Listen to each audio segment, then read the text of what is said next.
in the wait, where did it go? Wait, where did the thing I just created it go?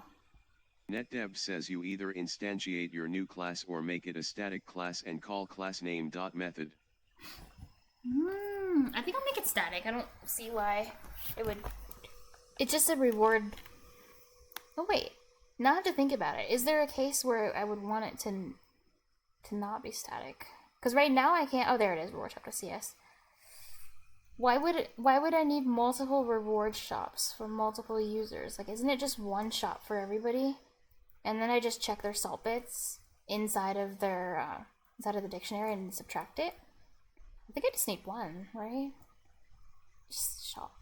I think so. I think it'd be okay. NetDev says if you need multiple instances of the class, then don't make it static. Yeah. I just right now can't see myself using more than one instance, but I could end up needing it in the future and be like, oh crap, I need to consider this situation. It might happen.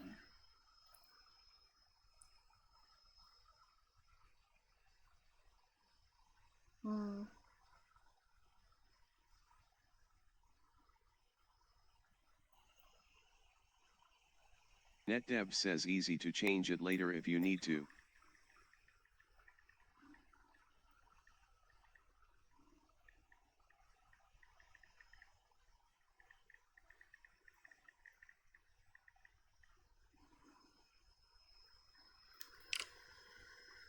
Easy. Oh, it's easy to change it. Okay, cool. So we'll start, I guess, static for now. So I will be right back. Use the bathroom.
Okay, back.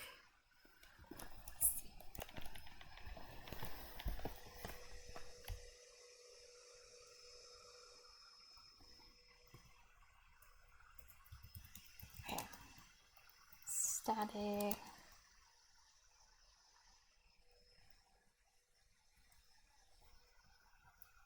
I wonder if it even makes sense having this in a separate class and a different file. I'm not even sure.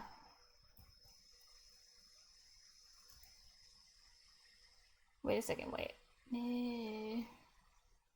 Does not exist. When I was trying to make a class, this is not how you make a class.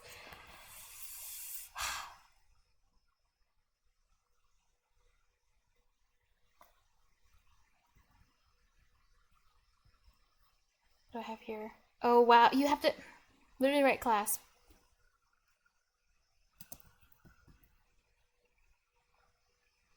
NetDev I says just your failed the most curly. simple thing in coding. You're I still can't. doing I JavaScript, can. LOL.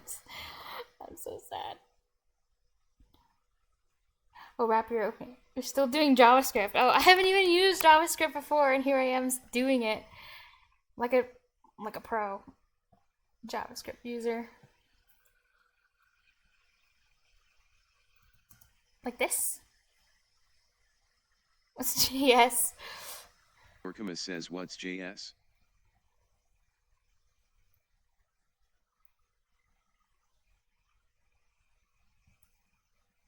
No, wait, no. He's Orkama says oh the braces. the braces.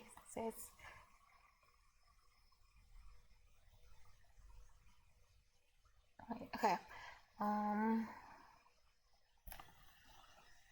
think that's Kappa. So how am I gonna use this then? You know what? Wait, would I have multiple instances of this? I don't know. But does it make sense? Because I'm trying to think like if it makes sense in object-oriented programming to do it in a way with instances. Like, what if I have like item name, item cost, like all these different things? Like, isn't that normally what people will then create, make it like a non-static?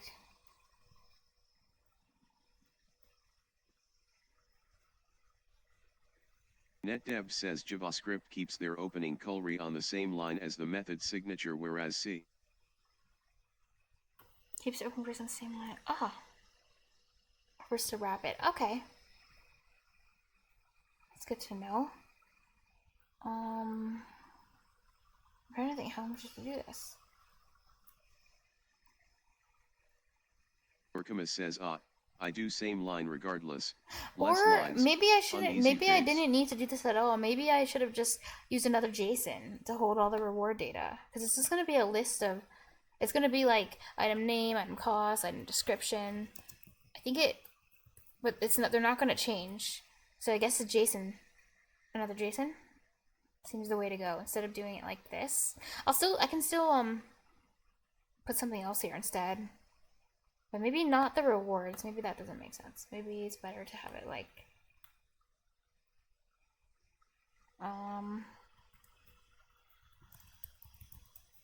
shop rewards. There's gonna be like 1,000 JSONs at the end of this.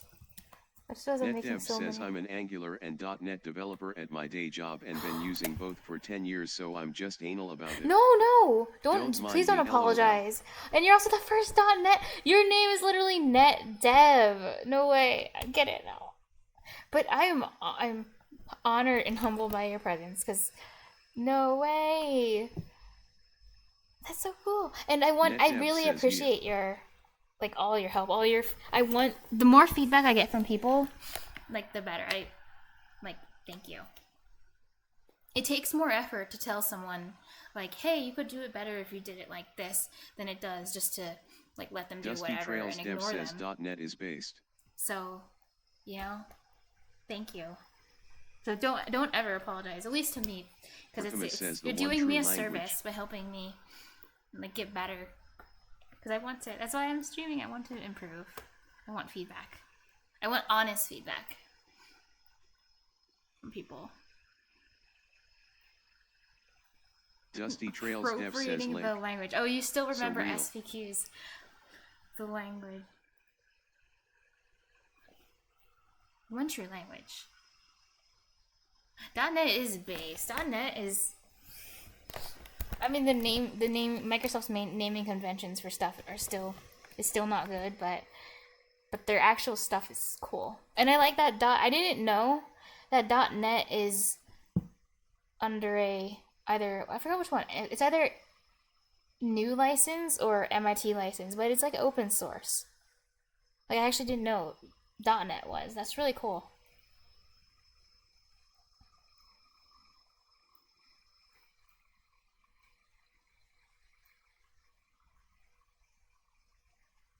NetDev says it's open source as of .NET Core. Ooh. Yeah.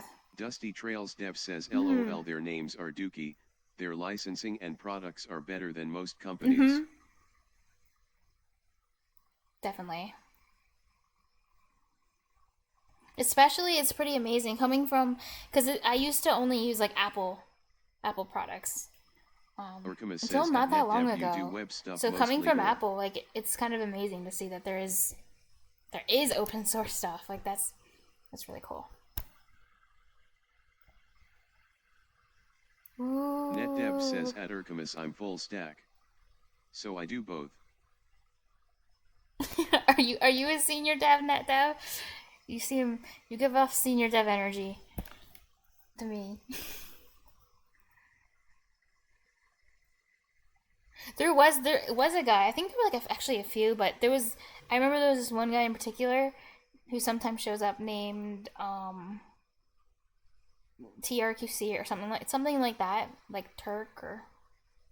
Urkamus says put him on the list, Kappa. Oh my god!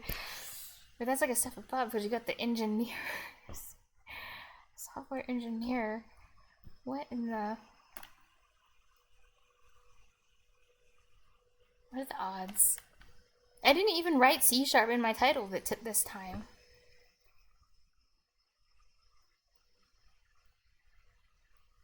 Wow.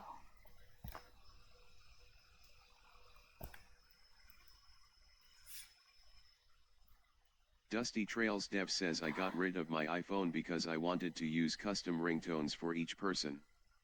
iPhone Yes, wants they do me to want pay you for to... the song and the ringtone version of the song. I love how that was the straw that broke the camel's back. It's the ringtone. That's great.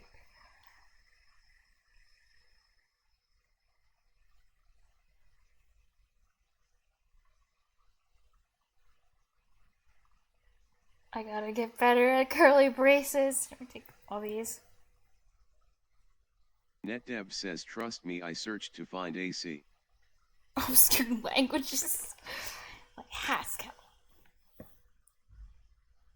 Aww. I'm so happy, but I'm so Dusty Trails blessed Dev by says, your and presence. now I get songs from Bandcamp. I've said this before in previous streams, but like, Jesus, like all the people who visit are like, I don't know, it's just like playing, I've said it, but it's just like playing an MMO where you just installed the game. Dusty Trails Dev says, know? LMAO, I need to do a Dreambird stream.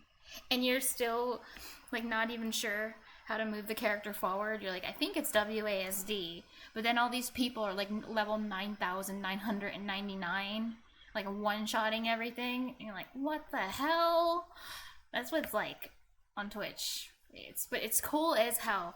I love it.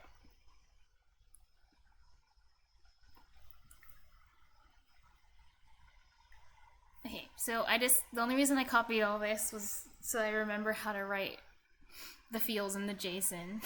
That's it. I need to close NetDev this. says I was right that. where you are not that long ago. Dude, did I actually click on this? College.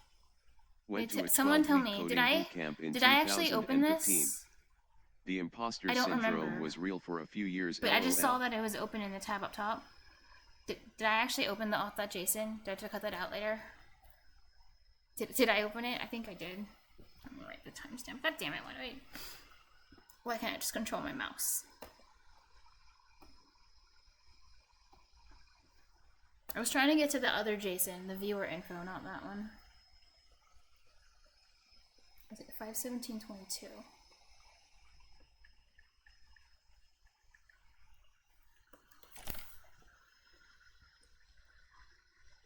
Really? No way, NetDev! That's where I'm at. Is it 120? Whoa. Did you feel like... What about you? Did you feel like you were super good at math, at least? Or something? Because I'm, like, terrible. But I try to kind of work on it in my spare time. What is a Dreambird stream, Dusty?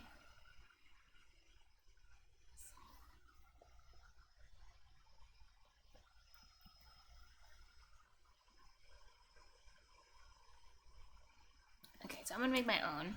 This is just reference. So maybe I will. Well, then I'll have to dump it into. Well, one thing is, okay. One thing I really want to separate in the main. says not good at math. And you don't need to know any in this business. Unless you are going into research and actual computer science or big data. Well, that is refreshing and reassuring. Dusty Trails Dev says Toodly Orcamus. Thank you, Orcamus. Good luck with whatever you're doing. Thank you so much. Congratulations on being the first senior dev Dusty Trails to Dev be says, recognized by the bot, right? Insane? No.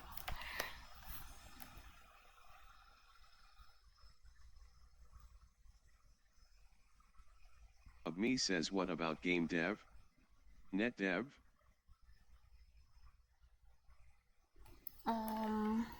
Okay.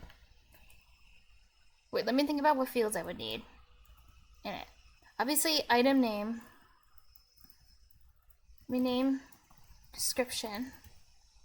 cost inventory, because but the thing is, not everything will have an inventory. So basically, has inventory, like a bowl would be good. So what would be that? Has inventory and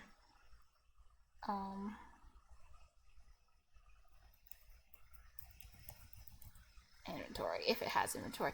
Or does it even need has inventory? Because I could set it so that if it's for game dev, you don't really need much math, just high school. Unless you're doing very complex stuff. Unless you're making your own engine and doing the graphics from scratch and making all the shaders.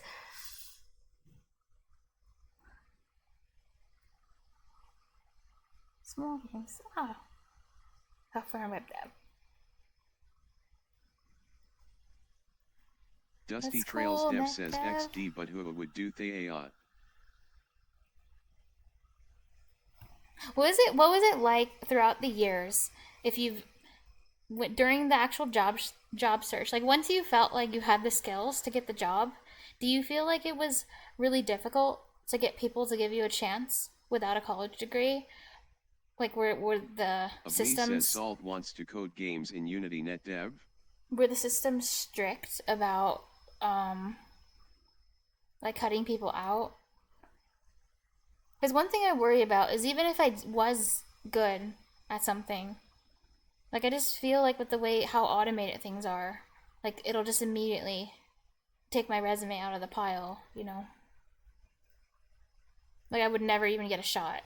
Just because there are people that also can do what I can do, but they would have the extra benefit of a degree.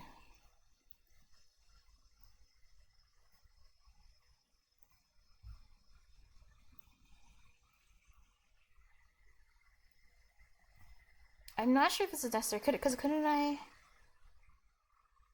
An integer supports negative numbers, right? Because if I could just make it -1 if I want it to not have inventory. Couldn't I just do that? But if I have an extra field, if I have the has inventory, and it's a bool, then I could make it have inventory, and then occasionally like turn it off easily, but still keep the inventory number. Okay, remember, I'm gonna keep it like this. I like it this better.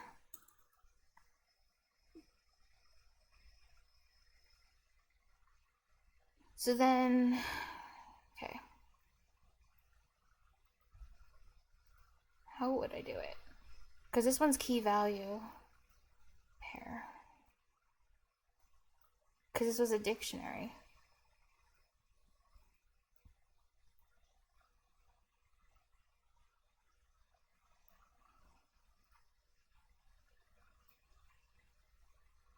I mean, wouldn't it just be a list of these things? Dusty Trails Dev says I'm going through uni because I could have gotten jobs, but the pay wouldn't be as good.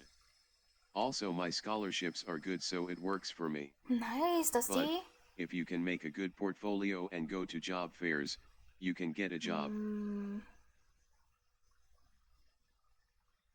Wow. NetDev says got hired before I graduated. Ah, okay. Good. Felt like I didn't remember anything we learned in boot camp. Haven't struggled to get hired since. Haven't either. I think the important thing is do your best to grasp the fundamentals and have an eager to learn attitude, things that, and you'll get scooped up quick. People actually want, like skills that are you stick to modern desired frameworks. And just be good at it. See. Yeah, bootcamp seemed pretty good because I've actually already met a few people on Twitch who went through like boot camps and it was really successful for them and super cool. I really like it when boot camps have like help you with the job search or they have some kind of guarantee. Like Dusty no, you don't have to pay for it unless you get a job and then you're gonna you're gonna split income with them. I like those kinds of, you know, arrangements. I think those things are really cool. Yeah. And yeah. Yeah, definitely, Dusty.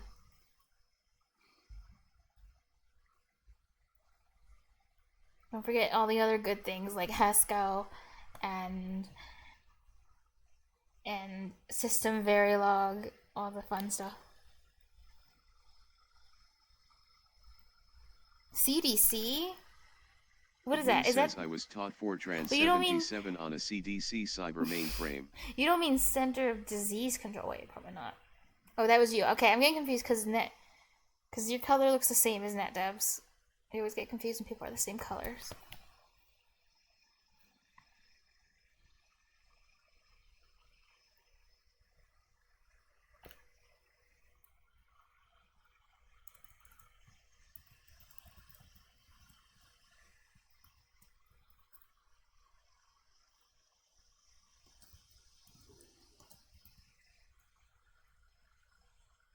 Oh man, everything has to be in quotes. I had the option to go Java or C. Description.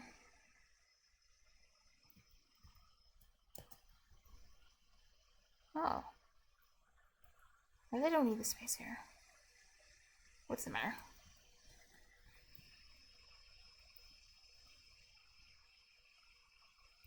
Dusty Trails Dev says my friend learned Fortran for ancient physics sims in his degree. It was so weird. They index arrays at 1, black. Costs.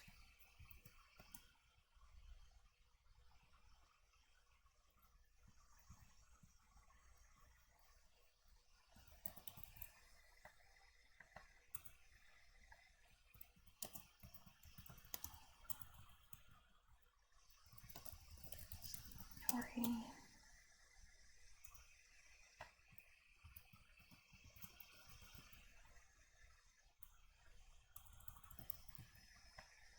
Dusty Trails Dev says I know I can definitely help once you get into Unity. Aw, thank you, Dusty.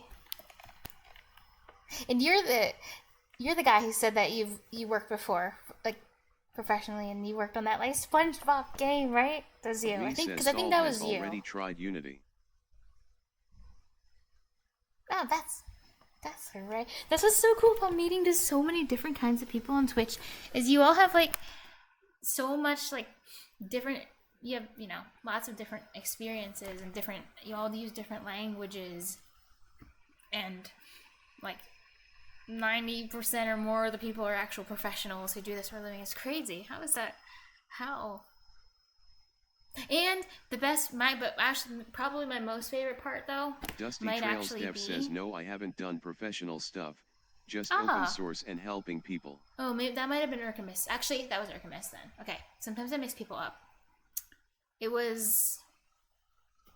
No, it was Urkamis who does professional Unity, which is really cool. What was it? I was thinking of... Oh yeah, maybe the best part though is that everyone you meet, and at least in this category in programming on Twitch, is... Dusty Trails Dev says base SpongeBob game dev. Yeah. Is that, it was like an official game too, which is pretty cool. Yeah, it's not just people like professionals, but you get the sample bias where it's everyone who like really, really loves their jobs and they like what they do. So you don't get people who are just like, this is the worst, you shouldn't even try. Because people who don't like what they do wouldn't go onto Twitch and watch other people do it. So it's perfect. You don't just get professionals, but you get the best of the bunch.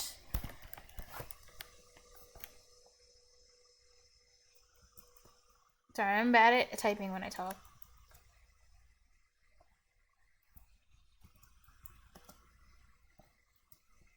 Oh wait, I literally just wrote that. Inventory. NetDev says best decision I ever made was getting into software. I used to work at a prison and I hated life. Oh, you're selling me on it, NetDev. The money now just keeps coming. You know what's funny? Because I once wanted to do that. I thought it would be nice to, like if I was offered a job, I might take it just because of, like, offered a job to do that. Because it would be an interesting experience. Working in a prison seems interesting. I guess it depends on what types of things you would do in it. But I've never even like been to a prison before. So it just seems kind of out of this world. As in, like Alien. Dusty Trails Dev says XD once I graduate I'll send you my resume. Oh, cool. Oh, wait, who are you talking to, Dusty? Corrections officer. Oh my god.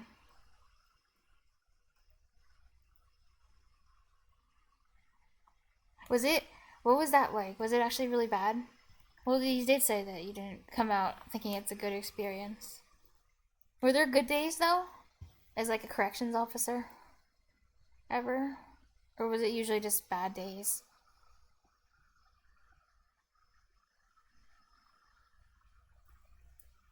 But look at you now still, though. That Dev, like what you just said, you're living life. The money just keeps coming. Yes.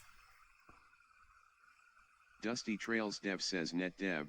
He says the money keeps coming and he's Oh, senior pretty dev. chill. Sounds like a good Okay, place to then... work.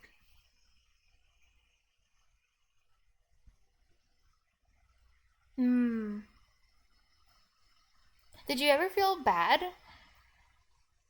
for the people that were in the prison?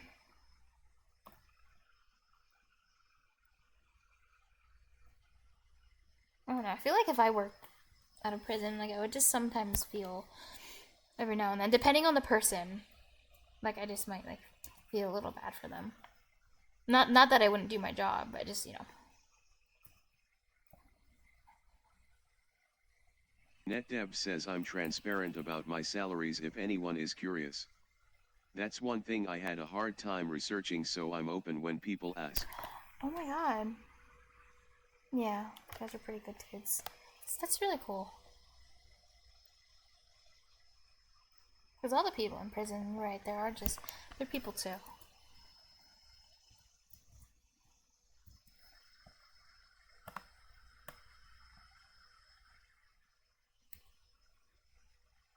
No, what is wrong with this formatting? What things? Oh. Wait, comma. Hmm? Oh, is it because of these that I didn't get rid of yet? Okay, maybe not. But this doesn't... I can't tell what's wrong with this.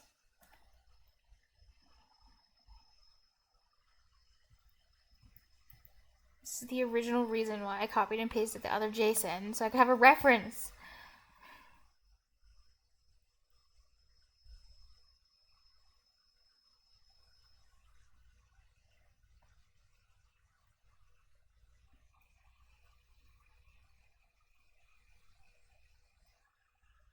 What is... There's supposed to be an extra set of... Dusty Trails Dev says at NetDev, do you think bootcamp / certification / internships are most useful? My guess is definitely the more experience you get, my guess is the better. Whether it's boot camp, whether it's an internship, or just lots of projects.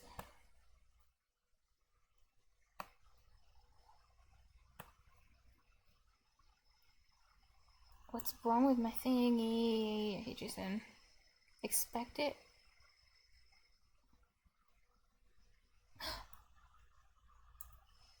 But... No way. Dusty Oh, Trails Dev says groovy. Wait, but why? That doesn't make sense. Why could I not store this as one thing? Because I want to. Because I want to just, like, keep duplicating this. Like, here, I'm going to duplicate it again. Like, why can't I just... I want to have multiple of these. NetDev says I've worked at companies where we wouldn't hire college grads. Only boot campers because they tend to have more practical hands-on experience. Oh, that's cool.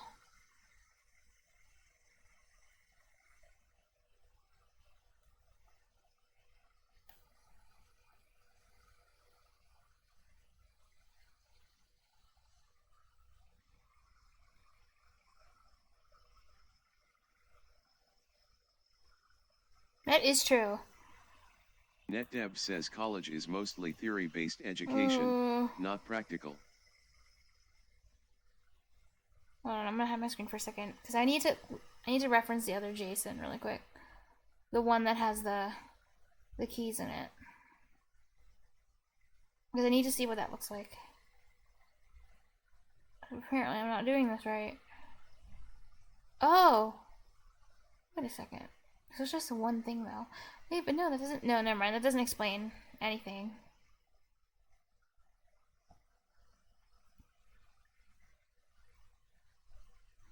Oh, wait a second. It's because of JSON, probably. Now that I think about it, it has to always have key value, doesn't it? In it. Or it just can't be a JSON. Like, I thought it could just be like a list of items. Or right-click format. Oh wait, no, you're talking to NetDev says Dusty. at Dusty Trails Dev or right-click equals format document when you forget the shortcut LOL. Oh, control. Oh. Control Alt F. Okay, I'll try that.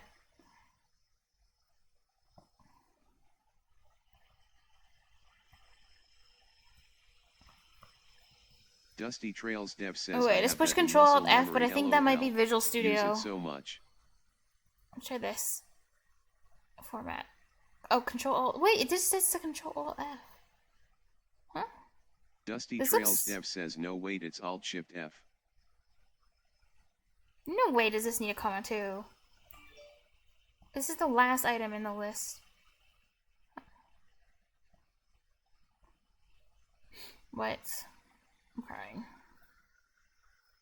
Well, it formatted it, but... NetDev says the last item in the list comma is optional. Got you. Is this just not valid because it's not...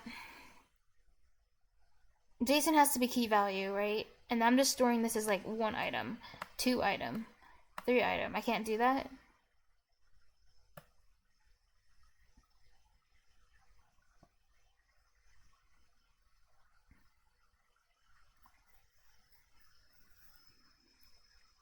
But why?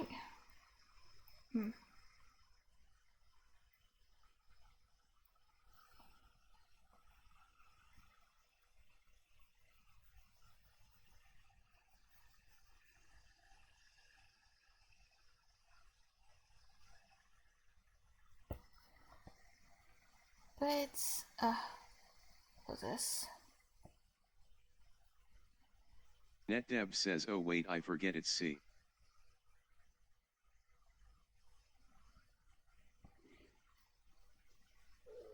Why is this NetDev JSON says so JavaScript annoying? don't care.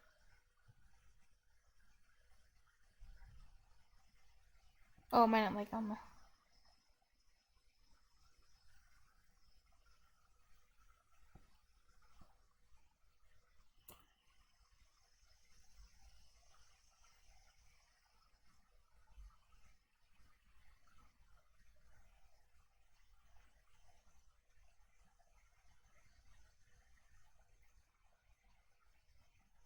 Inventory. Ugh.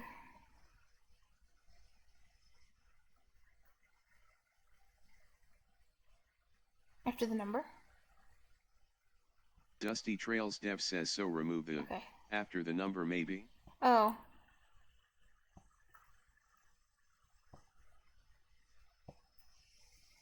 NetDev says VS Code like to throw all kinds of unnecessary errors.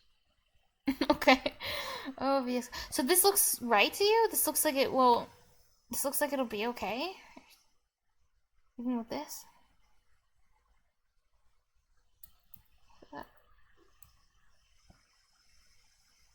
Fine.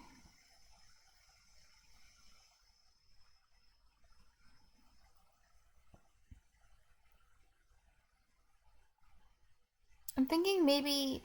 Let me Google for a second.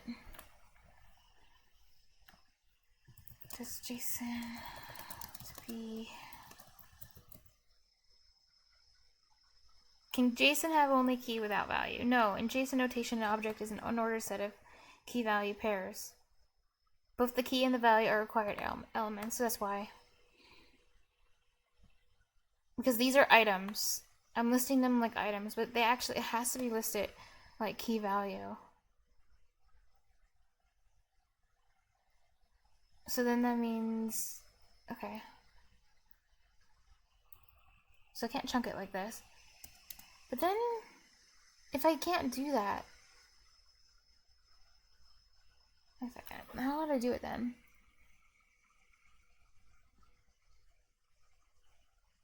NetDev says that's a list of items.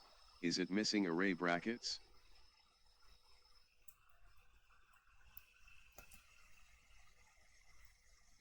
Maybe I wouldn't use JSON then. Oh, I don't...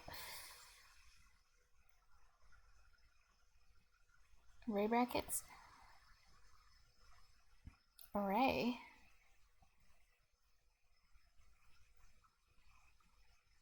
No, I think it's just because I can't chunk it like this. But then...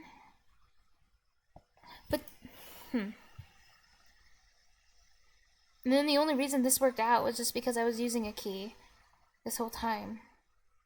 Dusty Trails Dev says, what does hovering over the red say?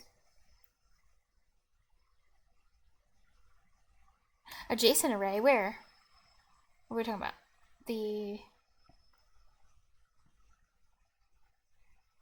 This one?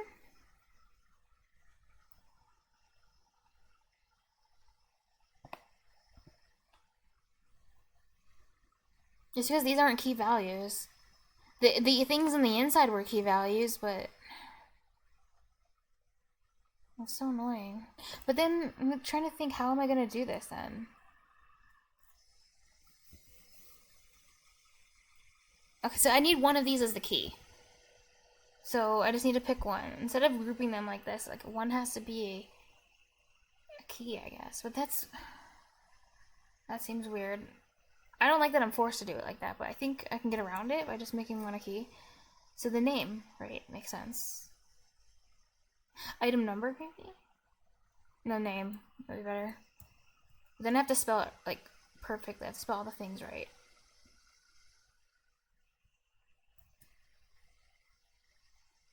Okay, so this gets bracket. Sorry, to do it like this. So sad. NetDev says key 1, value 1, key 2, value 2. Yeah.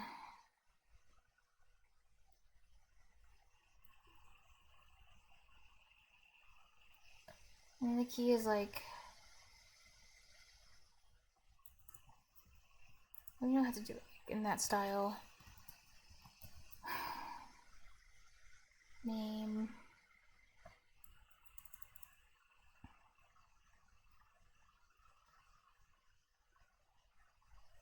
Actually, no. No brackets on that. But brackets on this.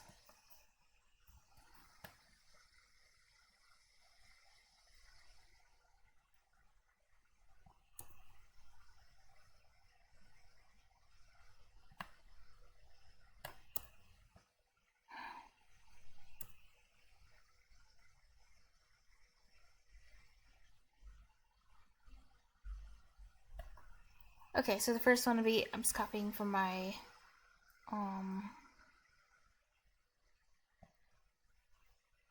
wait, what's the channel point reward that I have right now?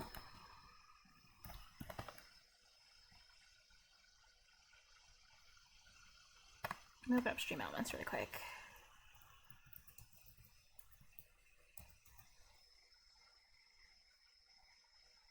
I'll still use the Stream Elements shop, but people won't be able to buy anything from it. But it has a nice display to see rewards, so I can use it to like show what rewards I have.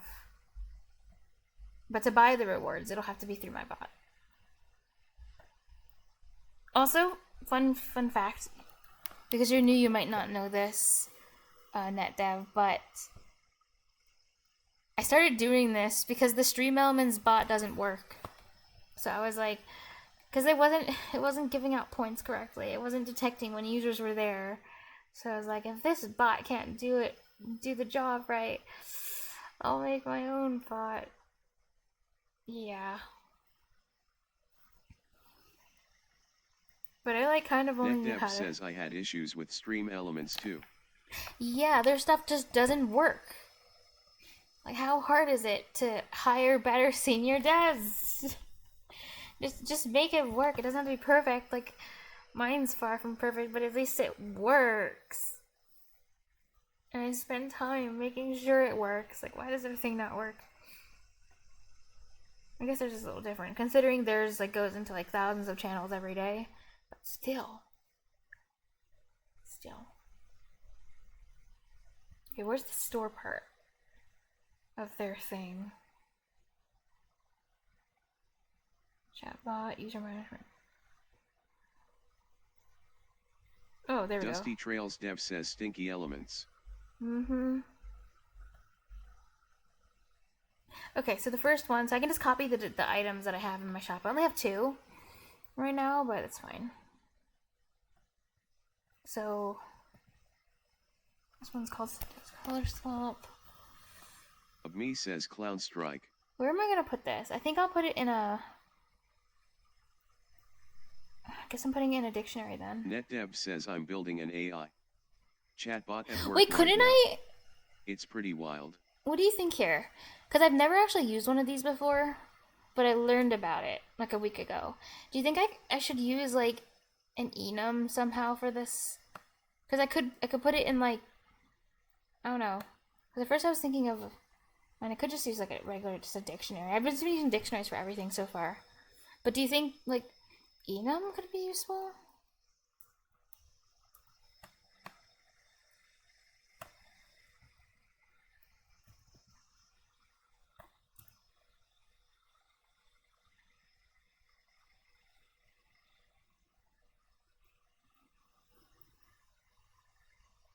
I don't know. Oh, I guess enum would be more for like, from like one to the other. Because the dictionary doesn't have order. And in enum you can like go in order. But I don't need to go in Dusty order. Trails I don't need Dev to... says I must sleep. Good night, browskis and sisters. Ah, good night, Dusty.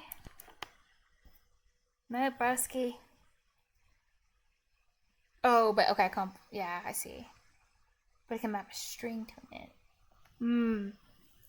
NetDev says yeah, at I guess I don't need to Trails put Dev these later. as ints.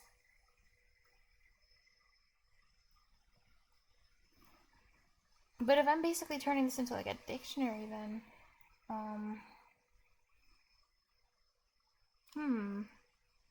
thinking.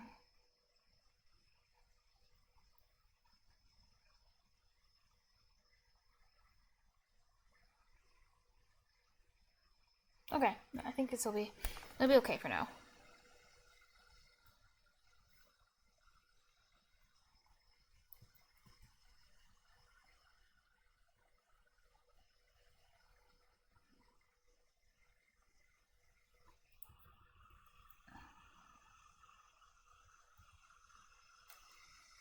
So I guess I'll just keep everything as string, and then whenever I need it to be a number, I can make them ints. Or, you know, I can just make this an int.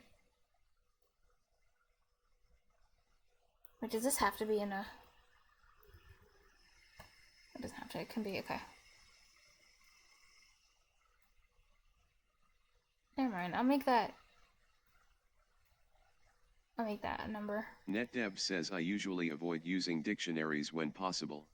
You do? I just feel like they add an additional layer of complexity that's not needed for most situations. I see. I mostly use list. List.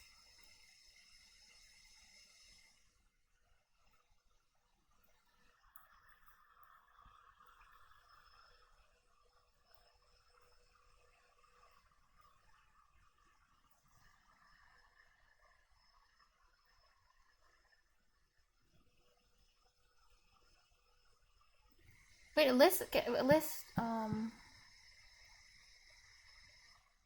okay.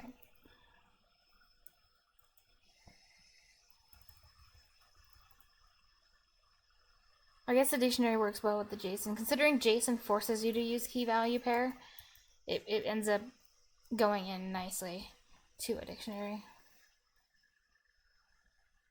But then, let me think. Because then I could take the dictionary and then...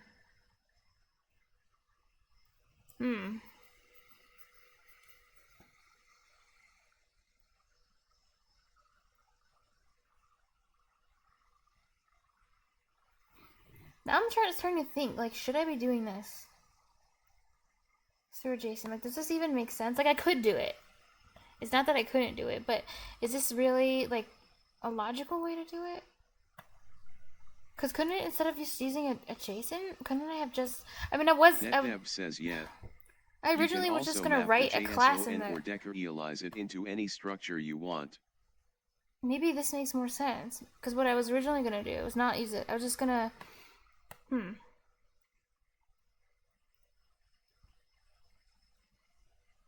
Maybe I should have just did this in the code. There's no reason to have a JSON. I mean, this one, the one that made sense for the JSON was this viewer info. Because look how many viewers there are. This is just one stream. If I streamed like 100 times, there could be like thousands of people. So this makes sense to have a JSON. But I'm not going to have 50,000 rewards. I'm just going to have some rewards. So why am I putting them into a JSON, I guess? Maybe I shouldn't, now that I think about it.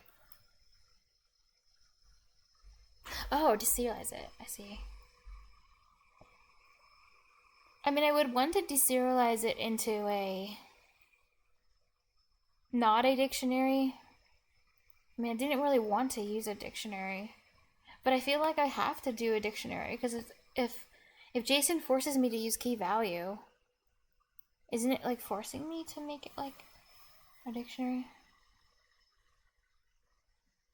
NetDev says what we do in the biz is, most APIs return JSON.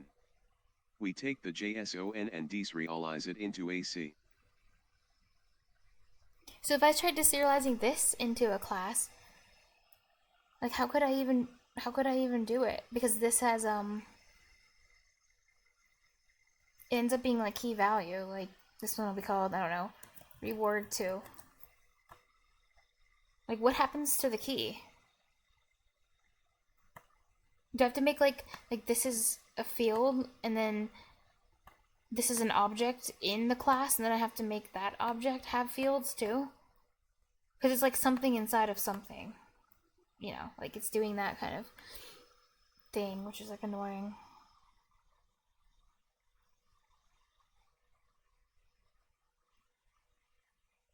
I don't think I have to use a JSON. I think I know what I can do. I think I can just... I don't think I need a JSON. NetDev says the key for C.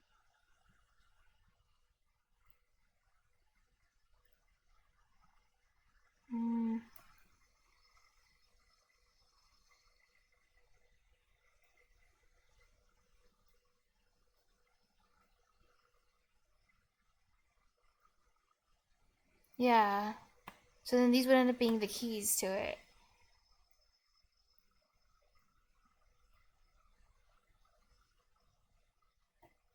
I think, I don't know, I don't want to use a JSON right now for this. But I'll keep it up though.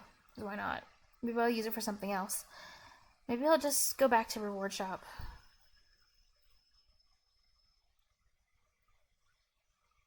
Okay.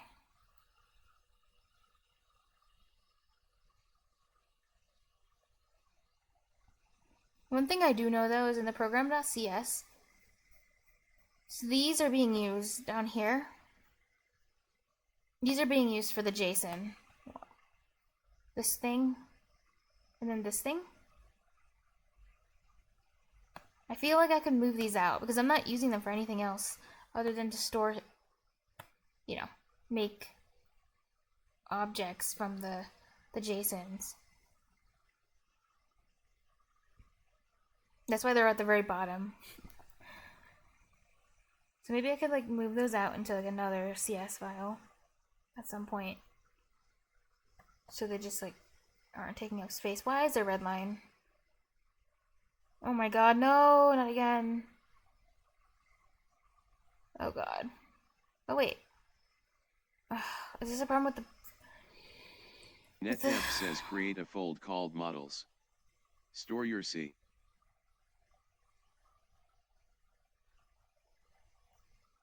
Just for JSON?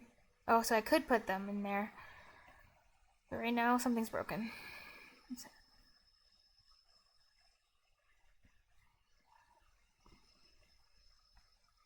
Probably with the stupid, NetDev says little housekeeping LOL. What is the hell is happening here? Is it else if? Did an else if get deleted? If else if. What the? I didn't do that. Did I? Oh my god. Wait, what happened here?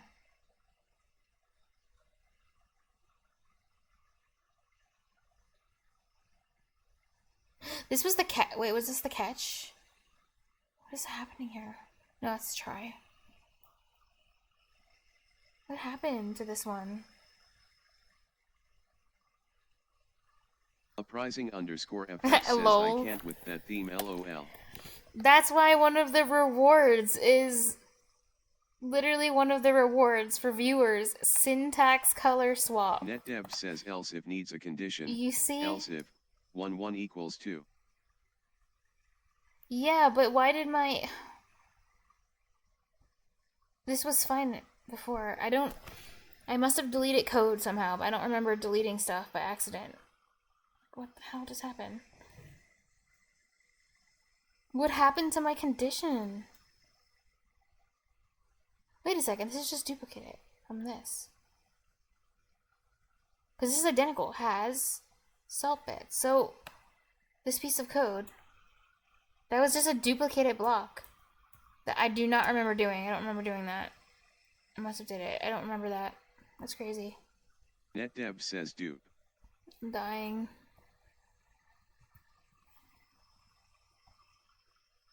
Okay, so...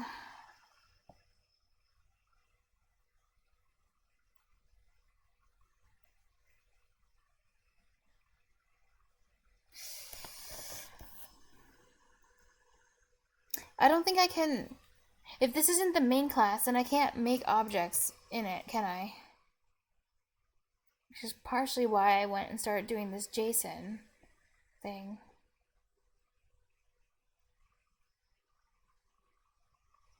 Can I... Is it possible... What do you think? Is it possible that from this class I can make a... Well, not static, for one. But is it possible that I can use this to create different objects in the class? NetDev in this says you can make a list. CS. And then use them in my program.cs. I can? NetDev says yes. Oh, like a method that does it.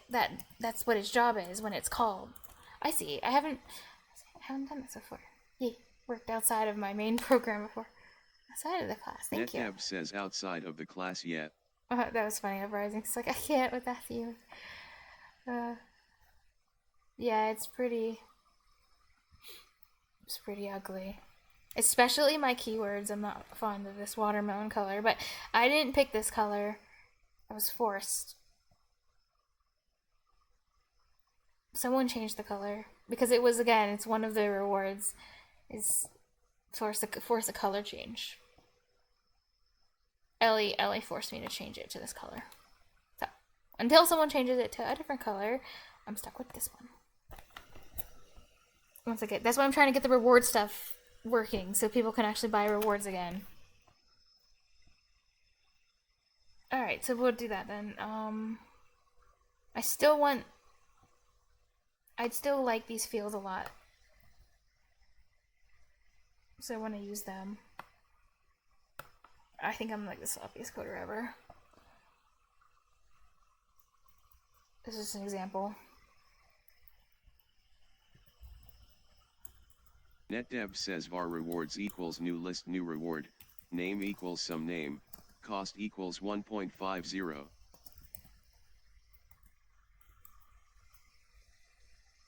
Oh wait, shouldn't I be using private and get sets? I think about it.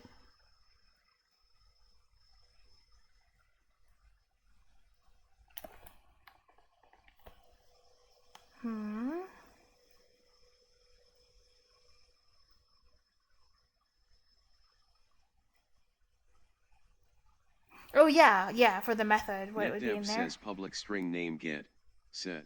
Rewards equals new list. Oh, that's cool. Get set. Yeah, though if I'm just If I'm using get set and getters and setters, then I guess it should be private, because then what's the point of even having getters and setters?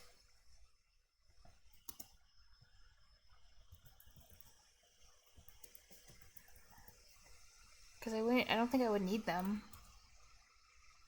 Really. If they weren't private.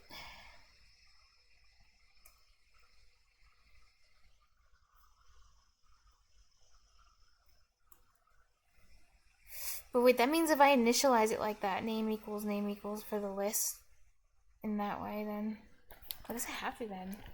But then I have to type them. Oh wait, yeah. No, that works. Says it works. The public getters and setters if you plan on accessing those properties from outside of the class. Yeah.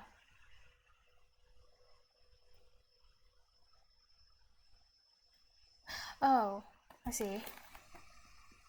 Oh, because it'd be outside the class, so they still have to be. Yeah, I see what you mean. But couldn't this? Isn't it possible? Can this be private and then these can be public? So that they could still be.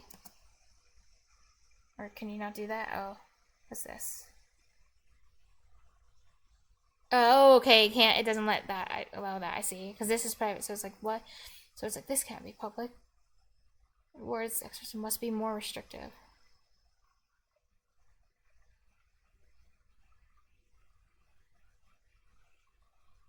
NetDev says you can do get private set. I see.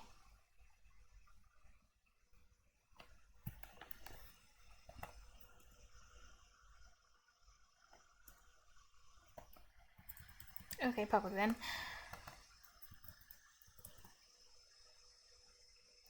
Can this, if that's public, can this be private? I'm not actually going to do this, but I just want to see if it... NetDev says that way you can read the values of the properties from outside the class, but only the class itself can assign values to the properties. Okay, that's cool.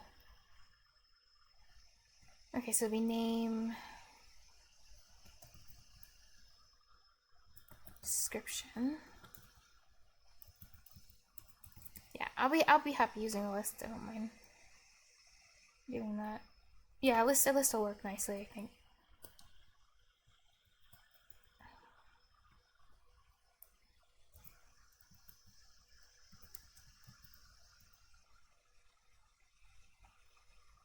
This name's gonna get changed though, right now.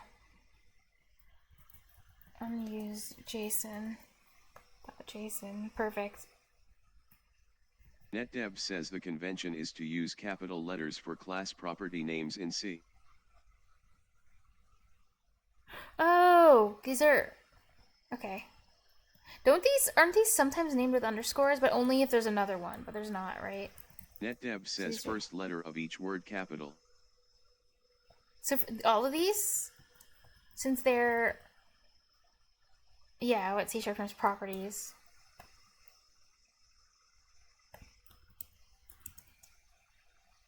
Yeah, you're right. Guess that. NetDev says private fields, yes, we use underscores for those. Oh, those are for private fields. Okay, I didn't know. I thought they were for like all properties. Thank you. Alright, so name, description.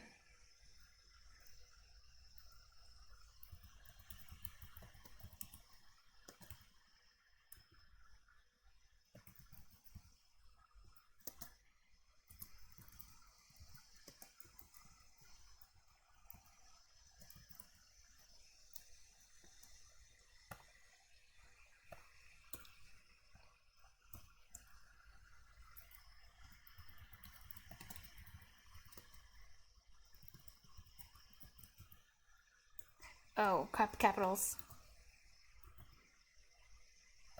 It has inventory. NetDev says see if this shortcut works. Type prop and then hit tab. Oh, type. Oh, prop.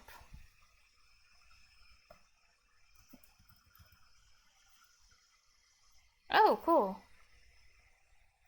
Oh, so I don't have to keep writing, because you have to keep watching me write get set. 10 years later. I'm gonna take a note of that shortcut. That's a nice one. Prop tab.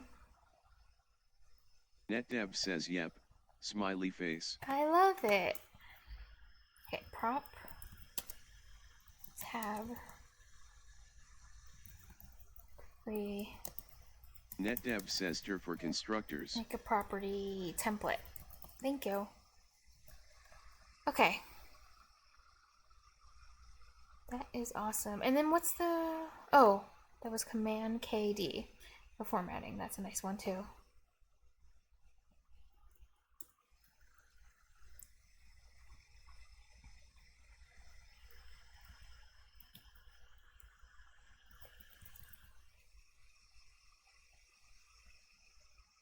Okay, inventory.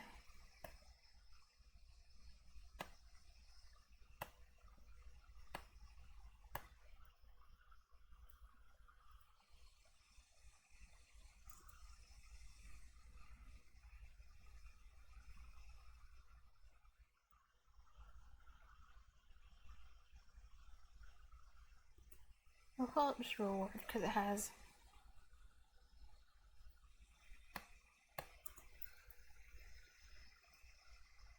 Okay. So now what I need to do is reset them at list.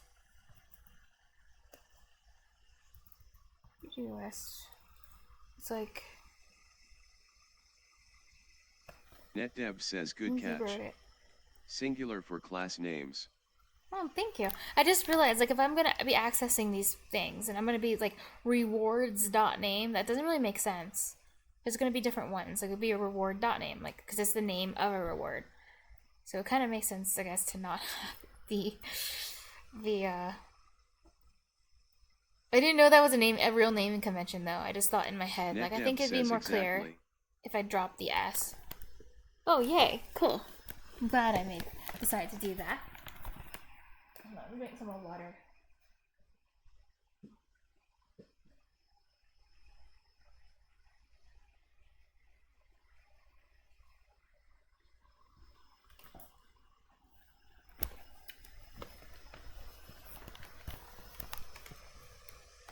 NetDev says at uprising_fx is resharper still a thing?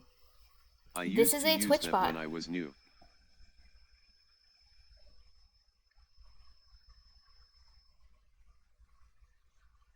Oh. Oh. Wait, are you guys friends? Uprising_fx says it is still a plugin.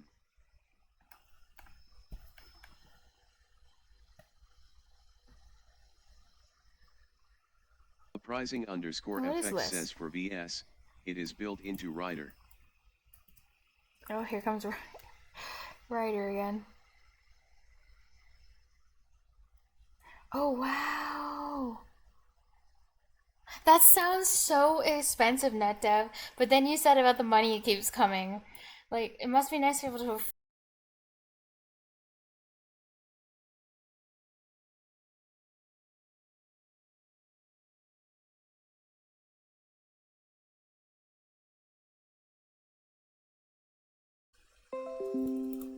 Wow. I'm so down.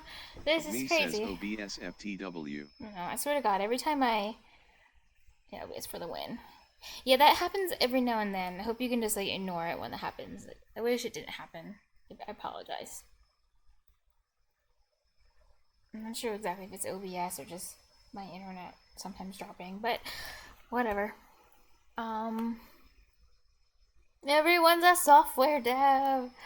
NetDev says you will create the list of rewards outside of the class. Oh. Wait, am I actually allowed to, am I not allowed to make it inside of the class? Can I not? Oh, wait, it makes sense, because it's template. What? I guess... But then there's, like, some weird things you can do sometimes with... Like, for example, I was doing this, like, super easy tree problem on LeetCode, where you, like... It has a special name. Like, you call... To access the nodes, or the child nodes, you had to, like, make the thing inside the class. It was really weird. It was called... It had a... What was its name? And... No. Damn it, I don't remember. What was its name? It had... The syntax has a special name. Called something function or something. I don't remember its name. Ellie knows it though. It wasn't lambda. It wasn't a lambda expression. No, it was oh my god. I wish I could remember. It was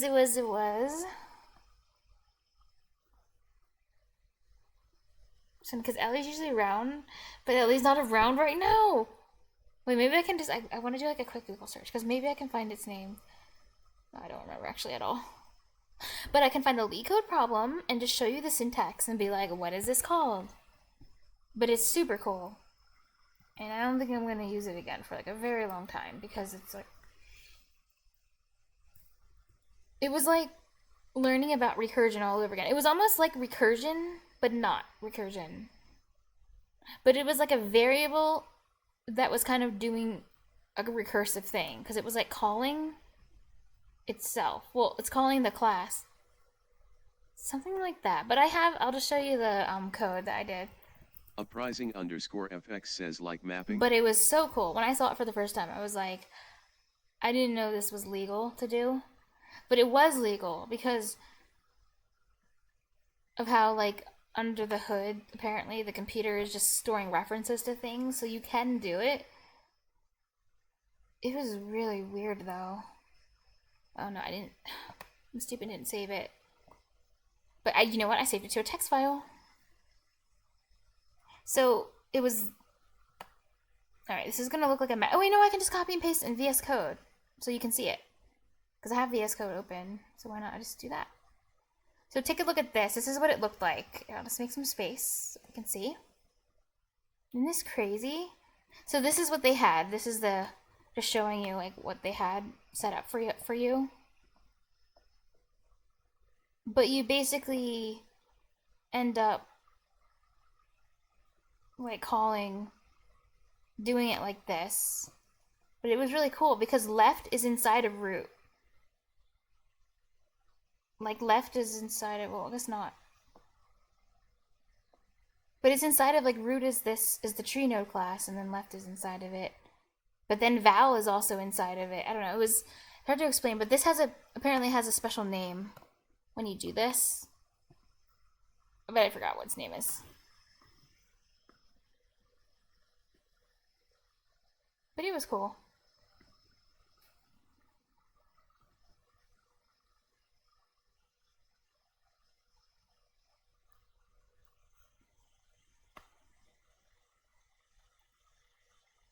I don't remember the name. If I remember, I'll tell you in the future. Ellie knew it. Because I was really good with like the terminology of different stuff. Okay.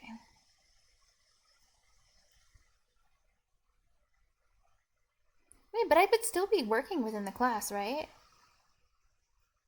I think I would. Wait, couldn't I just make it in there? I think I could. The list. Control Z. Let me see. Uprising_FX says tree traversal. It was traversing a tree, but you can use it for stuff that's not trees. But it has I don't remember.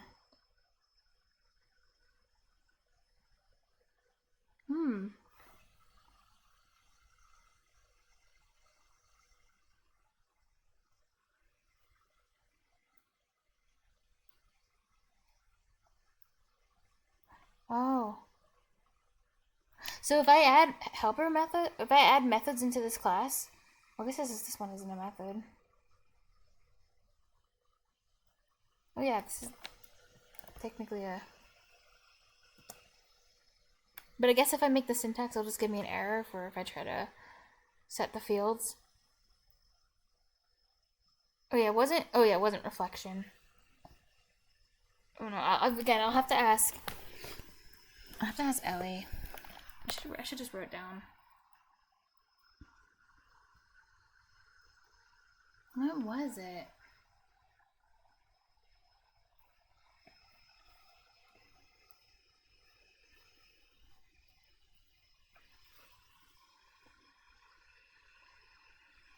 Who knows? If we're lucky, Ellie might just like pop in at some point. And then that's the first thing I'm gonna ask her is be like, hey, what's the name of the thing? Like the technical name for it, for what it's doing. NetDev says ask yourself where in your app you need the list of rewards. That is where you will assign data to the awards. Oh, but I didn't want to do it in the, I'm gonna use it in the main class. In the program, but I didn't want to put it there because like it was then I'm just gonna end up writing out a long list and then it's gonna make it really, really fat again. I was trying to like refactor to make it less big because people were telling me I need to like stop cramming all this like information in there.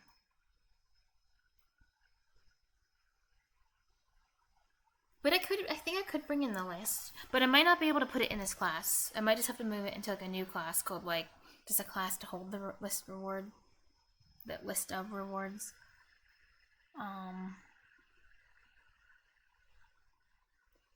Name equals, oh yeah, okay. NetDev says the missing part of the equation is a data store class or database.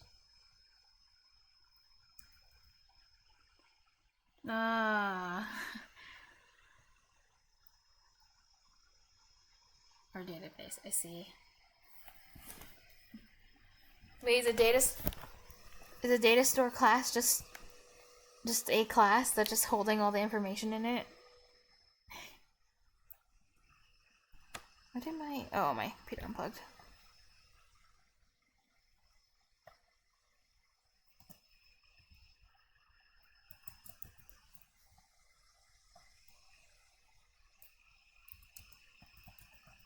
Let's see, let's me do this.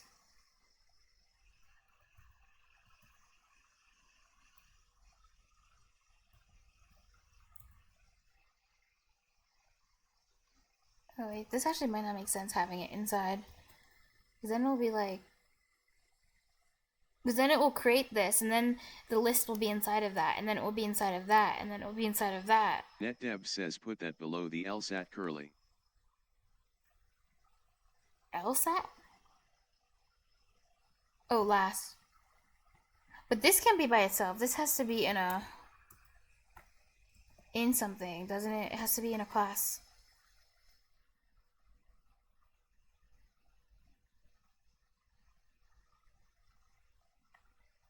NetDev says right, create a method for it. A method doesn't have to be in a class? Wait, a method for it?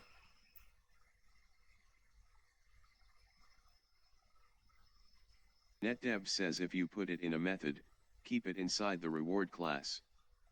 Like return the list. Oh, okay. In a I see. So a method, but have it like this will be the return value. It'll be this list with her. Okay, so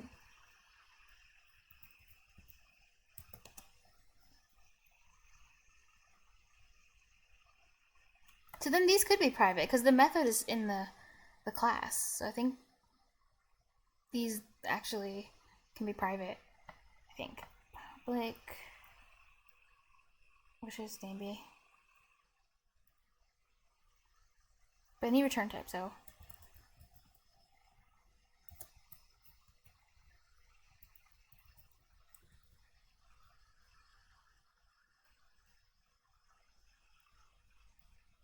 NetDev says but a reward class only represents one object, which is why you won't put data in here.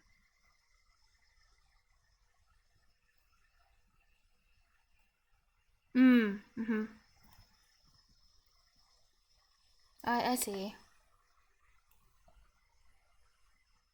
Yeah, you're right, because you have to be able to use it for templates. A template for other things. So I was trying to put it into something else, like into a list in the inside, but then I just realized I guess that doesn't make sense. Because if I make an... Like, then it will be like recursive. It'll be like that. More like that thing that I was showing. Because then inside this list, this will be in here. Or the whole... It'll create a whole... This whole thing again. And then there'll be a list inside. And then it will have all of this inside, which will have a list inside. Like, that doesn't even seem like it makes sense. Uprising_FX says, are you wanting to build a list in here? Well, I'm making a method that builds the list. But I just wanted to store the data so that when I want to build it, I don't have to like type it. The main program isn't going to have a long list of like stuff. I can just call the method and then I get my list. I think I want to just do that if I can.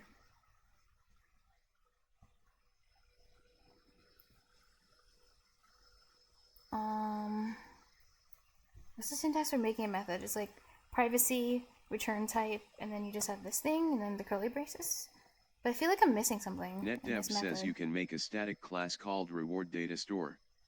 Add a method to that class called getRewards. That method should return a list of rewards with the data already populated.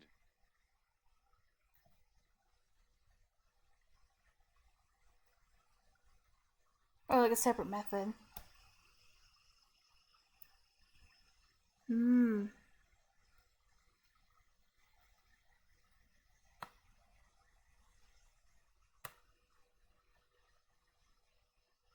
But I think I could also just put it in the... Uprising_fx says, oh, you are getting the values for the database? I guess static could make sense, because then...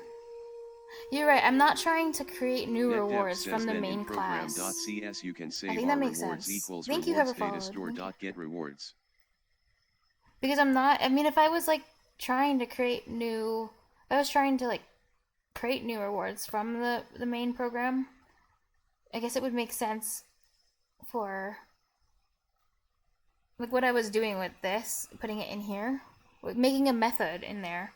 But because I'm not, because I have a list of rewards and it will only use that list while the bot's running, I guess it makes sense to have like a static class to call it from or whatever to make it from.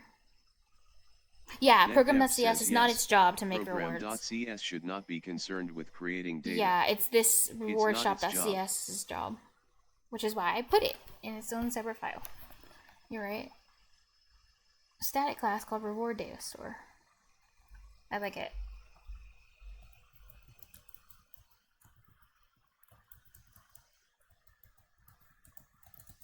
We'll do that.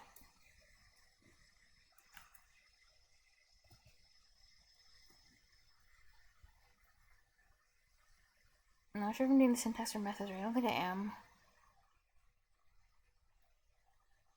Oh, return type. Oh, yeah. Wait, this is the return type. What am I missing? There's supposed to be 3 things for methods. Name. Its name is, Uprising_fx says, are the reward values coming from a database, and you are just storing it in a list? No, I'm making it inside the class. A name. Oh, yeah, thank you. Get...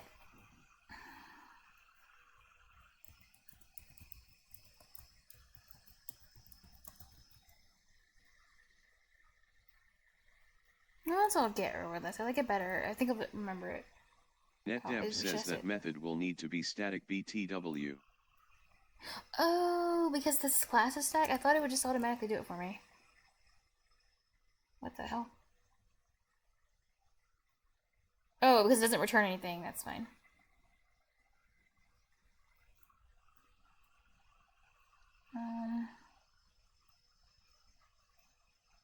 So return the list. Says it's mad because you are not returning yet. Yeah, not yet. Do methods? Methods are capitalized. I'll just call get rewards. I think that's fine.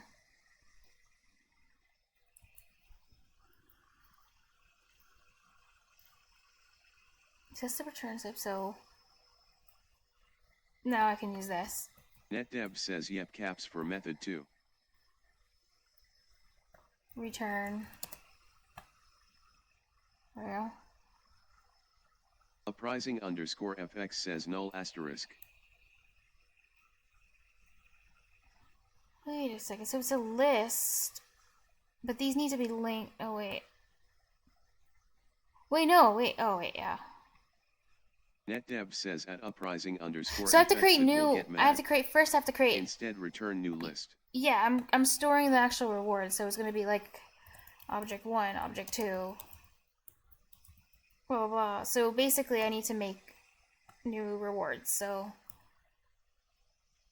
I don't know what it's supposed to be. I don't think I'm using the gets and sets. I'm not even sure. But I'm gonna make a pub for now because I don't know what to do. NetDev says, yep, you got the right idea. Okay. Thank you. Public reward.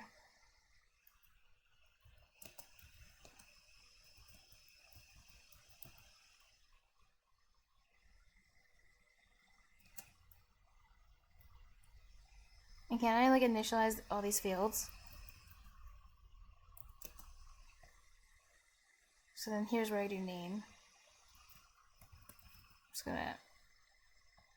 Do I do it like this? NetDev says keep everything in the method.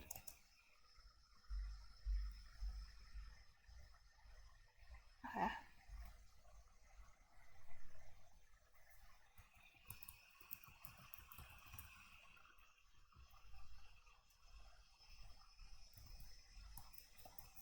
just writing nonsense for a second just to make sure it'll go through.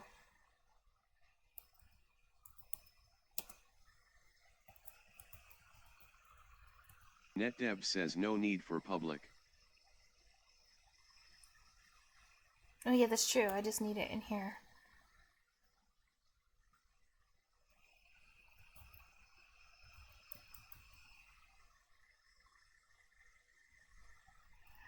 Okay, cost equals 0 for now.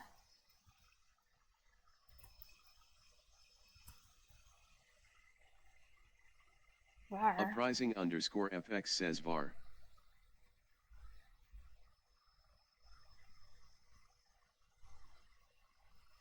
But the type is reward.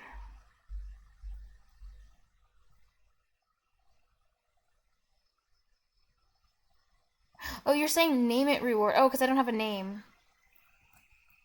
I see.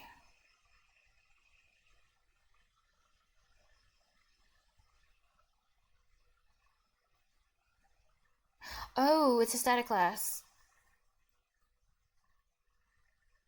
Wait a second, then why am I making it? NetDev says you can You use can't the do this type in a instead static of var class? if you want, but remove the private.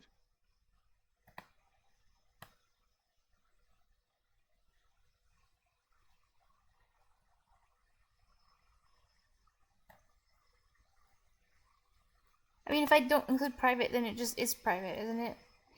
Because by default, things are private unless you make them public.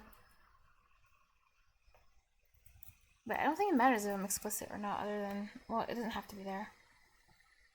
It's not a... NetDev says it's not a property. It's a variable. But variables can be private, I think.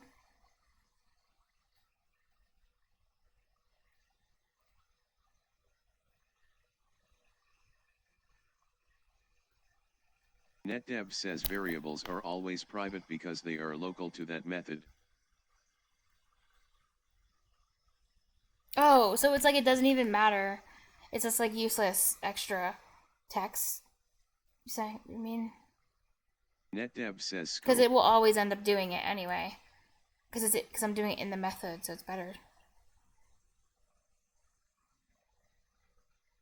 Oh wait, now it lets me make it. Oh. Oh wait, just by having private, it was making it so I couldn't make. It was creating an error. That's. Whoa. Why did that happen? And now I can? Now I'm just allowed to do it? Just by removing it? I did not know about this. What was with the one error? Why did private trigger the error where it said cannot create instance in static class or whatever? That was weird.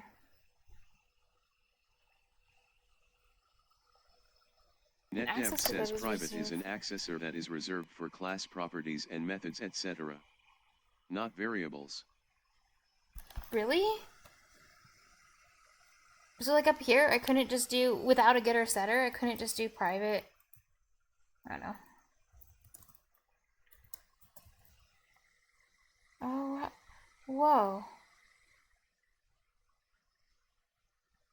Oh wait, but this is a not static class. I couldn't do it like up here either.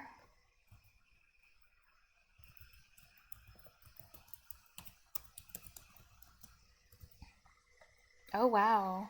Okay.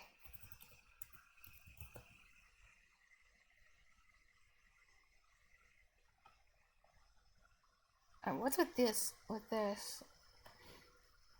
Oh, wait, because name. Oh, my God. It's too much.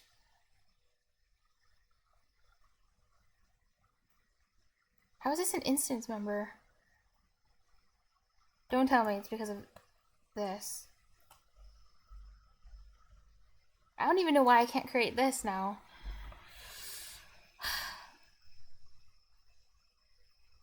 Because I have to have the static keyword. Oh, it's too much. But this I can make private. I mean, it doesn't. Static because it's a static class. Yeah. Just realize it. Oh my gosh.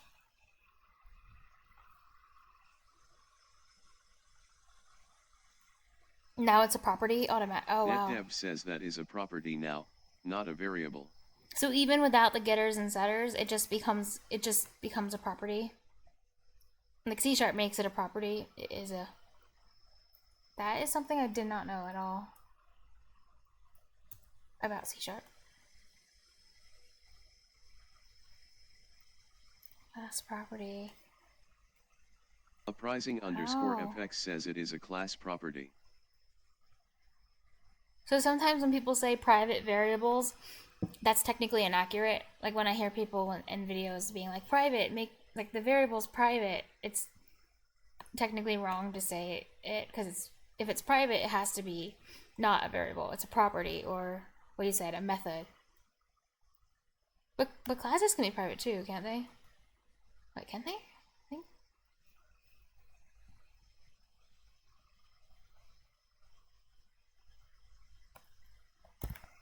Huh.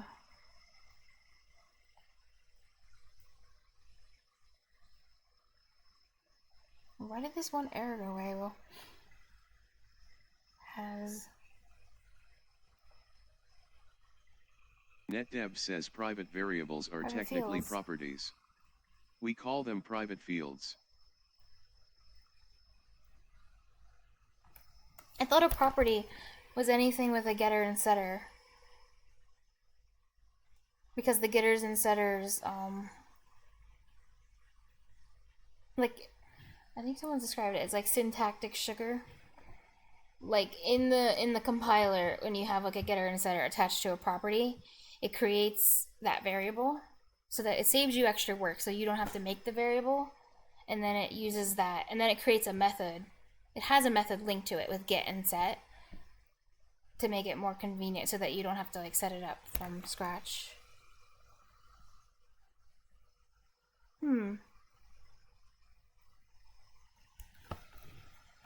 NetDev says essentially.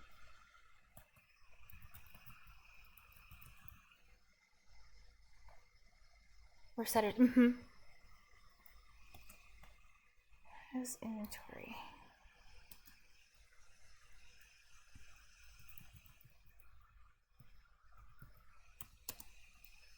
Inventory.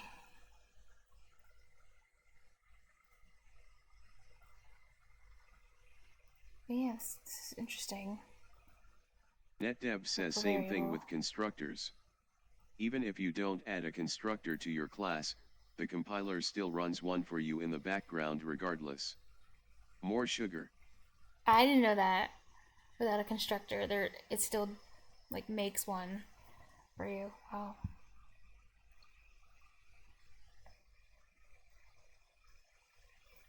That's cool.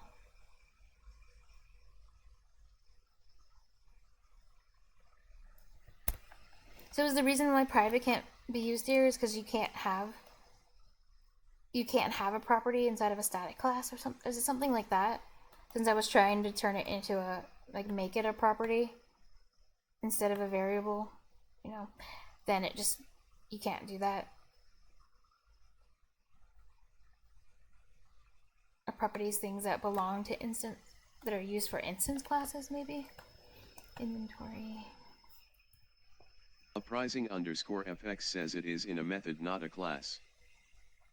Oh, yeah, a method. That's what I meant. Can it not be in a... Can a property not be inside a method?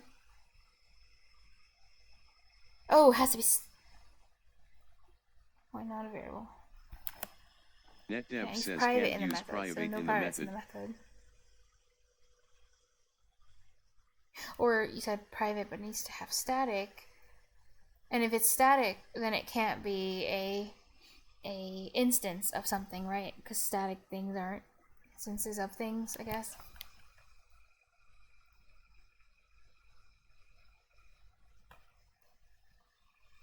Learning how NetDev things are says combined only is so variables can difficult. go in methods, no Oh, class this works. properties.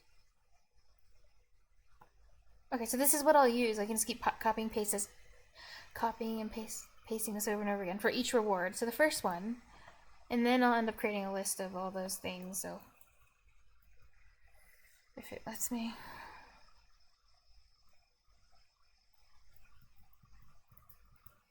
NetDev says you can read the class properties in a method, but you can't create them in the method.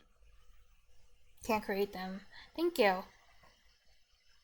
Only variables go in methods, but no properties. Properties are special for the classes. Thank you. Yeah, I'm glad I decided to do this and work outside of the program.cs and make like a whole new one from scratch, because then I can try new things and see that, oh, these two things that are like very fundamental, I thought it would work, but no, that's not allowed. I did not know. Okay.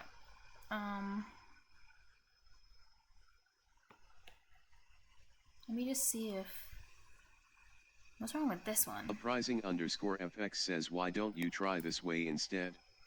List rewards equals new list, new reward name equals reward 1, description equals description 1, cost equals 100, has inventory equals true, inventory equals 10, new reward name equals reward 2, description equals description 2, cost equals 200, because it's harder to read. Inventory equals false, inventory equals 0. Because if they're listed out like that, I don't know, I feel like it might be harder to it might be harder to separate them.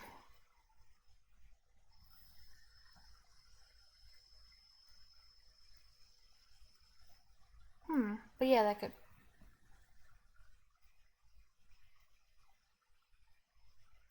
Just so it's easy, so I could if I didn't want a reward, I could just easily delete it, like one of them like this. But what's wrong with this one on here? I think.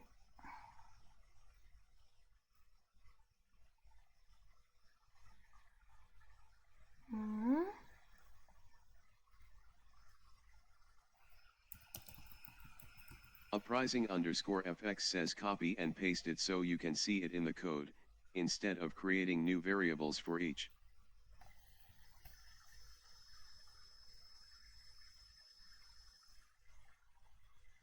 I mean, paste it so. Reward 1, reward 2. NetDev says line 24, return new list reward 1, reward 2. Oh, you have to have the new keyword?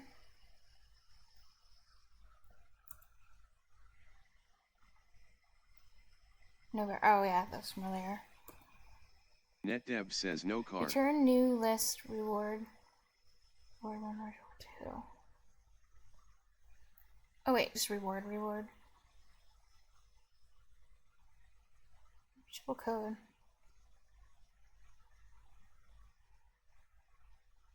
Is it because it's not? Wait, no. NetDev says no equals. Oh, that's because the constructor for lists. This is how. Yeah, the syntax. You're right. It's not like a variable. It's a making a new list. I forgot. Syntax looks different for this. Thank you.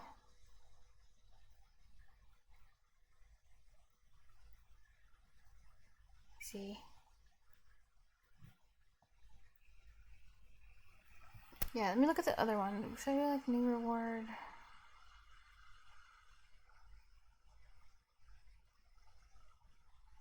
You mean space it? Like put them down instead of making a variable, but then like have it be spaced out. NetDev says you can Yeah, I make could it do it like into a that. variable on the line above the return statement and then just add Into var name variable. before new list. Into a variable.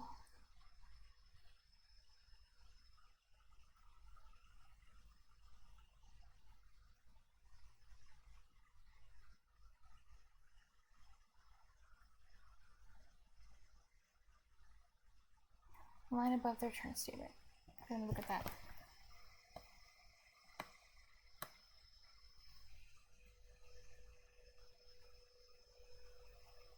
Oh, like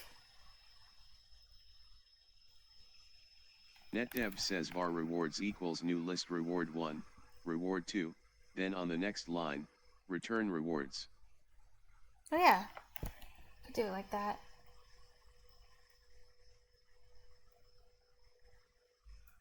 But that just might make it like possibly slightly more readable, right? Do you think I should do it like the way Uprising effects suggest it, like putting them into the actual like constructor instead of putting them into variables? NetDev says more readable. Best practice. Or do you think this way that I have it with listing them out in variables and then creating the list with reward 1, reward 2? Do you think this is more readable? Uprising_FX says it would be cleaner code.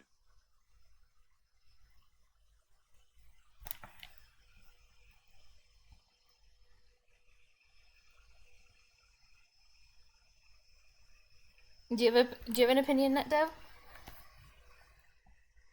Because both would work if you did it in the constructor. NetDev says if you did it in the constructor, it would require you to pass the data into the method from program.cs, which is what you said you didn't want. Wait, I don't think I'd have to pass data it in. Program equals no good. Because Uprising was saying just to move it down into, down here, like where I could. But then it might end up looking weird. But like this, like. Let me just comment these out. NetDev says maybe I misunderstood. Oh yeah, so I could do it like this. So this is option 1. I'll comment it out right now. Or do it like,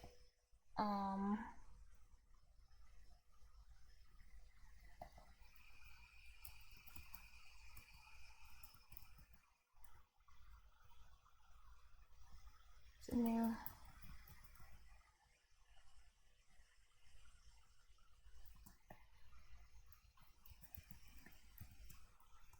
Like have them down here instead. Uprising_FX says not in the return.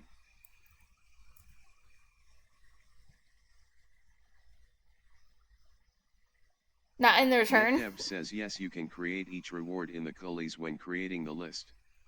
This is okay. Oh, that's okay. Why is it bad having the return? Just again for the cleaner code thing. If that's all, if this list, this class like will have nothing else in it. Like its only job is to, or method. It only has one job, and it's to return this one thing.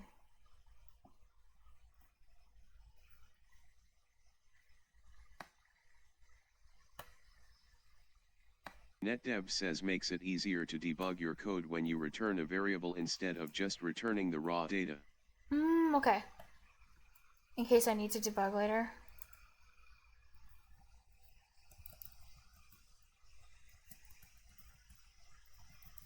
List reward.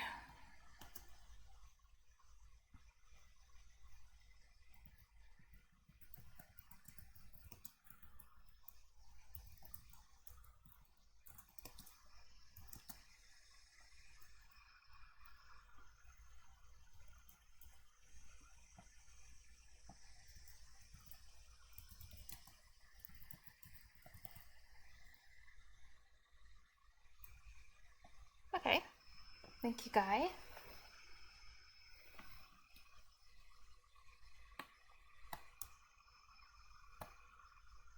so cool. So then I can just start filling in the actual data finally. After failing, like, basic theory, basic C# theory. I feel like it would be one of these situations, like if you were the instructor, it would be one of those, see me after class, wouldn't it be? NetDev oh says no. IE progress. Not the senior software engineer needing to see me after, I guess it would be after work, see me after work, the sticky note on the desk. Here you go too. Oh, yay, thank you. Look what I'm doing. Look, Tyrion, I'm not writing. I'm finally breaking it up. So this shop thing, I'm putting in a new CS. This is my first time like breaking it into not being in just program.cs, and then later on I'm gonna start copying and pasting this out to other places so that it's cleaner. NetDev says yes. I mentor the juniors. I hate reading this. This is too much. I know. With them and pair programming. Look at the using. Look at my using statements. Oh my god. Anyway. Where was I? Oh yes, reward shop. So I'll have to add this to. Oh, that'd be easy. All right. Now onto the fun. And if you guys have fun ideas for rewards, feel free to suggest them as I'm putting them into the, like, finally into their place where they should go.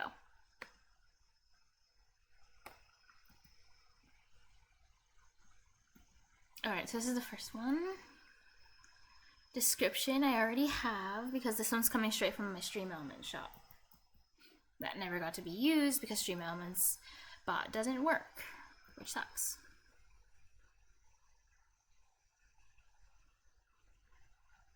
Okay, I need the other rules. DE4 Ryan but then says, you know what? I want another field. Never mind. I want long description and short description because that one's like really freaking long, and some of them need to have more details.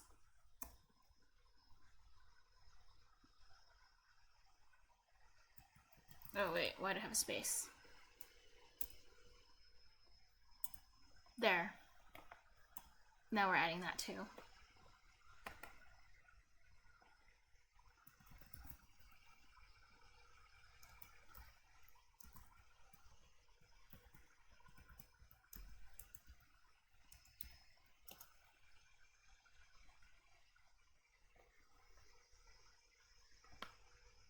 Okay.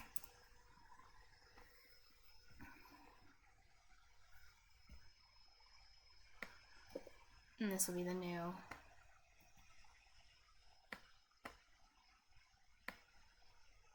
Because the short description will just, when it displays a list of all the rewards, it'll display like a very, very short description, so it won't be too much text.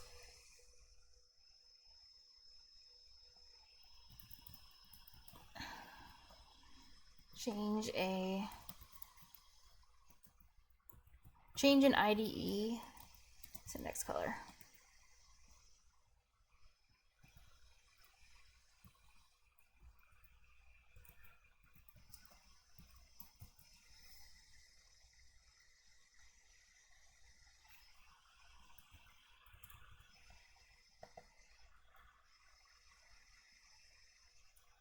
Not.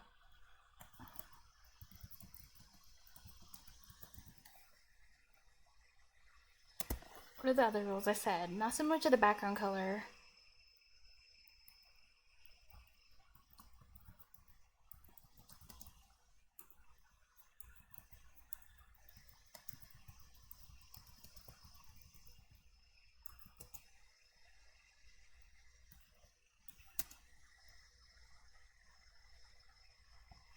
Okay.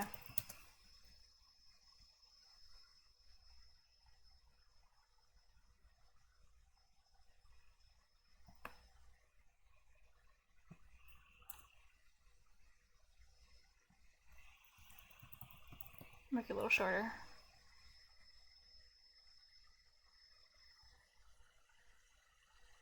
Yeah, I did really like my comment color, but you know what? It's fine. I'm willing to. Not changing the comment color.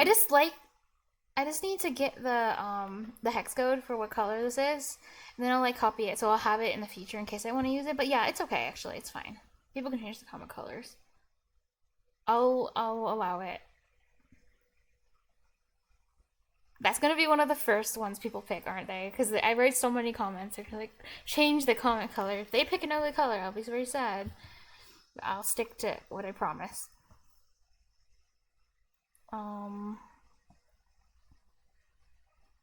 But that's why this is kind of expensive too, so.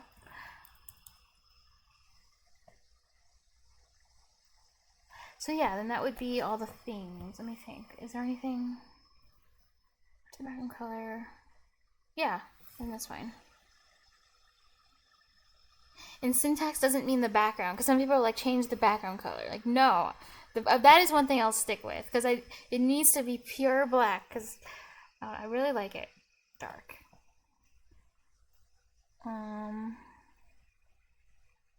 This one doesn't have inventory. Okay, cool.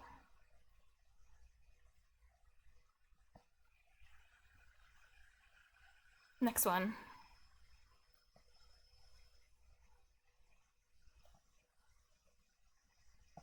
Where's my window?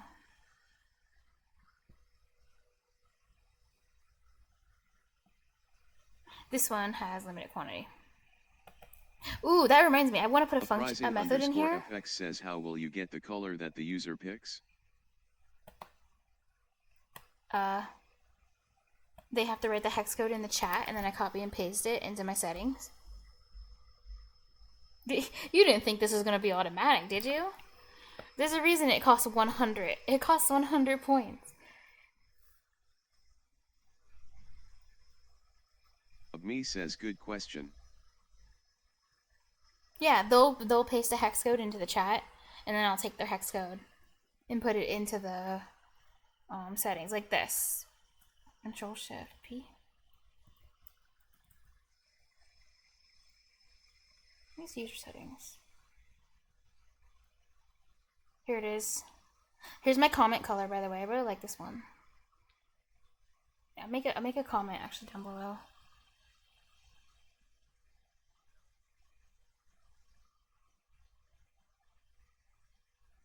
Where do I want to put it?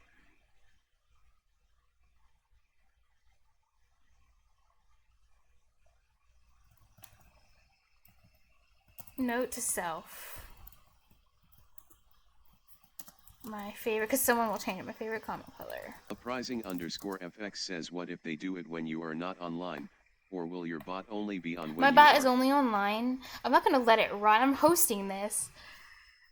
I'm not like NetDev and make a ton of money where I can just host stuff 24/7 if I wanted to. No, it'll be running when I'm up. If I'm up, it's up. That's about it. All right, comment colors are up for change, so it's fine now. I'll allow those to be changed.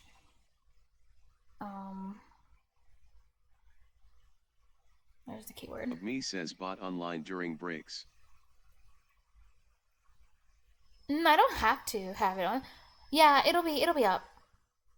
Because you're still sitting there in front of the stream. There's no reason to punish people because I have to go to the bathroom. Plus, in the future, bathroom breaks are when I'm gonna, spam the ads. So you should have like, I don't know, double gain, or something. I don't know. Ads freaking suck, but yeah, there's no reason to turn it off during bathroom breaks. It's not like I take 50 years.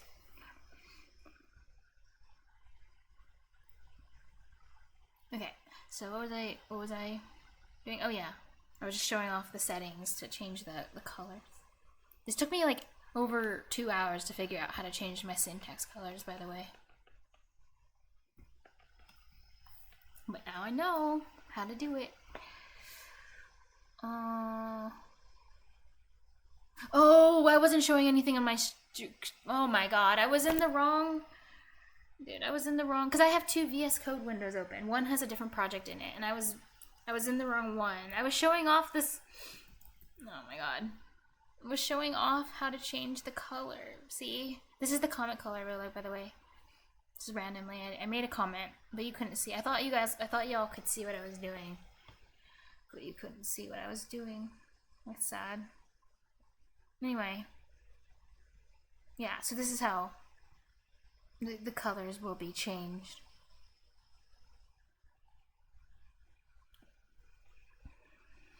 Okay. So what's next? Yeah, so this one has limited inventory. Oh, that reminds me, I need to make a method. Make a comment really quick. Make a method. No, it doesn't need to be, never mind. It doesn't need to be, no, it doesn't need a method. I wanted to do it in the main. Says, sounds like me thinking I'm sharing my screen while demoing a project for my product owner, LOL. Oh, you've done it in business before? It happens? Oh my god, I would do that all the time, because I do it all the time on stream. Like, there was one time I was streaming for like a freaking hour, a black screen, but no one said anything, because like no one was around at the time, really. NetDev says like all the time. Late at night. Oh. And they're like, wow, I love this product. It's nothing. It's just black. Yes. Oh my god. NetDev says, or That I'm sounds muted. awesome. Or you're muted. Oh no. For storing user values so that you can pull up the list in case you miss something.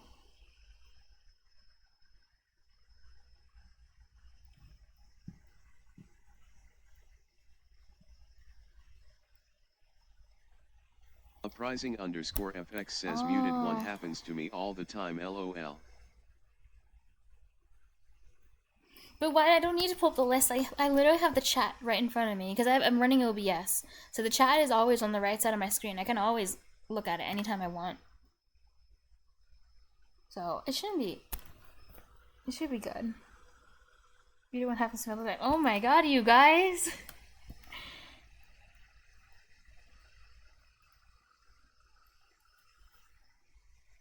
Cool. Well, I'm glad that if I ever enter the industry, I'll fit right in with forgetting to show like what I'm thinking I'm showing people things that they're not seeing. That'll be great.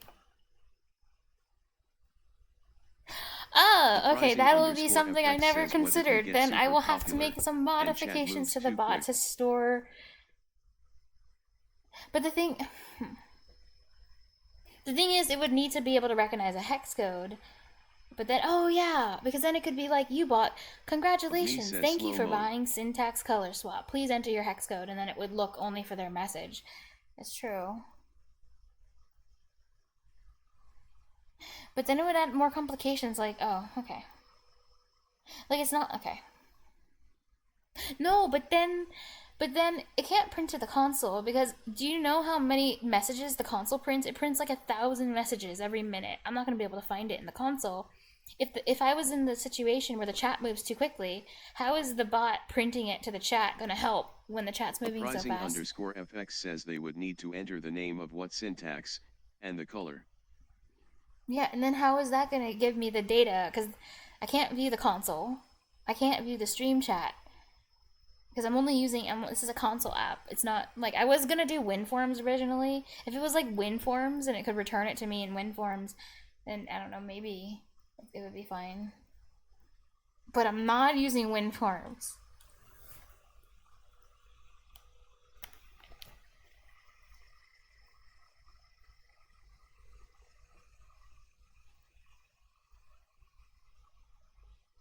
Oh, so I can keep asking for it? FX says create another bot command to pull the list. This whole time, I've never been in a situation where chat has moved too fast. And think about it, if chat was moving too fast, how could I do this TTS for everybody for freeze? Then I wouldn't be able to do one of my favorite things, which is having TTS available for everyone. Then I'd be really sad. So I don't think it'll happen. I don't think we need to worry about it, or at least we don't have to worry about it for a very, very, very, very, very, very long time, because programming on Twitch is super niche, and there's definitely a hard limit on how many people would end up being in chat, I think. Unless it became like more like a traditional streamer and gave in to the, I don't know, the normie way or whatever of twitching.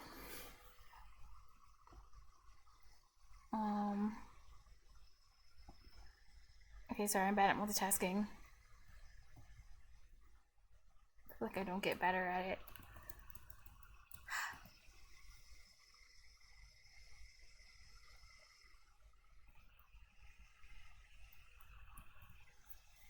So this is the only one that has a limit, because the amount of VIPs that you can give per stream is limited based on how many, like, max viewers you've ever had viewing your stream at once.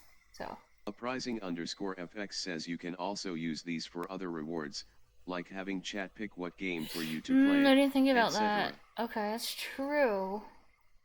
Like having that information stored. And then in the future, I mean, it could be used for something like join a queue. Like if you want to play, I don't know, Phasmophobia, join the queue, and there could be like something like that. But those are things I could add in the future if needed. I guess right now I don't need that functionality. At least to record the response, I don't need it, because the chat is slow enough. It's really, really easy to see what people are sending. But yeah, I might need to do something like that in the... Also, if I wanted to share the bot with other people, like for example, other streamers who don't do any programming or whatever, it would limit how useful the bot is to people. Because like, if people have like a chat that is active, that does go really fast, and it doesn't record their response, then the bot wouldn't be very useful for those types of streamers either. So that would also be a consideration if I was making it to like fit other people's needs, not just my own. So that's a good thing that you pointed out.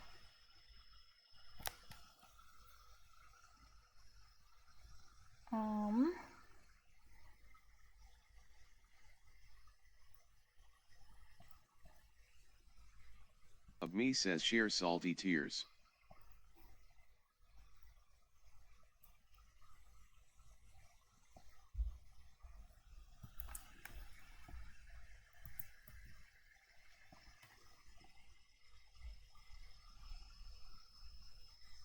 So, what's the next thing?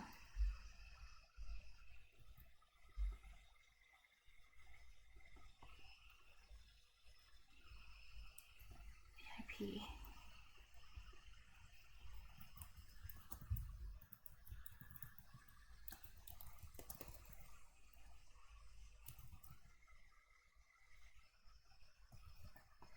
VIP. Uprising_FX says I've created a small Twitch bot for myself before, but it didn't do very much. Oh, well, I don't know. I just had the bot just send a message right at the beginning. Like, I was like, oh my god, it's the best thing ever. It just does something. So that's the important thing more than anything. I never thought I would have ever been able to get the bot to be able to do like so many different things in such a short period of time. But it's really because Twitch chat is so like OP. I don't know how else to say it, but y'all actually like OP as hell. Like, I've never seen anything like it. It's the coolest thing ever, and it encourages me to keep going.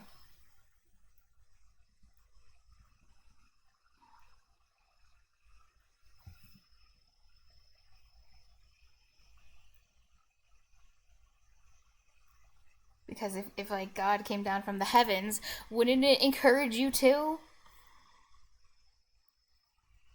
Not unfortunately.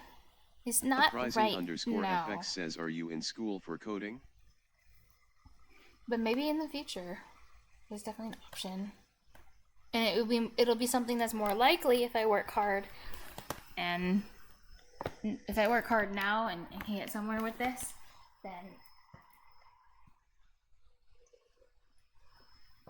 it would make it easier to do that in the future, which would be really cool. I also feel like I wouldn't really want to commit too hard to anything unless I feel like I really can do it, because I don't want to waste money.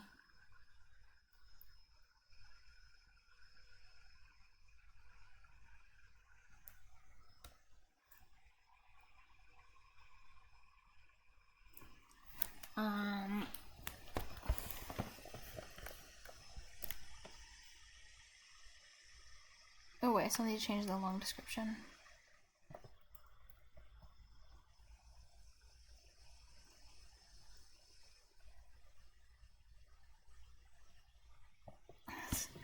Okay, so inventory.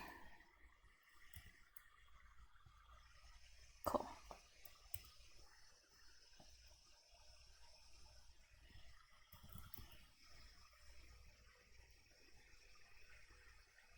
So I think the what I'm gonna do for the inventories is, if there are things with inventories, it's only this one reward. I don't really see any others that would have inventory. But inventories will reset automatically, so that'll be put into the program.cs thing.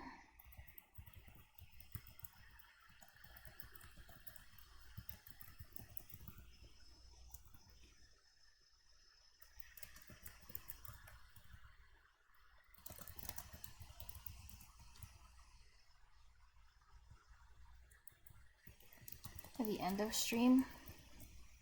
But I should make a method for resetting manually back to, for resetting to 0.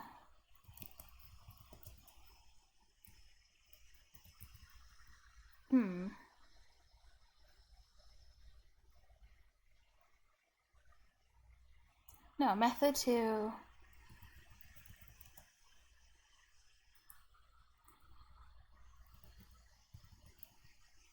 But then if that... Okay. Or just a check, or just like an if-else statement or something.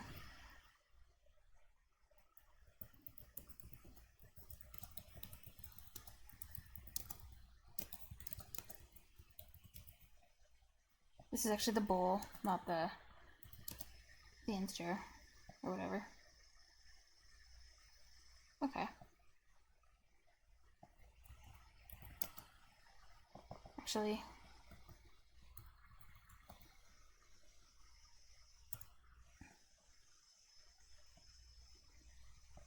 This one will be fun. This one's called Sip Torture. And it's that sip.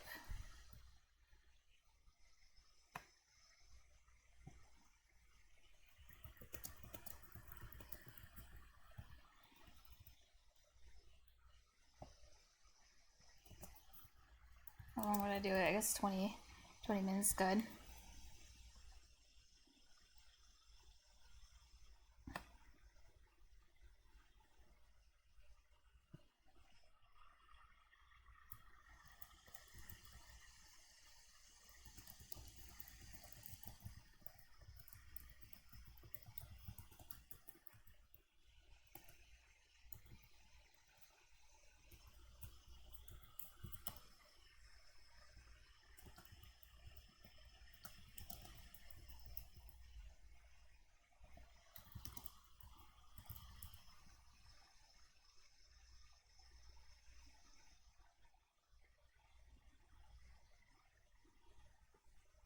Oh wait, I was supposed to set costs for these.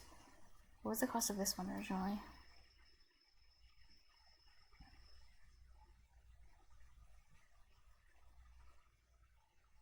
Yeah, this one wasn't too expensive. This was 6. Oh, you know what? I do need to keep track of something though. For this one, when someone buys this particular reward, but I can do this in like the main method. When someone buys this reward, I want to make a new like list for the raffle.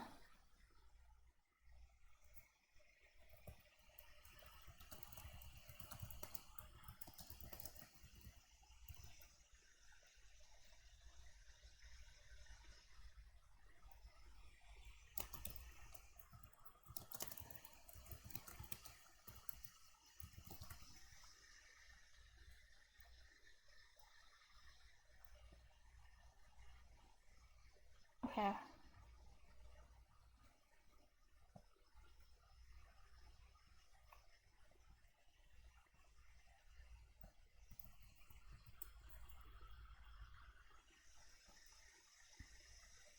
I will say though, depending on how many times I get interrupted and having to like read zip, or there's actually another one I'm gonna add too. Depending on how many times that happens and how annoying it is, these I might limit in inventory if it's like, oh my god.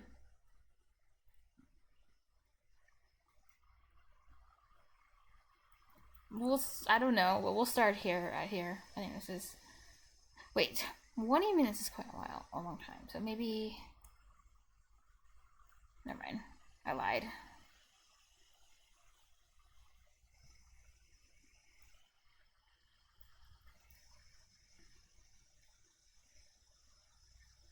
That's reasonable.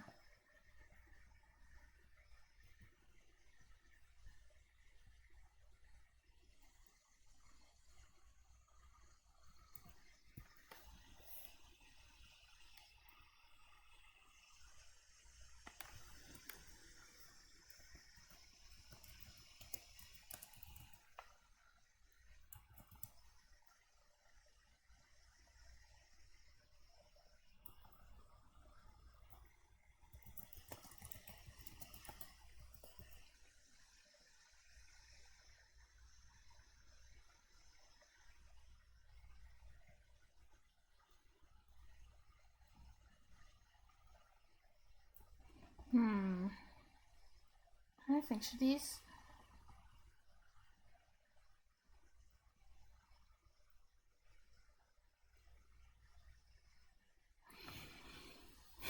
When I display these to the users, can I? Oh, can I make a? Can I have a list? Easily be an enum.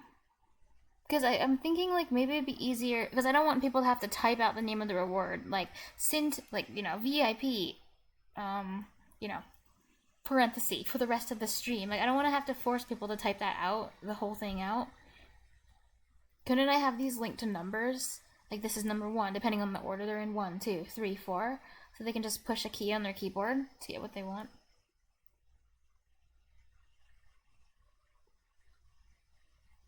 Somehow.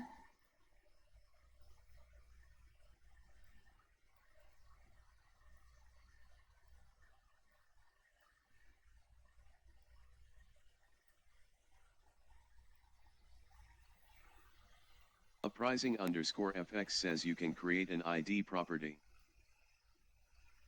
Oh, but what if I reorder stuff? Uprising_FX then I have to change the numbers, all the numbers.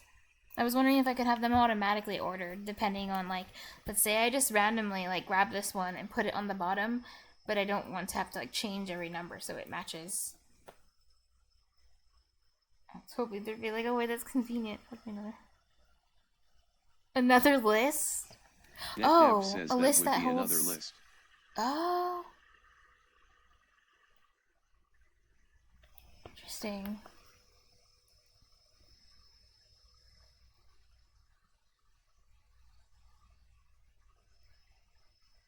Also, I totally forgot how enums work too. This can be ordered.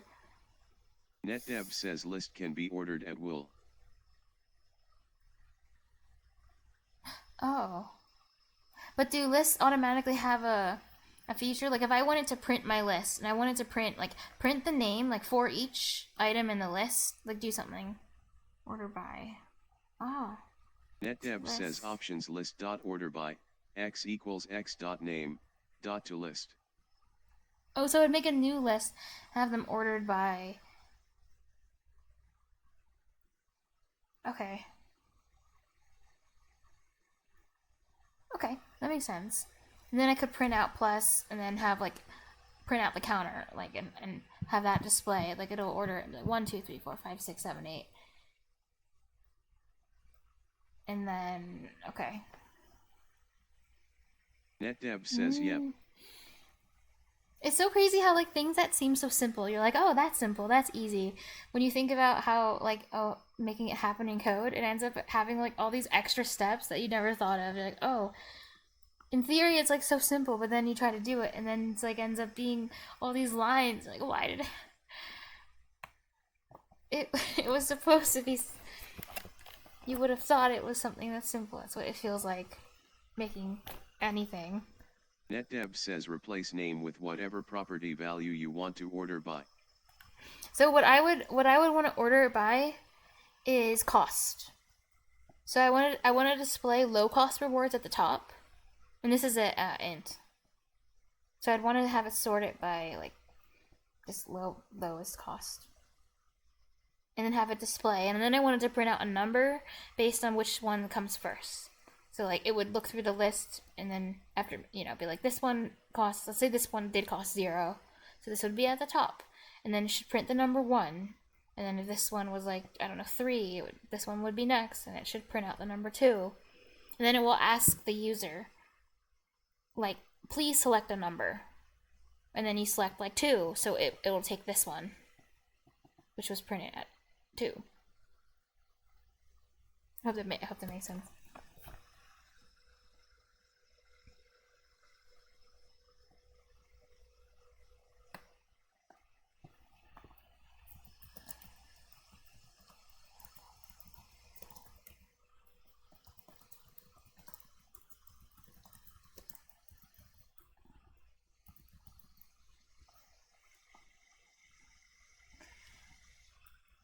This one's one of my least favorite things. Wow.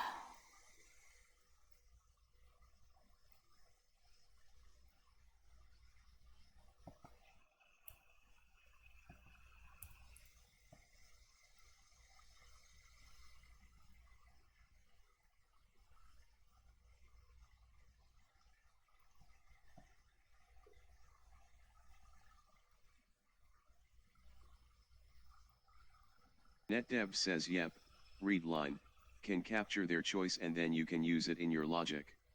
Ooh, that's cool. Wait, read line. I couldn't use read line because it's console. But there is a method in the library. Well, not really a method, but I can go whatever, e.message.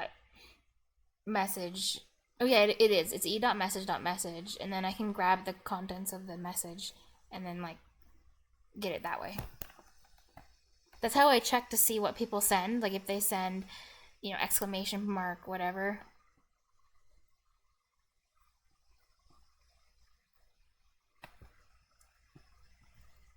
Okay, so this one's name is... So, what's the naming convention for objects? Oh wait, this is type. I'm literally so dumb. I can't with myself. I thought these were names for a second. No, they're not. Wait, so I don't have to give them... They don't need to have names? But I can give them names? Like, this is a name? Can I not? Or maybe I can't.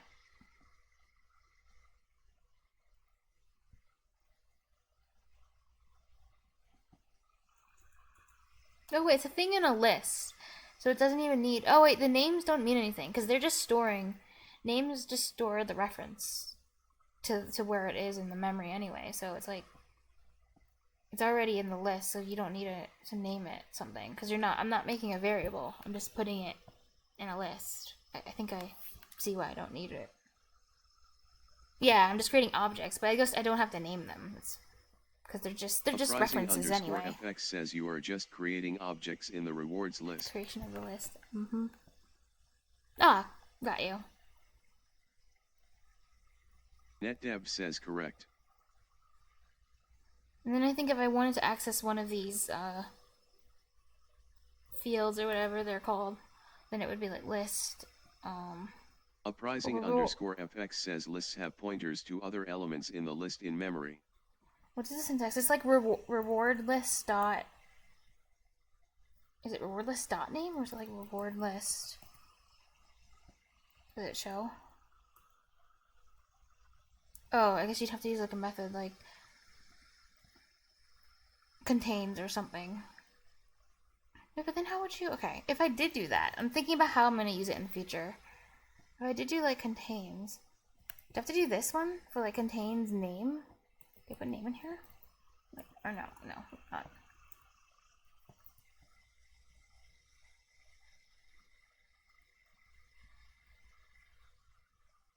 Reward item.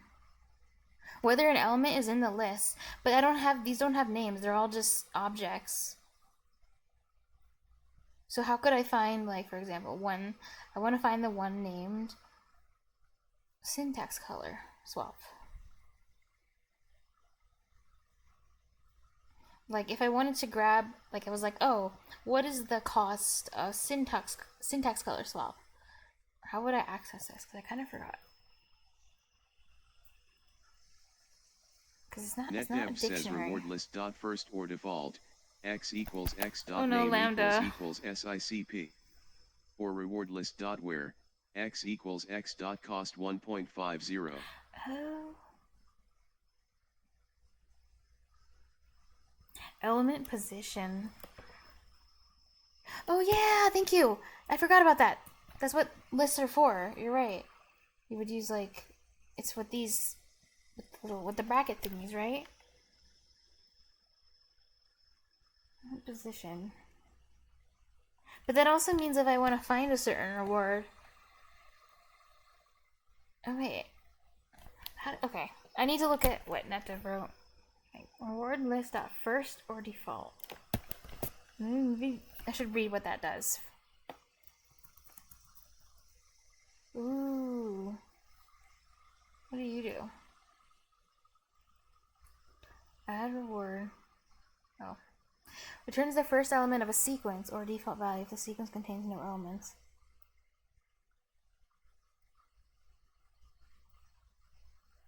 Oh wait, this returns the first element of a sequence. So won't that just return whatever the first object in the list is?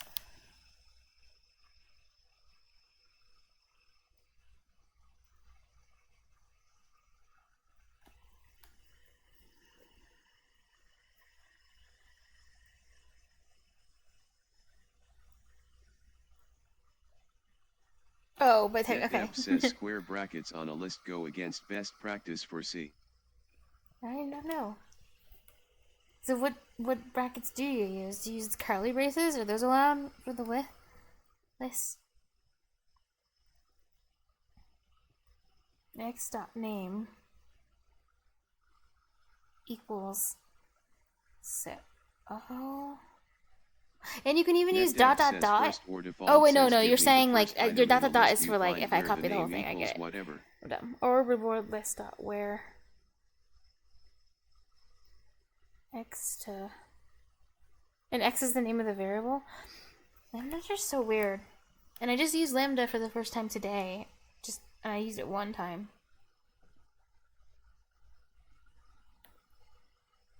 Uprising underscore FX says you could give your get rewards method a parameter like int user reward ID, and then later use reward list user reward ID dot name to get the name of the reward they wanted.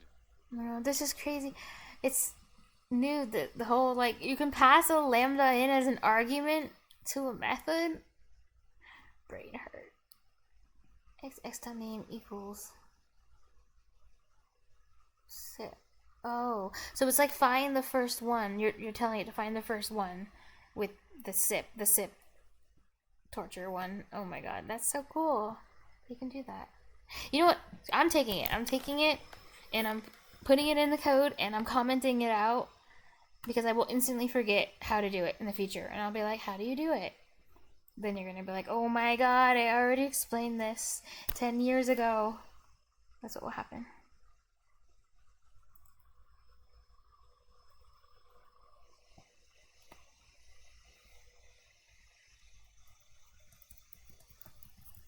Sample syntax below.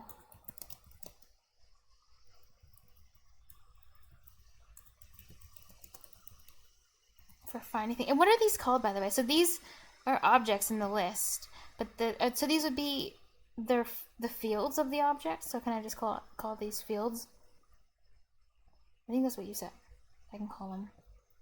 And they have the, NetDev says dot where says give me all of the items where they meet the condition of my lambda. Oh, wow. And what will that return? Dot where? Because it returns, you said all of the items. Wow. So will that give like a whole like list back of some kind? And what did you uprising? You could give your get rewards method a parameter like int user reward ID. NetDev says where returns a list. Reward list user reward ID. NetDev says first or default returns a single item. To get the name of the. Wait, but didn't NetDev say it's bad to use brackets with the list because it's like bad practice? Wait, what am I supposed to use if I don't use brackets? First default returns a single item. Where returns a list? Okay, for all of the ones that matched. That's really cool. Get rewards method parameter like int user reward ID. And later use reward list. User reward ID. Wait, reward list user reward ID. Wait, what does that do? Isn't that like dictionary syntax? Reward list user ID in brackets like that. Isn't that like key value? But then mine's just a list. NetDev says brackets require you to know where in the list the item is. You shouldn't have to care where in the index it is. You can just link to go get it for you. Oh. Wait, were you using link? I thought those were lambdas.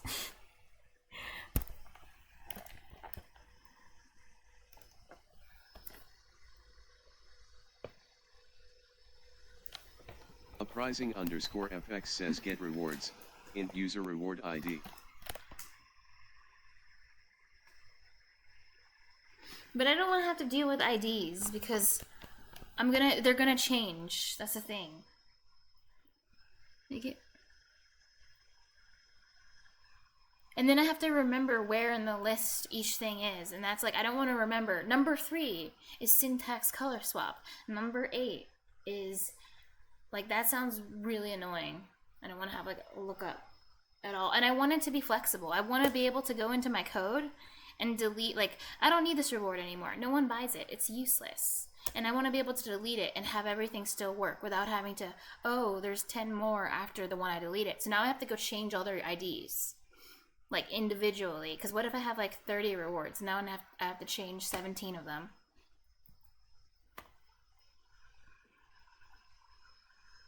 Care with the. Okay, so.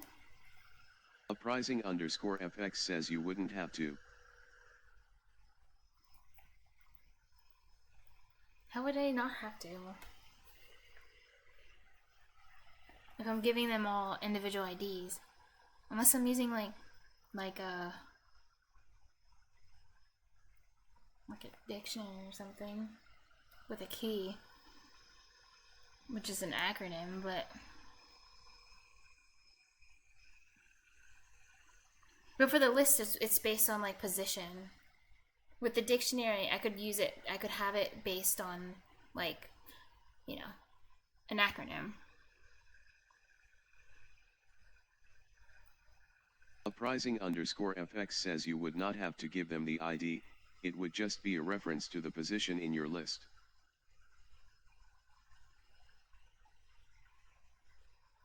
Get rewards, but get rewards is a method. So I'm passing it in. Oh wait, no, I'm not. Oh, you're right. I'm creating it as an argument. But when I call it in my code, it's an argument that I have to use. So I do have to pass in a number and say I want number 4. But I don't know what number 4 is, so it doesn't really, like, I think, adapt well.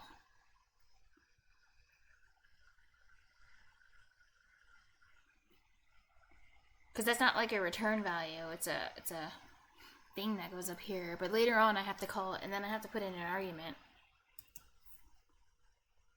when I call it in the main code or whatever.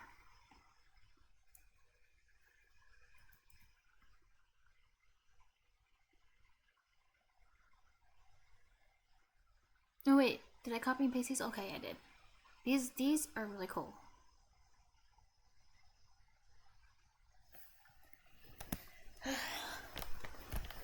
Lists are so complicated. I thought by not using Python, I thought by not using Python, I would be able to avoid lists, because everything in Python, like, oh my god, everything is like a list or a tuple. Like, there's so many, like, data is everywhere. But nope, it's important everywhere. Okay. This shop system ended up being significantly more complicated than I thought it was going to be. Like, once I end up having to print out all this stuff NetDev says and get the user's response, like, my god. I hate tuples.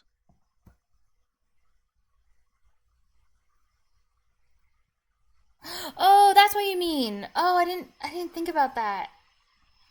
Oh, I see. Okay, you don't. I see.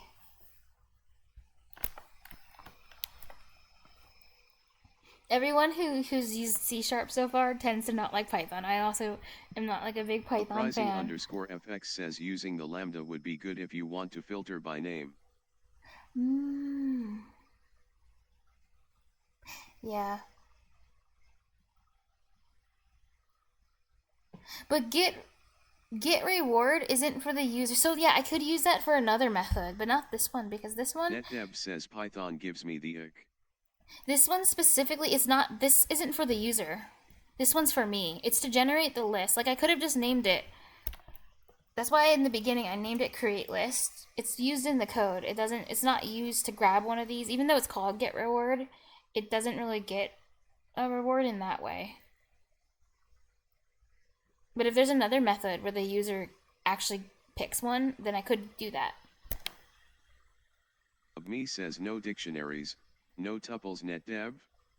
Python gives me the ick. Amazing. Python is extremely cursed, but JavaScript is more cursed than Python, I've heard.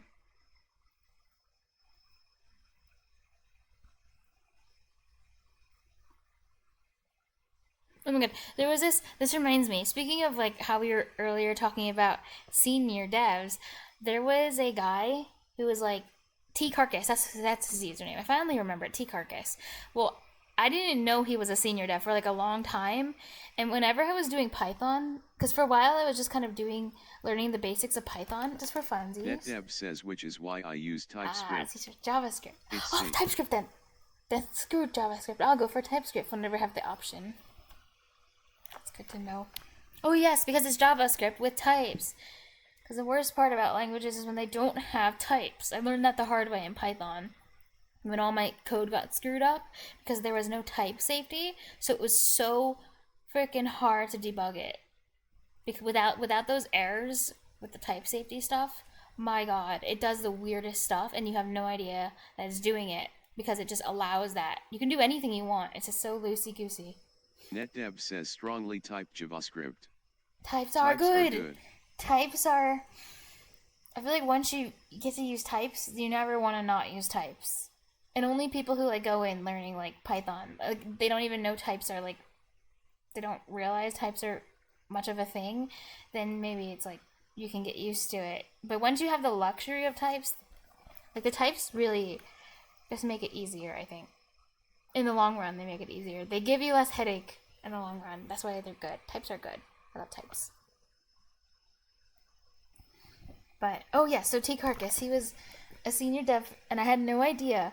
But back when I was solving Python, and he does Python, every time I was solving like beginner problems, like beginner coding problems in Python. Deflux Stream says I use Blazor, why stop using C? Ooh. But I used to, like I would solve the problem and I would write like 5 or 10 lines of code and I would write like ifs and elses and blah blah blah blah and I would just solve the problem. But then every time I would solve one of the problems, he would solve the problem and he would write a single line. Streams, I built a Blazor app for one of my clients. Oh cool. It was pretty legit. He would rewrite my code and he would do it in like a single line that was like impossible to read because of how it was laid out. Like the syntax was the weirdest thing ever, but he would do it in a single line and he just apparently, I didn't know he was senior dev at the time. He was just doing it to like challenge himself, to make it fun for, like he's like, I can write all those things in just one line. And it wasn't even like a lot of text. It was like not very much text, but he was able to solve all those different things in one line. If only I knew, I would have copied and pasted those and like I should have paid more attention to this because it was pretty cool. But yeah, just random story.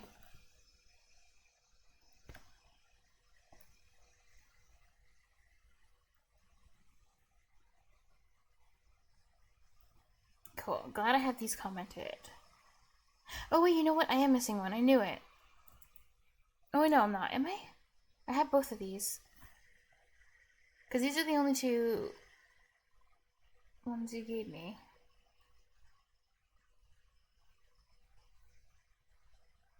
Oh yeah, okay, I have everything. Alright, time to finish the rewards. Name. What else is on my list of ideas?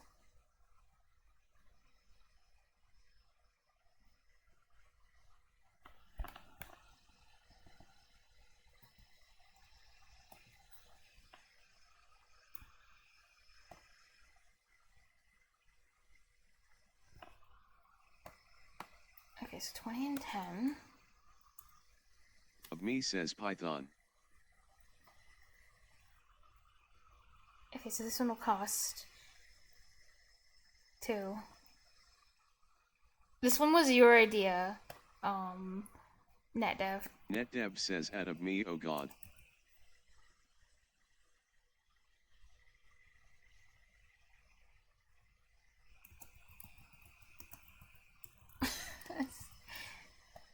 This is the one for Control A, Control D.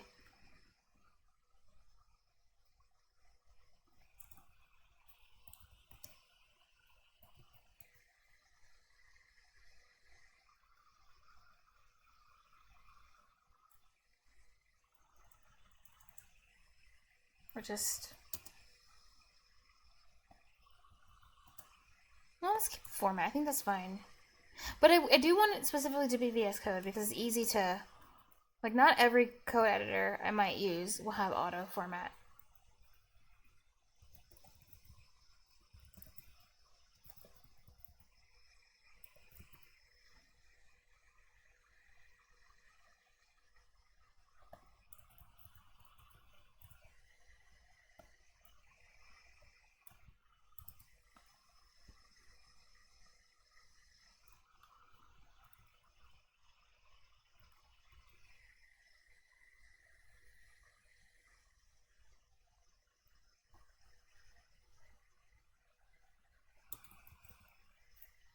And then what was it? Control A.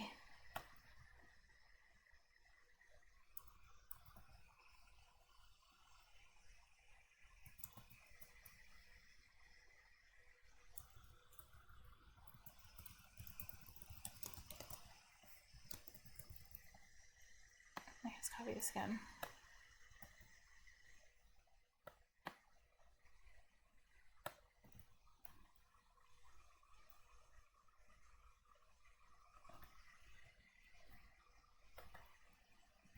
Okay.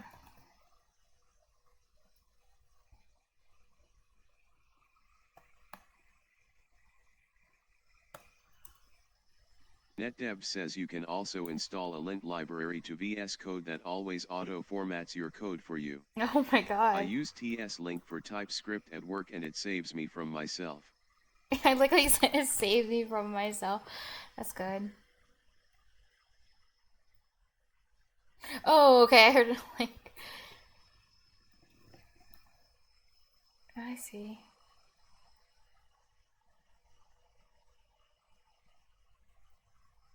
Huh.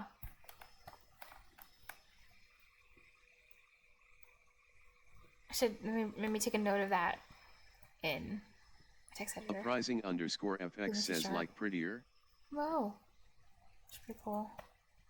Yeah, I forgot you do, because it's VS Code, like all those different niceties that usually come in NetDev says yep, I use prettier too. IDE.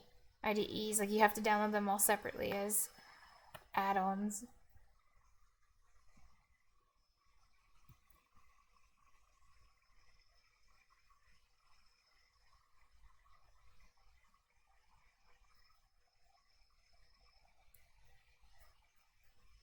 Return. Okay.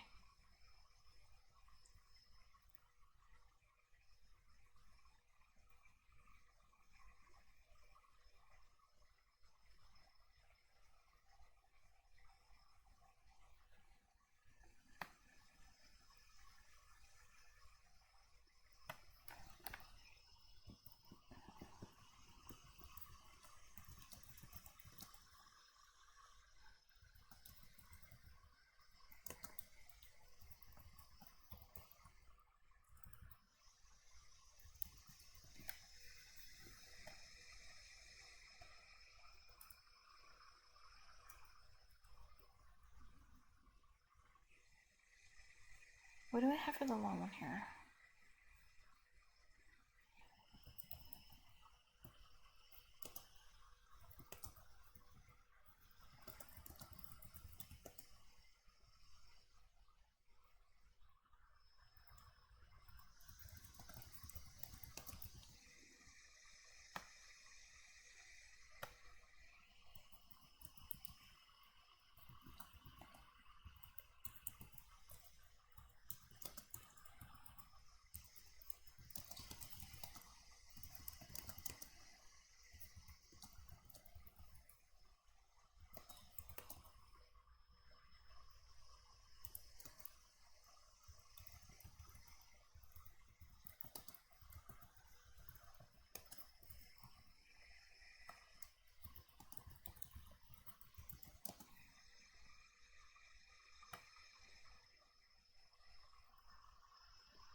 Okay, I'm happy with these.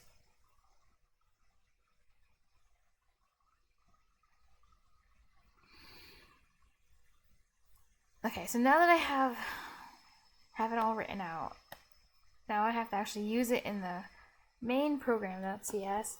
And oh wait, wasn't there one where I need it to? Oh wait, I can do this maybe in the program.cs. Yeah.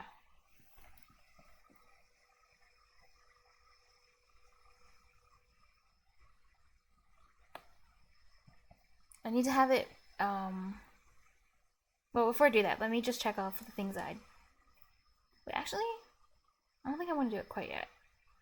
I think, first things first, I think I should just add these and commit these and push everything before things get wild. Like they sometimes do. NetDev says my daily morning meeting is in 6 hours, so I'm going to bed. Keep up the awesome work. Meeting. I'll be back No, again. thank you. Thank you so much, y'all. NetDev. Oh my gosh, so nice meeting you. It's so cool. And now I know why your name is NetDev. But you should have called yourself Net Senior Dev. Just saying. Have you thought about that?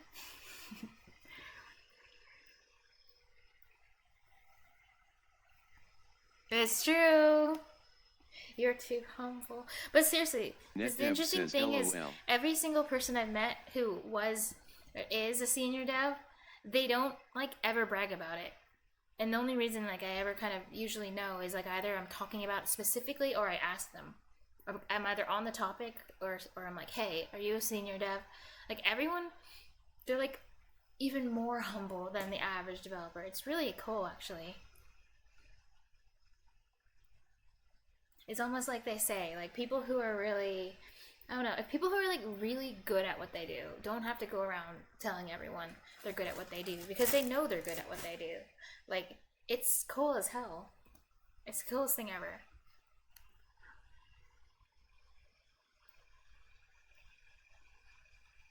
Stand up. Uprising_FX says stand up at 8:30. Wait, did I get any messages?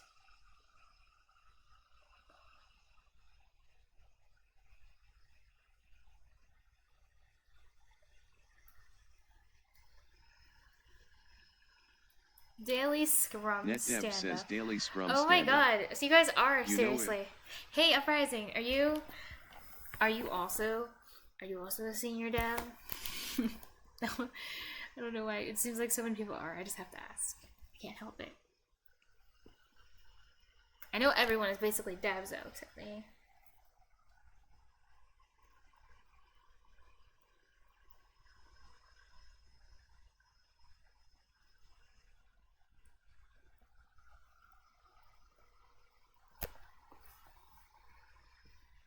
stand up. And I thought you were talking about stand up comedy. Honestly. Yes! Oh my god! A swim.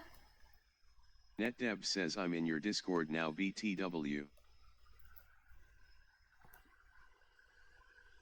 I mean, you could tell me that you invented C#, or you were the one of the ones who like originally like made the language, and I would have a hard time not believing it.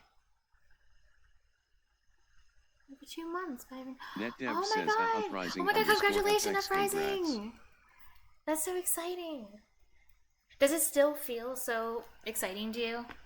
Like that feeling never wore off, right? Because I don't know. Even 2 months is not long enough for me to like make me feel like, I don't know, to make that feeling Uprising go away. _FX says thank you. That is awesome. Who was the one who said? Oh, it was you, NetDev. Yeah, you. Wait, who was? Wait. Oh no, sorry, I'm mixing up stories. You just said that you worked today. You said you worked in as a corrections officer and investigator in the prison. That's right.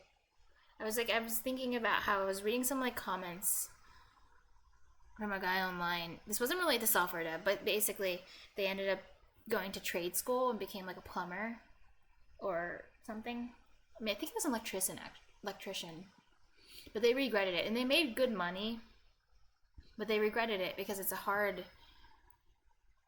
job. Like, it's a lot of labor, and you only need to spend like 10 or 15 years, not very long, to like permanently screw up your body. So he like really regretted it and wished he picked a job that paid less money. FX says it is exciting, except that they have me doing an Angular update from version 16 to the latest, not like this an Angular material v14 to the latest. Oh.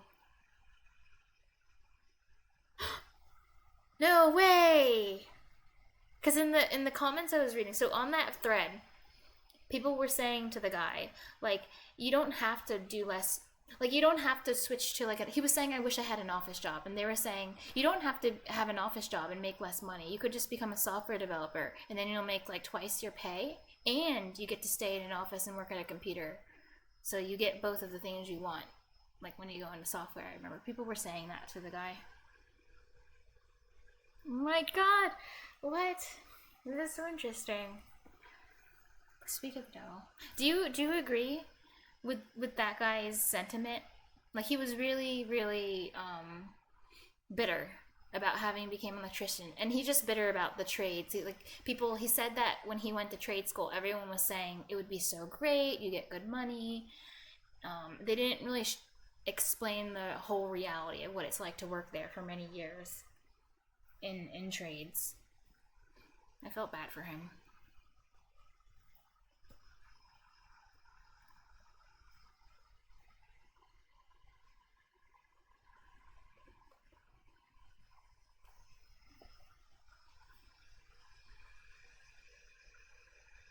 Nightmare.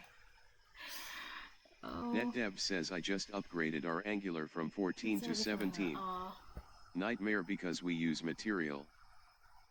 But you know, I really have so much respect for people who do that kind of work. Says retired 21 years, Python 6 years.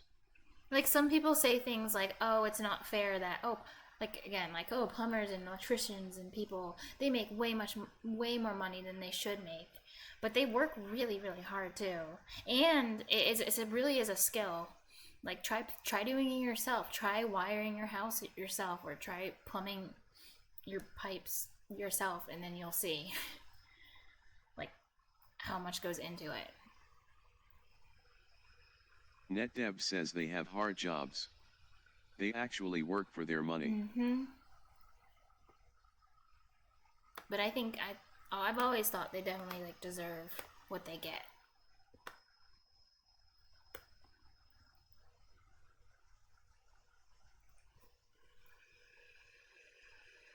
Mm-hmm. And he said he was always like every day, just constantly, like, you're on your hands and your knees, the past 3 years, crawling around. But yeah, they work really hard. Like,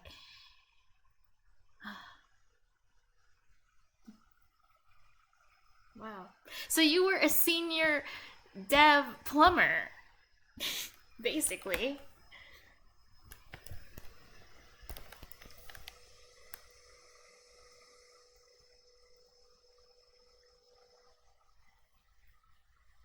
Uprising underscore FX I'm says tempted to just call LOL. anyone who's like of that rank within their careers, like they're all just senior devs, but of whatever specific field they're in. NetDev says I get to work from home and probably only have 2 hours worth of work to do each day. No freaking way. I can say anything about tradespeople.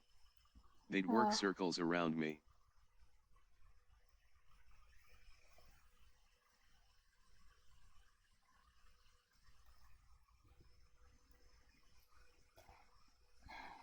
Damn. It's so Uprising so underscore cool meeting FX says people. I used to work 12-hour days, 5 sometimes 6 days a week, when I was a regular plumber. Oh my god. And then when you came home, like whenever you were done work, you just were too tired to do anything. Right? Or at least that's what the guy said in his NetDev really says long. mad Like, he respect. wrote a really long like post about how he felt about the trades. And he was basically like discouraging people. Like, he was saying, be careful. If you want to go into trades, don't Uprising just underscore FX says yep. like really think about it, because the video I was watching was called why you should go into trades, like why it's like the best thing ever, why everyone should just drop what they're doing and immediately go into trade school. You can save money on college, and then you can get a high paying, like a decent paying job, no risks, no nothing. And then that's why the guy left like such a long comment. He's like, this strikes home because this is the type of thing I believed when I first started. So yeah, I agree. I second that. Mad respect. But look at you, Uprising. Look at you. In your new field, you're a dev now. And give it like 10 years or 5 years or even shorter. You might be a senior dev too. Uprising And you know underscore how to work FX hard. says trades is not for everyone, just like coding is not for everyone. Most of my guys are making close to $150,000 a year, but they work hard. Yeah. And aren't you are at higher risk of hurting yourself in like a trades field than like some other fields, aren't you? And there are some things that you just can't get back. Even no matter how much money you make, if you hurt yourself, like some things last forever, or they last the rest of your life. But that's just how it is.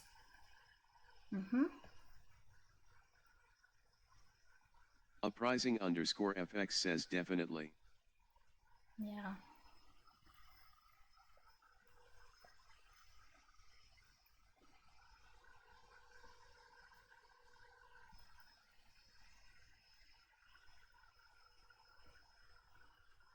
I'm so happy I met both of you guys, because you're so, like, thanks for everything. Thanks for talking with me this stream, because it's been so interesting.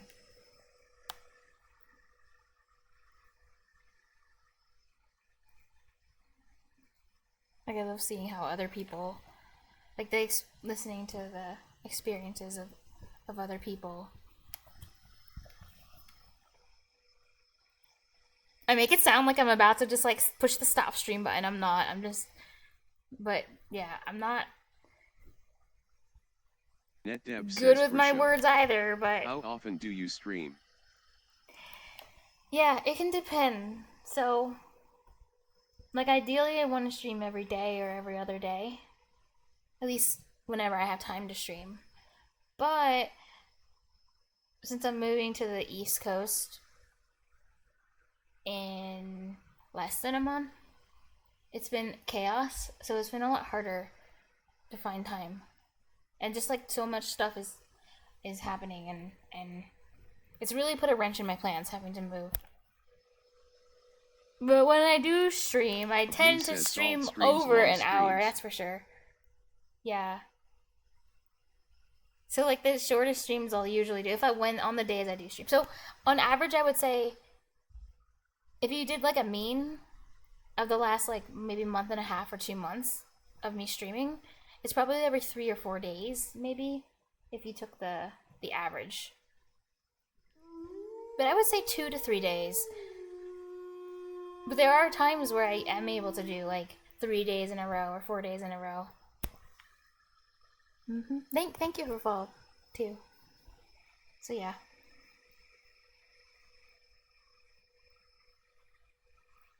And I'm happy with the amount I've streamed, but I still feel like I'm not trying hard enough, and I still feel like I have to try says, harder. Cool, I'll watch for the like, noties I really do. and stop in.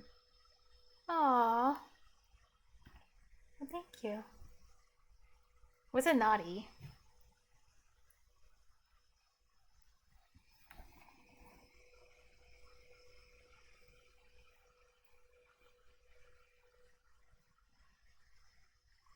Oh, okay.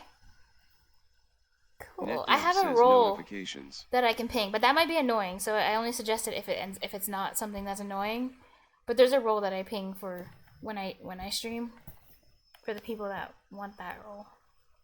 Also, for anyone who joins the Discord, do turn off the notifications because they're not off by default. So just go into like your personal settings and for my server, turn off the notifications, the auto notifications. Yeah. Java.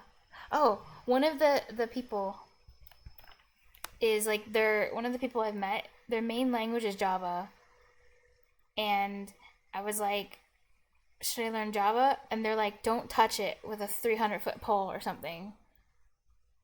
Like, even though that's like is their main language, there's just so many issues with it. That's what they said. I don't know. Do you feel that way about Java? If I was like, oh, okay, that's cool, should I learn Java? Would you say the same thing to me and like, don't touch that language? Don't touch it.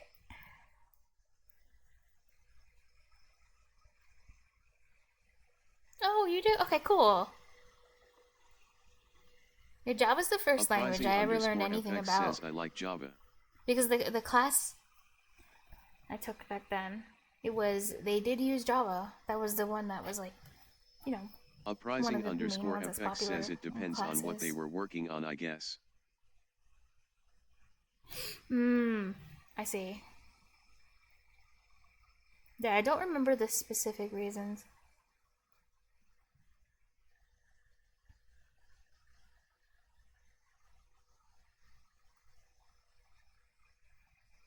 Yeah.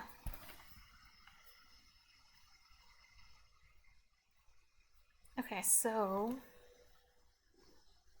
where was I? What was I doing?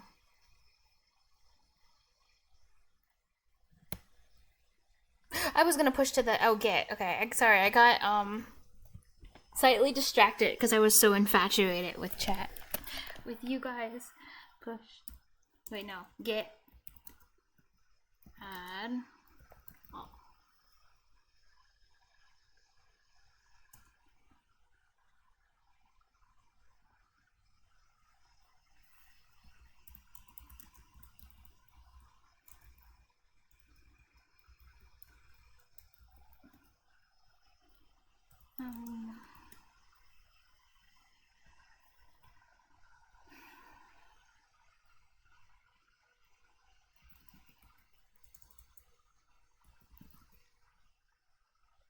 What's it?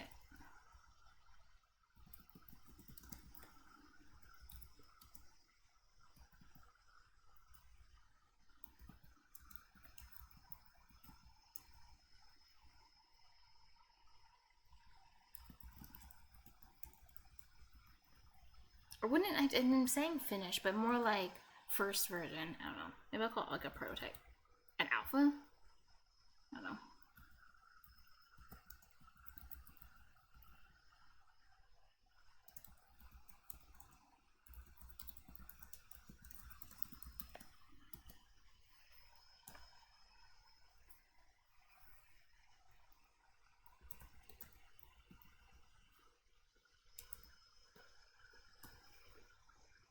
Okay. Oh wait, NetDev, if you are still around, oh wait, yo, never mind. You're in the Discord. Okay, that's good. I was in a.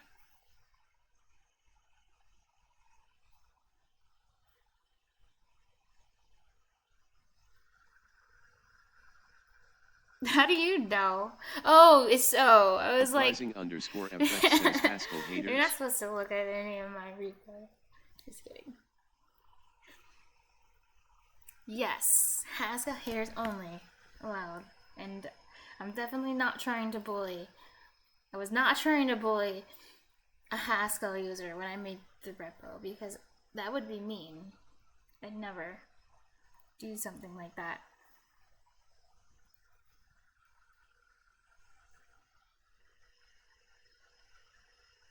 No!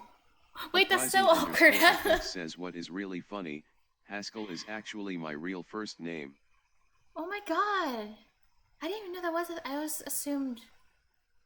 I don't know, I've never met anyone named Haskell. You're the first person I've met named Haskell!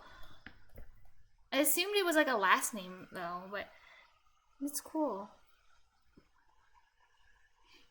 Okay, I should maybe retitle it to Haskell the Language Haters. Not the people. Usually just Uprising _FX says usually it is used as a last name. Did you ever ask your mom? That's such an interesting choice of name. Why? Is she a programmer? Was her husband a programmer or?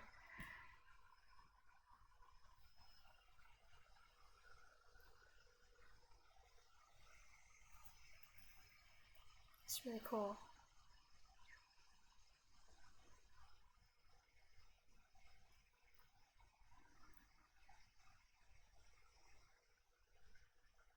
Uprising _FX says she is not. I was named after my grandfather. Oh, that's cool. So his first name was Haskell?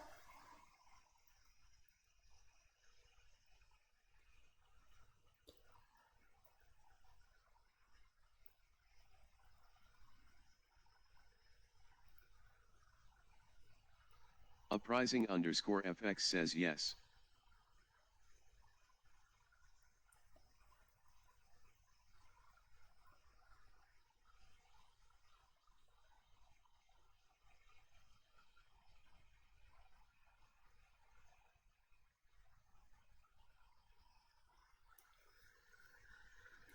That is so cool.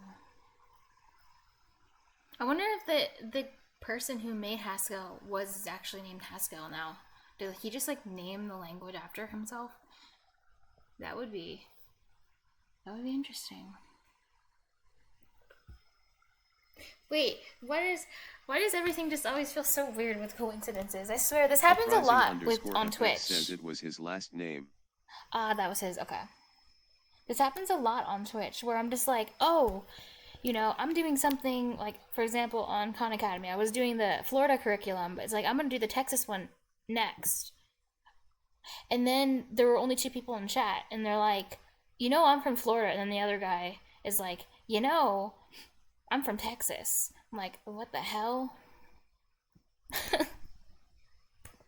I mean, like this type of weird ones just happen a lot, but I don't know. I guess it just means I need to keep streaming because it's fun and I like it.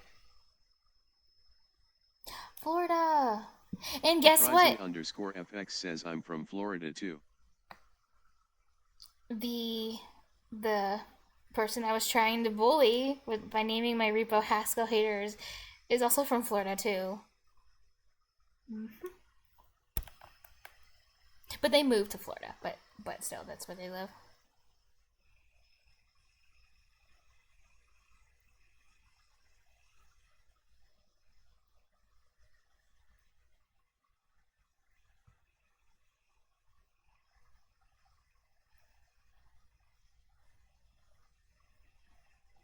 I feel scared to try working with this. This is going to be hard working with this list.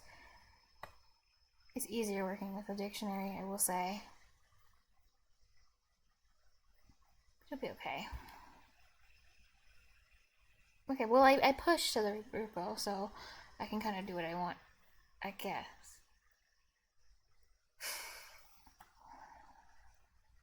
Well, I guess first things first.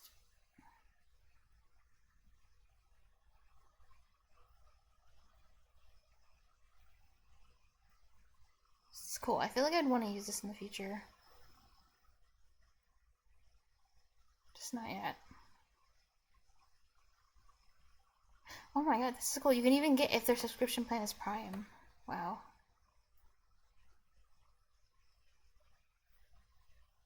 Yeah, some of this A few of these methods are from what was it? It was like boilerplate. It was on the library.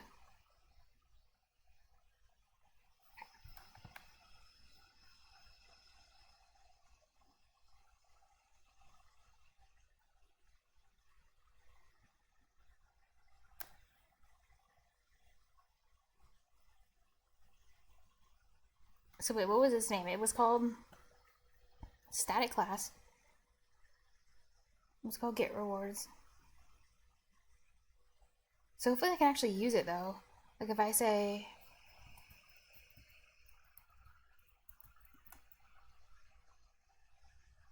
so, do I have to use the class name?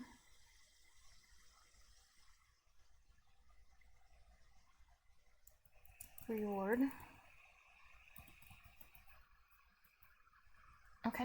I'm not sure if I'm gonna be able to get it, because don't I have to do something like really weird? Like, do I have to say using? Wait, no, that's for namespaces. Like, don't I have to like add it into, I don't know, do something in that? Because I had to do something weird once that was like really annoying. Like in the solution, or not the solution, the CS project, I had to like freaking like add, like I had to add this JSON thing into it, or it wouldn't recognize it. So I wonder if like I have to do that too. Like, do I have to actually add reward shop.cs to be able to use it?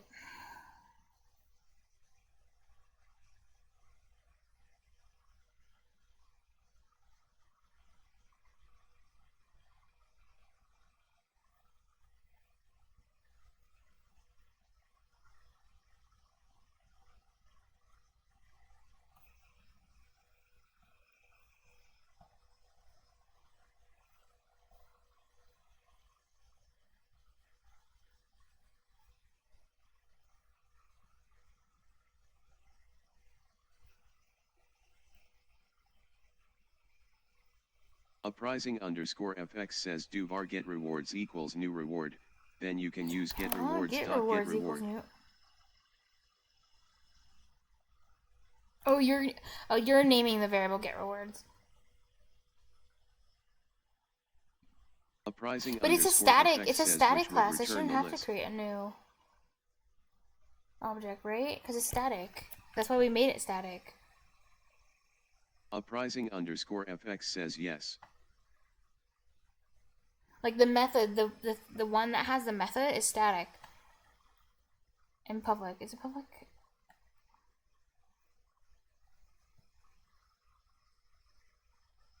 Oh. Okay. It wasn't public, actually.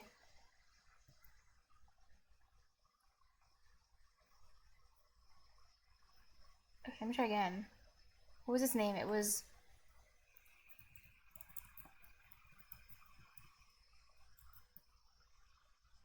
sad. Or actually, it was called...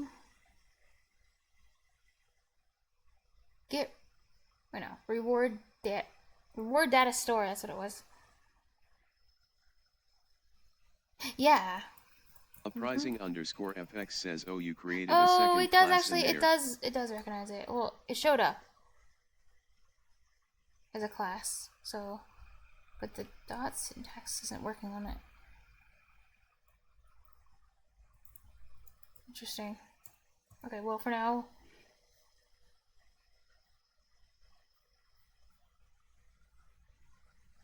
so I'm gonna use it in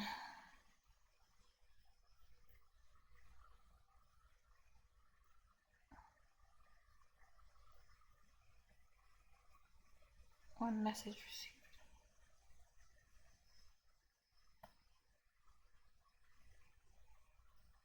Oh, there's my try. Uprising_fx says because you were creating a variable.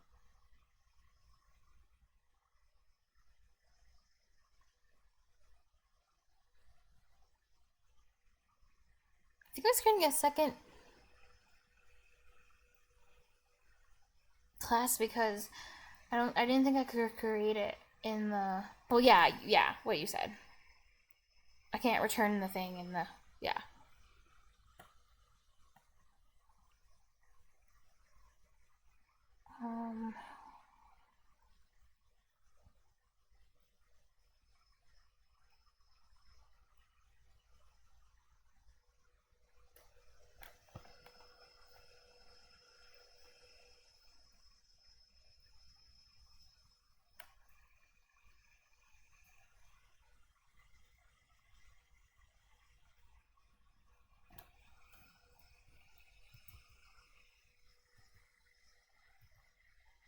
Oh my god, what did I just do? Okay.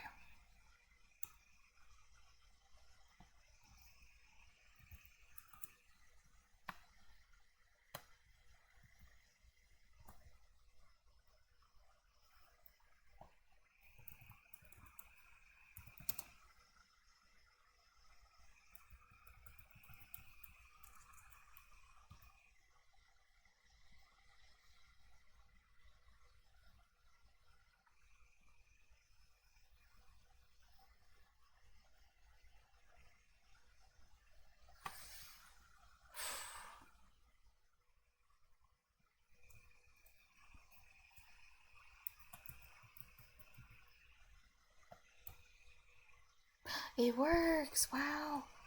Oh wow, so it's not very hard. All I have to do is create a new CS file, and I don't even have to use using statements. It just recognizes that it's all part of the same project. It just knows. Wow, there was no reason for me to write all of this in one big file. I just realized I was being paranoid for no reason.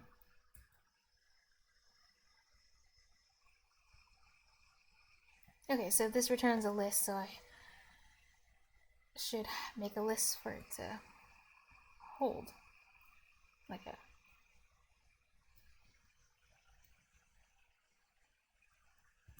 Okay, list.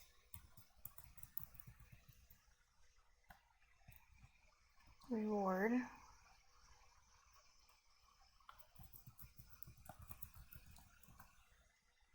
Okay, get rewards. Okay, and then I just need... I'm gonna print a message, but... So the way I want it to look when it's formatted is I want it to be like... I need to do the sort thing. I should have copied that. I should have copied that method. I'll have to go back all the way up to what the method netdev suggested.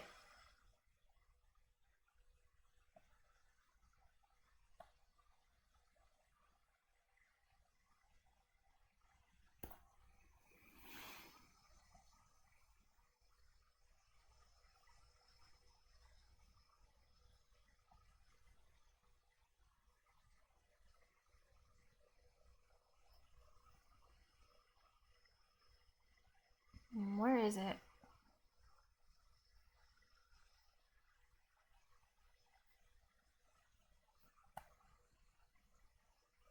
There it is.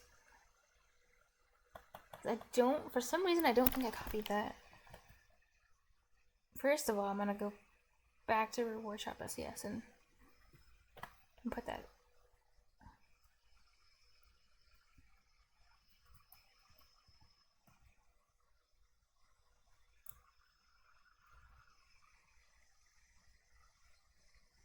The to list. This is really cool.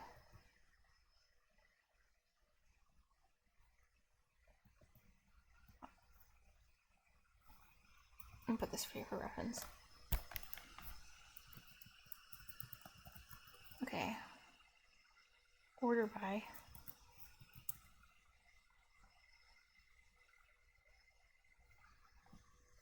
Sending order to a key. Returns an I ordered enumerable. Out T element. Oh my god, what is this return type? Oh, but they're using .to list, so it'll be a list again. Ascending order. So ascending means most expensive at the top, right? Descending is... No, wait, no. Ascending is lowest at the top. Because it increases. Okay. The order by.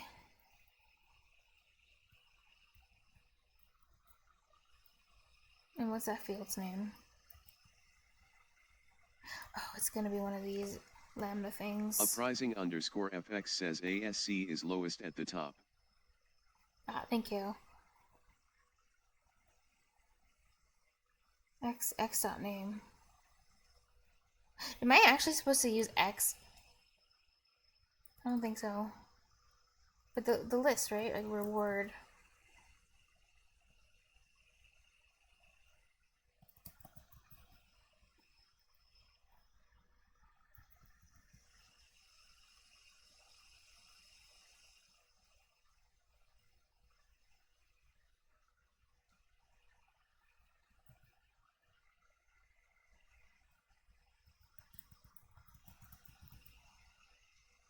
Okay, so in this case I don't want to use name. I want to use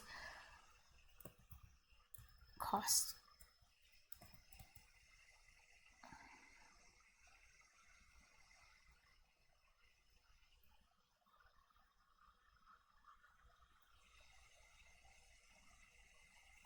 So sort it. Uprising_FX says for lambda, the X can be anything you call it. It is a placeholder for what you are Oh, okay, but in. I still have to use reward list though. Okay, I was like, I thought you were saying I could change it to any name, like call it this. For a second, why do I have to use a lambda? Uprising_FX says to reduce confusion. It's kind of weird, but like, why can I not just use reward list.cost? Why do I have to do it?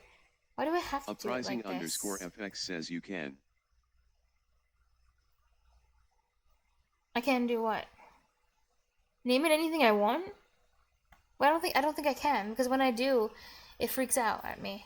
Like, I get red squiggly. Oh, but I still have to use the Uprising_FX Oh, I says see you what can you do mean. They have to be Bob=Bob.cost. Oh my god, you're right. What? Or Haskell. I could do Haskell. But what? Oh my god.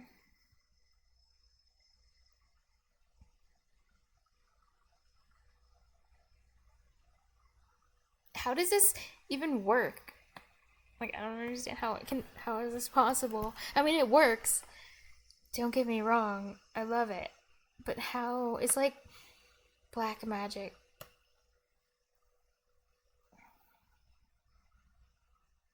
Because isn't this... Well, yeah, parameter. This is... Wait, no, the whole thing's parameter.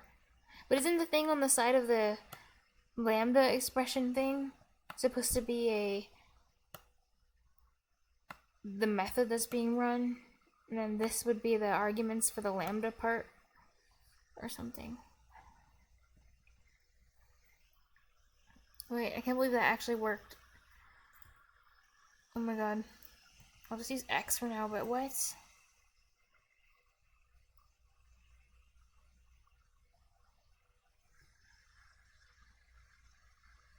Oh!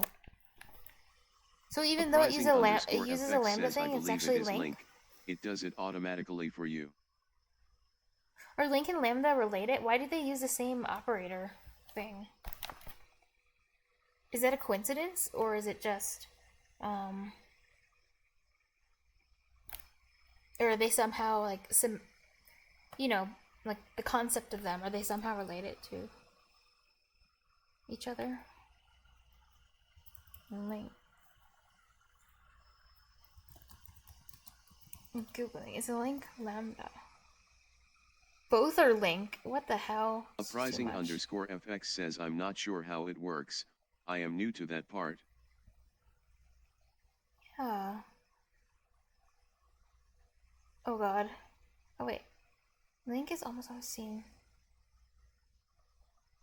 Oh, both link and lambdas are two totally different things, both of which can be used by themselves.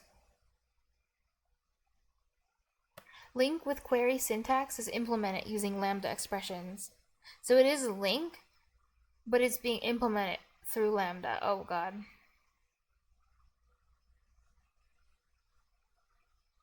The compiler allows you to write in query syntax, but effectively it will transform it to method syntax behind your back. This is just piling on the fact that both flavors are totally equivalent and will behave the same way. E.g., lambda expressions may cause closures to be created. I have no idea what that is, but... Uprising_FX says Oh.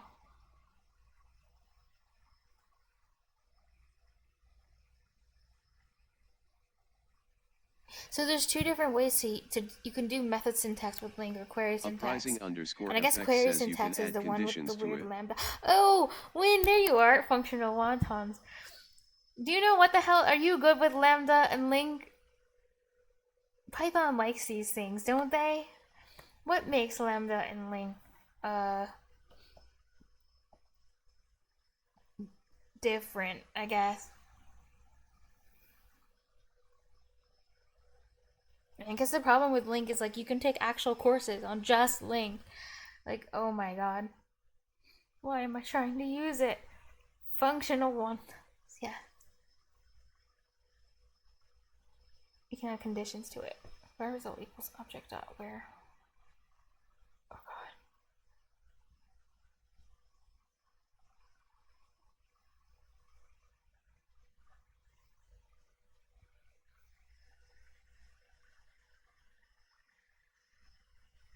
Oh, LINQ is a .NET thing? Says I'm not familiar with .NET, but I looked oh, up it's on part Wikipedia. of .NET. Oh, I don't know why I thought it was for all the languages. Native data querying capabilities. Line 137 says LINQ extends the language by the addition of query expressions, which are akin to SQL statements, and can be used to conveniently extract and process data from arrays, enumerable classes, XML documents, relational databases, and third-party data sources. So in the same way, C# is like Microsoft Java, LINQ is like Microsoft SQL. Oh god. But like with lambda sprinkles all over for like no reason other than to make me sad. I hate it here. Maybe it would make more sense if I could see. So apparently the compiler adds, when it sees this, it like knows what to do with this, and then it makes a bunch of methods.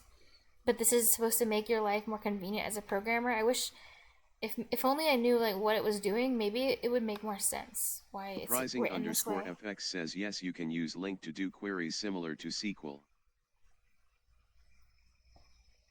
But what the hell? This isn't like a function. What is this? What is it telling you to do? This makes no sense. And also, why the hell can I name it anything I want? Like, this is what Uprising made clear. Like, I can name it anything I want. It literally doesn't matter. It just has to be something, and then go to something.cost. Like, what in the world?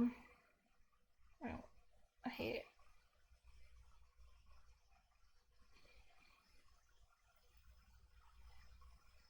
Okay, I'm imagining it. So this makes sense to you, Win? Line 137 even says though you don't use C#? function called.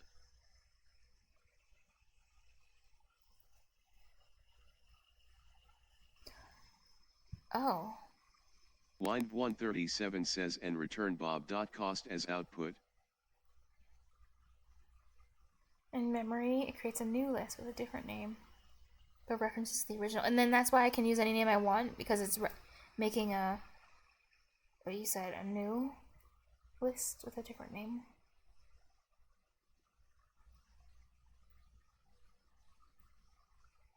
Okay. It is. It returns an enumerable I in order. 137 says order by is some kind of sorting method, right? But then we're using, I didn't finish the rest. I was using, then we use toList. Uprising_FX says I think so, so it does not have to change the original list. Oh.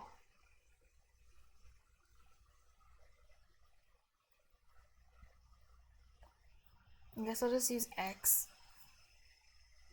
Line 137 says you're specifying a way to rank the items in the list. Yes, I want to rank them by the cost. So I'll show you where this is, if you want to see where this is coming from, it's coming from, I made reward shop So this is where you can buy all the rewards, like changing the syntax color and stuff, but whatever. Look, and I have SIP. SIP is now a reward, and it's the JavaScript edition. So that'll be fun. But don't worry, it's expensive, so I can't be tortured for too long.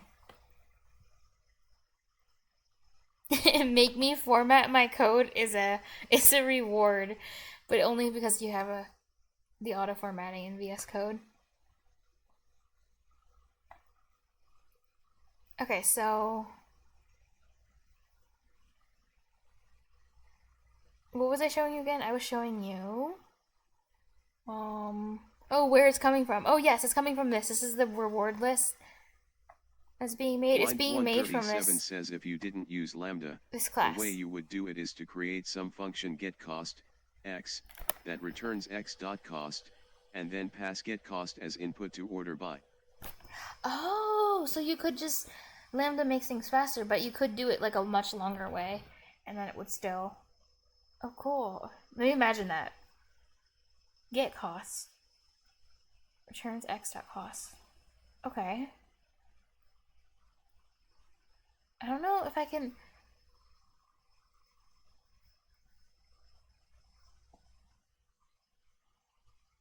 But that's the thing. I don't know how to return x.cost with us outside of the Lambda weird thing. But then that's what I was asking. I was asking where they went to sleep. What was their name again? NetDev.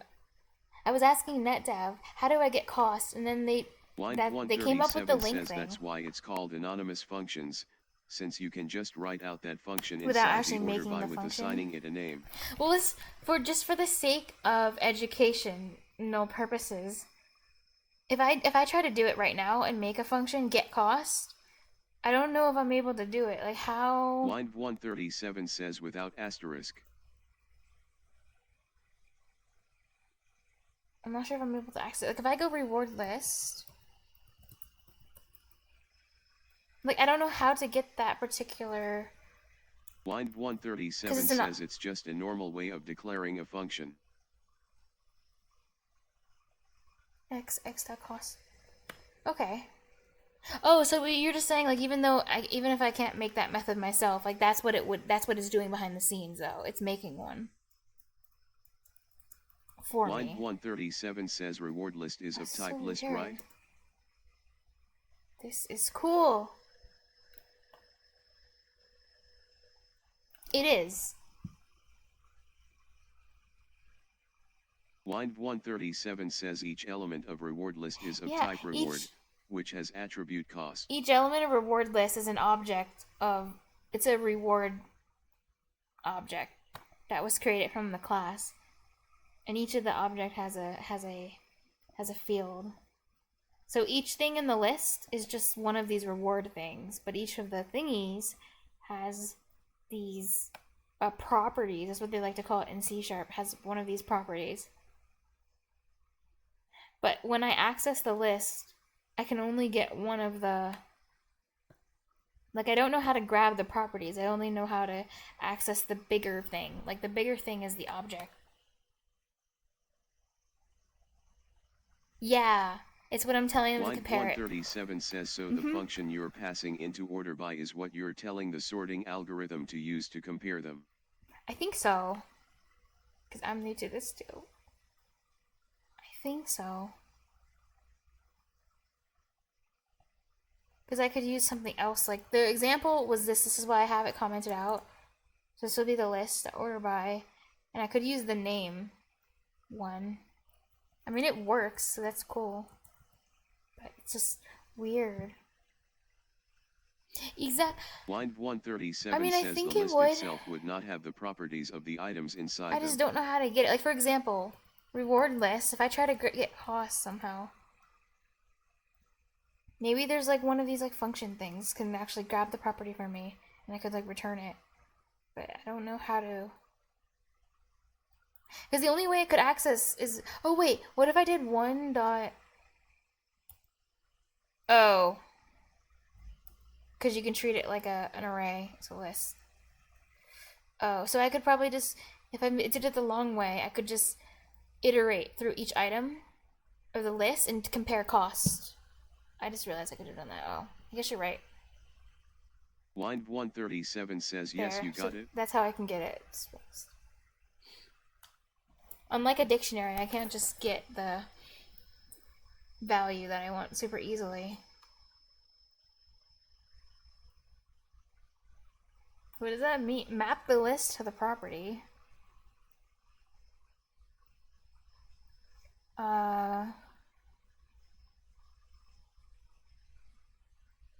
No, I think? Or I'd have to create something new, like a dictionary that has, I don't know. I think I'd have to create like a new thing. Like I'd have to create a new list of all the costs, but then I would have to go iterate through this list. Lexander says is the C. This is C#, yeah. Something that map? Nope. Well, nothing named that. But I thought of a way. Thank you, Win. Thank you for helping me step through the problem-solving process. Because I think I know what I could do then. I'm not going to do it, because then that would be like a pain. It's easier just to do the quicker way with the lambda. The lambda thing. The link lambda thing. I can. What does that even mean, mapping? Uprising underscore Using FX lambda. says you can So map is it. that what we're doing with this?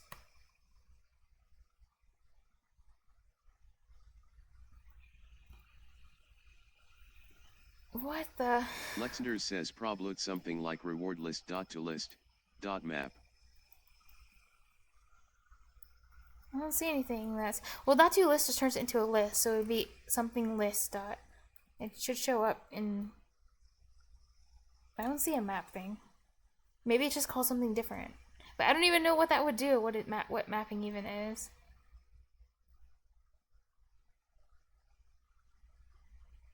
Oh, yes.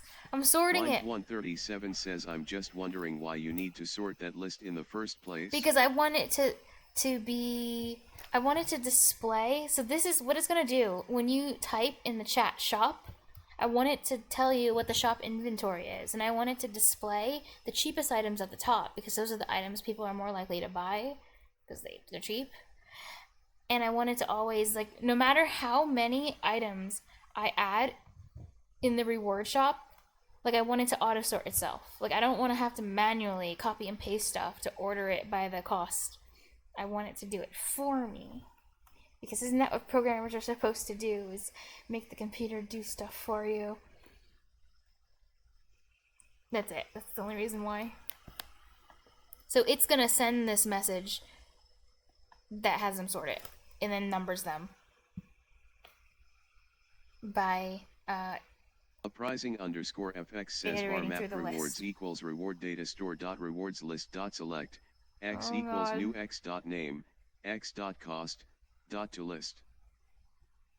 What is that doing? Is that just creating a new list with only... Is it just creating a new list that has a new object in it, but the object only has 2 properties instead of all 4 properties? Why would I want to do that too? And there's another lambda. So basically, you're replacing the lambda option with another way to do a lambda. Like, it just more link anyway. Uprising underscore FX says yes. Wasn't the whole point to avoid link? It was asking about how you could do this without having it. It did not need... Oh, okay. Huh. But interesting. Okay.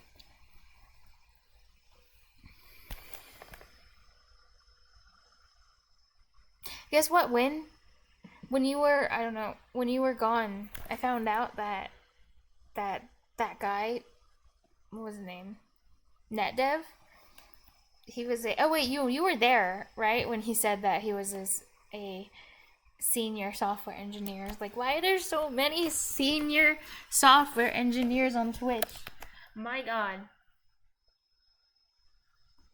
I'm sure they have more interesting things to watch than this dumpster fire of coding. Wind137 says I did a quick Google search, and in C. New iron, new old. Yes, it does say that in the thing.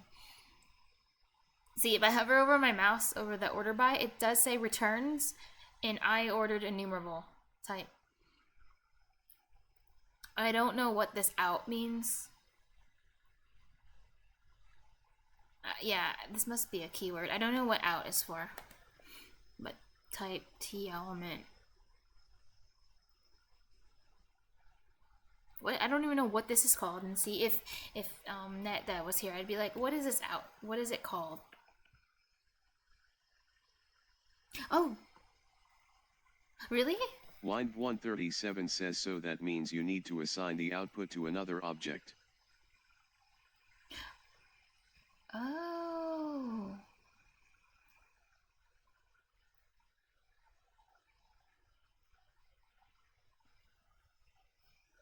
Wind137 says list sorted rewards list equals. Wait, you mean this out thing I'm talking about means that? Is that what we're talking about? Or are we on something else?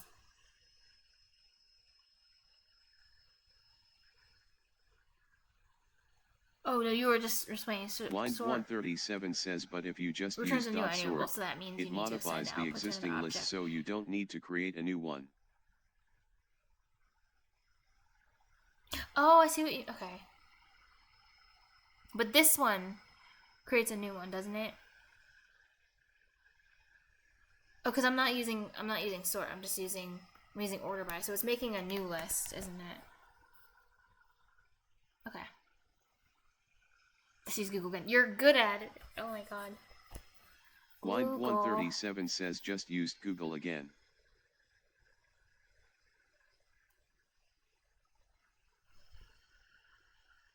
Covariant? What the hell is it? Wind137 says carrot this is what out seems to mean in this context. That is covariant. What does it mean to be variant? And you better not say it's something that's variant. That's co.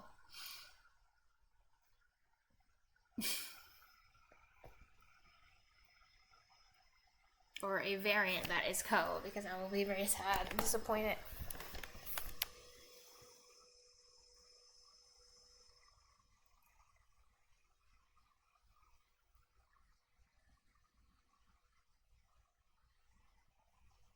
Oh my god, I should add that as one of the... Because someone actually said that to me in the chat once. I should add that as one of the lines that the bot can give.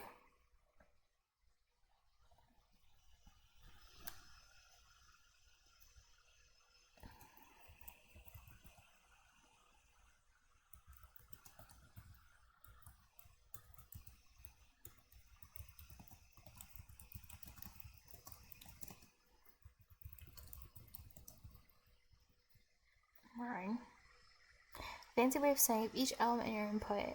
Wind137 says basically a fancy way of saying if each element in your input is of type reward, the type of each element in your output is the same, also reward. Okay. Oh, because it's like it's putting up multiple... Okay. That's cool. But it makes sense, because if we're working with, like, a list with... It would be weird if it was... Oh, yeah, it'd be weird if it was like Python. Like, why does Python, like, let different things be allowed in a list by default? That's messed up. Oh, we were hating on Python when... After you left, we were just hating on it. Because it's cursed. And then NetDev said something like... I forgot the specific wording that was used, but it was good. It was like... It was like slightly more intense than I'm not particularly fond of Python. Something like that. Along those lines.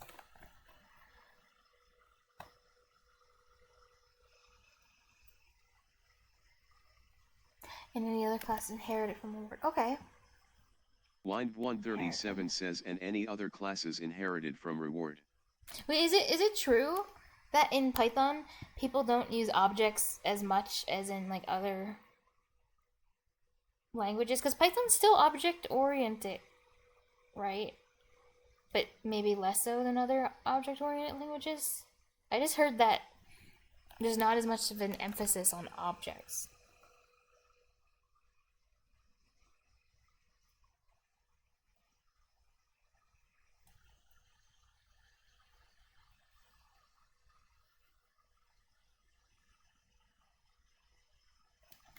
Thank you. Blind 137 says, I guess it depends on what you use it for.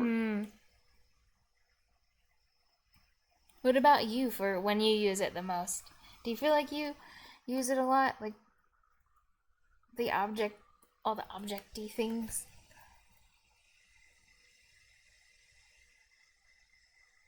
Blind 137 says the math/stats folk usually don't really have use for Okay. objects.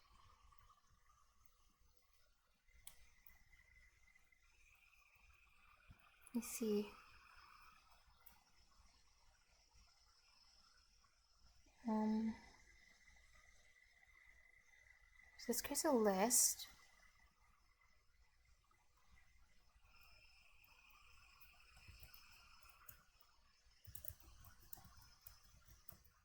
Okay. List reward.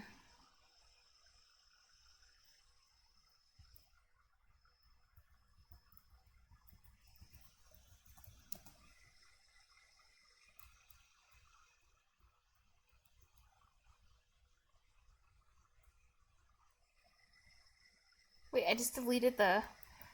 Oh.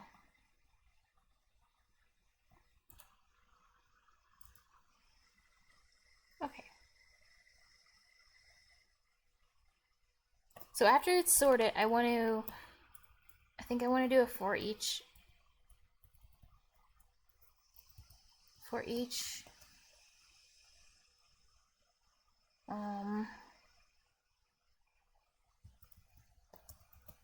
I think it's okay to call it that, right? Wait, can I forgot if I'm allowed to use this, or is this, or is only Python allowed to write it like this? X equals x dot cost. Can I do it like, is it in? I think in is a keyword too in C#. For each one in. I'm crying, is it not? Oh, type, that's right. For each. Uprising underscore FX says that's not C. That's not C# syntax in uprising. I'm crying.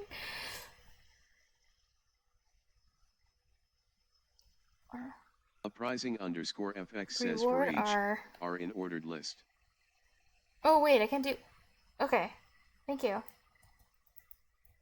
You're right, because each one has a reward in it. This isn't a yes. Thank you. So reward. Line 137 says type of one is reward, not int. Ah, thank you. Oh yeah. I forgot what happens in Python with this. Is like, what type is this? Is the one thing when you do a similar thing where you do something in something? Is it of type whatever that thing, or is it? What do they? I don't know. They do something weird with like the range and stuff. I remember that. It's weird. I already kind of forgot. This, but I mean, this makes perfect sense. So this makes sense. All right, for each reward in ordered list,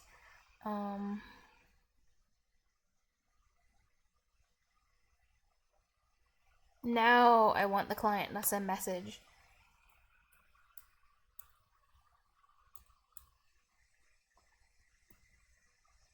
Actually, I want one up here, and I want. Oh no, I want it to be one message. Oh no, wait, that's bad. Says basically in Python it's the same except you don't it needs to send one message. So basically what I need to do, wait, this got a lot more complicated. Because if I have it loop this message, it's gonna send like one message for every reward, and I don't want that. I just want it to send a list, one message, and it has a list of rewards. So instead I need to loop through, and I need to like store them in a string. So I need to make a string, I need to store each of them in a string and concatenate them into one big string, and at the end I need to send the big string builder. Yes. It seems to be don't specify the type. _FX Okay. says string builder.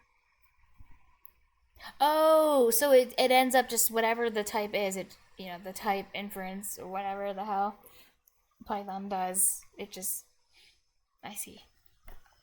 Thank you, Win. It's definitely weird that the Python's for each loops are just considered like normal loops for Python. Like they just treat them. Because I thought I was just doing a normal loop, and then you had to tell me when you're like, this is actually a for each loop. What Python calls I forgot what they're called, but what Python calls a loop, it's just a for each. I was like, what the hell? But that means when I reached for each loops in C#, I felt really comfortable with for each because I was like, oh, it's the Python loop.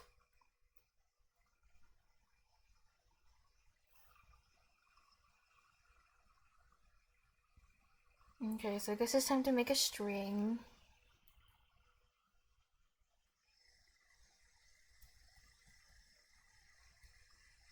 Oh my god. Okay. Maybe I should put it up here. Or I could just keep it close to where it's going to be used. I think that's fine.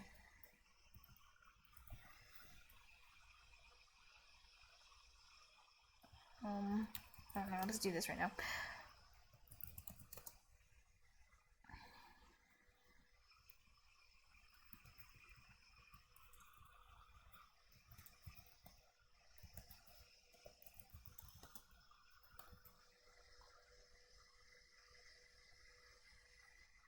So I think the for each loop should be able to see this, the shop inventory.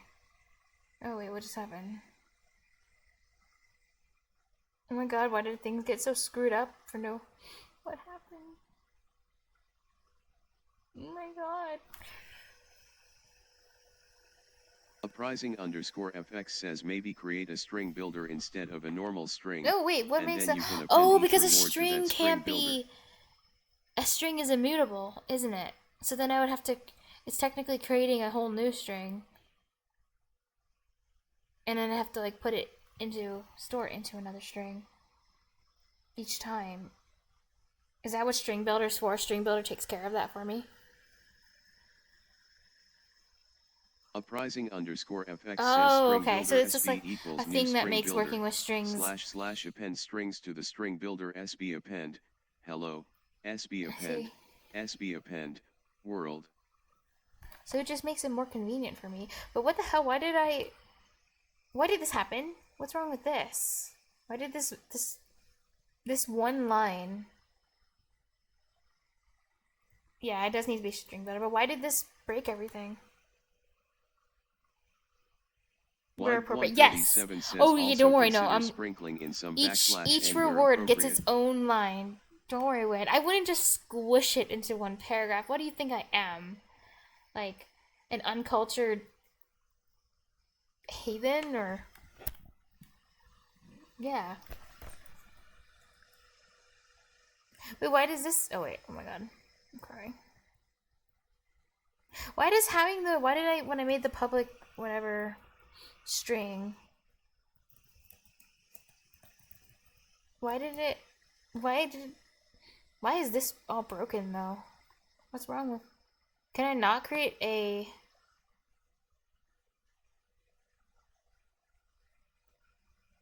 Can I not create a variable? Oh, it's because they can't be... What the hell? Yeah, I remember. Is this the same reason as... I think it should just be... But the last time it was I can't use private. Like the last time it wasn't related to public or anything. I just can't use access modifiers at all.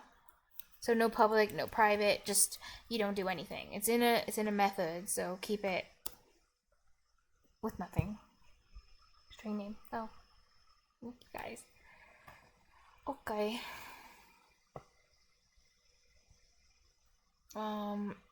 So string builder this time though. It does exist. _FX says because it is in the method, only that method can use that variable. That's true. Yeah. I see. Oh, so by putting public or private, you're actually telling the compiler that it can be used outside of a thing. Like in the case of private, it can be used by the whole class, but that's impossible with a method because of the scope. In the case of public, it can be used by like other classes. So I just can't say that. Hey, Civitatum says SPQ. Hi. For those who don't know, SPQ is our resident C++ person. Uprising_FX says correct. I'm collecting, meeting people who use all different kinds of programming languages, like bingo, like marking off a bingo card. Maybe one day I'll get to meet somebody who actually uses OCaml, but it hasn't happened yet.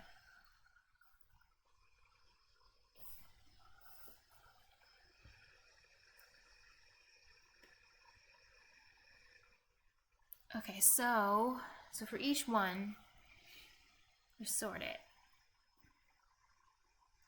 This is gonna get so complicated, I swear to God. Okay, so first thing first, is I want the string to have a starting message on the inside. I wanted to say, like, at the top, shop inventory. Reward shop inventory. I'm crying. Why can't I do this?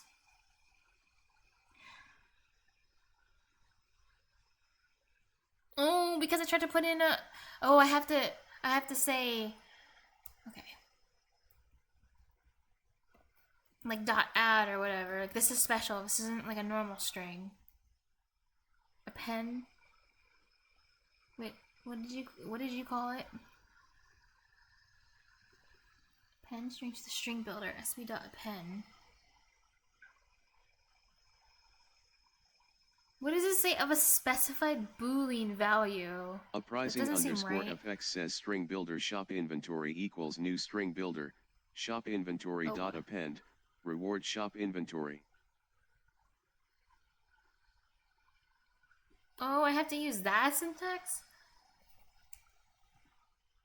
Like create it like an instance? Oh. Okay. Wait, you said string builder shop inventory, okay. New. Oh. And then shop inventory dot append. Okay. And then why does it say something about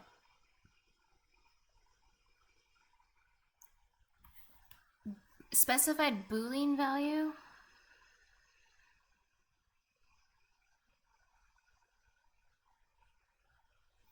But a string isn't a Boolean value. How does this work?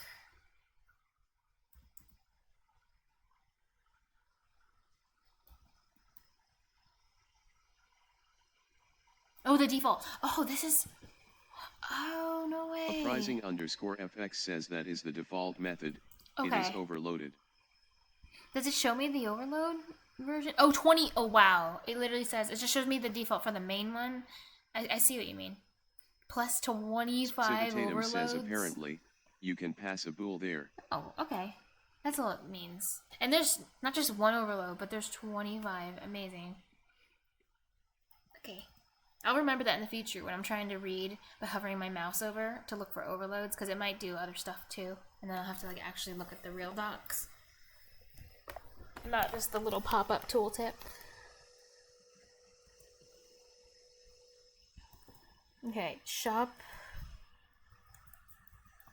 Reward shop. Inventory.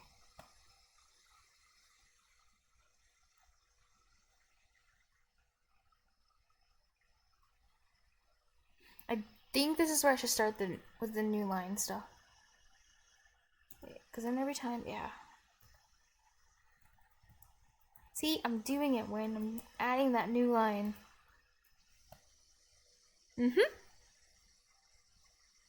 Uprising_FX I already says did it. maybe I'm add already in ahead \n. of the game. Because no one wants to read a paragraph of text that has no new lines. Okay, so for each... I also want an int to count. Says, I think it has an append line method. So one really cool thing about Python is they have like a thing where, other than this for each syntax, there's like another syntax where you can have like a counter. It's the same thing as this, but you can put like a counter at the beginning, and then you have like a counter thing. And then you have like a comma, so you can put a counter in there. Does C# let me have a counter, or do I have to like make one myself? Because I do really like that syntax. I think that's really convenient and cute of Python. Civitatum says, which is hopefully more cross-platform than /n. Yay, is it the same thing? Oh, it's, you know, it's yelling at me. A regular for loop. I'm crying. For... I plus. But then what about the... Oh, okay.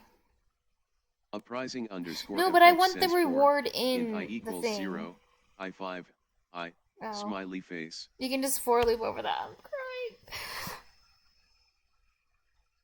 You mean delete the for each loop, or do I still use my for each loop and I just combine the for each and the for loop? Maybe that's a stupid question.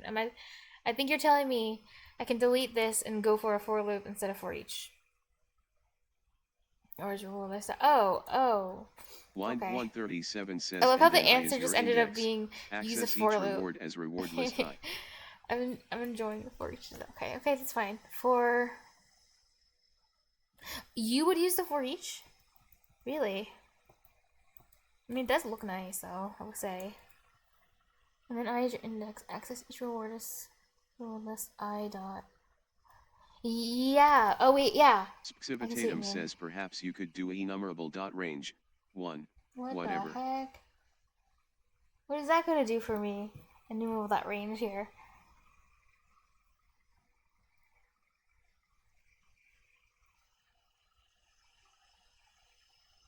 Oh, you mean like 1 plus whatever is the name of the list or something? Uprising underscore FX says for each is a quicker way to iterate through your list. For each is quicker? Is it really? I still need the number though, so I still would have to do a make counter. Civitatum says supposedly it creates a range if you want to iterate the numbers. Like if I'm gonna do it like this, is it just better to use a for loop if I'm actually gonna make a counter and start at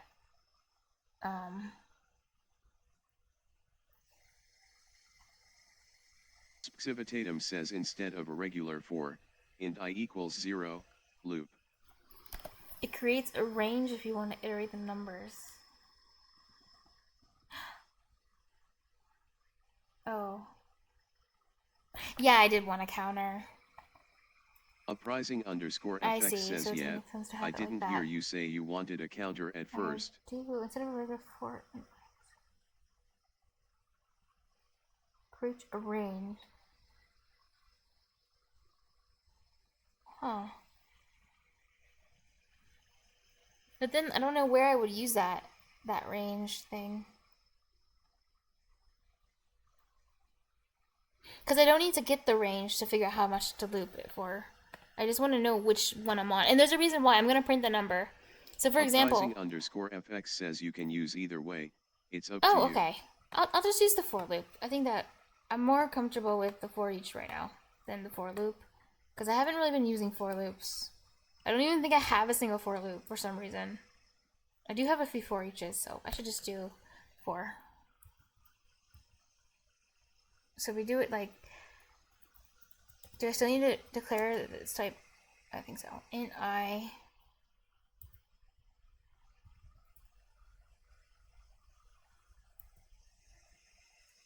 I equals 0? Is that how to do this? And then plus plus.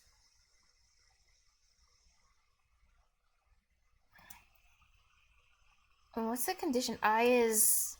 How do I get it to be at the end of the list? I is less than... Oh wait, list.length. Underscore FX says you have to assign it a value. Less than... Shop inventory. Uprising underscore FX says and use semicolons instead.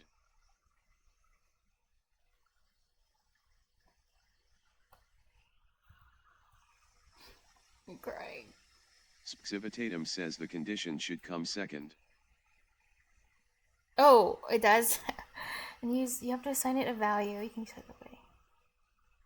And use semicolon instead. Oh, okay. No commas. And then I got the order wrong. Oh my god, I'm failing the basic like first year computer science exam. I'm already in the process of failing it. This is great.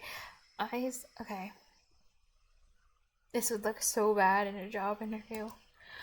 That's okay, because I'm not in a. Oh, I have to stop putting a comma. I'm not in a job interview. _fx says, int I equals 1. I reward list dot length I winky face. I winky face. Did you hear that? That's how it reads it when they're squished together. Amazing.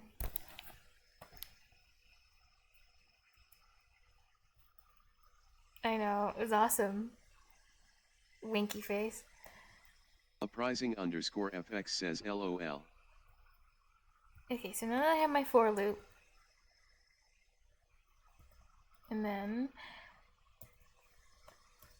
good.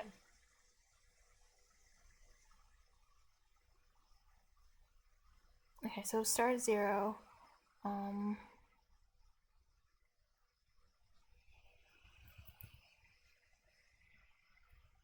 Shop inventory.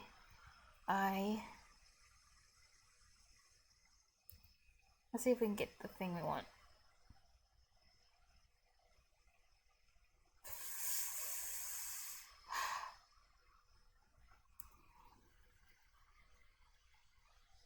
Damn it. So I want that property thing that we were talking about. The cost. I want the costs. How do I get the cost?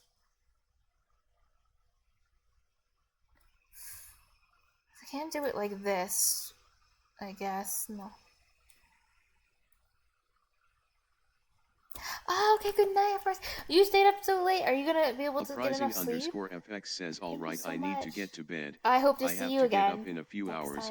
And congratulations. Dude, seriously, congratulations on your new job. Again sometime.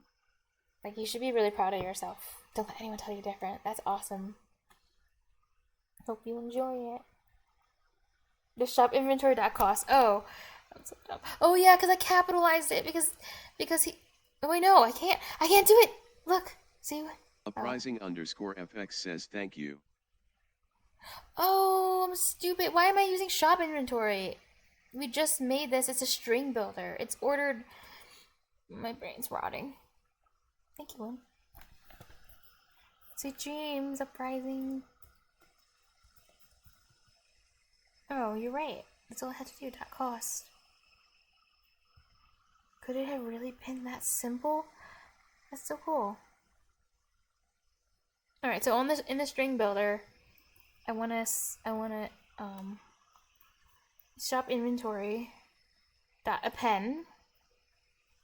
Wind137 says shop inventory isn't a very good name for that variable. You don't like it? I appreciate your honesty, but it's the shop. It's one of the inventory shop inventory because it's gonna print the shop inventory. Uprising _fx says oh, instead of shop inventory .length you want it to be ordered list .length. Oh yeah, you're right. Why did I write shop inventory?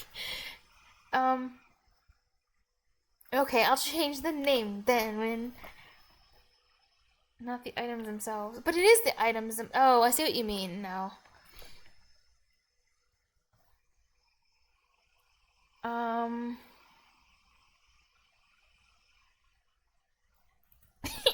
This is gonna get longer then. Does this satisfy you? Those are cursed. Oh. Wind137 says at Spxivitatum oh good point.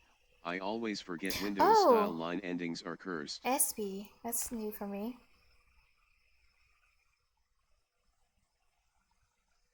But then if I just see SB, how will I know? How will I know what kind of SB it is?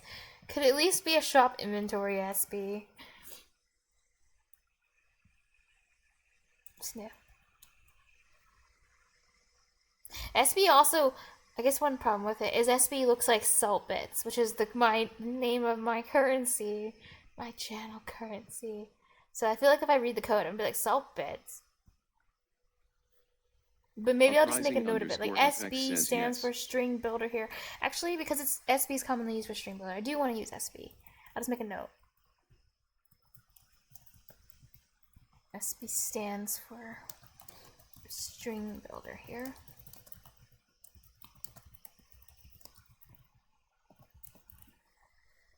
There.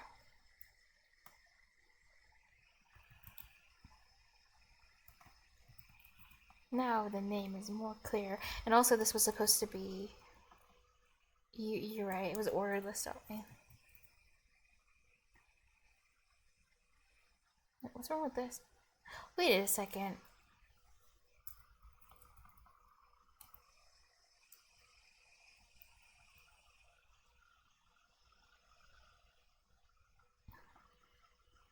Do I just use last index of? Do I not use I? Oh wait. Is this what I'm supposed to use instead? Zero base index to the last occurrence within this. Thank you, whoever followed. Appreciate it.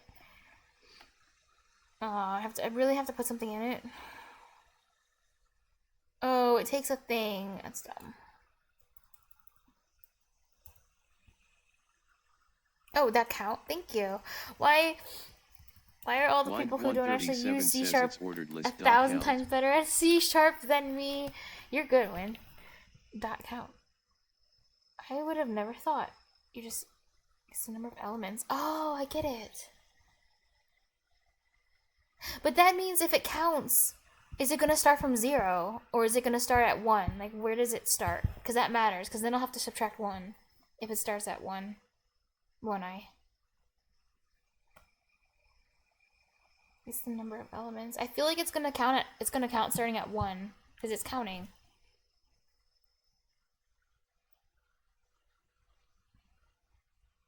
It's the same. Oh.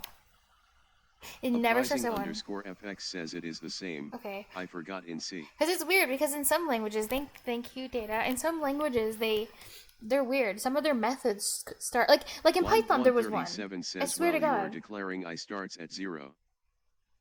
I am indeed declaring I starts at 0. Oh, so I could just change where I starts. That's true.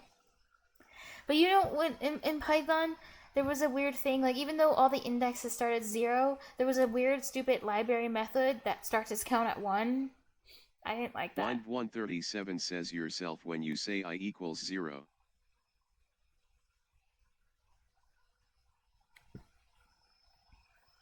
Yourself when you say I equals 0? Wait, what does that mean? Yourself when you say I equals 0? It's counting how many elements in the list. But you don't count from 0. Well, normally that, I don't know, it just feels misleading. Oh, maybe, wait, you complained about that, didn't you, in MATLAB? Step by step can help understand the methods. I think okay, maybe I'm just getting mixed up things, but you're the one. I remember you made a post about it. It was really funny. You've complained about that in the Discord. You're like, the thing starts at 1. Like, it's curse. That was funny. Uprising _FX says you want it to start at 0. Oh, also, Wind, it's so nice to see you again. By the way, I wanted to ask you, how are you doing, and how have you escaped yet from dependency hell? Is it over now? Because I hope you got out. And using the methods, yeah, it can. It's a lot easier when you don't have over 300 lines for 2. Line 137 says good. I think so. That must have been a real nightmare. I'm sure you have like 1,000 stories about what went down with that. 8half3L says will what this the hell? program It's make not about the if world it's a better worth place for humanity? A better If place so, for humanity? Is it worth writing? This program's my personal project. It's fun as hell. I'm loving every second of it. It's worth it. Even if another single soul didn't see it, it's worth it. And I'm learning so much from it.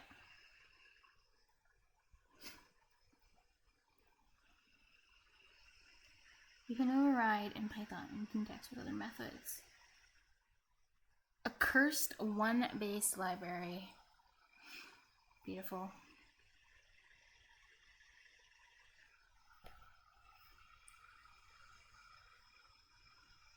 Override index methods. Interesting. Okay, so where was I? It was pin the cost.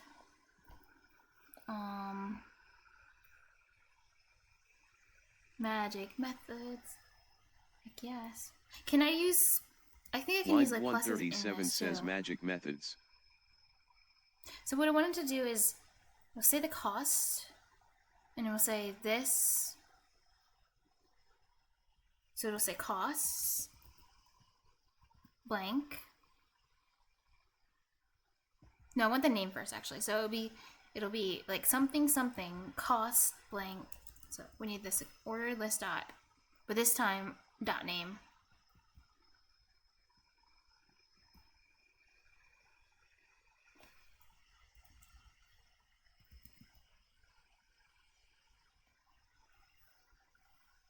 I guess I don't need cost. I guess I could just do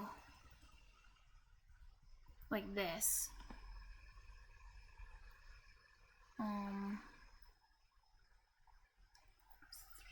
And then I want a number, so it costs 3.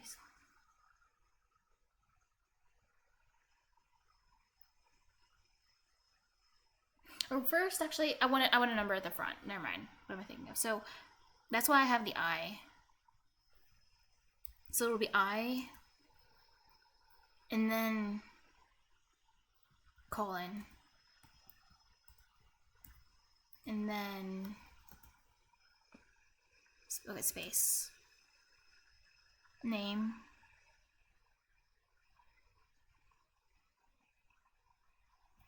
I will use costs actually. Line 137 says I think you should use string interpolation with $. Oh, yeah, I should. But I already started writing this. Should I rewrite this? I'm willing to. With $. Okay. You know what? It's good for practice. I never do this because I'm lazy and. Okay, I'll do it. So, what do? You do it like with curly braces or something? Wait, it's like these go in curly braces, and then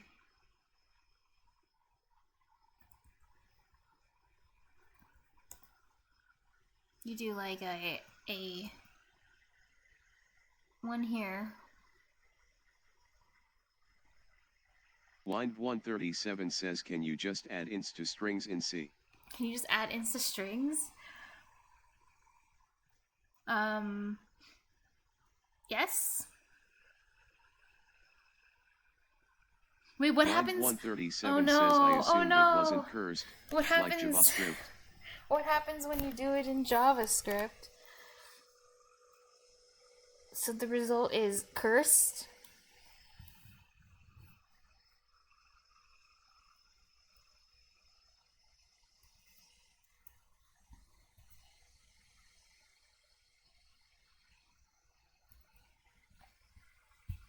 Am I doing the string interpolation right?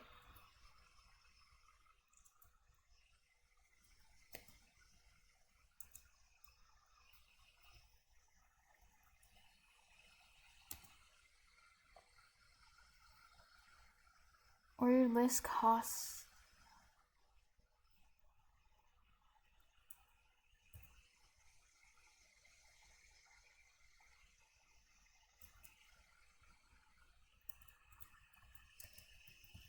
So bits.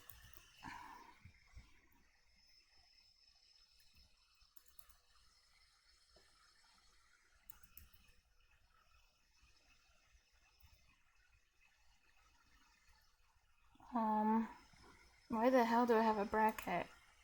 Oh, now it's showing up right. Now the colors aren't all screwed up. That's good. Okay.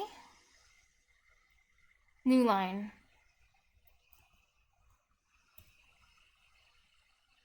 Line 137 says oh you can add strings to ints in C, didn't know that. Oh, cool. That's a good thing, right? What is wrong with it? Oh, this has to be inside of the thing, I see.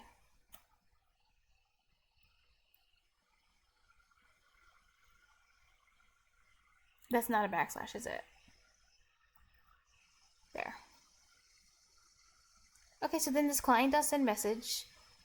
Send, and then I want to put one more thing at the very end. I need one more append.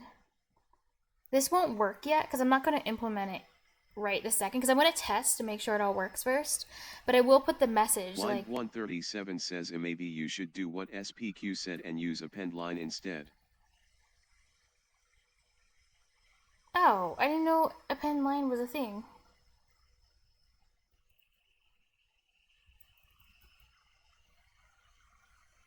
Oh, that's convenient. Okay.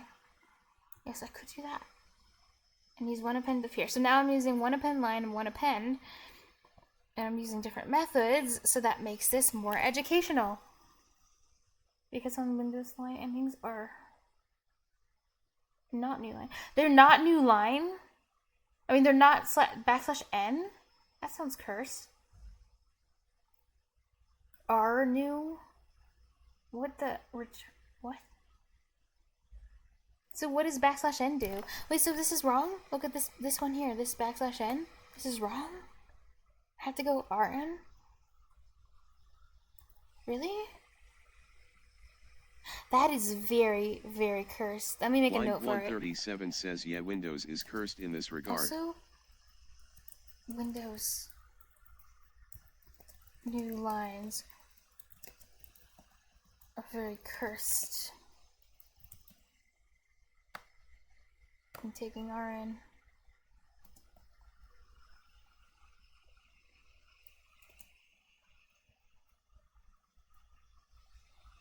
Thank you, Win. That is very, very cursed. Okay. Now, what's wrong with this? Does not exist in the current context. It should exist. Huh? Oh, it's because there. So now I need to append one more thing, and that is, do you want to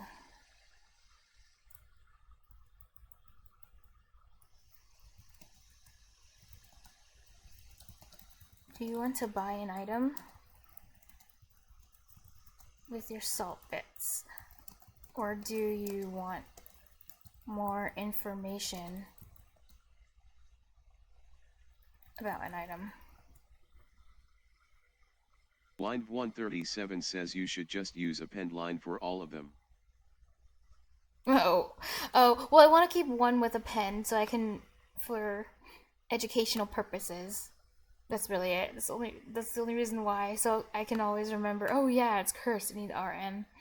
Because trust me, I forget things instantly. I'll probably forget it the next day.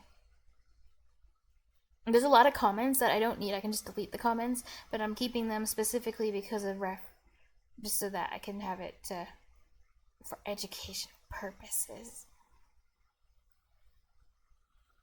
This is like if I ever wanted to share this with like lots of other people, I would remove all this bloat. But because it's my pet project, I can keep the bloat. I can keep the little notes. Like I said, look at this comment. I said this is called a nested class because it was my first time. I didn't know you could do that. This is a stop sign. This is bridge. Don't you love it?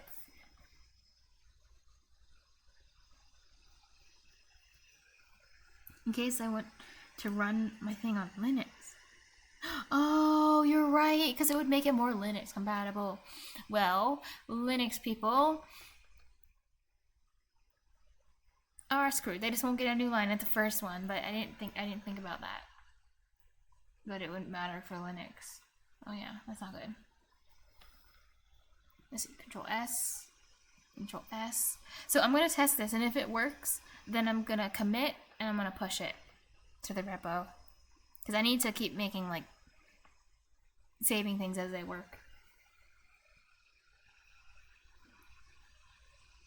Oh, what was it? Where was I? So. Oh my god, when did I pin that? Sorry. Okay.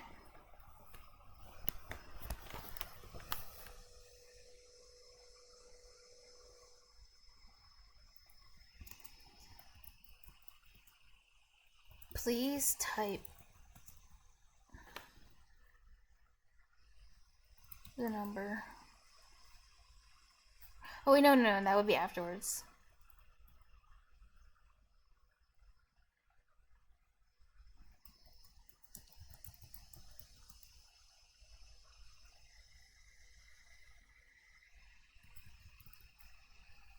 Please type buy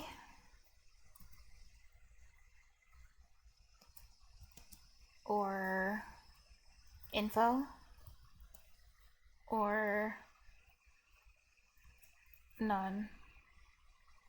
And if they don't, it'll default to none. That'll be the else. Is pronounced not.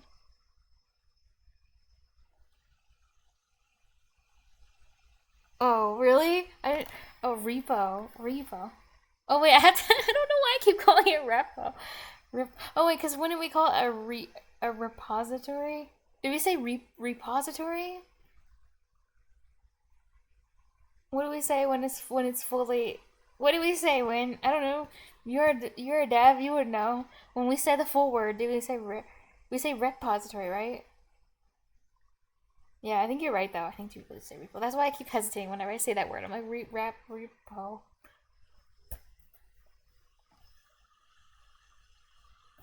It's a swabo. Okay. Line 137 says it's a schwabowel, I think. Repository. I never thought about that. Repository. Repository. Okay. Schwa.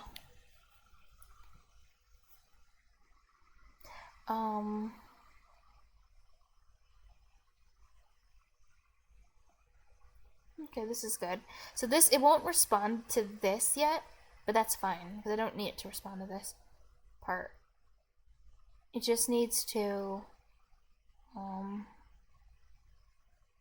the hell, why is this one there?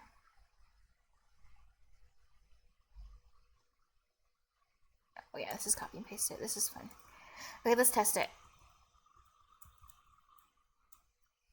So the command's just shop. 137 says, oh, actually Cambridge has the vowel a/I/not a schwa. Oh, so repository, right? Yeah, I would think so, not repository. That's feel a little weird. Huh. The more you know. But Cambridge, is it saying it for American English, though? Is the little I? Line 137 says the kit vowel. The kit vowel, the oh, no way! So not but the oh my god, I'm crying. Repository. Oh. I'm a freak. What am Line 137 says yeah for both well, US you thought and it was UK. schwa. I thought it was we were both wrong. Amazing. Repository. Huh. I never realized that. Alright, testy time. Let's get rid of the join messages for now, so it doesn't send 1,000 join messages anymore. Because I don't need to debug this right this second. And we already fixed it. If it doesn't have the user's ID in the dictionary, it'll just say, please wait a few minutes while I get everything set up, and that's completely fine. Because that try catch on user join.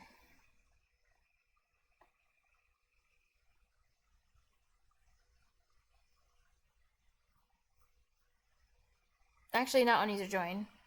Yeah, on user join. User join?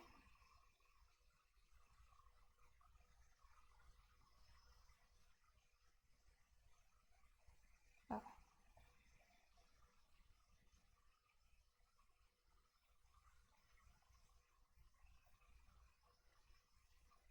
Where is the debug thing?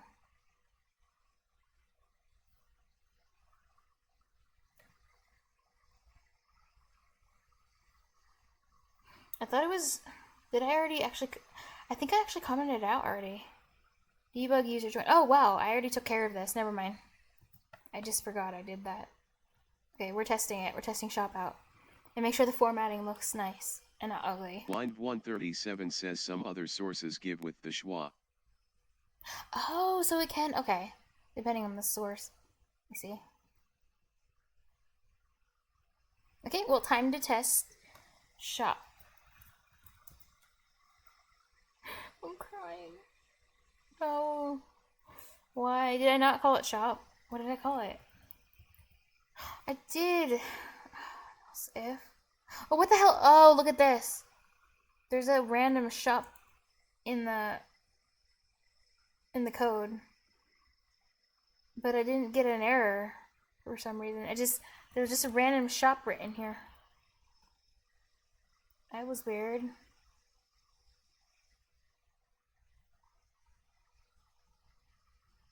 Wait a second. What?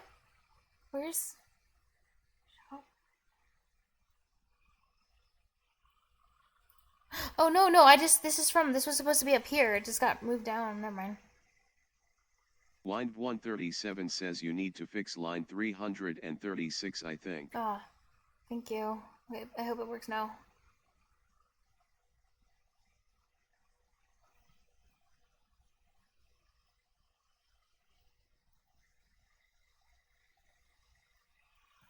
Alright, shop. I'm sad.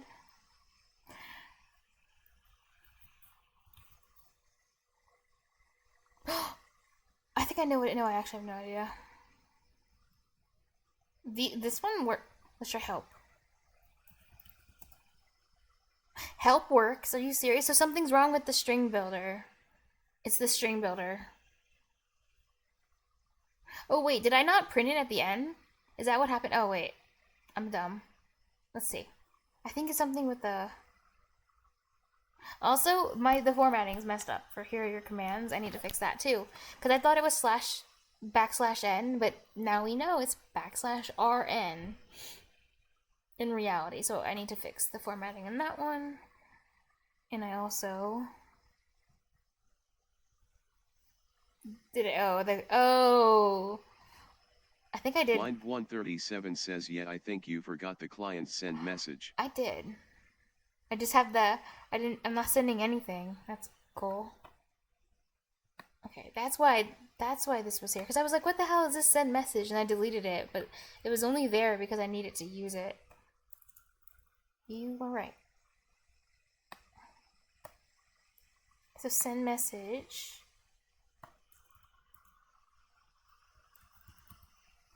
Okay, shop inventory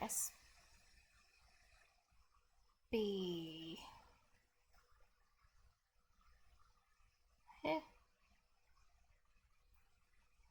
What are the arguments?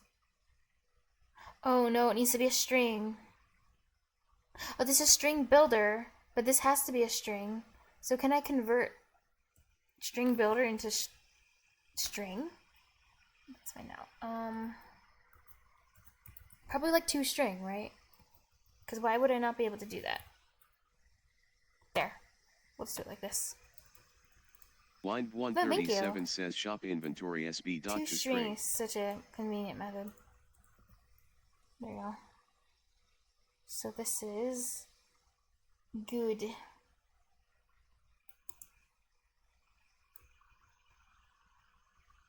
Actually, I like how it looks more like this. Okay. Now it should work. And I need to fix. So all of these should be /rn. Here are the commands. SB. I'm going to add the other one. RN.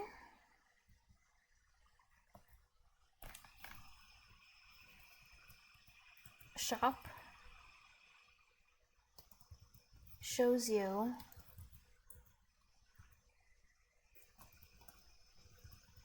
the shop inventory,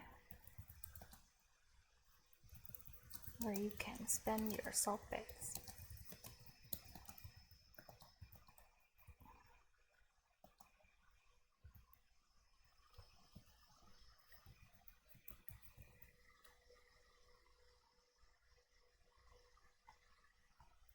Oh, because there's some of them are dumb.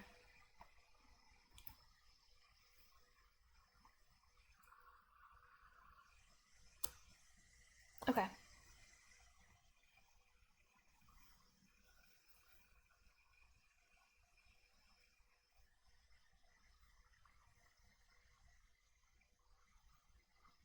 Yay. Okay, first let's do this help. Oh my god, my new line isn't working. I did it right? I did \RN. I'll fix that in a second. Okay, let's try the other one. Oh, I thought I got rid of the join messages. Okay, it's fine. It's fine. Shop. Oh no, there's no new lines. Are there new lines on Twitch? Because new lines aren't working. Let me test new lines. 1, 2, 3. Oh, there are no new lines. Oh, that's tragic. That's not good. I don't like that. Okay. So, okay. Is it? Wait a second. Are the new lines just not showing up because of my chat box? Oh no, there aren't. There just aren't new lines on Twitch in Twitch messages. I'm gonna Google it. New lines in Twitch chat. So we just, well, I'll keep it anyway because we tried so hard. Line 137 says so we didn't need append line after all LUL. Well, I have a question for you then, Win. Do you have any ideas on how I can make this look nicer and not break it into many messages? Because I don't want to accidentally hit the rate limit and have the bot's token, like, rejected or whatever.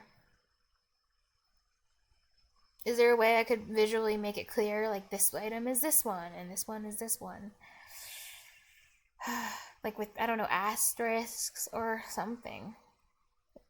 Like, greater than, less than signs, I'm not sure. That's so sad.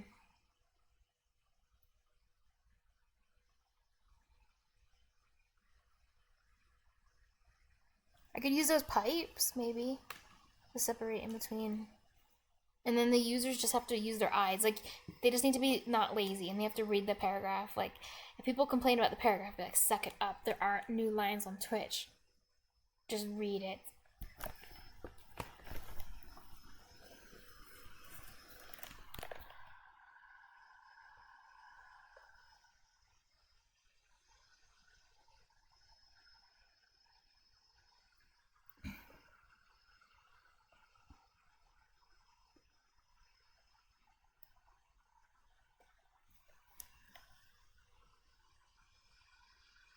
Line 137 says if the user is the channel's broadcaster, a moderator, or a VIP, the bot may send a maximum of 100 messages per 30 seconds. We'll hit this rhythm very easily. But I do have another excuse, kind of. If it sends it in like a lot of messages, then it will be, wait, do I have an excuse?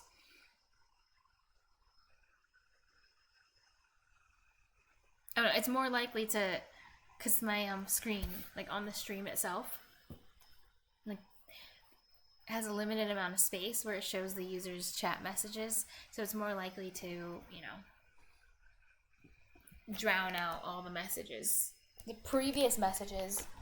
And also there's a limit. I don't think it's a character limit, but there's also a limit in how many messages are shown in my box at a time. Like, for how far I'm allowed to scroll up before I can't scroll up to see more messages anymore. And sometimes I need to scroll up and reference things people have said because I already forgot what they wrote.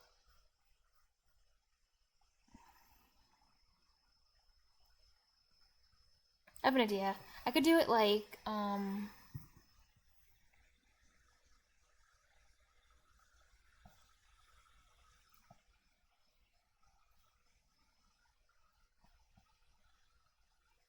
now that we know new lines don't work. This was unexpected. I did not think this was gonna happen.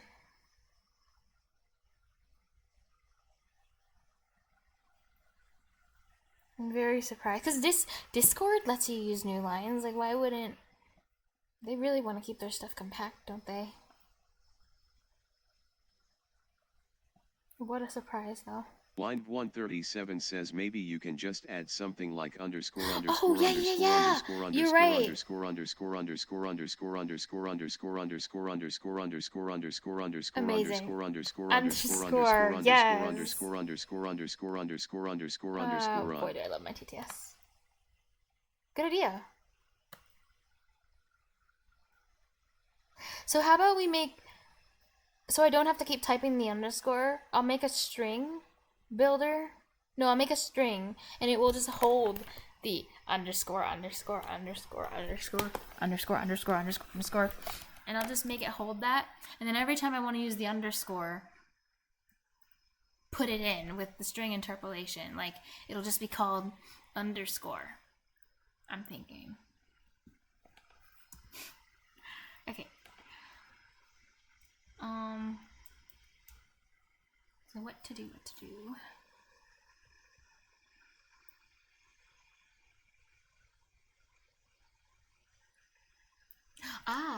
I can do something like what? Line 137 says you can do something like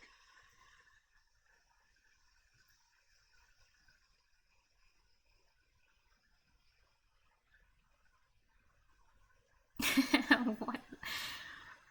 Line 137 What says the hell string is undies that? equals new string underscore 25.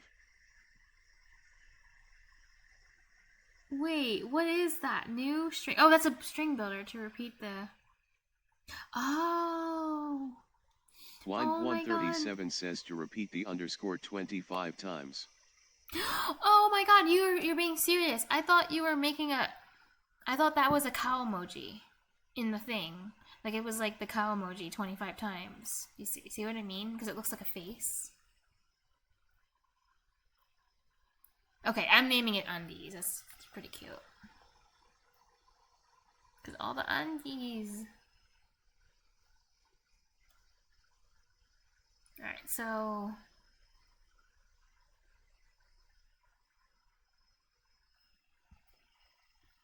Okay. We can get rid of the... We didn't need the pen lines after all, so I can get rid of those. Well, I'll keep one. I don't actually need it, but no. No, actually, I'll just make a note of it in the comments. If you use...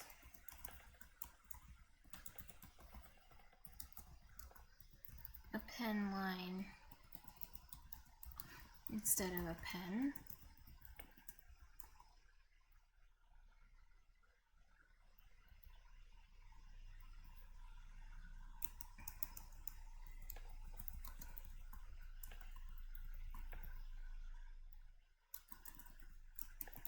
also add a new one.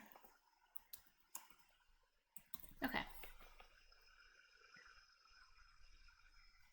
So string undies equals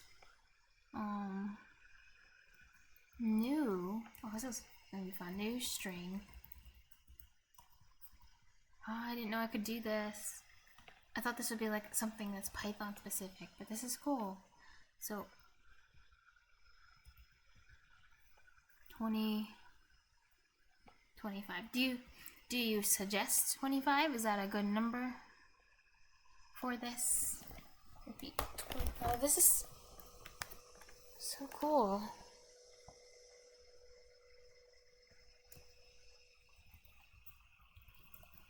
Repeats the character. Line 137 says I don't know. Oh. That was a lot of underscores. Wait, let me go online and write character counter.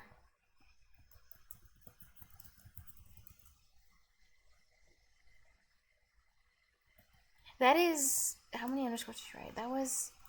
Oh wait, I can't get it to do it. Okay. That was 39. So we're gonna round up to 40.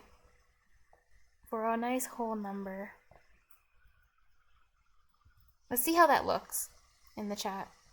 Tell me if you think it looks good. Because my chat box is kind of like smaller than other people's, maybe. So maybe it'll just look differently on different people's screens.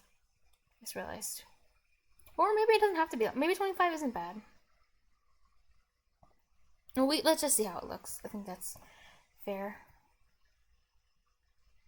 But first, I need to put it in. So all the pen lines can just become the pens now.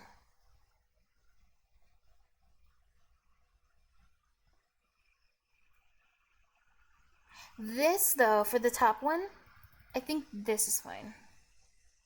It's like a cute little title. I think that's fine.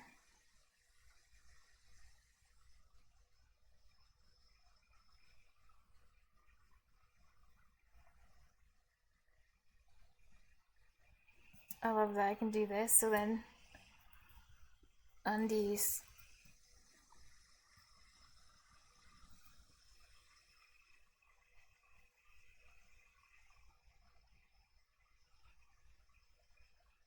Okay.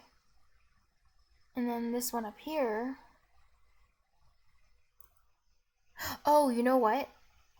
I need undies to be... I'm going to be using it for like lots of things, not just here. I want it to be in the messages Line in general. 137 says you might want a space between undies and the end of your string.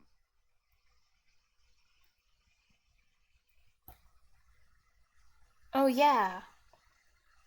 You're right. Okay. I'll put a space there.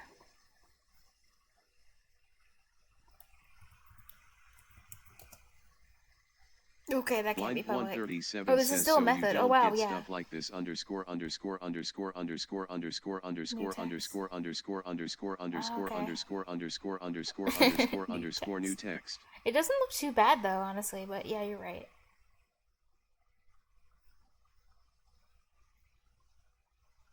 Okay. So space after.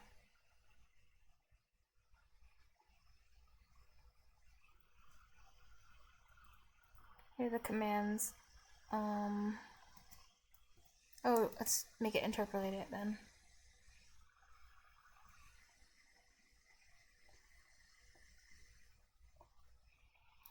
On these.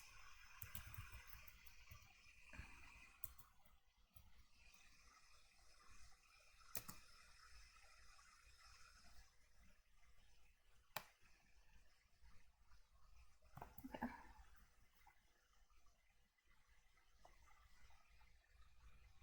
On these.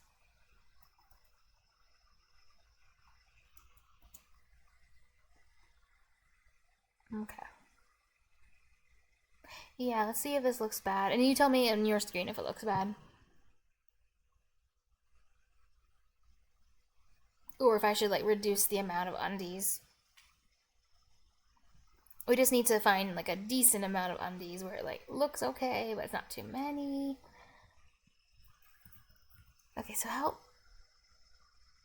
Oh, this looks really nice. On my screen, this looks good. I hope it looks good on yours. Let's see the... It looks really cool. It looks perfect. Okay, another one is, shop. What the heck?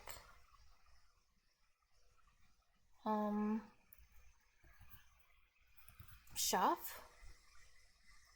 Did I break it again somehow? No, I didn't. What? It was working before, remember? Is the message too long? Does Twitch have a maximum character count? Where did you see that? Oh, right here. It just says it. God damn it. Line Oh, wait, 137 says message length has exceeded the maximum perfect character amount count. of undies. I don't yeah, I don't look at my phone. Damn it. But it looked so good. It was such a good idea. Okay, fine. That's annoying.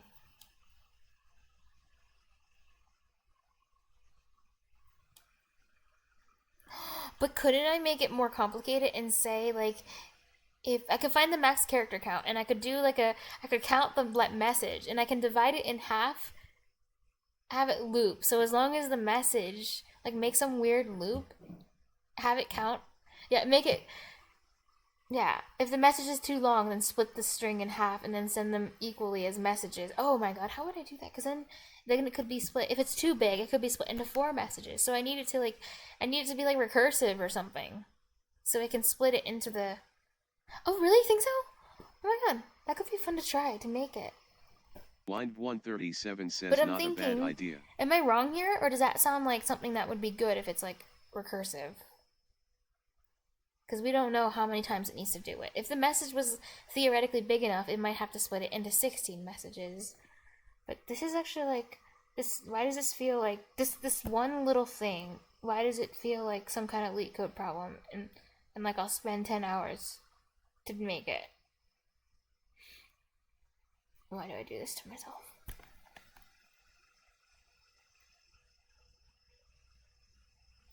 Iteratively? Okay. Okay. Line 137 says I think you can do it iteratively. Maybe I kind of want to start writing it because I feel like this will be out of my comfort zone. I kind of want to start writing this one pseudocode, and then you can tell me if it's like, wow, that logic is just not going to work at all. So we have the total string. This is this SB thing, not to string. So then I don't need to. What would I do here? Damn it. Well, obviously, I'll have to check the total message length, so that's clear. Oh, wait a second. I have an idea. I can make it empty list of type list string. Line 137 well, now it's a string, says because imagine having an empty list I am of type two-stringing list. it.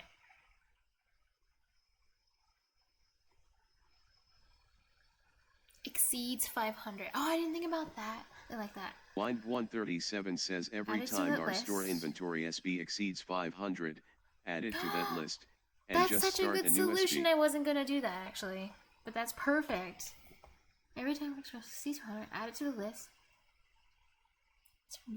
And then I can send enough messages because I can just loop through the list, and I'll know exactly how many messages Line the bot needs to send. 137 says or 499. Let's go for 499 because it's 500 max, right? So it's good to go undershoot it a little bit, just I don't know, in case.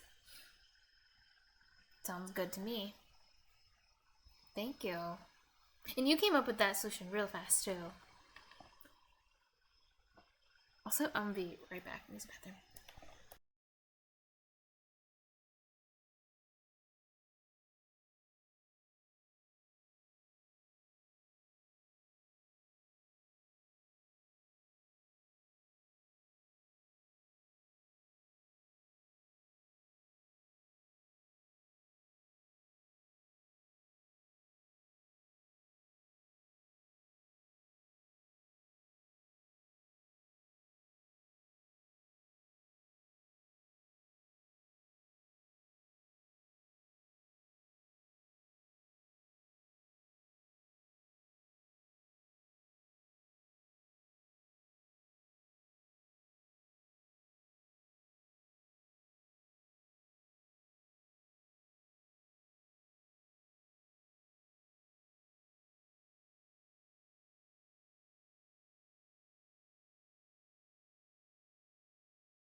Okay, back.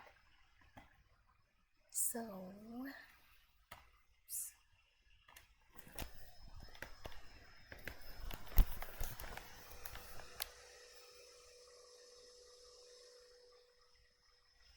I really like that solution so much. Okay, so we'll make an empty list of type string builder. I'll put it up here. This solution didn't work. That makes me so sad.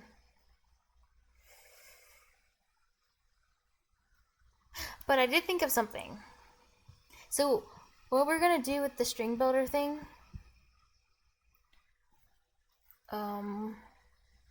I don't just want to use it here. Well, I don't just want to use it in this area. I actually want to reuse this, and I want to be able to use it, for example, the help message. Because the help message is small right now, but in the future, it might end up being like, there might be like a lot more commands for the bot, so it might go over the message limit too. So I want to be reusing that, whatever the thing is, that can split the message. Do you think it's worth making a function for it? So I can call it and have it do it? Does that work with this one? Let me think. Empty list type string builder. So it could take as an input, maybe, like a method that it's one of its argument is an empty list of type. Wait, does that make sense? Okay, let me think. Line 137 says, yeah, why not? Oh, cool. Because I definitely want to be able to use for other things that where messages might end up being too big. Because it might happen in a lot of cases. Like also later on in the bot, call me crazy or not, but it would be really fun to like build a whole, I don't know, text adventure game into the bot. Could be fun.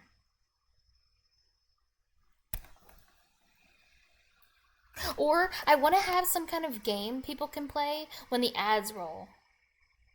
Because ads suck. And eventually, if I do the Twitch affiliate, it's actually going to force viewers to watch ads at certain times. So I was thinking like I could roll the ads when I'm, taking a bathroom break, but then there could be like a fun game that people could do so it's not boring as hell while they're just sitting there doing nothing. But it's already boring watching me do this, but yeah. Okay, so what if I try to make a new CS? What if I put it somewhere else? Like instead of just, because this is already kind of big, I could put it into a .cs maybe, and I could call it helper classes.cs. Wait, do you think that could work? Like for the miscellaneous things I'm calling, they're just helpful for like.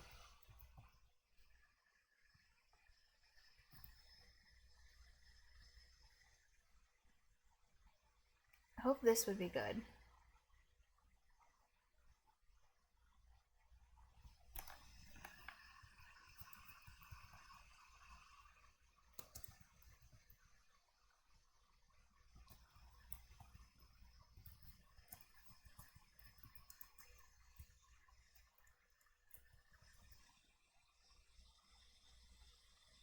Just let me think about it. It needs to empty list string builder.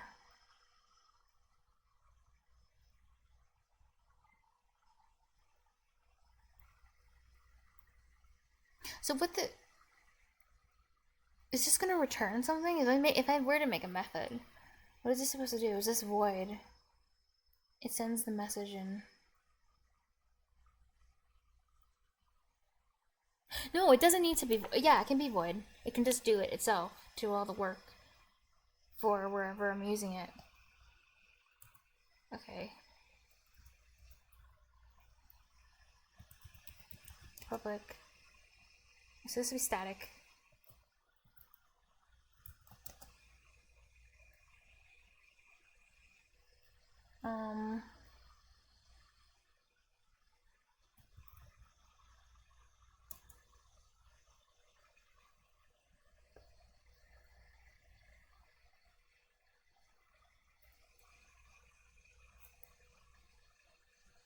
What should its name be?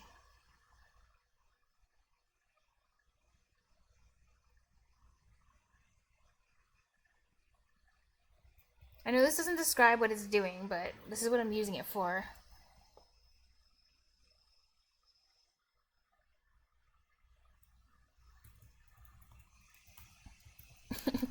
Bypass max length.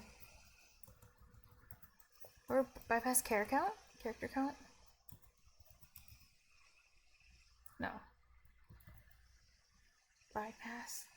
Am I spelling bypass wrong? No. Also, I forgot this needs to be capitalized.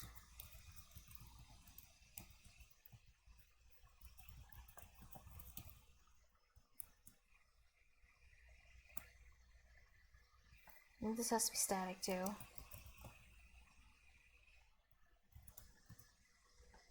Okay. And then I need to think about what arguments this would have to take if I was going to use something like this.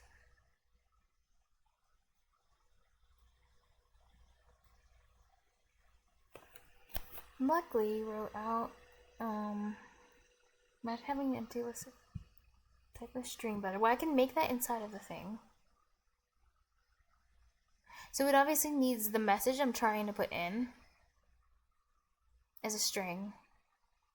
Or I could just throw in the string builder itself. Oh, no, but sometimes it will be a string. Like in this case, this is a string. This isn't a string builder. So let's make it a string.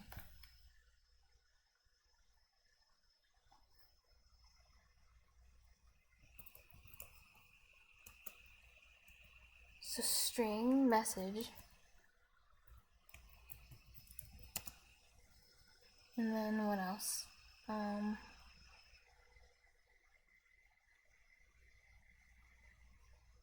I need to copy the thing that's for the...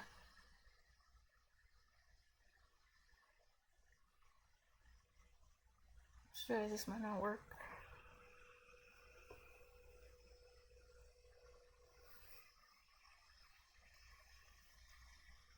Oh no. I just realized there's so many other things that would have to get passed in, I think. Because I need to be able to do client.sendMessage in the inside. Oh my god, what have I done? But it's not in the class, that's the problem.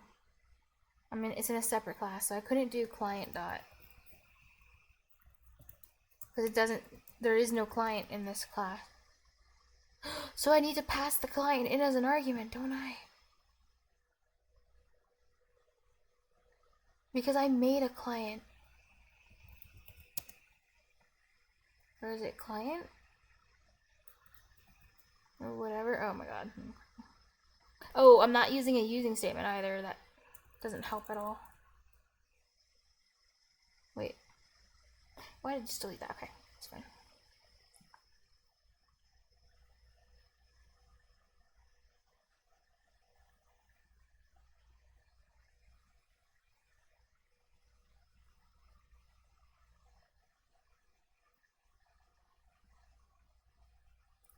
Ooh.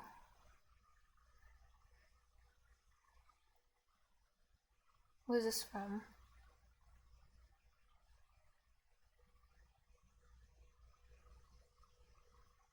Can I just do using TwitchLib.client?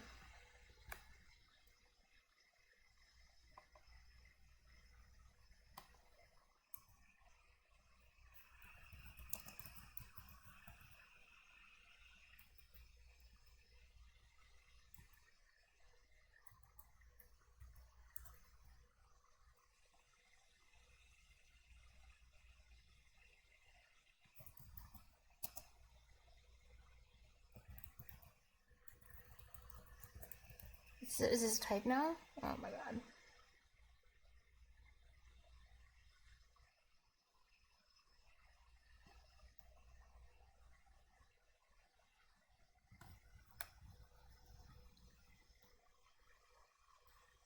Oh wait, on message received args.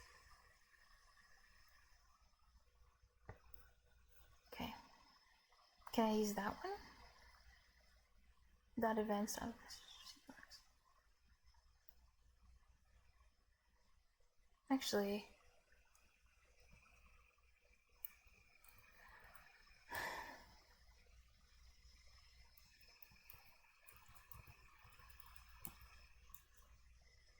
can I not do more?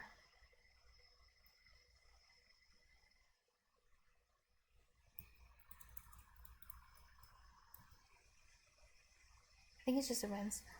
Okay.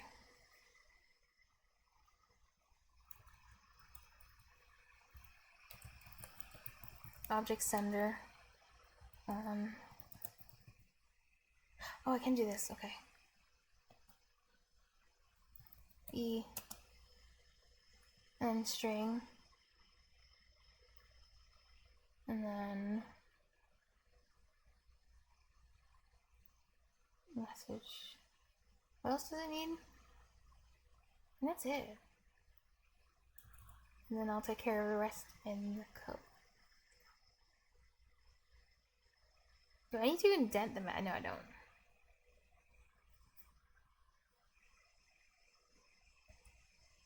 Just here. So you said 500 is the max character count on Twitch? Max character count.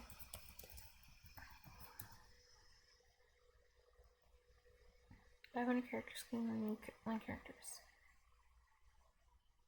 So $4.99.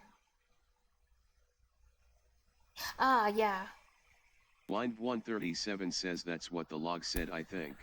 Is there any harm to going to all the way to 500, or is there a possibility like it could cut off a character? Is it better to do $4.99?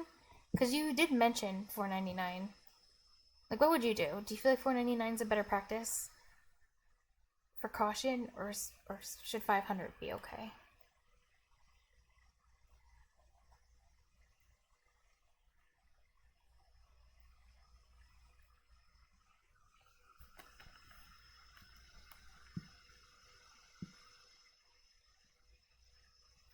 Wait, I called it helper classes. But there's only one class. Its name should be helper class. Line 137 says I'm not sure whether they mean that something with exactly 500 is allowed or not. Oh, that's why. Because 500 could be the max as in like cutoff. Well, what is that called in programming? It's like called included, or I forgot what it is. But yeah, included or excluded. Yeah, I see what you mean. We're gonna do $4.99 then.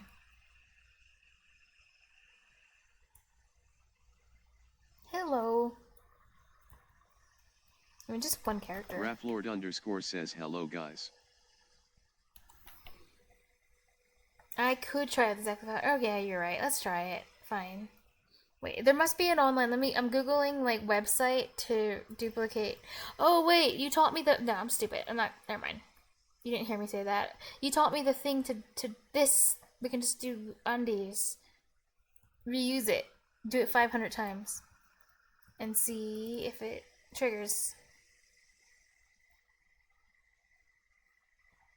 So then we comment this out. And then we just say. Raflord _ says what theme are you learning? What theme? This is just a Twitch bot. 500.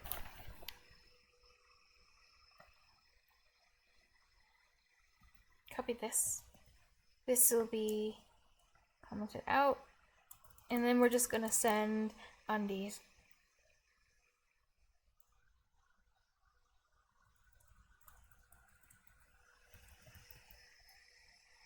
Okay. Save everything because.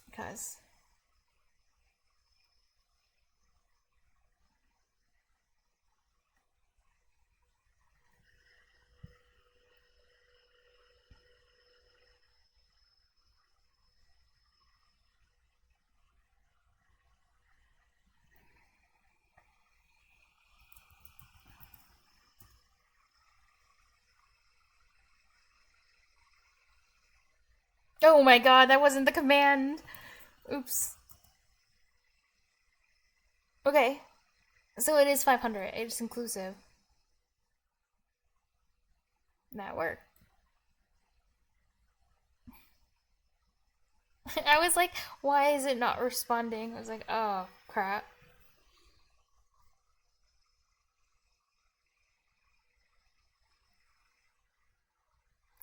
Okay. Oh, now I know it's 500.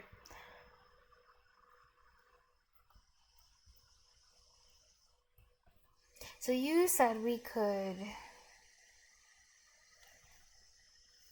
Imagine having an empty list of type string. Every time our store inventory exceeds, so we'll create a... Raflord _ says I wish you a good stream and success in your studies.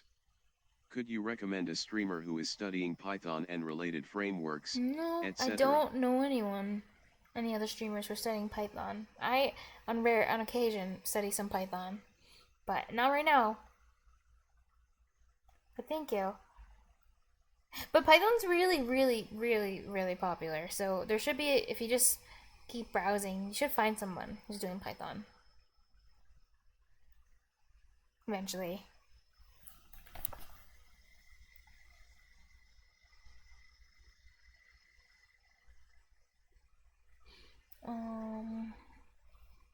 Let's see. So I need to create a new list. How do you do this?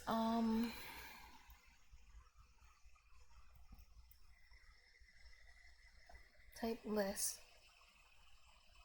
This isn't a method, so just be list. For string builder.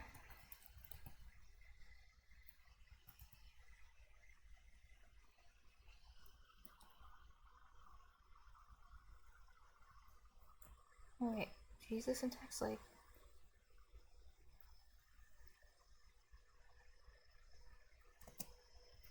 new. Wait, list string builder, but I have to give it a name. String builder,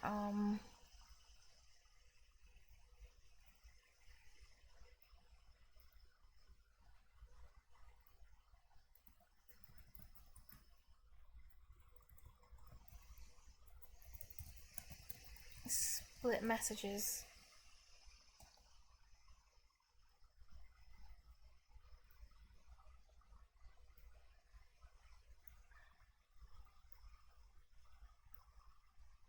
Okay.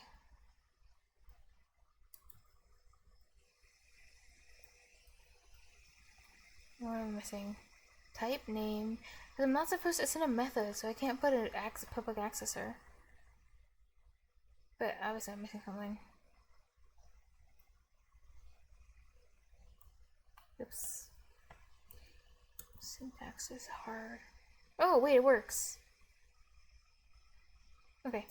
I don't know. I thought it was giving me a red thing. So now I have an empty list. Every time it exceeds 500, add it to the list and just start a new USB.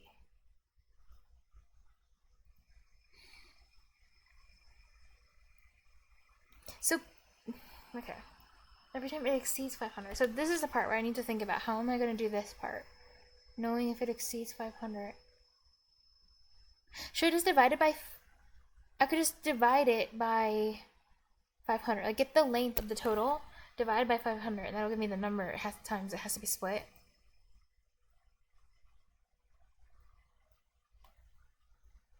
But then I would need the first 500 characters, so I needed to read the first 500 characters. Alright.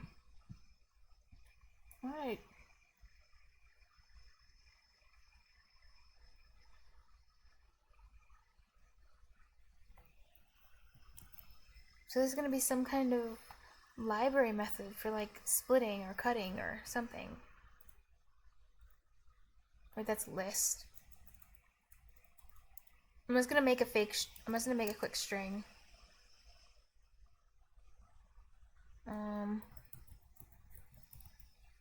Let's see what I get. Do we have a split?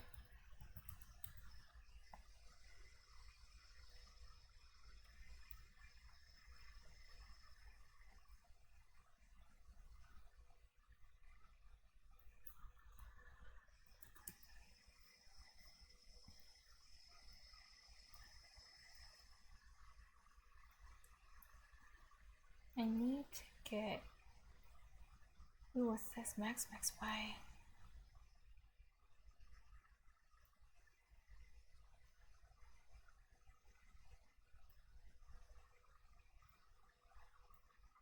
Substring. That sounds like it'd be good. Cheetah substring. Start index. And continue to the end of the string. Wow. Oh wait, no. Substring is finding a string inside of a thing. Not what I want.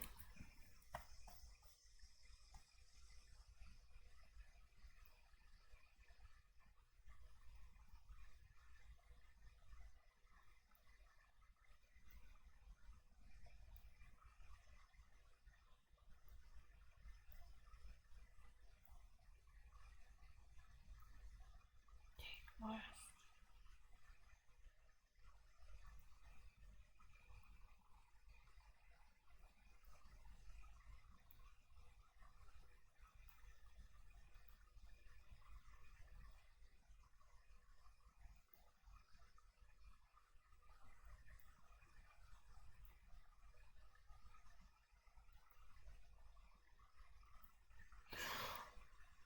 Wait a second. Couldn't I do... Oh no.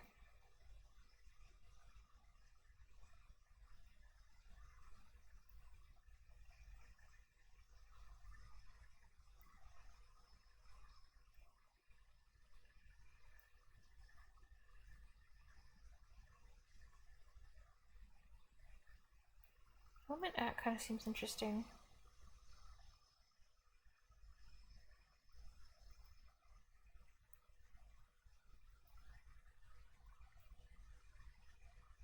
Average.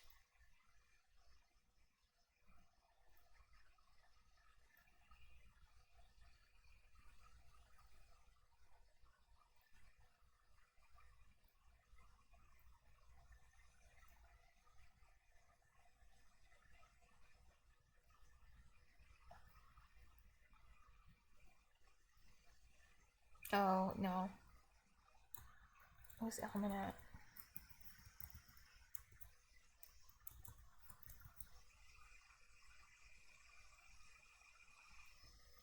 Of a specified index.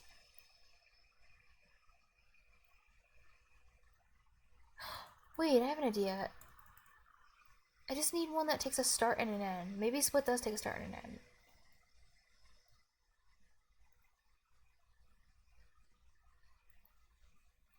Let's see. Split do. Separator.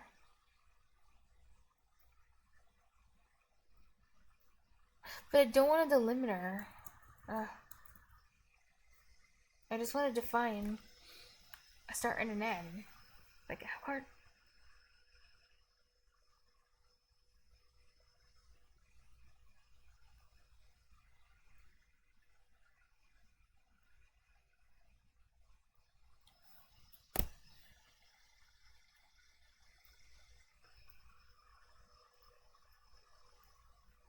Maybe I want trim.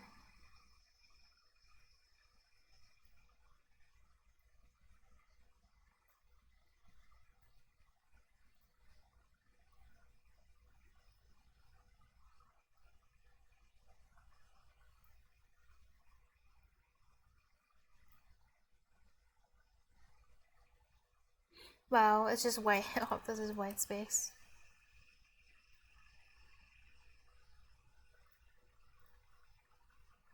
I span? Read only span over a string. I don't know what that means, but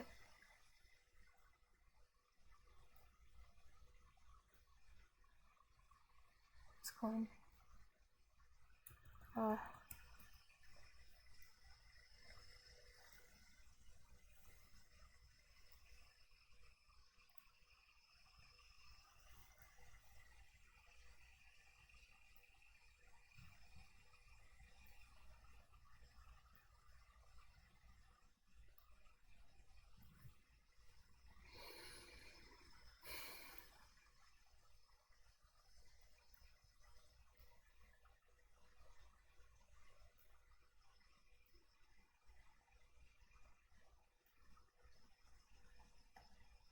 It's this one.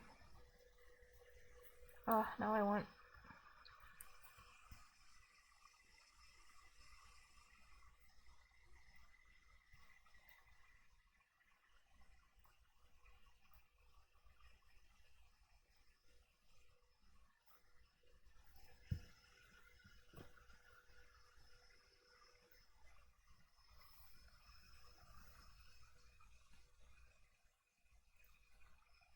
I really can't tell just by looking at the names of these. I'm just gonna Google if I can see if I can find a good function for this. It's gonna be one of those, but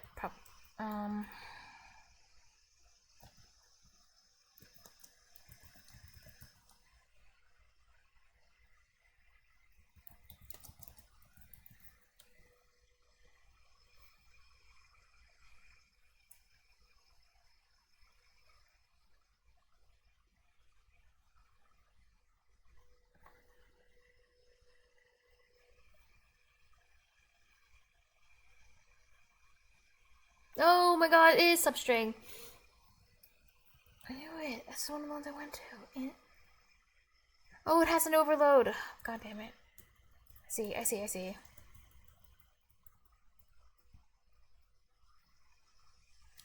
So I think what I can do is, but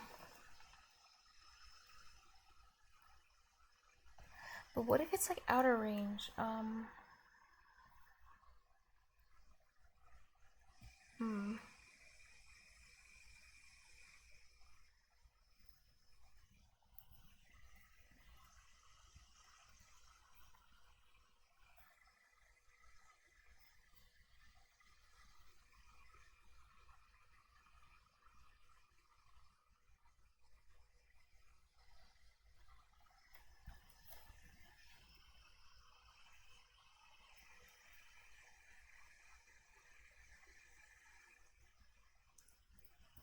Wait, let me keep looking at the method. So if I do, I'm gonna get rid of it.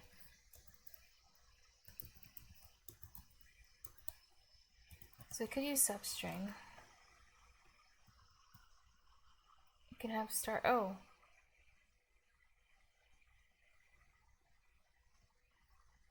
These the. Oh, I can look through them like this. Nice. Oh, this is perfect.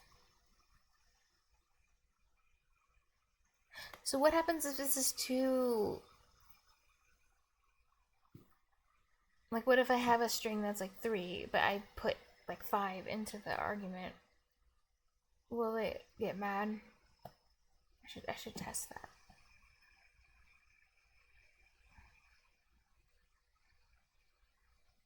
Like right here.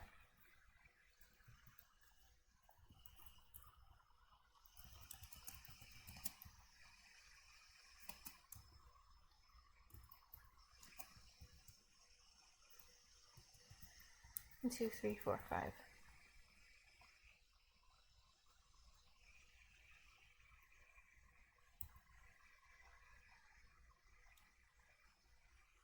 So test.substring.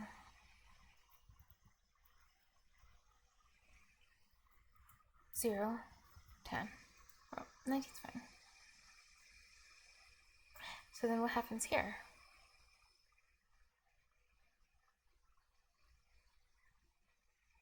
It's 5 million.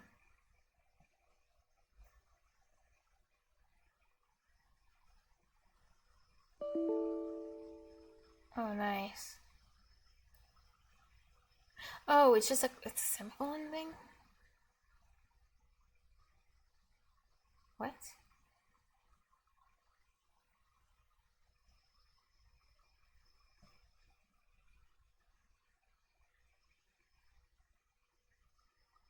That's because of this.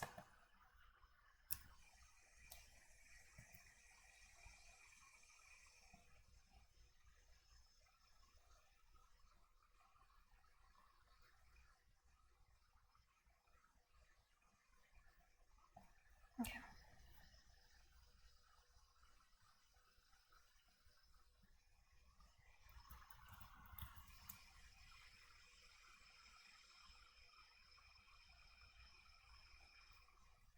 Oh, weird. Oh, the try catch is activated. Okay, so it'll throw an error. I see. If the substring is too big, which makes sense. I get it. And this whole thing's in a try catch, which is why it works. It doesn't good test. Do you need to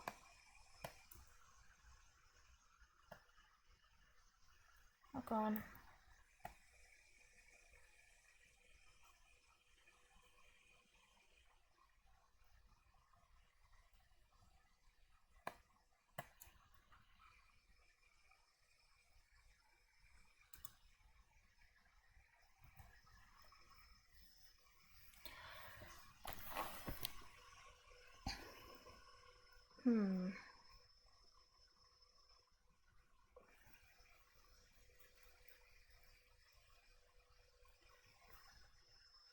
Doesn't know how many substrings how many messages that I have to split this into. Shouldn't I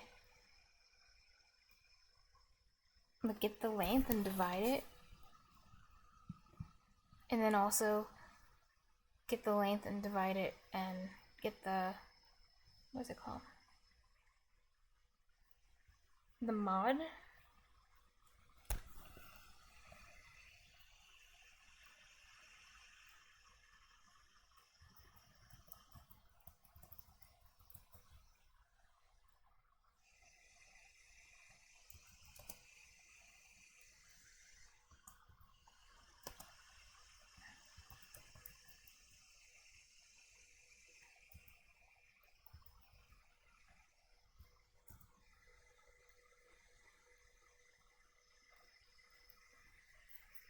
And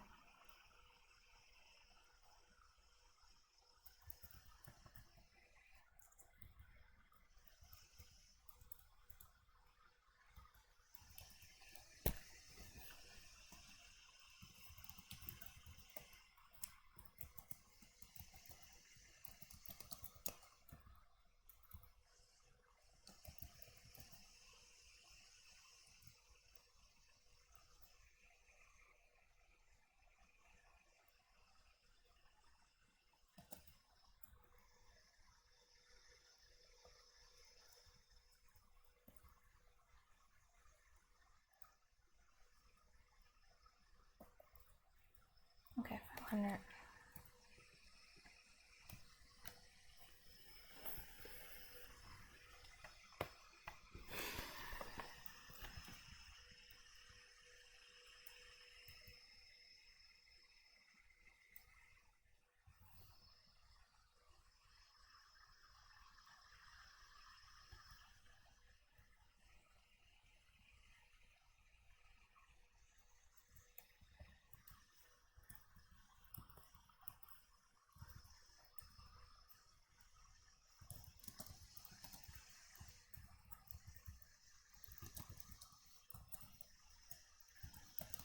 Message.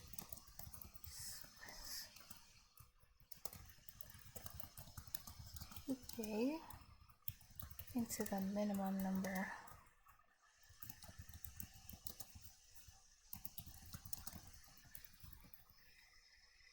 Oh wait, I actually would want the undies thing though. I just realized I don't want to delete that. Did I? That actually will stay. Good thing, and I didn't remove it. Good. But I removed it up here. Oh, no, I didn't. I didn't. Good.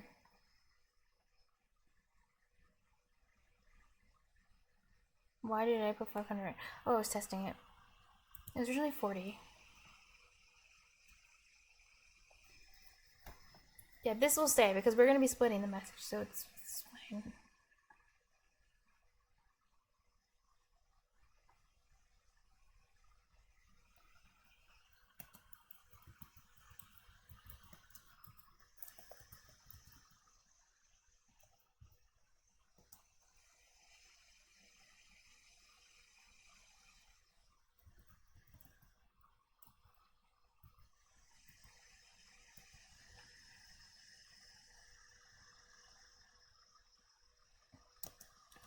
Okay, mod. 500.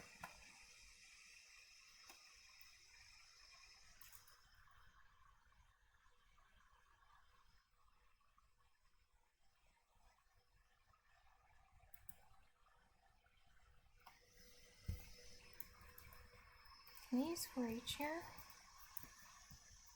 What's these ready for?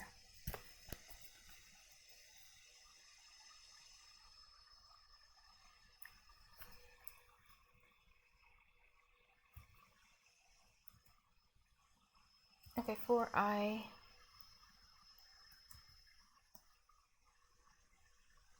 Equals.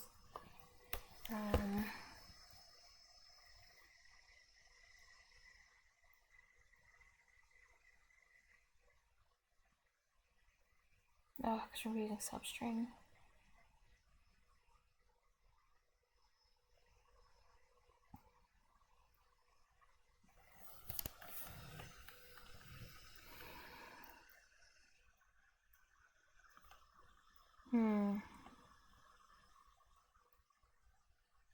Let's go.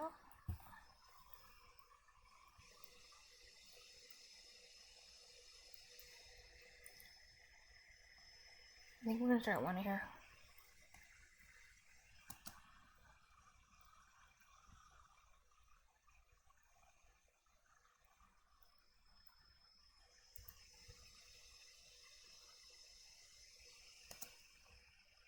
Less than or equal to.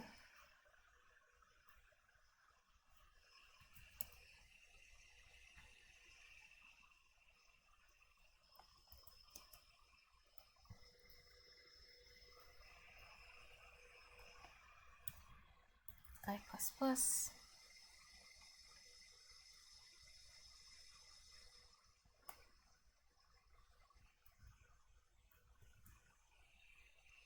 Oh my god.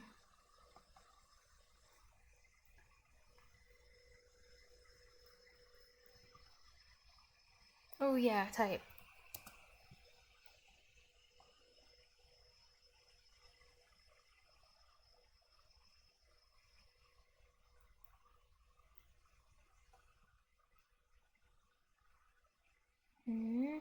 Semicolon.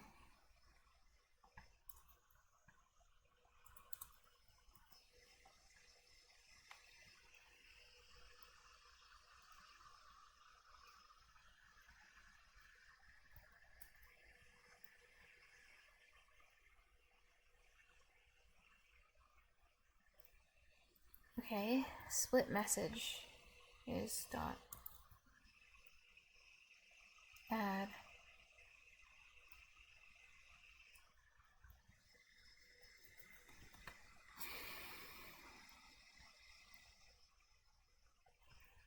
message dot substring.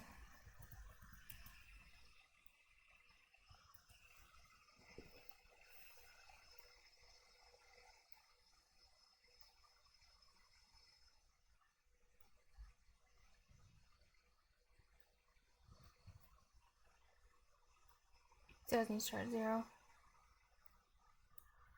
So I less than. Okay. I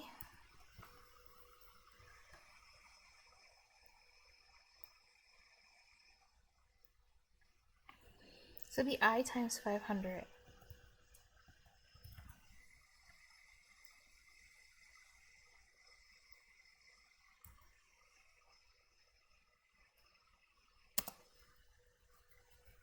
With the thing being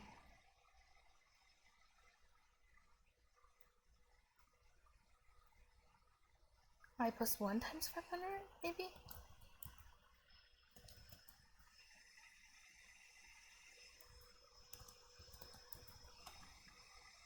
Oh my god.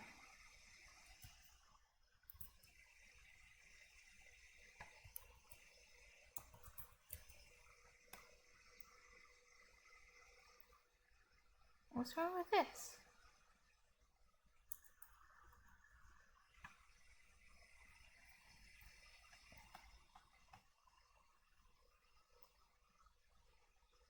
So like, ooh.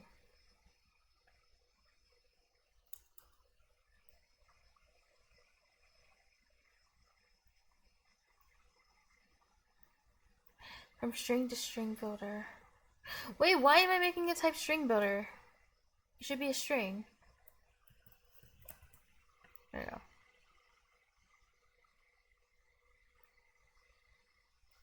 Okay, I'm kind of worried this. Unless I local variable split messages.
Rather do this. Wait, what?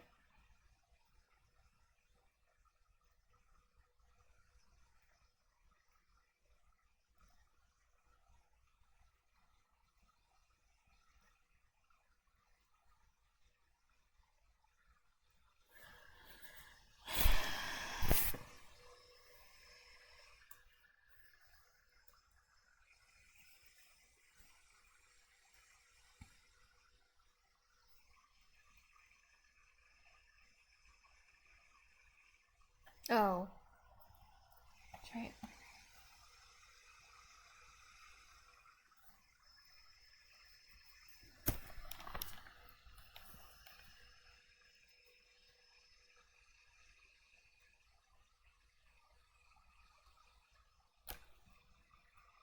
This is from the first one. It'd be 1 times 500, 500. 2 times 500. 1000. So it goes 0 to 500, and then 500 to 2000. Yeah, that sounds about right.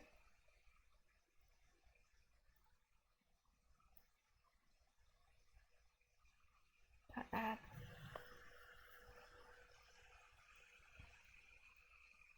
And then for the last one,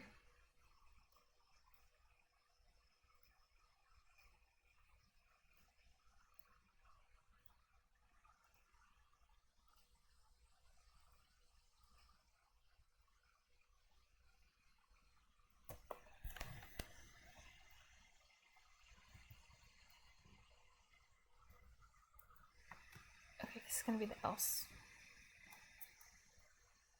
If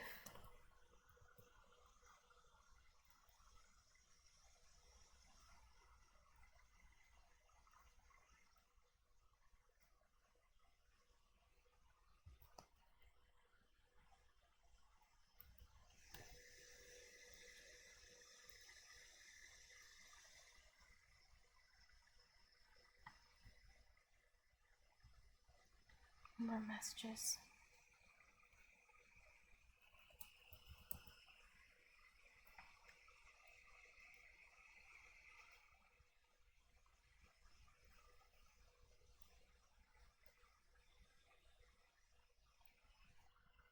-1.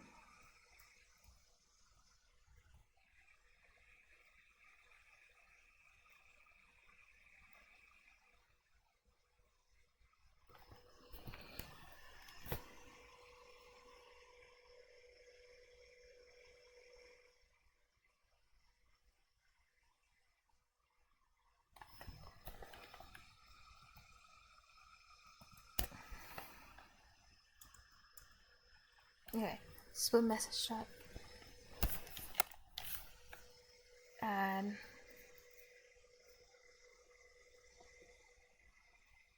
message dot substring.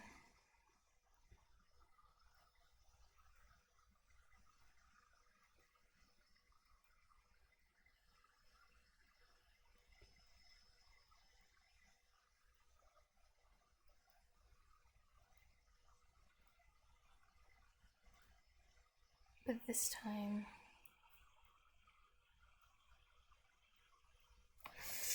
oh, wait a second, this doesn't make sense. Damn it.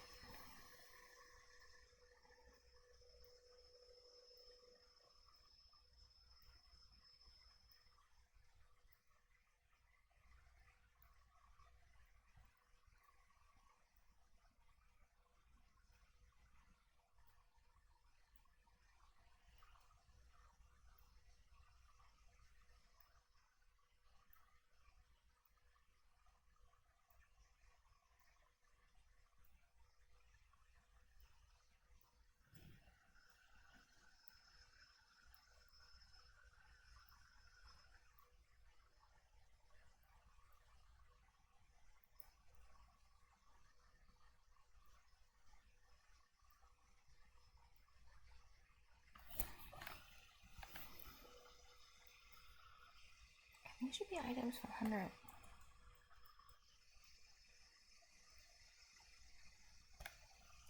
But plus.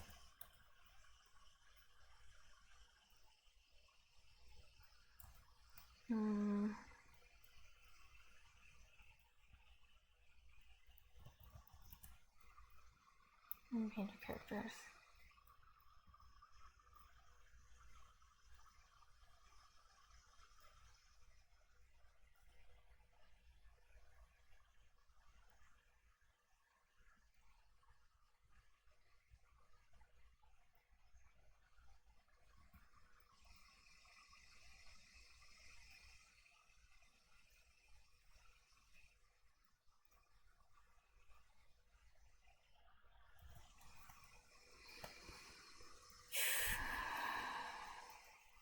I feel like I need to test this in a separate program.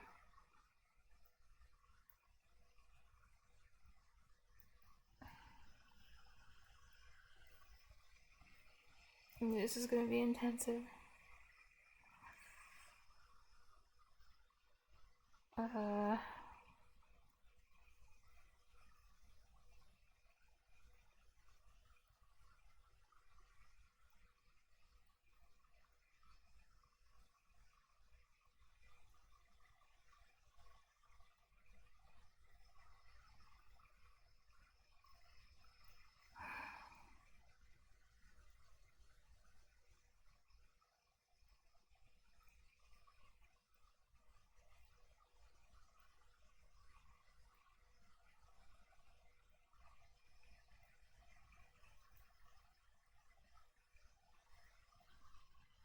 And then for how many split messages there are, just send them.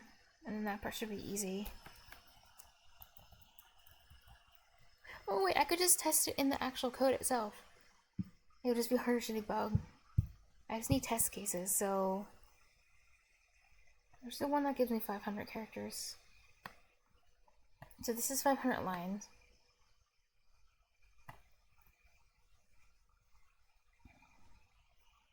Let's see, word count.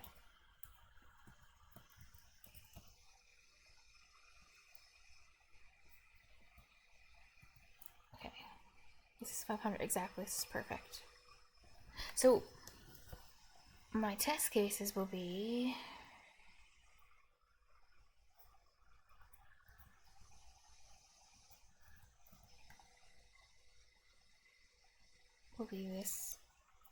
this thing.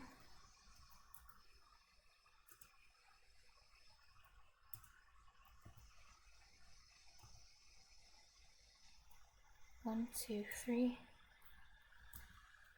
So this one's 500.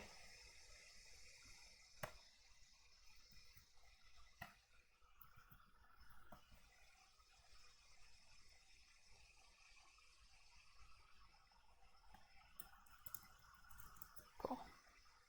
It's perfect.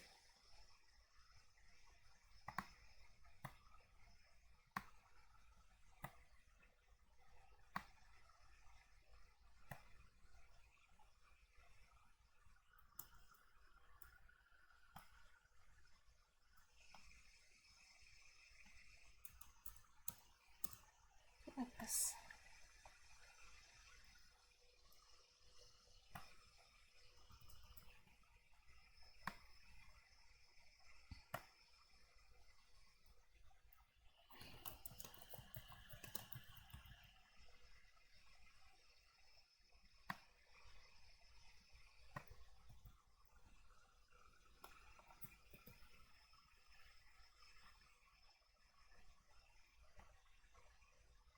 Okay, I want one that's 2,000.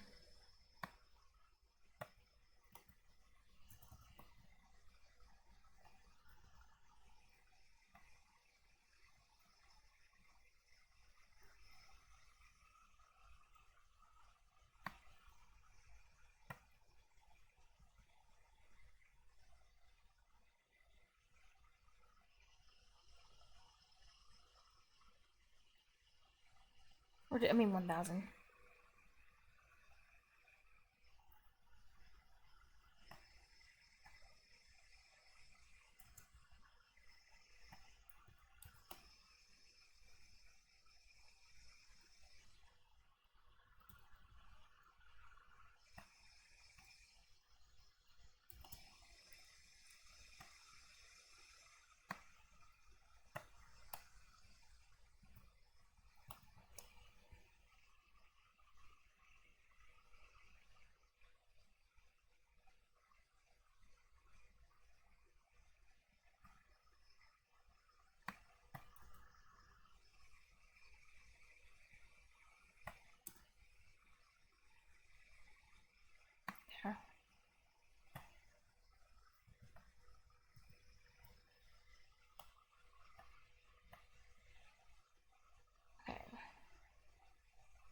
And then we need one that's slightly bigger.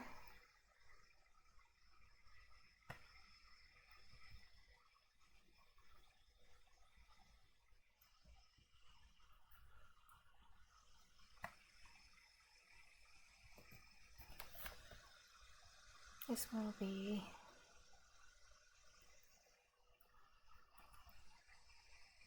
501. Sure.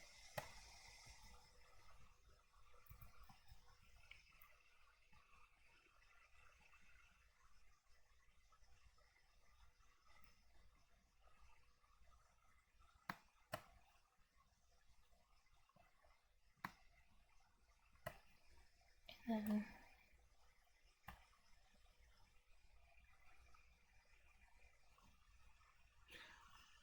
I think 1,999 would be good for testing.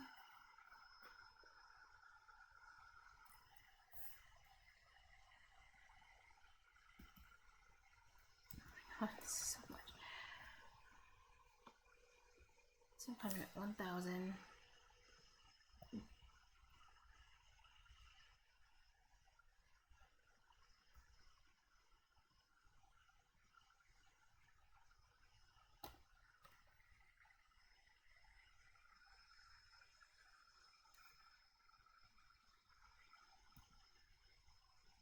Okay, 1,500. This is 2,000.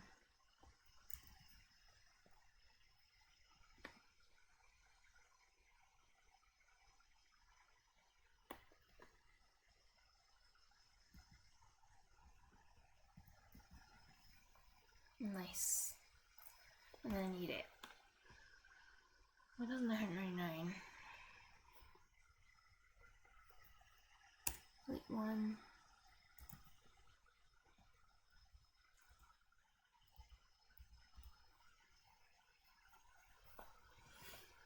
Okay, these will be good for testing. Oh my god. If I can get this to work, I think this is where if it works. This is where I'll call it. Or I'll make it a stopping point. I hope this logic will end up working.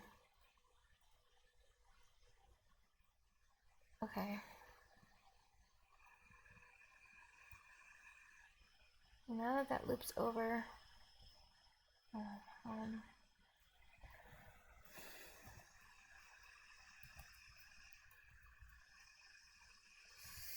okay, for each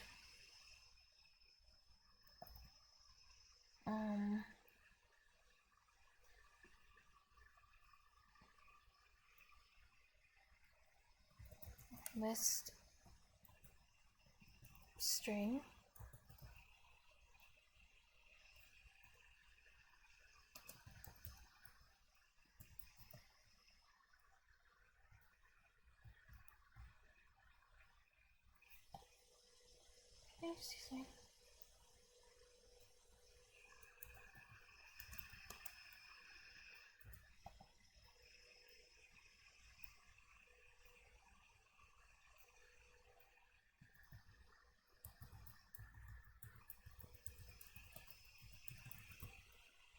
split message in.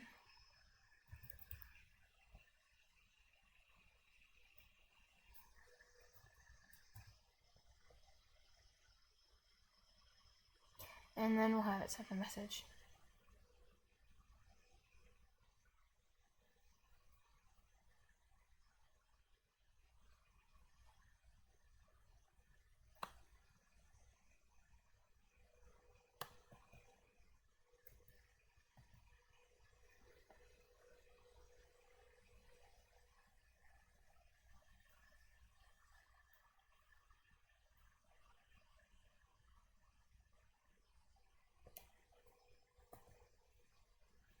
I don't hear a client.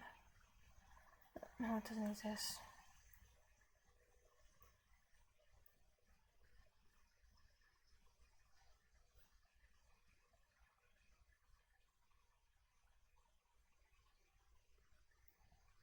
Okay.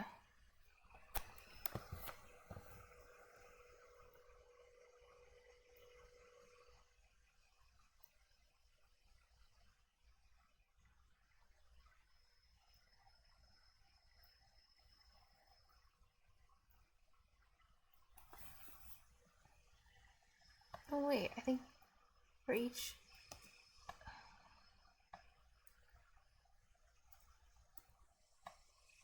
There.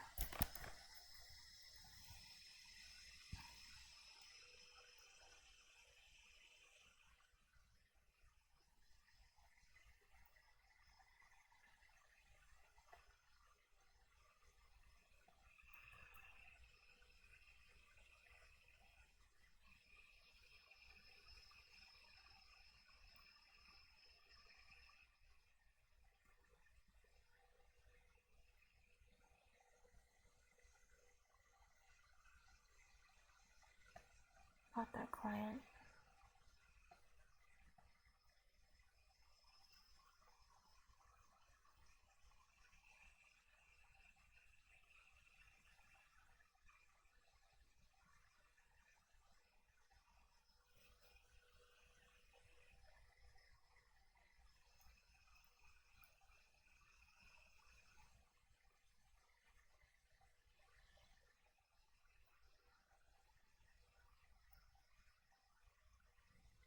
TwitchLib, that communication that interfaces to our client.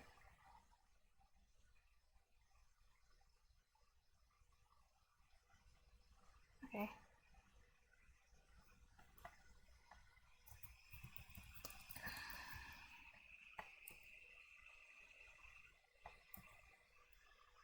Wait, TwitchLib, I forgot.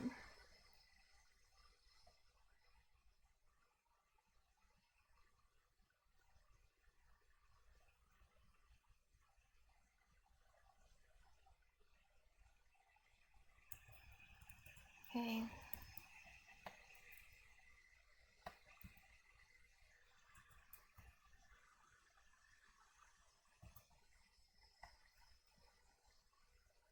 This client is Twitch client.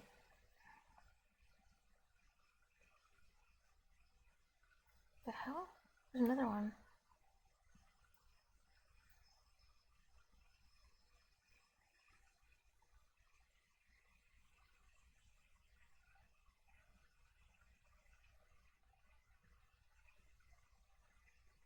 Twitch client.client. Why is this one different than the other one?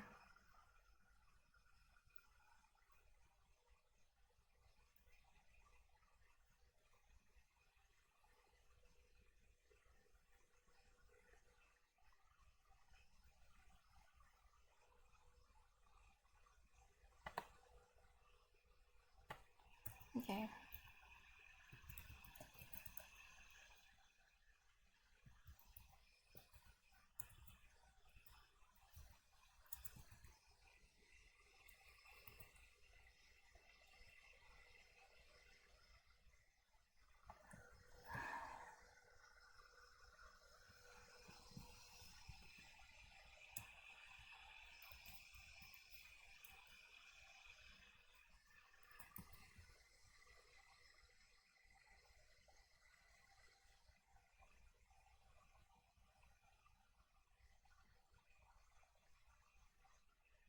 Oh, I don't think I need the interfaces.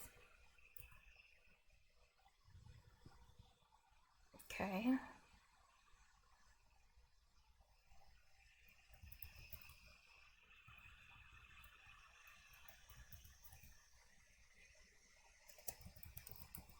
Okay, I need all these things now.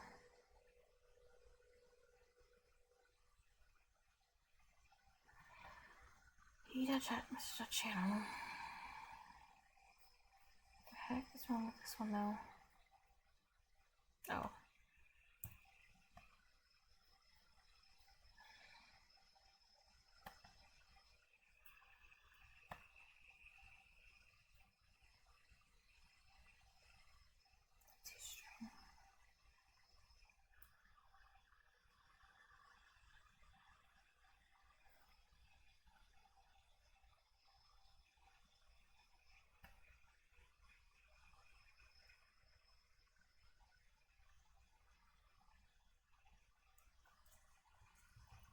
Send this message.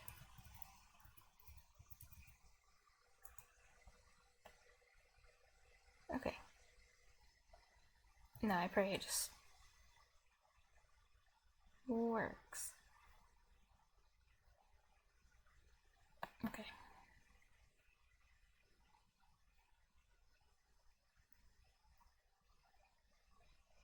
Now we just test it with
I'm praying this will actually work. So we need to press the client.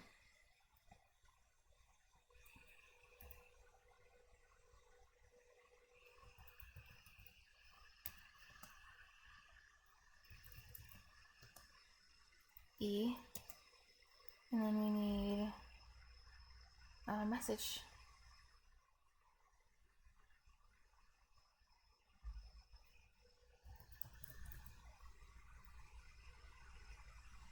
Oh. In this case, this is the message. 500 character count.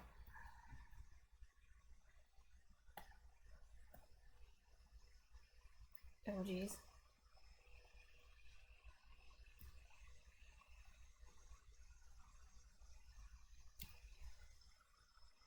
Okay.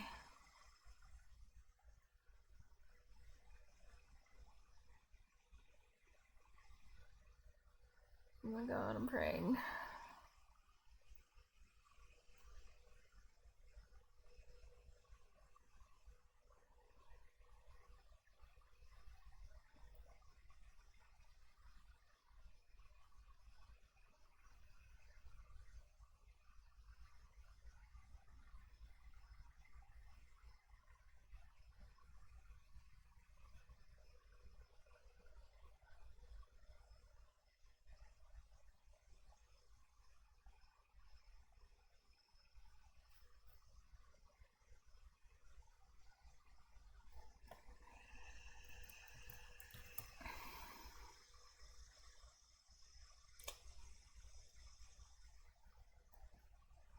Oof, that's annoying.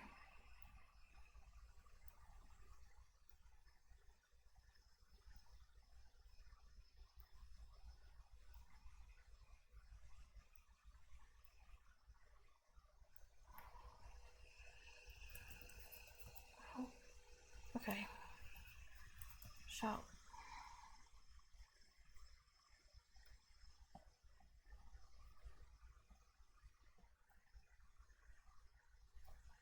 Is it in it? What the? How to suppose joins.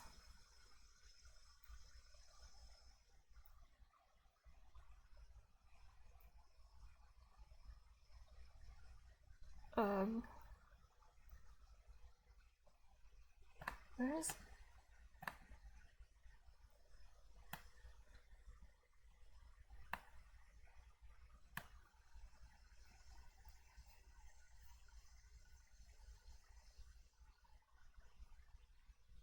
There's no exception this time.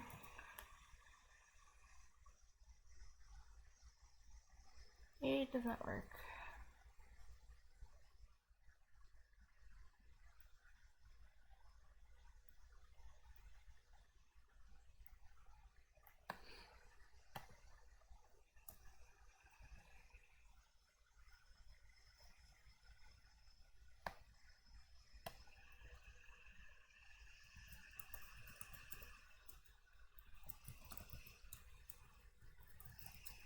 Okay, debug.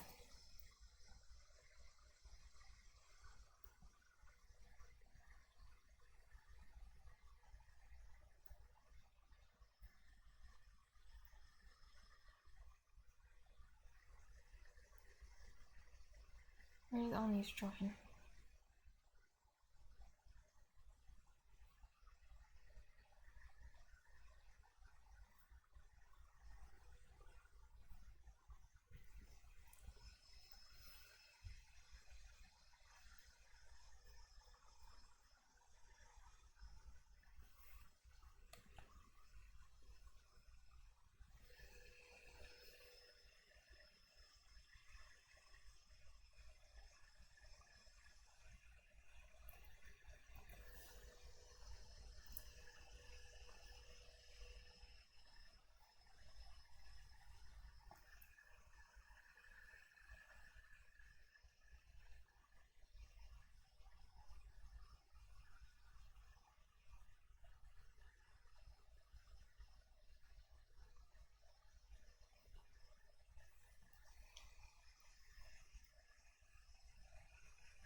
Oh, there we go, there's debug. This message is not needed.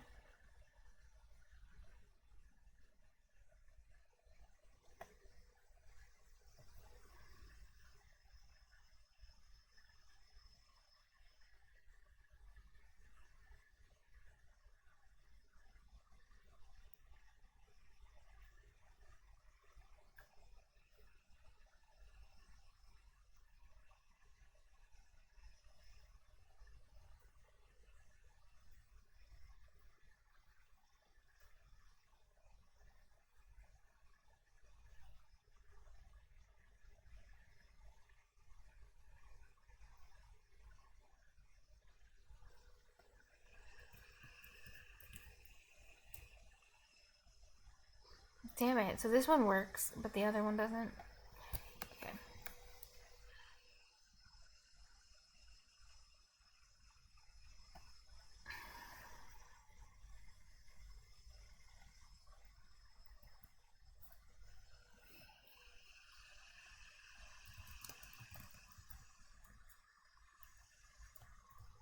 Okay, add. Oh.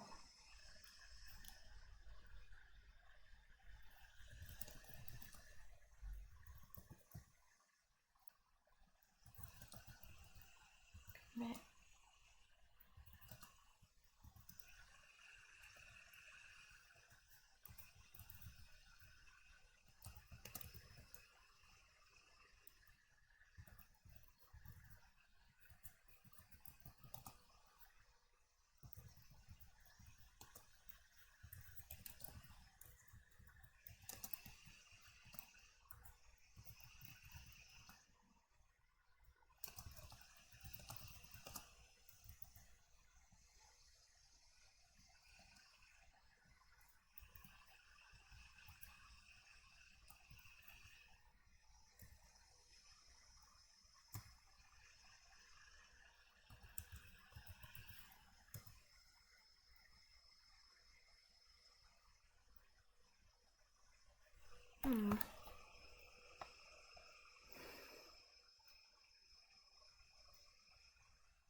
Okay, maybe this is the time to debug.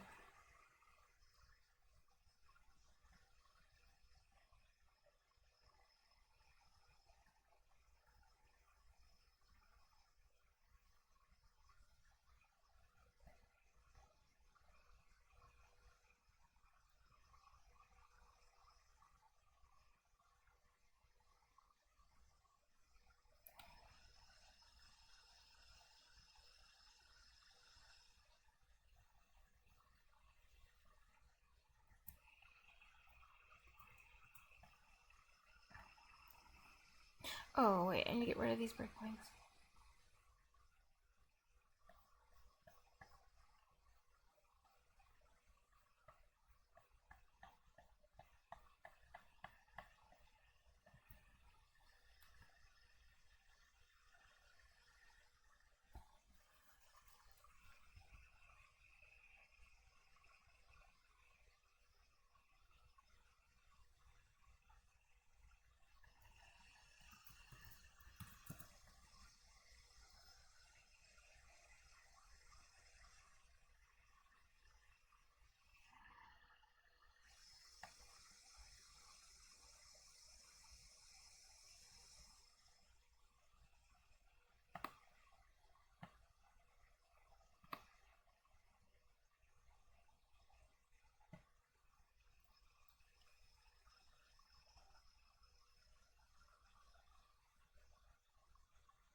Okay, 500 is good. 1 is 0.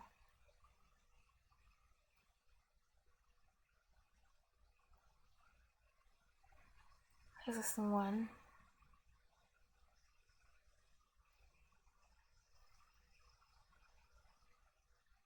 Oh, it's a. Oh, I didn't think about this case.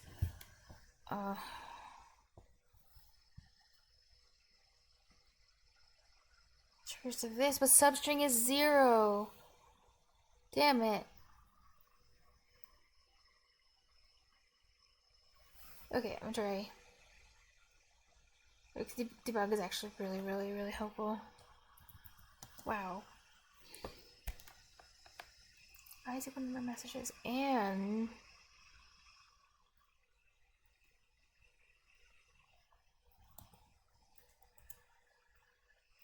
number messages does not equal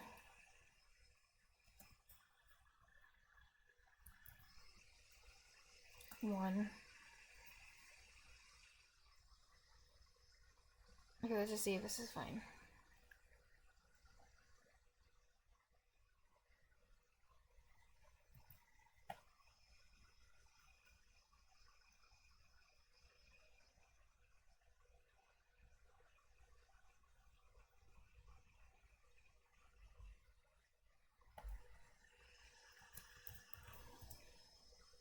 Nice, this one works fine.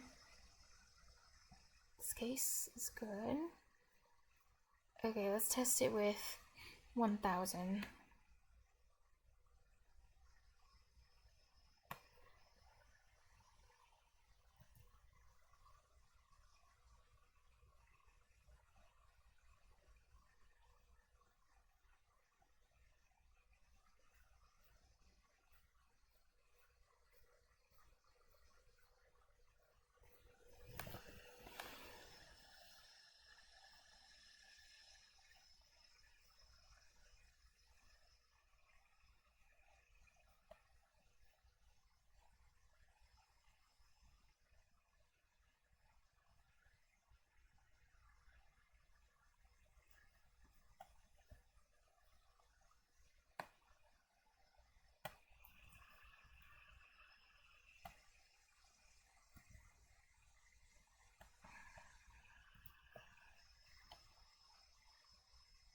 Make sure that runs.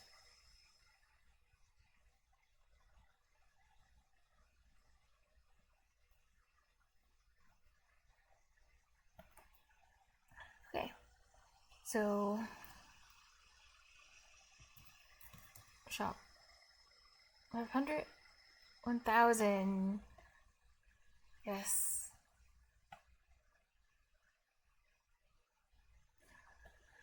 Okay, so this is the part where I'm hoping these two last ones are is where I'm hoping it's not going to break down.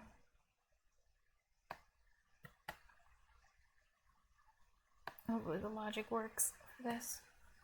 Praying.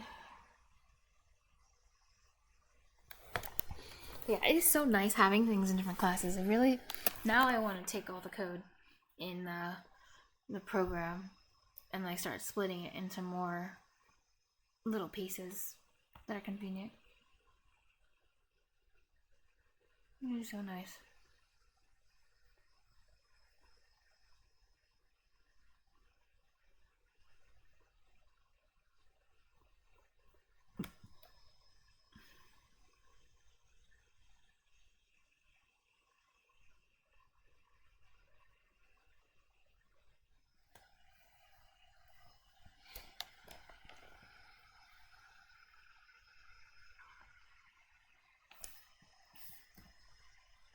Okay, so this is 501 characters.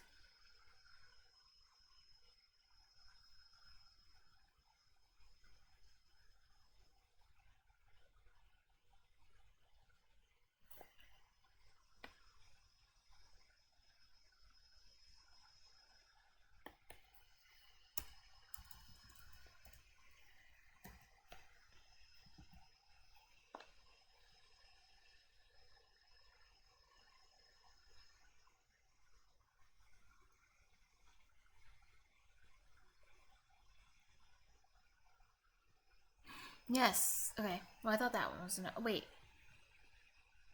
Where's the extra one? That's not good.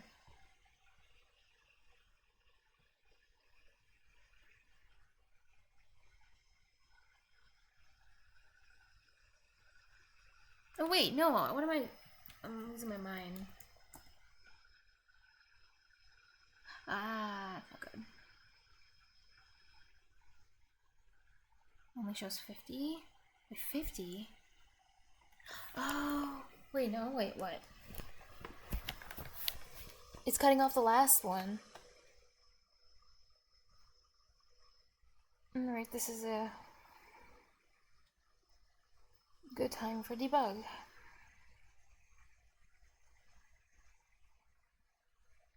The breakpoint back. This breakpoint, let's break here.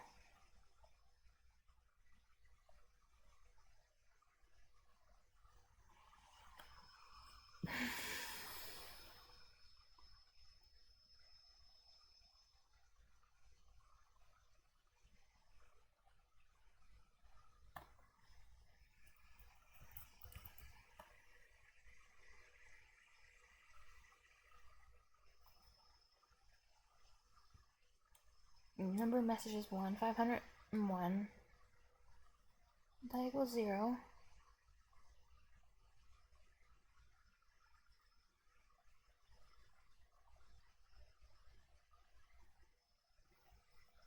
Zero is less than 1 if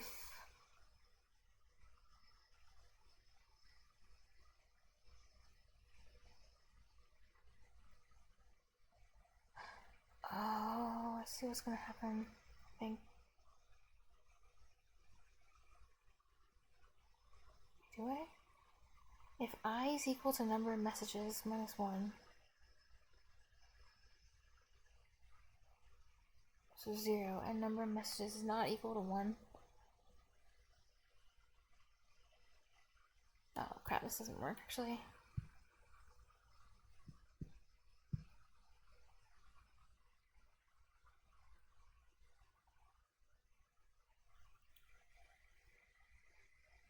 What happens else?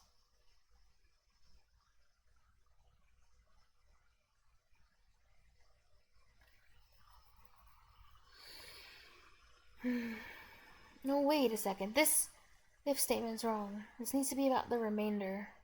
There needs to be something about the remainder in there.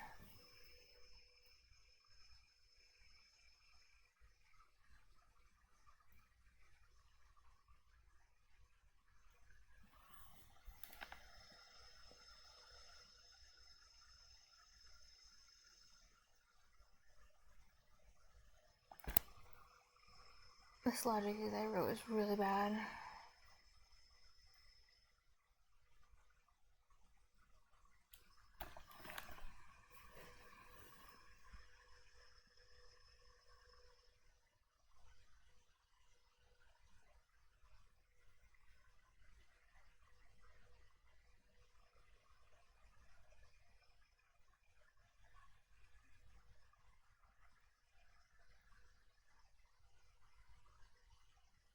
Okay, I think if I rewrote the logic, it could be like...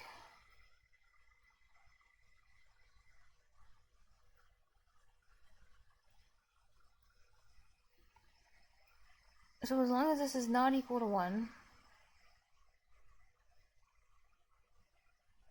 I already have that. Then always do the else statement.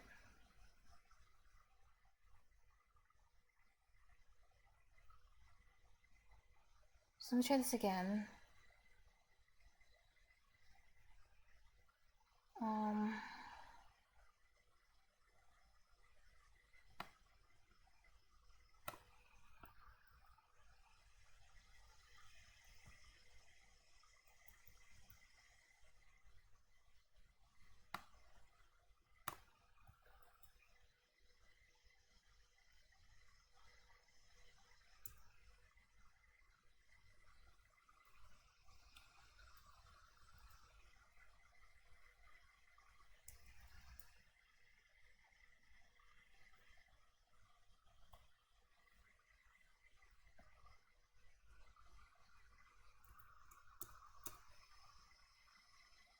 always do this.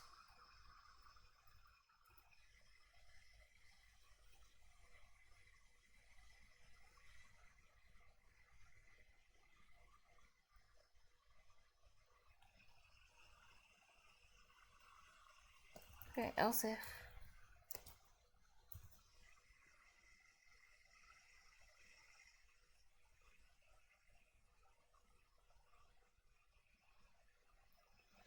Oh, what this?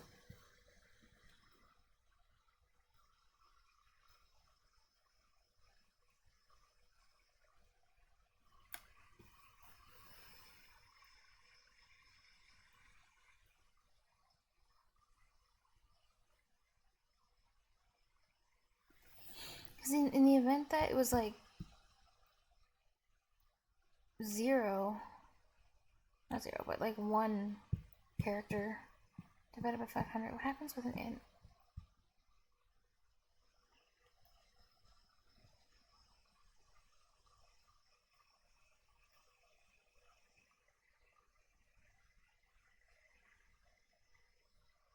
Let's see.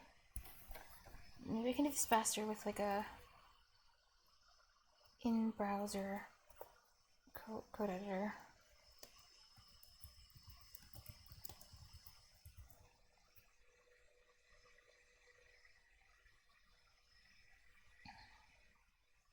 Nice. I can just console that right line.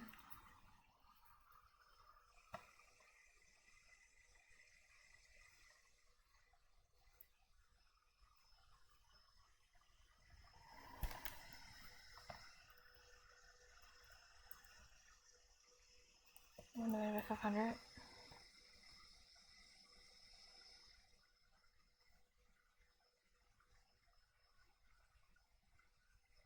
Should be 0.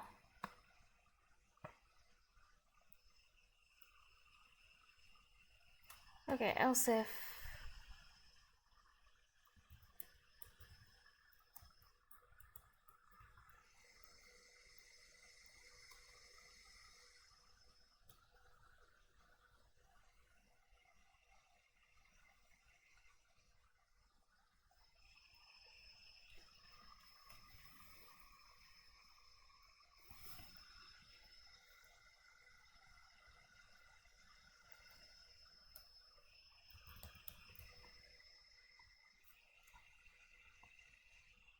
Is equal to 0.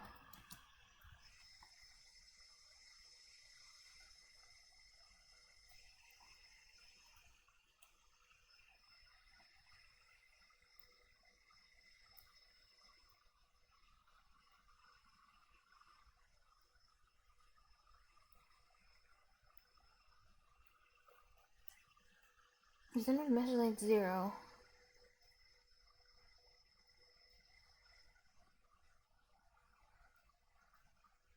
And if it was 3.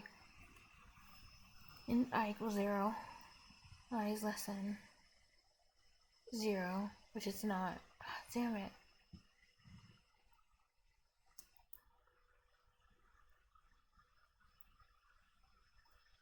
Alright, I is less than or equal to no messages. We can change it.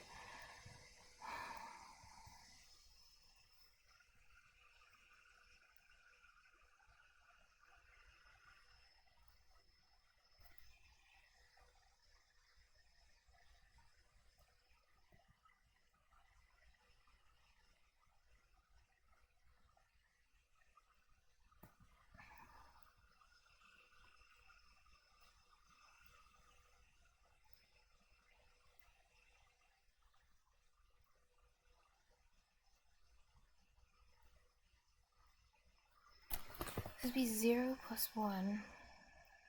1 times 500 is 500. No.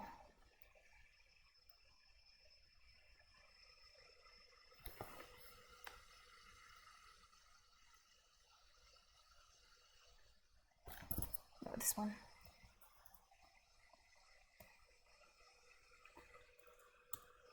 Zero.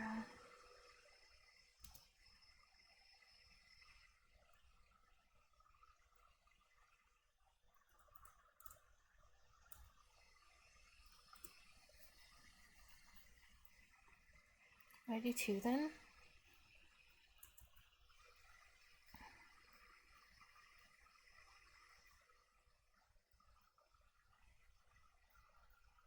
Number message is 1.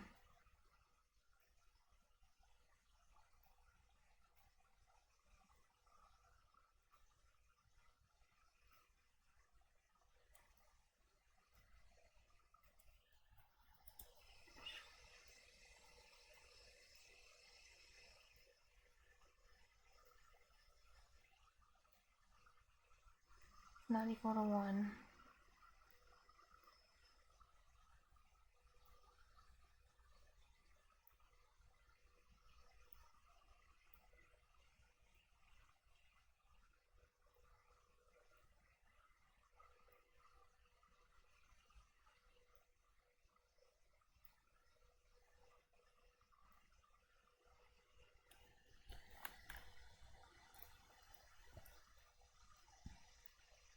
Is that 1?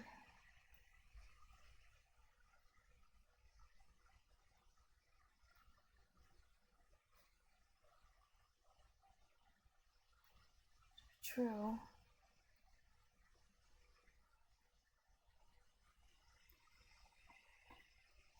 Else. Because I can't solve this math problem, and it's annoying when says, I will sleep. I just want to solve the goddamn math problem. The logic of this is hard.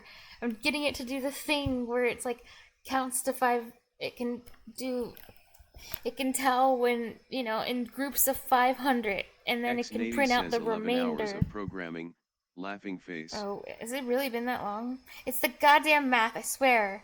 Now, I know what I need to do. This works. This prints out a message. There's nothing wrong with this function. It's like my logic. I'm basically doing late code at this point. X-Navy says, so you need pagging? Wait, did I? Oh my god, what did I just do? Did I mess something up? No, I didn't. Oh my god, what happened? Oh. What is pagging? Wait, this is math? This is math! Be nice to me! Because the message... Okay, I'm debugging it. I'm trying to understand the logical flow here. So... Okay, else... Then... X-Navy says asterisk paging. What's paging? What's happening? Okay. Wait, what's wrong with my... Why is there red? Am I crazy?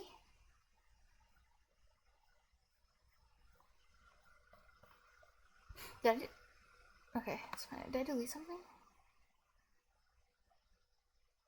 Why does it look like a red line in the code somewhere?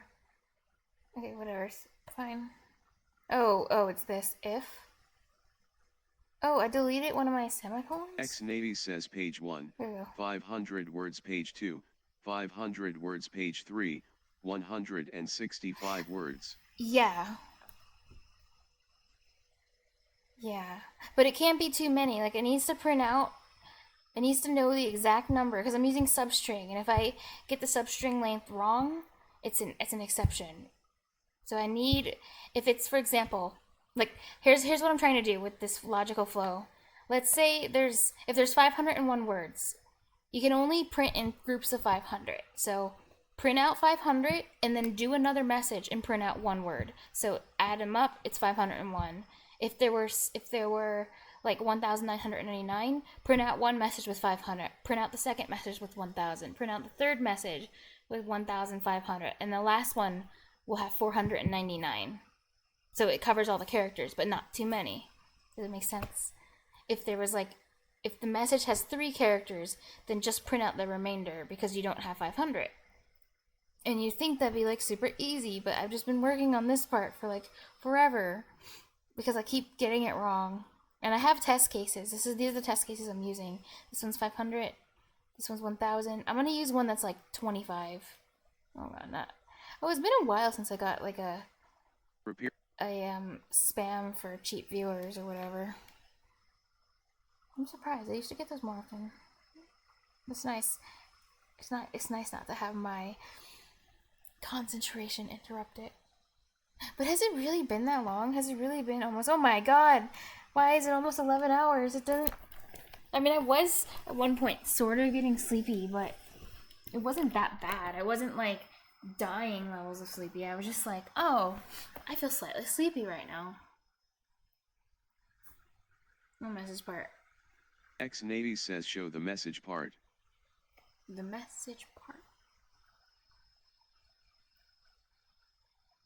Oh wait, X nice. It's so nice. It's so nice to see you because I wanted to. You're the one who helped me. You helped me set up. You helped me set up the HTTP client, didn't you? Wait, did I already? I don't. Sorry if I already asked this. I don't think I did. Here, wait. Let me see. Give me a second.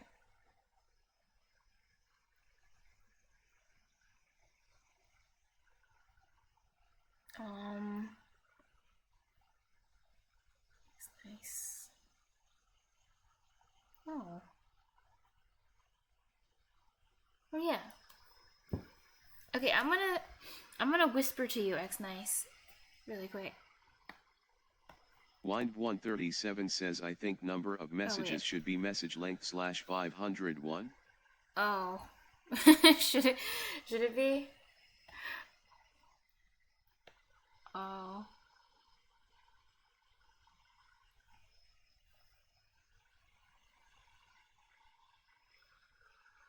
Number of message should be message length. Oh, is this not by one thing? Because you're adding one to Wind137 says if have 499 characters you still have one message, right? Okay.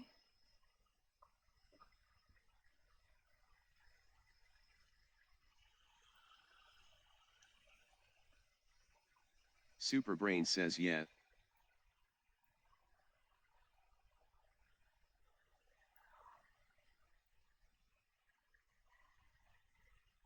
Okay.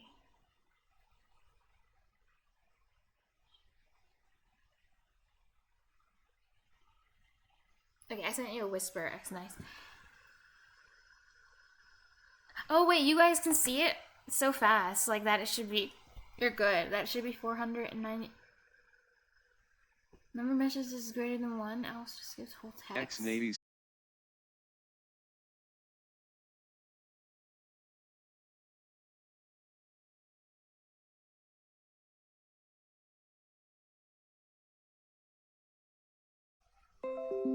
Yeah. Yeah, you're right. You're right. X-Navy says 11 hours and Twitch said stop LUL. Yeah, Twitch said that's enough. Did it actually, like, stop enough to... Did it actually stop enough to separate into another stream, or did it, recover? I do need to stop it before it reaches 12 hours, but I'll continue. I need to solve this problem before I sleep. I have to. I have to. I literally just have to. I feel like I can't. I have to. Oh, okay. It didn't actually end itself. That's good. It didn't on a live. Cool. Page refresh work.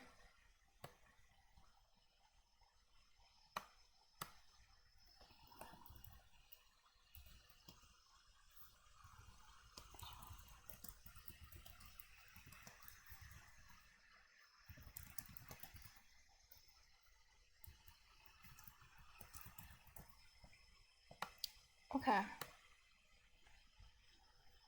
So you said message lane divided by 500 plus 1 is you suggested, because you're right. If you have 499 characters, that is one message. But then what about the cases where it's like 501 characters? Then it's you still have then you have 2. That's a good point. Damn it, you're right. What if you have 1,000 characters and it's 2? It's 1,000 divided by 500, which is 2 plus 1 is 3. That's too many, right? Like, so then the plus 1 doesn't work if it's like 1,000 characters. So in the end, it didn't even matter. No, I'm just kidding. I had to say that. Sorry.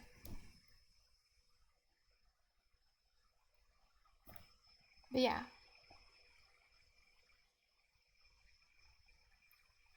Any thoughts? Did I do that wrong? Isn't that what it would do? 1000 divided by 500 is 2 plus 1 is 3. Quick math. Yeah. Did it reconnect yet? Oh my god, I feel paranoid. Oh wait, it must have. Oh, you even said page refresh worked. Oh.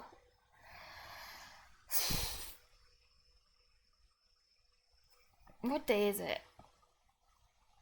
It's Friday. Okay. Friday. Tomorrow's Saturday. Okay.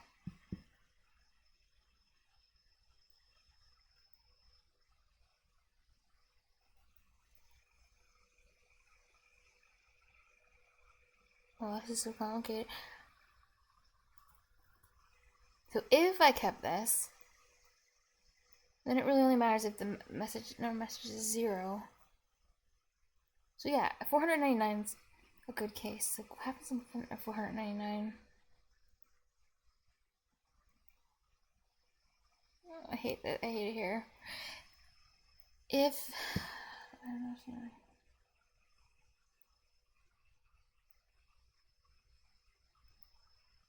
Then it would be 0. But if it's not this, then print out. X80 says if number of messages equals 0, split messages dot add message else 4. Wait, why does this else exist? I just realized. Oh wait, this is such a bad logical condition. Not equal to 1.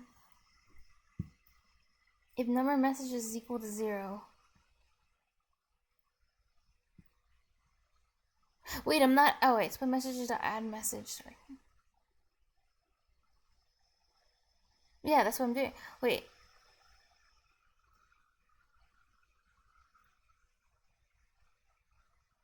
That add.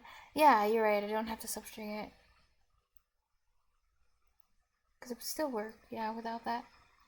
Partially I'm keeping this so that I'm able to copy and paste it to other things. But this logic, this still works though. X80 says this way you won't do anything for each for if you have less than 500. Yeah, this ends up being the same result though. Because this ends up being 0. And then this if it's 0. And then this one ends up being the remainder. Which is the same as just the message. So it ends up being the same. But I'm keeping this in case I need to copy and paste it somewhere else. But if it was, okay, so we should work from the bottom. If it was 499, so this one's 499, then this is 0. I starts at 0, so I less than or equal to 0. So in that case, if this needs to come first, the 0 needs to be first. I think it matters. So take this. Because this is the easiest case to solve. And then else if.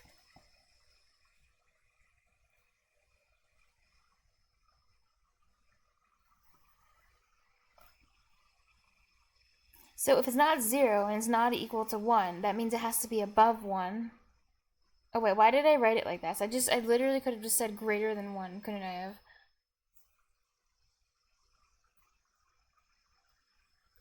Okay, if number of messages is greater than 1, it's an easier way to say it.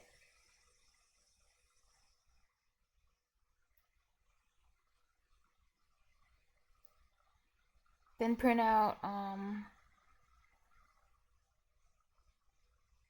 this. This is good. X80 says it will always be more than 1 if not 0 and else should never hit, laughing face. Wait, what? It will always be more than 1 if not 0.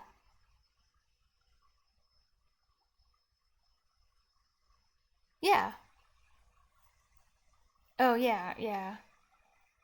Yeah. Oh, so we need like an and. And. Oh my god. No, wait, it will. Oh, yeah. Damn it. Damn it. Oh. Yeah. That's true. Okay, I need to know. So, It's supposed to be number of messages greater than 1. Alright, fine. We're ending this. And, we need to do something. I'm not sure how, but something needs to happen with the remainder characters.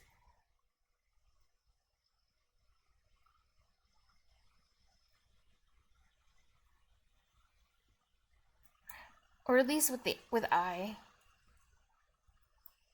So if it's okay. If it's greater than 1 number of messages and I is not equal to 1. Because when it's equal to 1 is when it will need to do the remainder. The remainder. And this is the one. The one that has 0, this has the remainder. So I'll throw it in there. Okay, and I is not equal to 1, then print this. So eventually I goes to 1. Line 137 says, what if you just do a for loop like?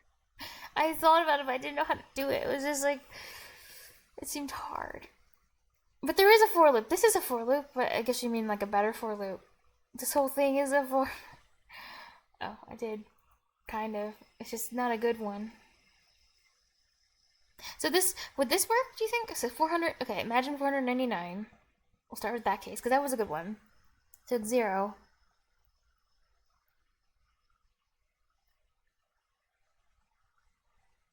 So then it just goes to else, doesn't it? Oh wait, 499 goes to 0. 0 is greater than 1. I is not equal to 1. So print out the remainder 499. Good. So at 500, let's just do 1,000 then. That'd be good. At 1,000, I could just run it through. I could just test it. Screw it. Why do I have to work out in my head? Let's just, here's one of my test cases that I already have in, so we'll just do this one. This one's 501. There's 501 characters, so yeah.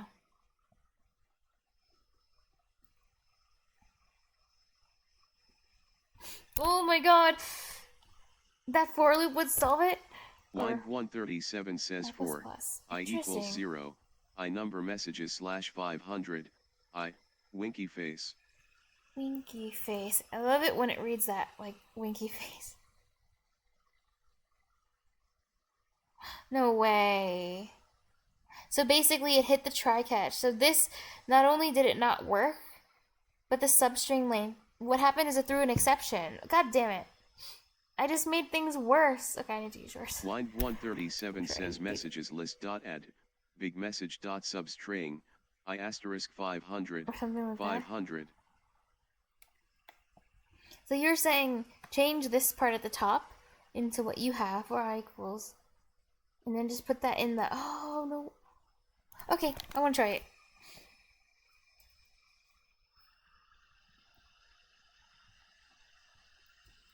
Like, so far, I just keep making things worse and worse. Line 137 says worse. I think you wouldn't even need the if statements.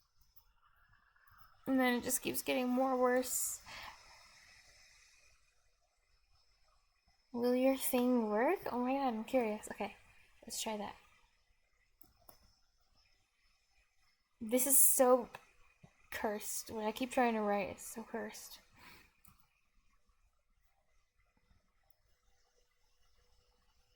Line 137 says oh number messages is already divided by 500, oops. Oh yeah. Is that okay?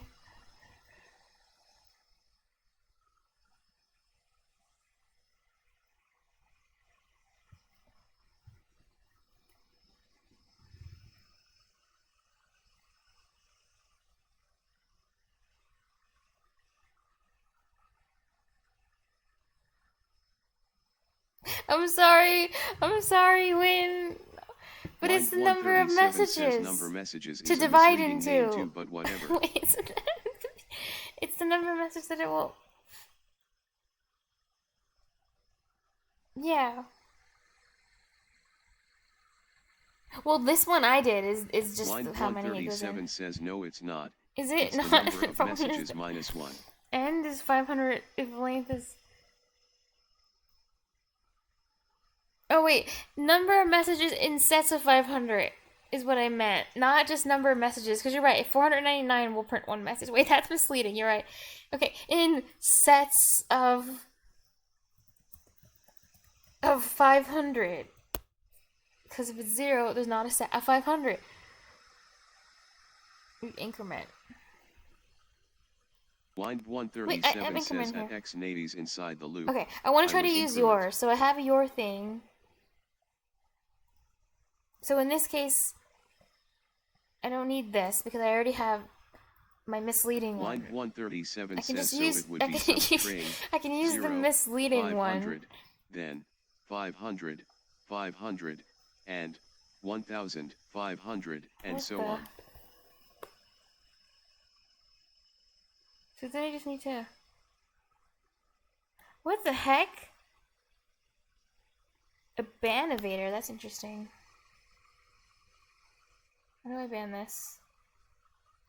Hold on. I'm banning a bot that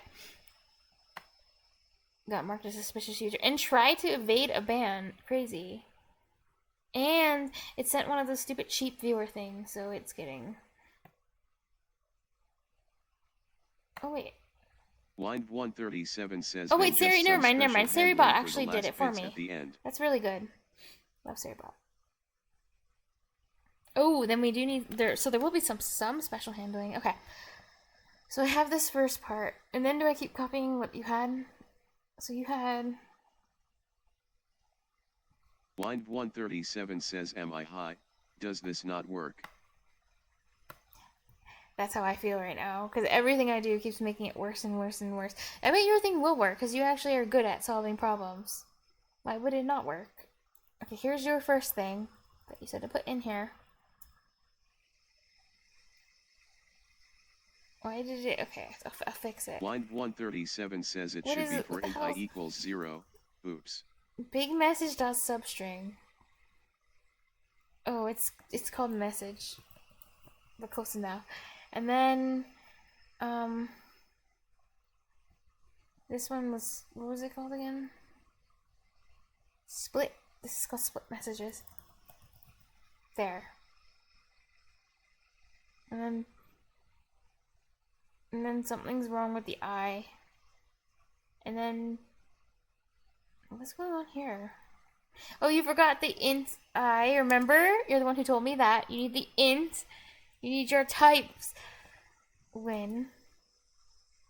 The formatting is all messed up now. Line 137 says, "Sorry, I forgot to write int before the I." Oh no, I'm just teasing you. I don't care. I'm always forgetting to do it. Line 137 says, and the second Inside condition the loop, should be. I would increment, so it would be substring 0, 500, then 500, 500, and 1,500. Then just some special handling for last bits at the end. Wait, how do I inside the? So just keep adding 500 every time it loops. You're saying? So have another counter in the inside of this, and have it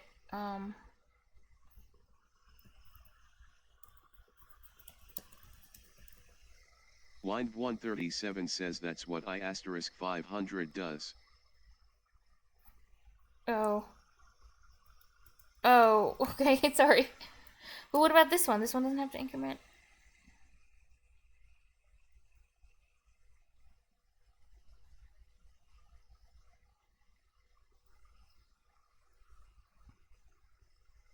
Oh, wait, okay. Line 137 says no, 500 is the length. Oh, yes, you're right. But there's a problem here. Oh, wait. We need to handle special bits because... Oh. Line 137 says, "Sorry, I made another typo. The second condition should be." This substring needs to be exact. So basically, if it's 499 characters, if it's 500, it'll throw an exception. It has to be the... If there's less than 500 for one of the parts, if there's any remainder, then there's going to be one of the messages is going to be... has to be less than 500. You can't make it too big.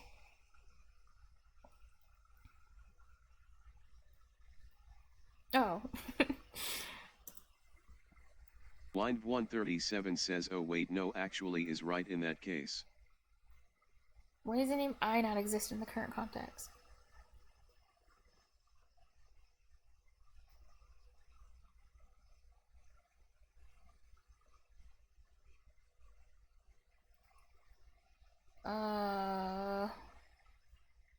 Is it a formatting thing again? My god, not again. Control KD.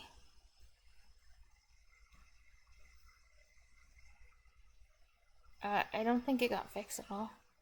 Line 137 says there's an extra semicolon after I. Oh.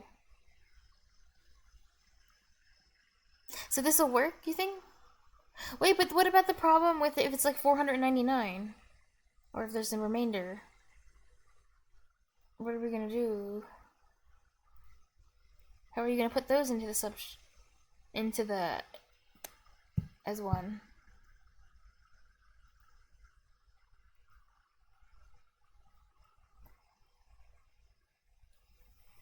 If the mod is non-zero.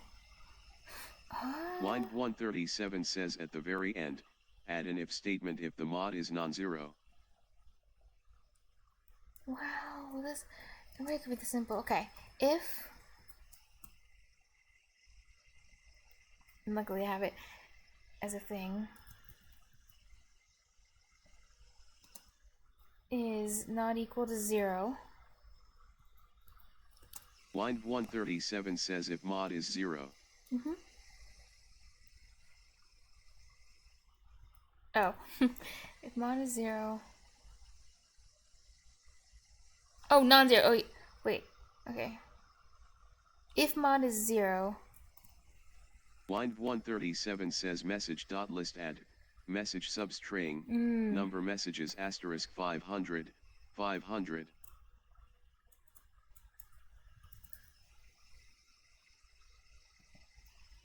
Okay, message string. Line 137 says message.list add, Number of messages message is 500 and substring, 700. number messages asterisk 500, Okay. mod. Okay.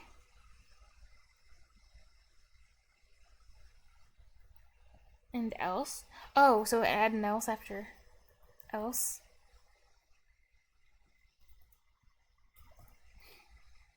I hope this works.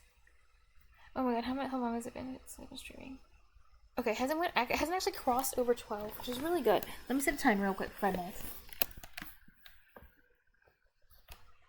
Because I want this to be Line 137 under says wait 12 hold on, each let me one, look at so the it's solution easily first before exportable. running it. Okay, 5 minutes will do. Oh, are you doing testing of it? When you say look at the solution as if there's a solution to this, like as if it's like a leak code solution I can just look at. No. Oh, in your head. Oh, you're good. Yeah, take Line your time. 137 says no, I'm running through it in my head.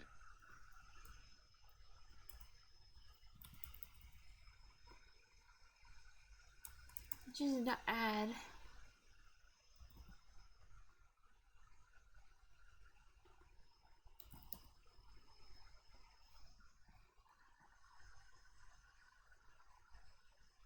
Okay.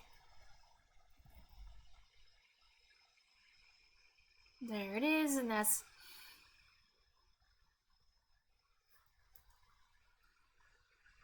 Oh.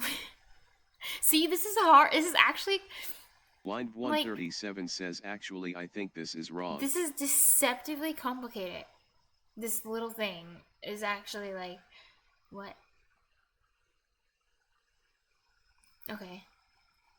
Line 137 says the remainder chars equals 0 branch should just do nothing. And then change the... Okay. Change the else to...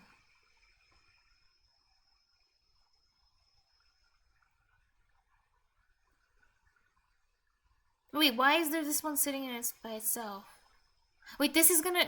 This is if this is if this Line stays. 137 says you can delete lines 43 to 46. Oh, okay.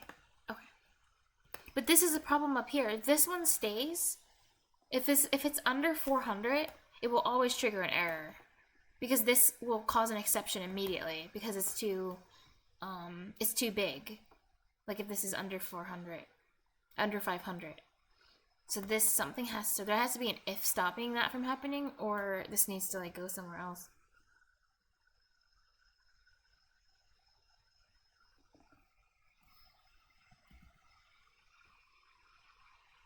This will cause an exception. Because Line 137 says, wait, what's wrong? Because there's nothing stopping this. This line will always run. So let's say it's 499. Like what happens is, because I've already had this problem, and I was like, oh crap. If you do 499. Oh wait, I times, yeah. Oh wait, split messages. Oh wait, actually, what am I thinking of? I'm thinking of like what I did, the old logic, but you're making a new thing. Maybe actually, well, I don't know. Because you're not using you're just doing I times 400. Well, yeah. Well, no. Well, yeah. Yeah, it will try to add. It's going to try to make a substring out of the message. So the message is 499 characters long, but it's trying to make a substring of length 500. But it's 499 characters, so it can't make it. And it will cause an exception, because it's trying to find 500 characters, but the string is less than 500. I hope that makes sense. That's what will happen. So when this part runs, it'll trigger an error, because this is where it starts. This is start, and then this is the length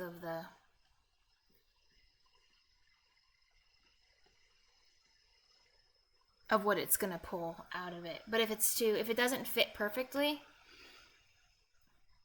or if it tries to take too many characters, it triggers an exception for substring.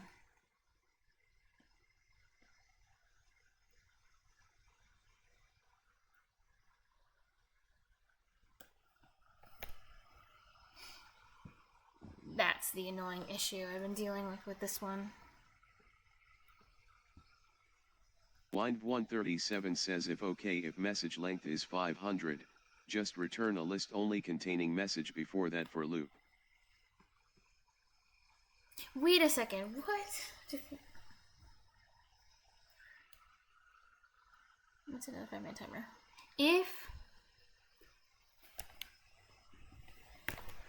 Line 137 says, by return I mean as output.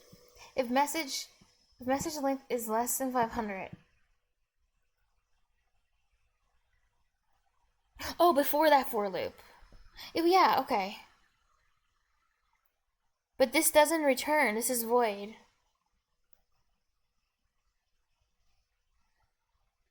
So then couldn't I just put a message up here and then I break the... Because there's no return. So couldn't I just store it into the message list, and then I break the whole loop so that this won't ever run, and then it will print it like normal down here. Where'd my print statement go? Oh, it's here. Oh, but your return can break out. Oh. Line 137 says you can just wait. use I don't return. want to return. I don't want to end the function. I need it to reach the end. This is fine. This part will run fine. It needs to print out all the things in the split message, in the list. Print everything in the list. If I return, it won't print anything. So I just need to break out of this. Yeah, it does both. Oh, you thought it was just returning the Line 137 says, oh, I see. So the function It does both, and this part works fine. I tested this. There's nothing wrong with this, so we don't have to do anything with this. But it handles the printing of the message too. Isn't it cool? It'll do the logic and the printing for me. I just need to give it its arguments, and it splits and prints for me. Isn't it so cool? Look at all the things I put in as arguments. So yeah, that's why I will break out of it.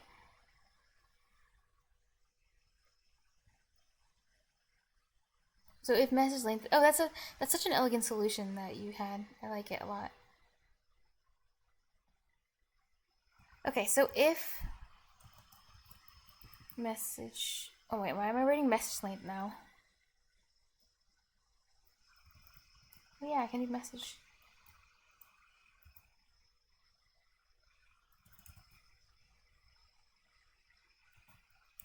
Less than 500.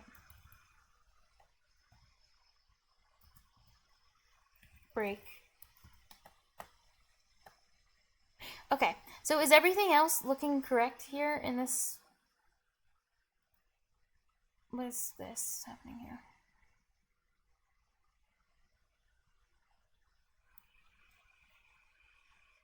Is this supposed to be an if?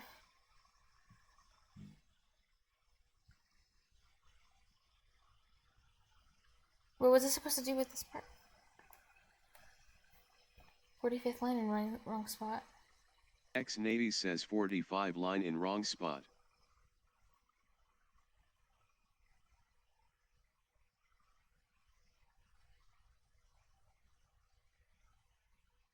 Oh yes, you're right, that one. Split messages to add message, because we still need the message in there. Good point. The add.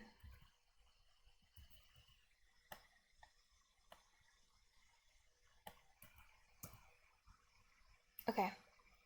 What else?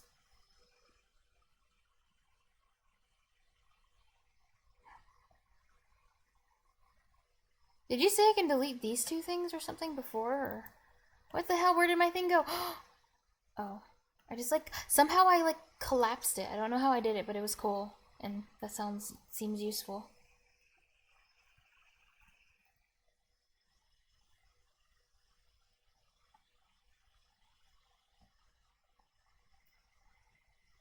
Line 137 says the condition on line 48 should be if remaining chars equals 0. Oh yeah, there's not even a condition. Okay.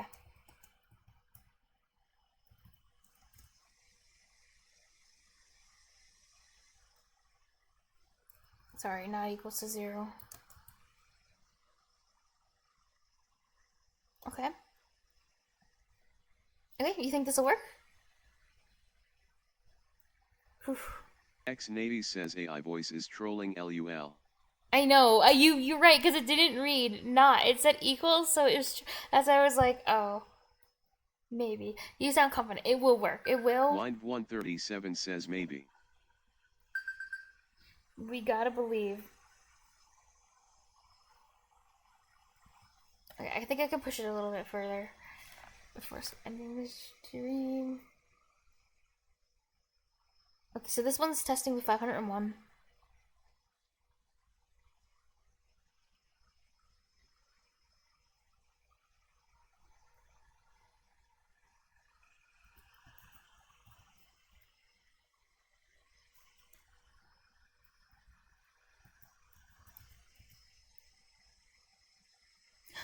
Didn't. Oh yeah, it's doing it. 501. There's the one. That's good. That's exactly. Nice. Oh my god, I think your thing is gonna fully work. Okay, let's do the other test is. Okay, so 501 worked just fine. So we'll do 1,999.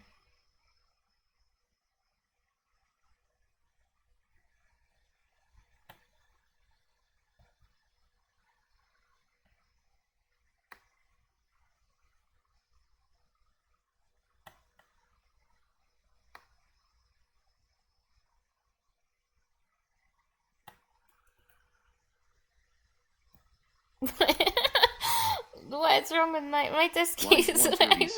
I just labeled it's like a ruler of lines so that we can see how many, because it's hard to count these things, you know. What the hell just happened to the? Okay, it was just a weird visual thing. Okay, so this is good. So this is 1,999. Commence.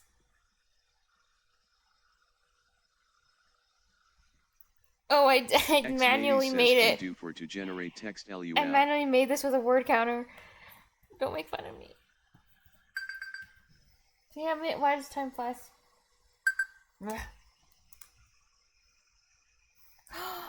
Wow, it did it. Blind 137 says, why don't you It just got do them the all. trick you had earlier to Oh, wait, generate a look. specific number of undies? Wait, this is wrong. It's doing 500, 199, 1,000, 199, 1,500, 199. You see? That is not the output we want. Wait, did I do that? Is that my fault? 500, 1,000, 1,500, 1,999. 1,500, 1,000. So 1,999 it puts out twice.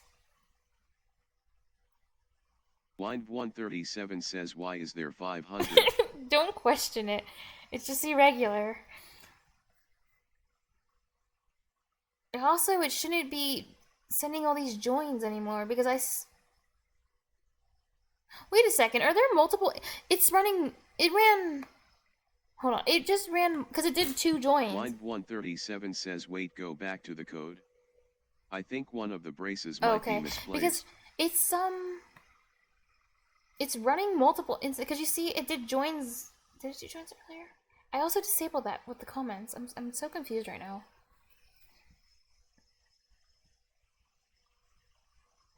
No, it's about to roll up to 12. Oh, whatever. It's too late. It's fine. Blind 137 says, or are there multiple Hey, that's instances? why I'm changing my color theme as a reward, okay? Don't hate on me. I made it a reward because, you know, now it'll be extra rewarding when people actually change the colors.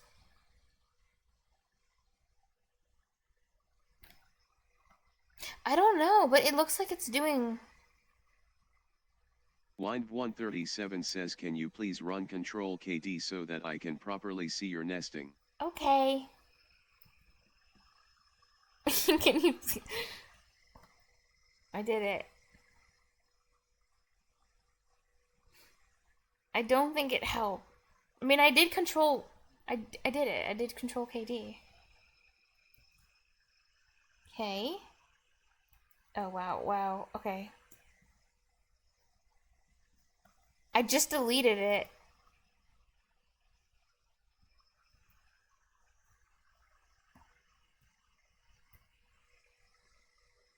Wait, the key combination Control K. Oh, I did Control KK. D. Control KD. Blind Control 137 says, why is the indenting still cursed? Oh, it's not working.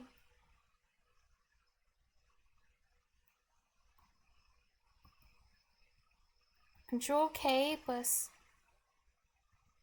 It's not... Actually, I couldn't... It's not formatting. Control KD. D. DK. DK. KD.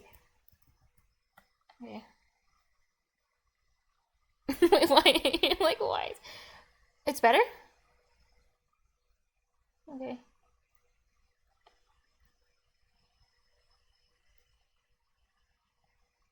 But something is wrong. It shouldn't... Says at blind 137, maybe you have C.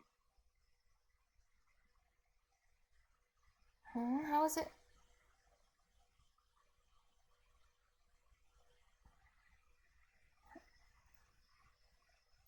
I think the command KD doesn't do what we think it does. I think it puts the braces based on where you put the first braces. So I think I just have to manually... Are you holding the control while pressing D? I'll just fix it for you, okay? So it's less cursed. Okay, it is very cursed right now. You're right. Okay, you didn't lie. I'll fix it.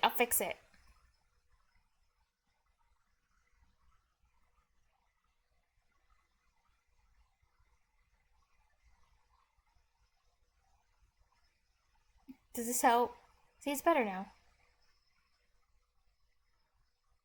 This one's not very good. I made it better. Blind 137 says it's still wrong. Okay. What do I need to do?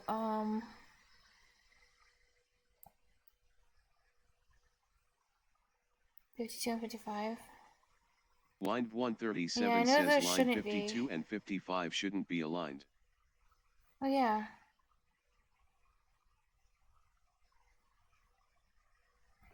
It's because this one is... Okay.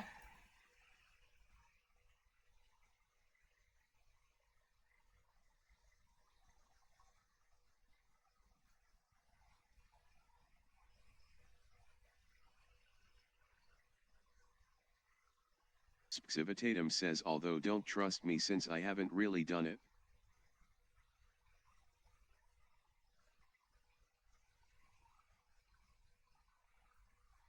Okay, is this better?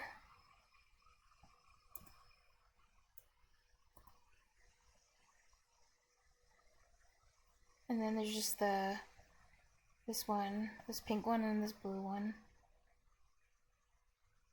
Oh, the blue one's for the class. Okay.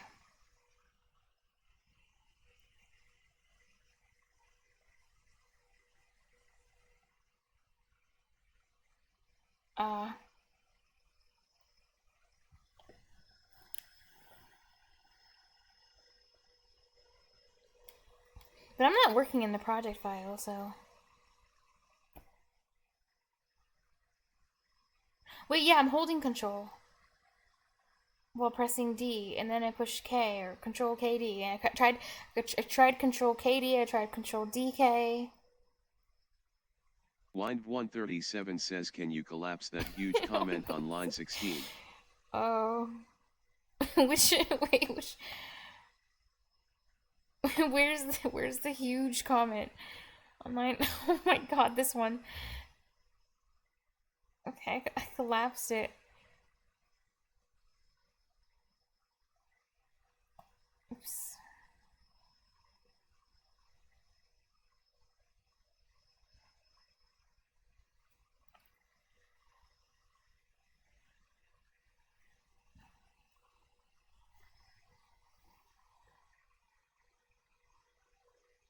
I didn't know I could collapse comments.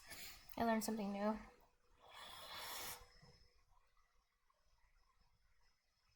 Oh.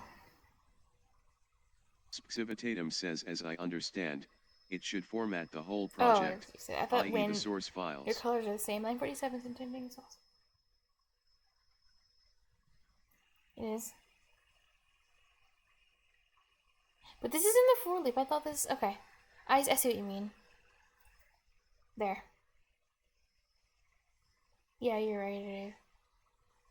Wind137 says it's inside the for loop still. Control KD just like freaking doesn't work. It was supposed to, but maybe Control KD wasn't the right... Yeah.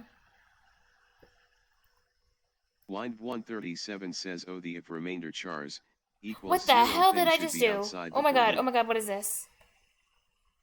Control KD did not format it. It just did... Did it format it actually? Did it? Actually, maybe it did it for me. I was just, but what are these weird colors? X Navy says yes as it runs double.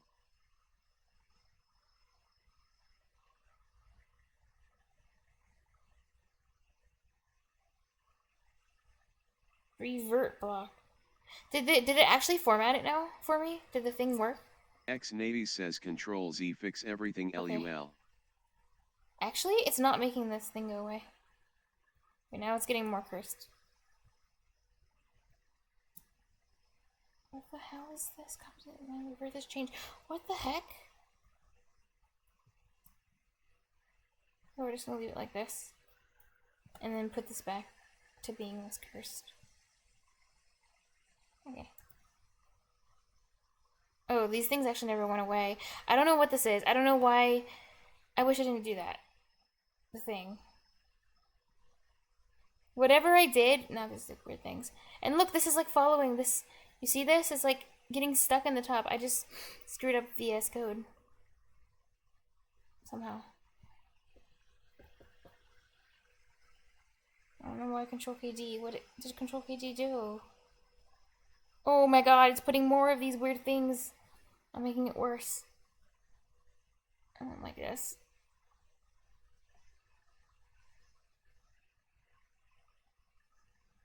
What? X Navy says that's VS Code feature to show current class and method or in.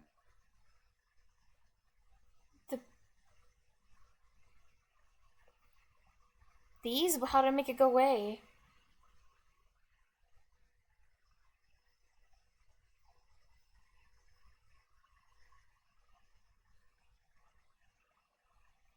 Because anywhere I put my mouse, if I control KD, there'll be one here. Oh wait, no, one didn't show up actually. Okay, maybe, never mind. Maybe not. But it just created errors. It's giving me red now on the side. You see that? And it's like... X-Navy says remove additional items. I don't know how... I think I just need to restart it. I don't know how to... Tab at the top.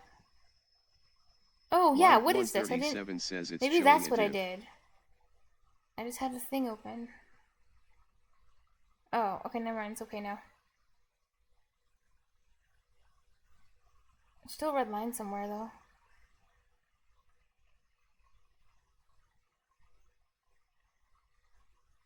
I mean, it looks okay, though.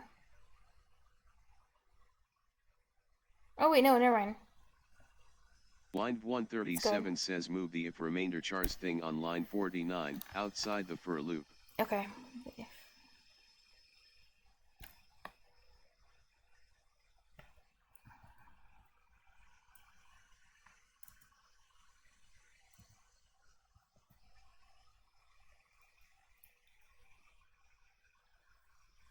Line 137 says and delete that D on line 65. It's a for loop. D on line 65. Oh wow, I didn't even see there was a D. Thank you. You actually spotted the D. Nice. Okay. Also, there's a problem here with, I don't know why that happened. Why did it send... I disabled all those join messages, so there shouldn't be... all those join messages. There shouldn't be anything that's sending messages for joins. They're all commented out. Unless I like Command Z too much, and then it's like... X-Navy says we have more time to see stuff LUL. More time to see stuff.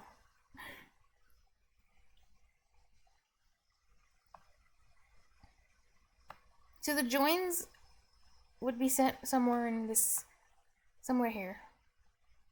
I commented this out, so this one doesn't send anything.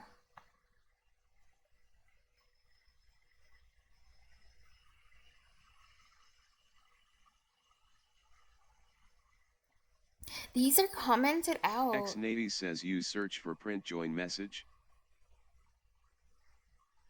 They're commented out. So basically, if this file differs from, because there's another one, the one that's actually being run in the, okay, maybe I lied. I thought there was another version of it. Never mind.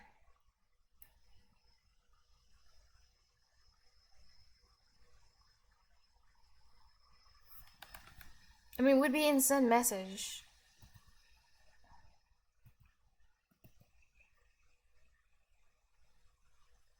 Oh, I'm stupid. Client has joined. There you go. Okay, that actually helped. Thank you.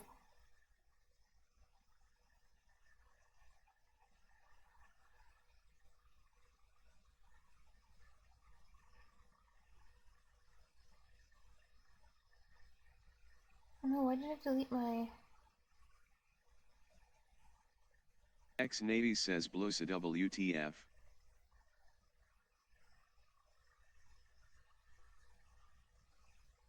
Oh no, wait, one of my comments is gone. This one was... I had one of like the case Where did it go? I swear I didn't delete that one.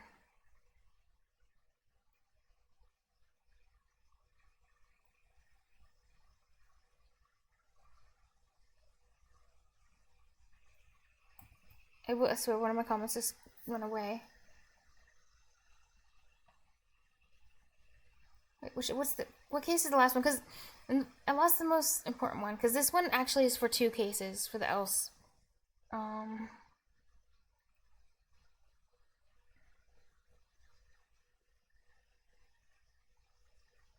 It's like they visited it today.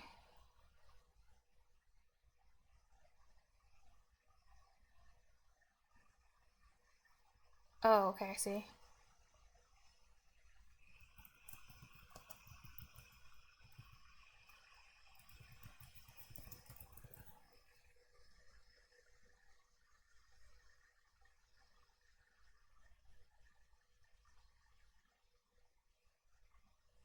Wait, something seems wrong though. Is this... Oh wait, no, this part makes sense. No, this case wouldn't make sense for the else though. Because why would I add them to the user's join info?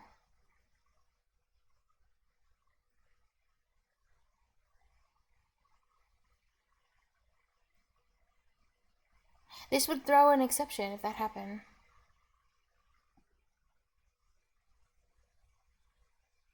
Wait, what the hell is this else doing then?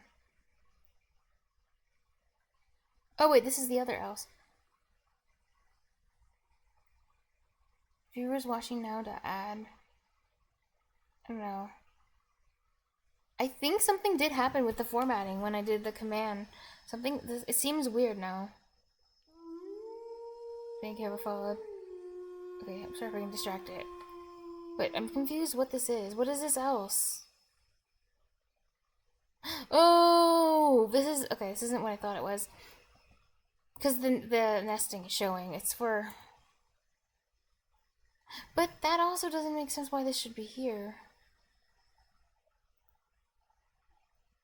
If contains... Oh, actually, I think it's fine.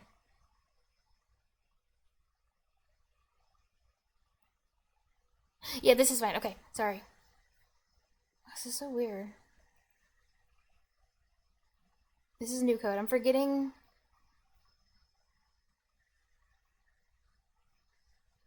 else. Okay.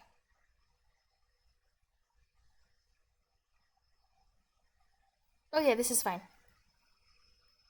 What were we doing again? Delete that D. So it should, yeah. Everything should be good then. So what do we have being tested?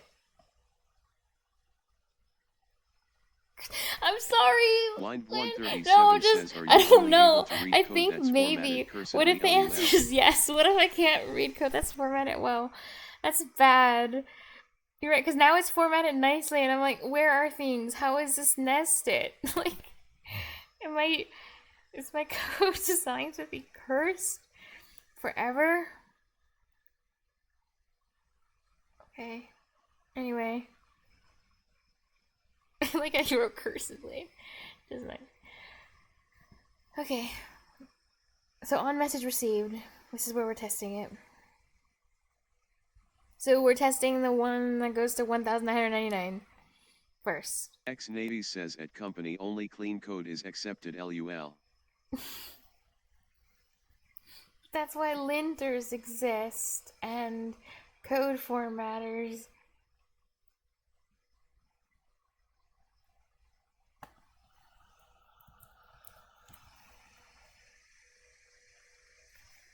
Oh wow!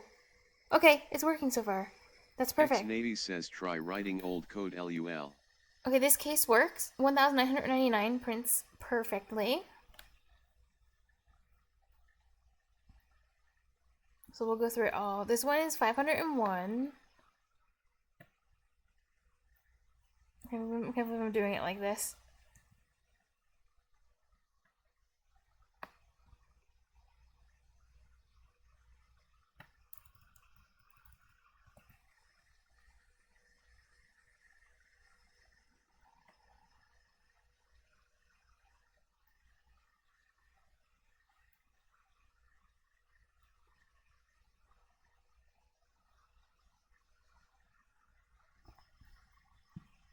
Oh, I keep forgetting I have to give it the command.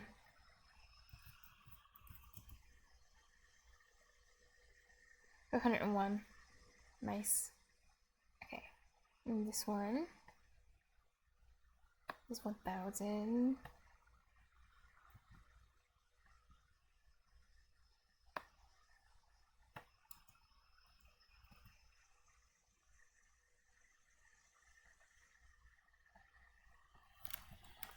Okay, that was pretty funny when you were like, I can't read this, like I can't debug this because because of the way it's formatted. Oh, that's good.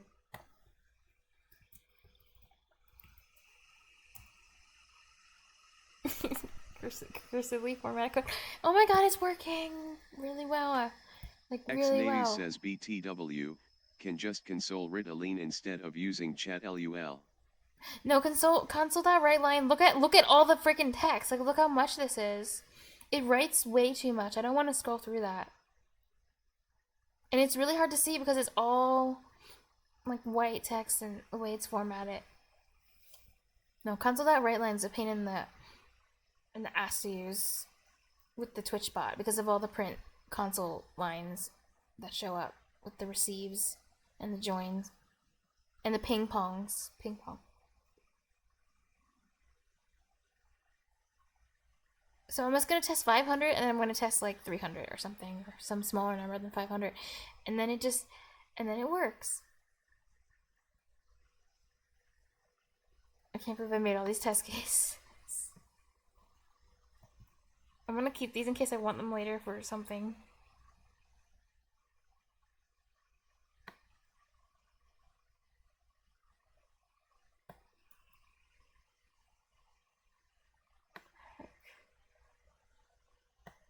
Oopsie.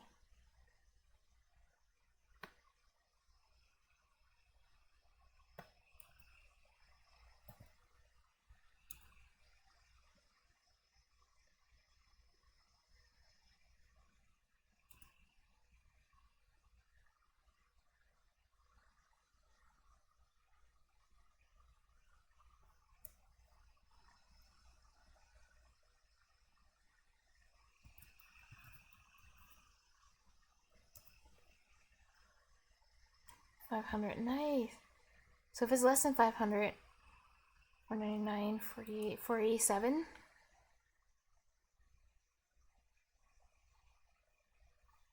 I'll make it even less.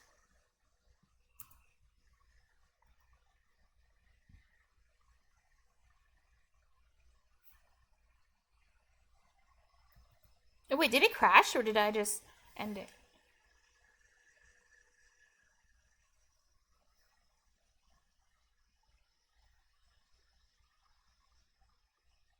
Oh wait, I think it just did an exception by itself when I did that.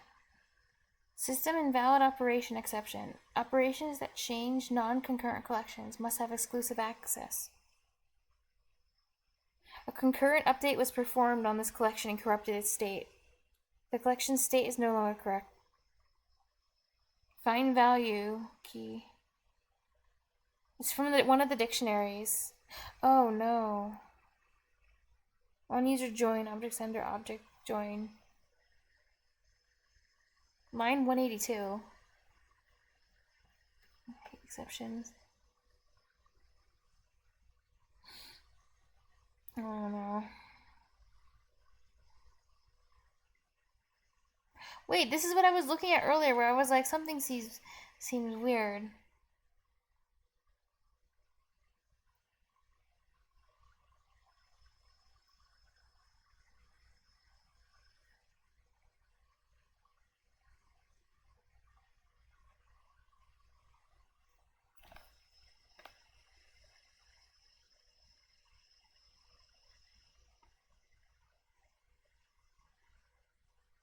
Oh, this is one of the things I changed recently with this if else for the Easter egg.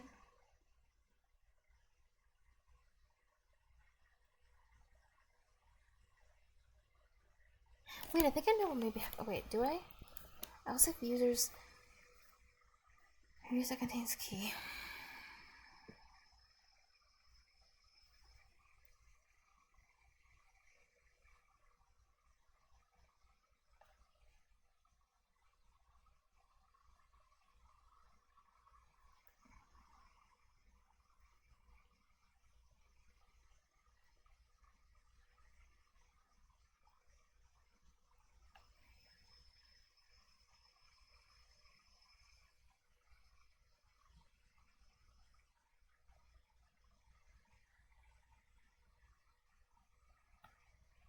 Oh, this needs to go into. Oh, wait, no, never mind. I lied.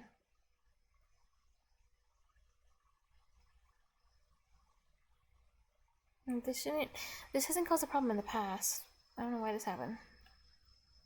Maybe it's just something that will happen very, very infrequently. I'll run it again. I hope it doesn't do that again.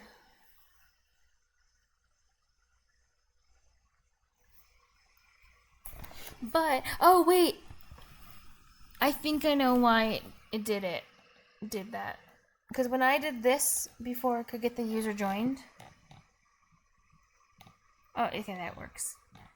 I think if I send the command shop to it too fast.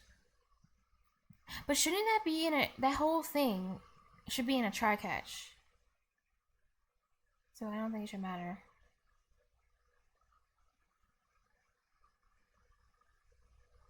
Oh, no. Okay, it works. What you did, Wind, it works really well. Thank you.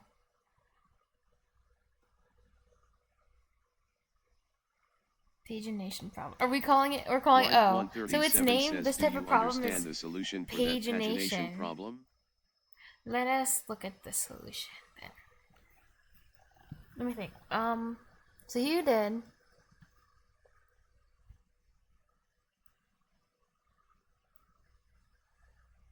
For my sets of 500, many characters, the mod, message lane. Okay. For an I is less than 500, I plus plus. If message length is less than 500, this one makes sense because this is what I said. Like we needed to stop this from throwing an exception. If message length is less than 500, then yeah, just add the message. It's good. X-Navy says it can be done in multiple ways, but this is one of them. Smiley face. And then, so it can't be less than 500 at this point. So do it, I say at least one time. I times 500. This is where I times 500. So, starting at, where is it starting at? 0? Starting at 0 to 500.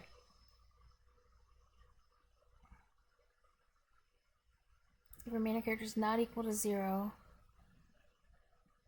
So interesting.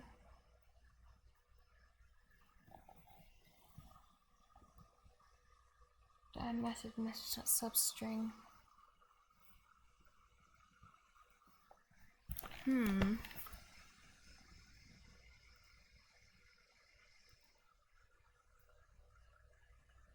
Oh, wait, this is outside of the right, because of the for loop. So it'll do all the sets of 500 that it needs to. So if this one's at 2. Line 137 says think about it. This, yeah. That does make sense. And then when it's done with all sets, so you just take, you're taking care of the sets of 500 first. 1000 and 1000 and then this is the last case. So if it's not equal to the, oh, this makes a lot of sense. This makes sense now. And the message says 500 times 500 characters.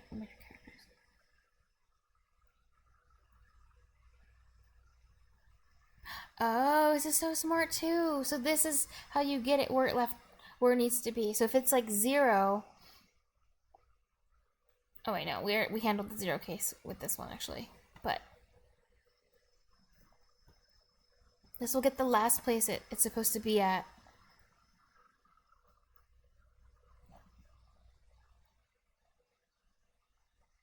Is where it will start. Oh wow. And then the remainder characters is the lane.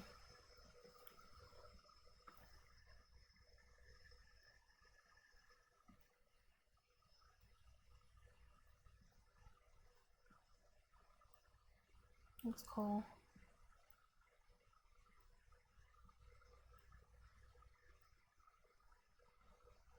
X-Navy says substring, start. That was elegant. As it will go till the end.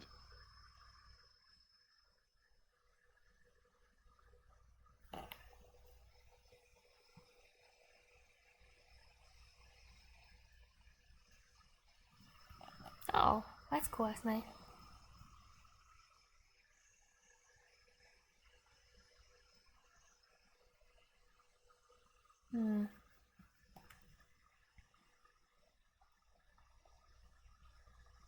It makes sense. I want to see. I'm gonna run it again. I want to see if I can trigger the exception to happen where it stopped itself. Wind137 says at X80s this is how you know I'm not AC.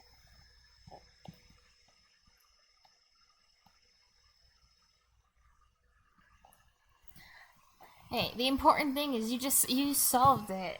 And you did it in a really X80 elegant says way. at Wind137 yet LUL. And maybe most importantly, you did it in a way that, you know, didn't encourage cursed formatting. If anything, I had to remove the cursed formatting to, you know, make it solvable. Sorry. Crap! No, did the exception again. X80 says QOverC. Wait, there's actually a really big problem right now. With the thing. Wait, did I end it? I didn't end the bot. I just let it run. Oh wait, no, it's running. Oh, I moved this. Because you can drag this little run bar, and I moved it to the side, and then I was like, oh my god, I can't find it anymore. It was just over here. It was fine, it didn't crash. Yay! No, I need to finish. Okay, I did the... Well, Win did the thing. Okay, I would have been stuck on this for like 10 years. I swear to god, if you didn't assist me with the problem-solving process on that one, because it involved numbers and breaking the numbers into chunks of numbers. And okay, so I had that function because I wanted to do something. This will be quick. This last part will be quick because now that I know it works, I don't need to use these test cases. I can put the real thing in. That's important. So close to 15. Wait, I'll credit you, Win. X80 says it's just few numbers LUL. But I'm so bad at them. Everyone was able to do it.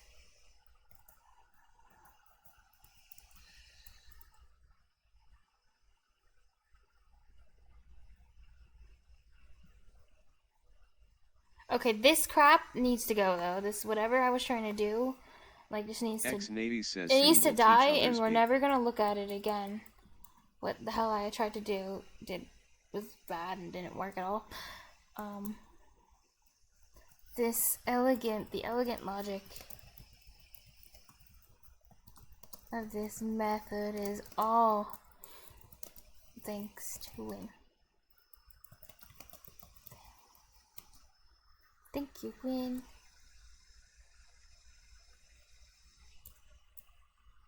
Okay. Now we can do the real thing.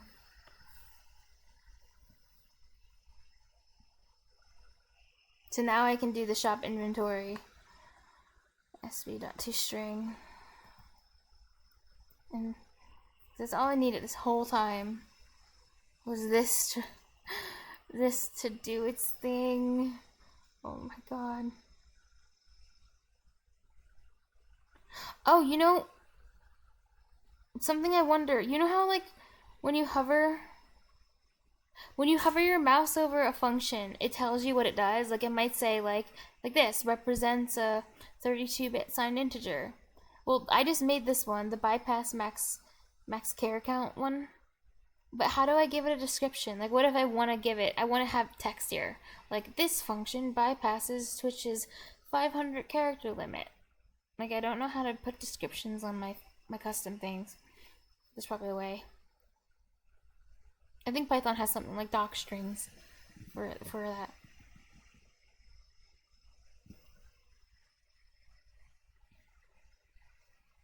Wait, what the hell? Where did my undies variable go?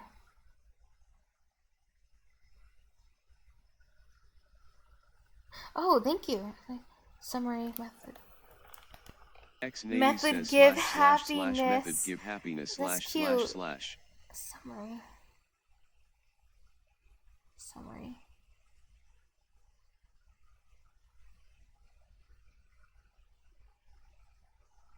Oh. I don't know what the C does. It did? Oh no. X-Navy says for me Twitch hide my first message LUL.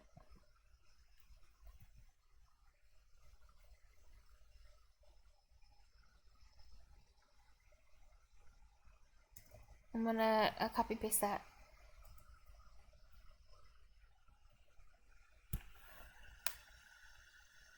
Oh wait, you know what? Okay, no, I'll keep it here right now.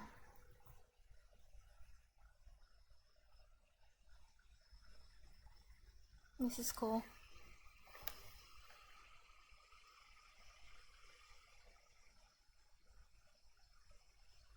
I guess I can practice it though, that's fine. Oh, I don't know, where do I put it?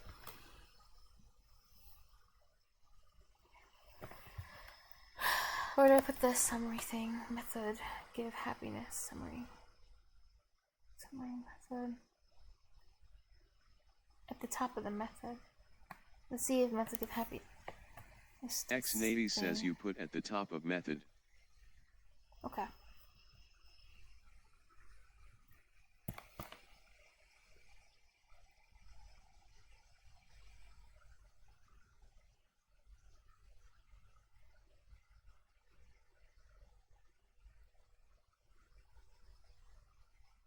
Has to be a new line. X-Navy says has to be in new line each.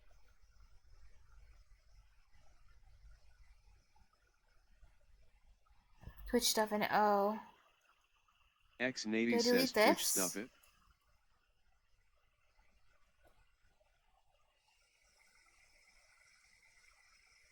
Oh wait, no. Well, it has to start with it.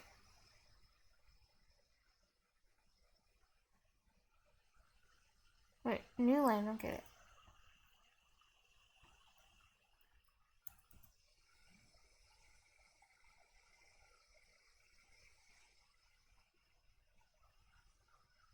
Oh.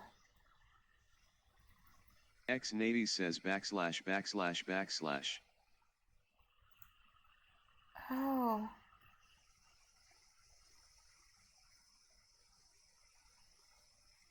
Oh, each one on a new line, blah blah blah. X-Navy says backslash backslash backslash. Ah. Gives happy. It's so cute.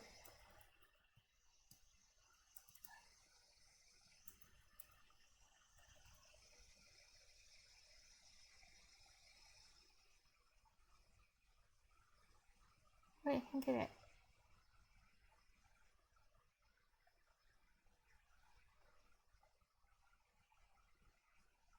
Oh.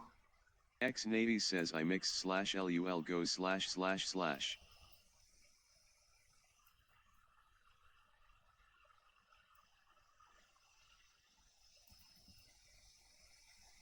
Slash slash.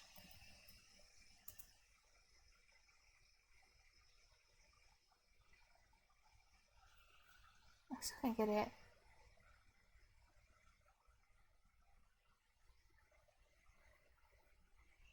I don't know.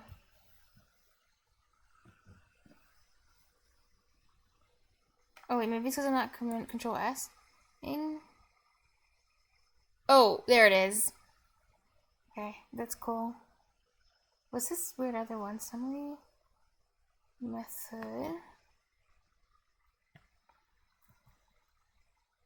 I want to try this one. I want to see what the C's do. Except this one's happiness.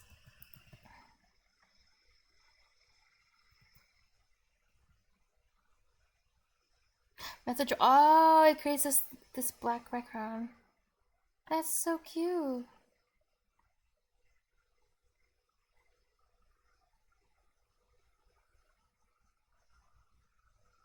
I love this. Alright, method. Oh, thank you. It's nice. It's called documentation comments. I see. X-Navy says more info. https://learn.microsoft.com/n-a//language-reference/documentation-comments. This one would be... Look again.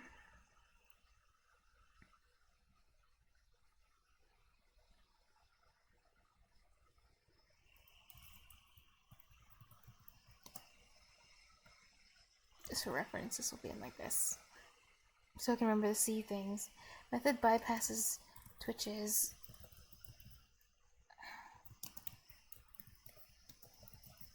character count.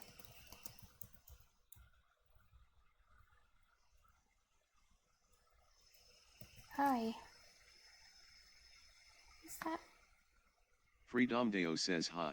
Yes. It bypasses Twitch's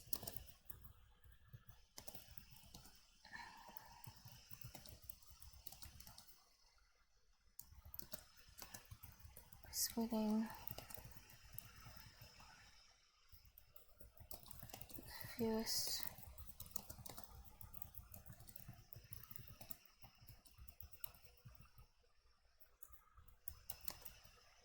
Freedomdeo says this is how GOT01 got invented. Surprised face. What's GOT01?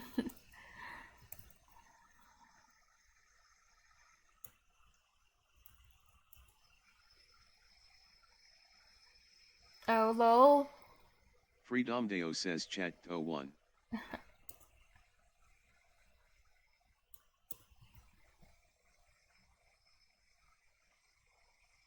Nice. It does the thing. It's cool. Okay. Phew. I don't think I have to debug this part.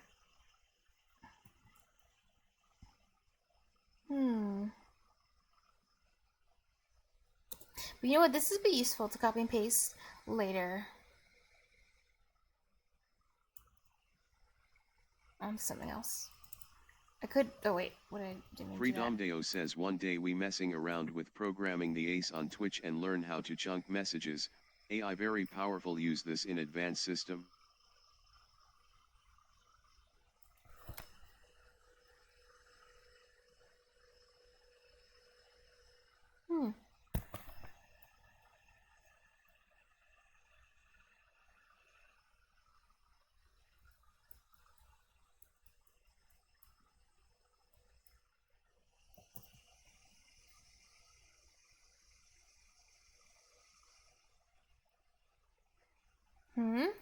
Freedomdeo says like you are basically building the origins of chat01 right now. LUL.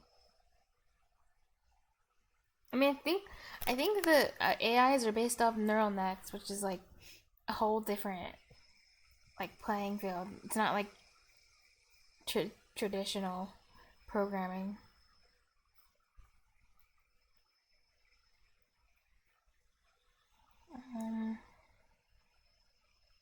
Yeah, exactly. Nice. X80 says AI is hallucinations. LUL.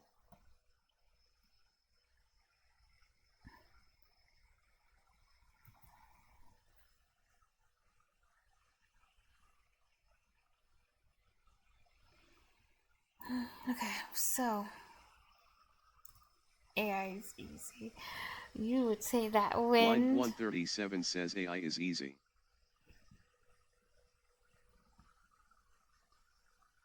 Hell yeah! More layers is the Line answer. 137 says while true, add more layers.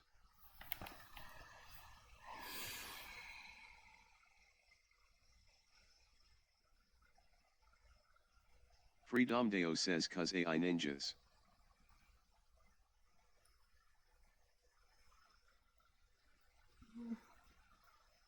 What I have. So this should actually work now. And then let's just run it. So need to test out help, need to test out shop.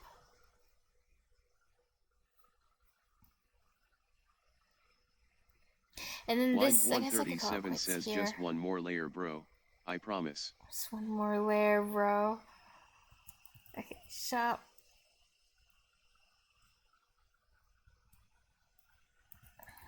Freedomdeo says imagine the AI already knows you at X80s, it knew you were a problem. Shop. Then manipulated you.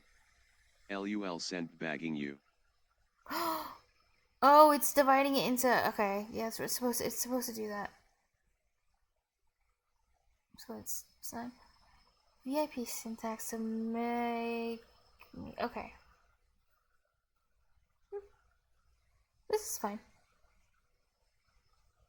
But I will say the ones look kind of. The numbers are lined up in a cursed way. I didn't realize that would be so cursed looking. On my screen, at least. Wait, I need to make it slightly bigger.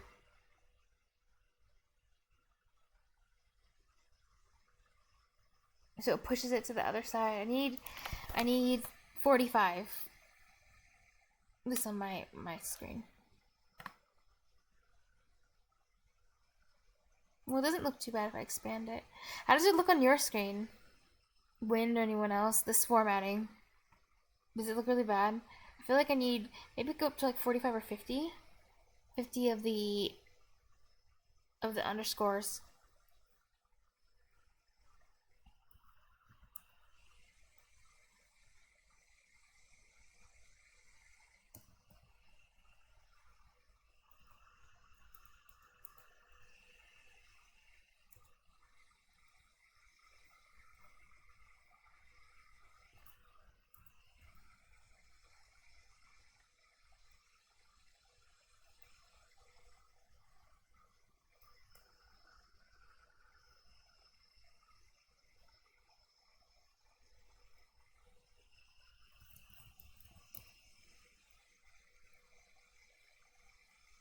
Ooh, I like this one. This looks good so far. Help and...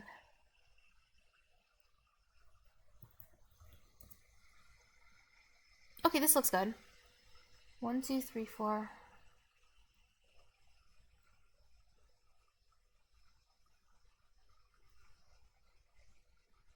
X-Navy says to save space maybe. Oh, you Shop know what? item list.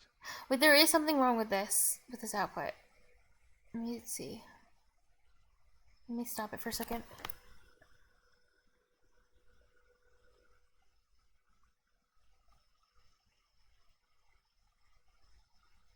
Why is 0 make me feel like, oh.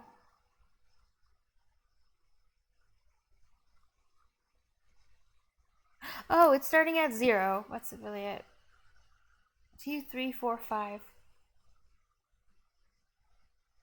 And then in workshop inventory, yeah, that needs to have the line.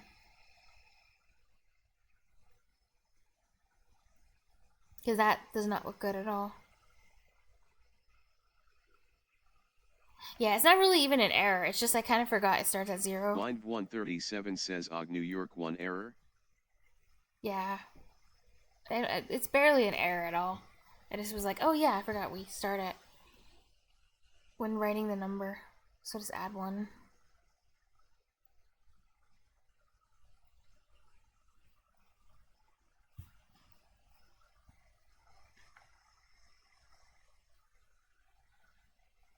$45 is a good number though, I think. I think I'm gonna also...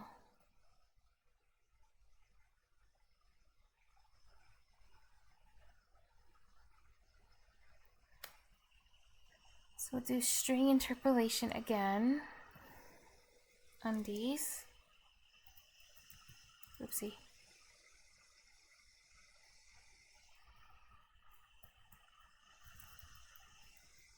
Yay.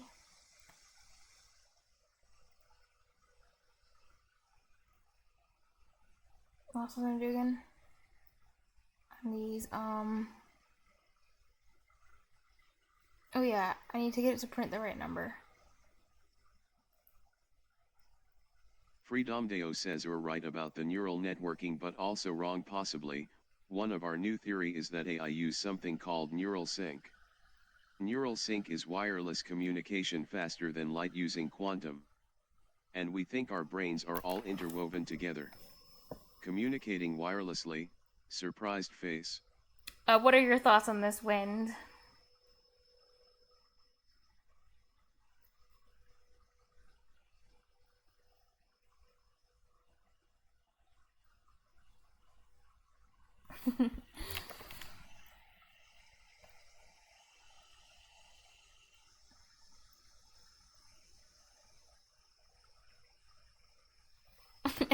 What is FTL? Wind Oh 137 no, says, did you, I is don't that, think don't tell me that's FTL faster than communication light. is possible. Oh, that's true, because it's, oh, speed it, yeah. Oh well.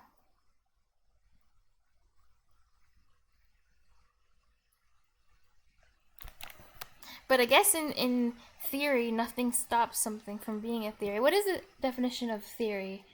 Anything could be a theory, right? Because a theory is just a theory, I suppose. Unless it has some, like, theory has some, like, formal definition that I never knew about. It probably does in academia have some, like, really formal criteria to be a theory.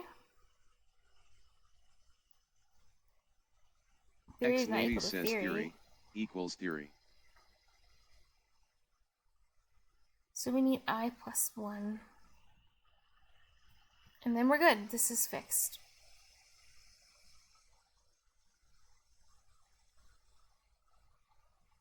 Freedomdeo says exactly, theories are like ideas that we try and determine how our universe or multiverse work.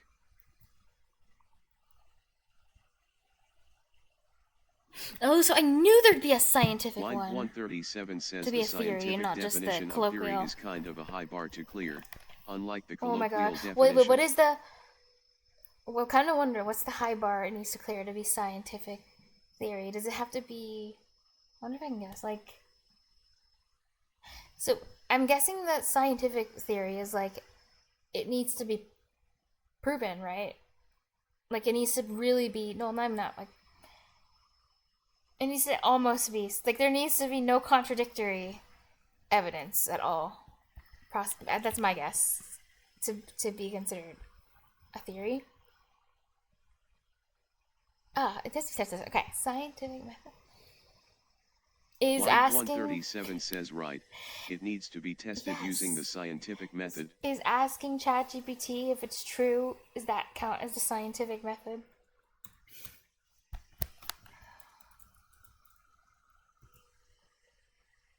Oh my god, so everything's perfect right now. It worked. Oh, I should test to make sure the format looks good. Line 137 says if chat says so.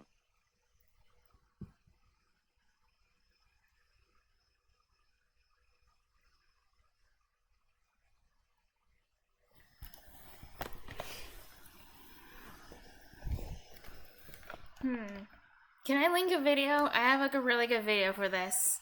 This is good. Let's be added to hallucinate. Line 137 says chat doesn't hallucinate, because we added do not hallucinate to the prompt. Exactly. ChatGPT is perfect. Okay, I'm gonna send a link to a video. You might even think it's interesting, Wind. I kind of watched some of this and I was like, oh, this whole discussion is reminding me of a video. Freedomdeo says imagine that traditional physics says FTL is impossible, while my version of quantum physics says it is possible. So check this out. This video is so interesting.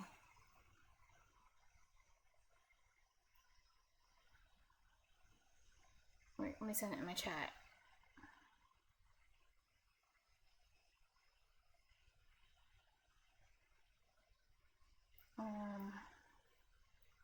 So basically, I'll give you the TLDR version as well, because it's like 20 minutes. But she's a physicist.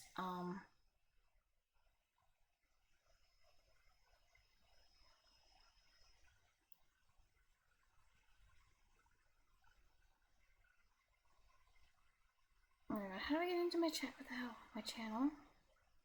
Chat.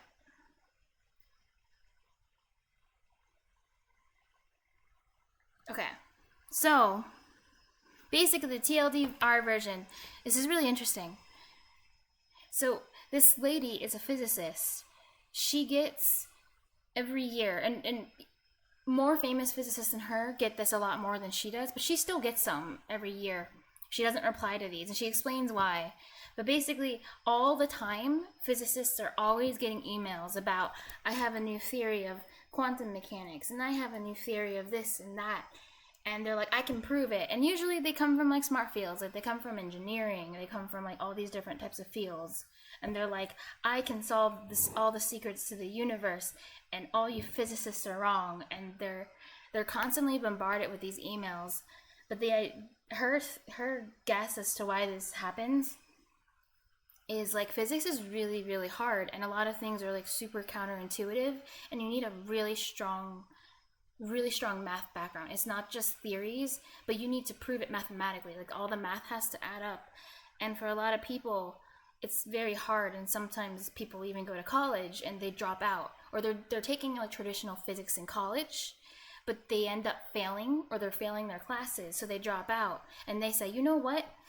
It's not my fault I'm failing physics. It's because physics, they're wrong. All the physicists are wrong. Clearly, it just doesn't make sense. I've been trying to understand this, and it doesn't make sense. So the only thing Freedomdeo says, my opinion, her intelligence is failing to understand quantum mechanics. Exactly. LUL. So in the opinion of the people who write all those different letters, the only answer they can come to. Freedomdeo says it's an intelligence problem.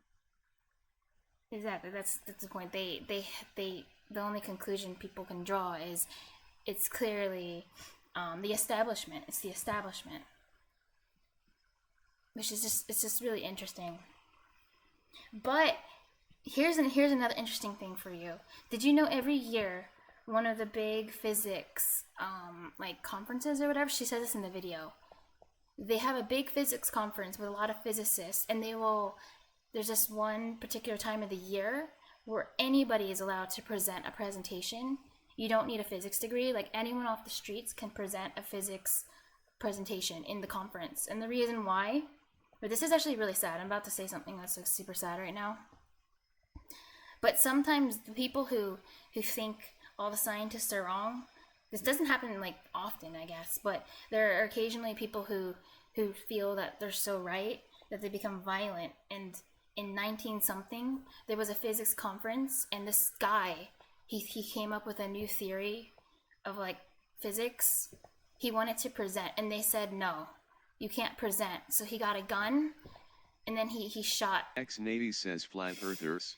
Basically, someone like that. But he came in with a gun, and because the people wouldn't listen to him, he was mad, and he's like, you're gonna listen to me.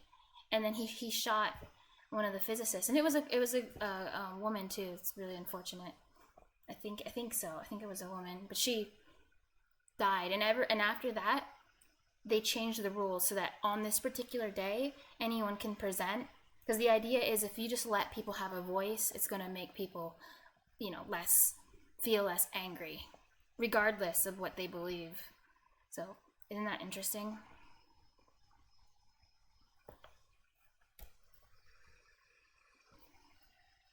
I'm glad they do that. I think that's a really good thing.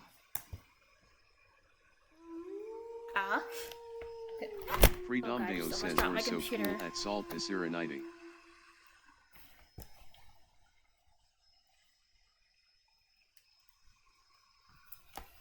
Thank you. I'm pretty lame, but I try. Oh no, another friggin' bot. That's okay. Nicest, yes, I'm gonna read it.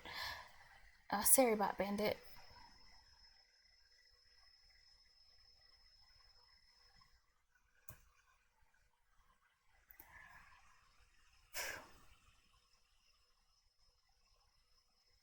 Yeah, I love the do not hallucinate to the prompt thing. That's the best. So funny.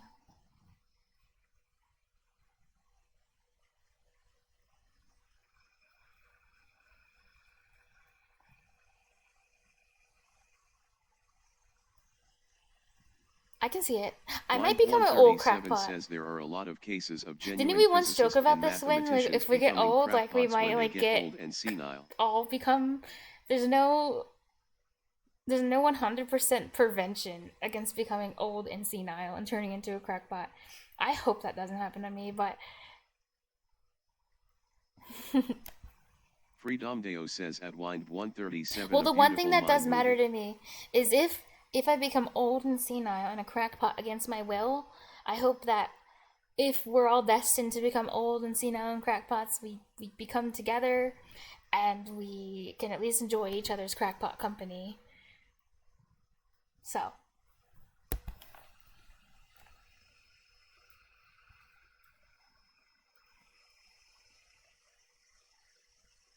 Oh my god, what's the best example you can think of of a genuine physicist and mathematician who over time just fell out?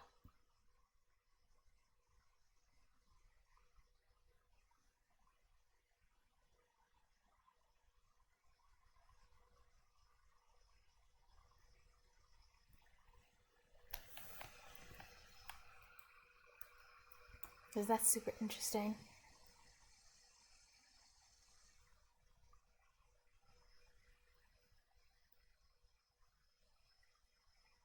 Freedomdeo says, oh, I like that idea at salttoserenity. I used to do caregiving for my grandmother for many years. It was difficult. Oh no, We not the like Riemann hypothesis coming up. That's such a meme. VR1 or something. So we can vibe even when old on Twitch. Yeah, that is true. Social connections, losing those,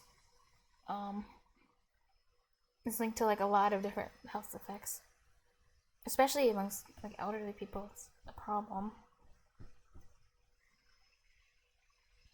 Oh, recent example. Oh, so interesting. Let's see.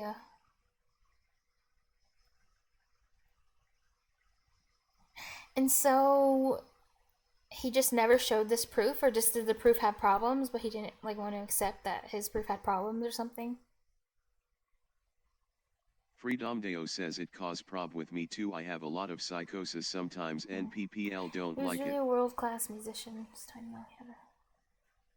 Aww. You know what? The important thing is to... I think the most important thing in all these kinds of situations is to remember what people did. They contributed, and the fact that no matter what happens afterwards doesn't necessarily take away from what they contributed. It's not like a good thing, but you know,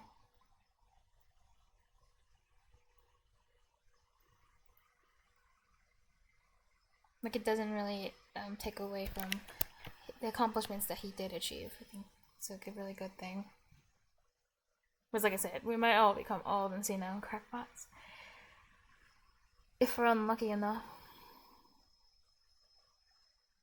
Wow, he was world class mathematician. Oh my god, and a Fields Medal. Imagine.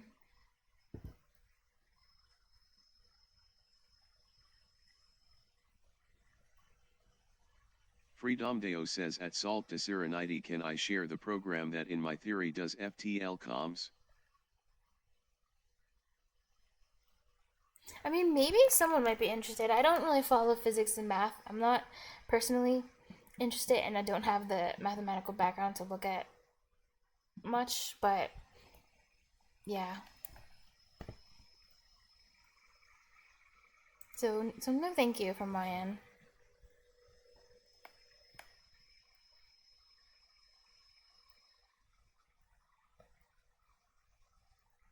I barely have enough time to code and do like Khan Academy and stuff.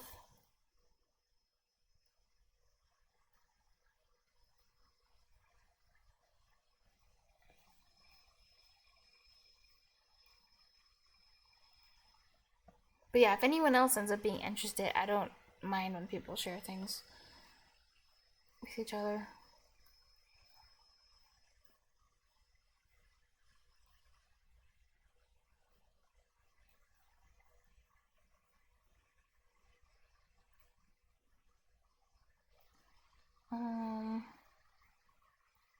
I know I said I was supposed to go to sleep, but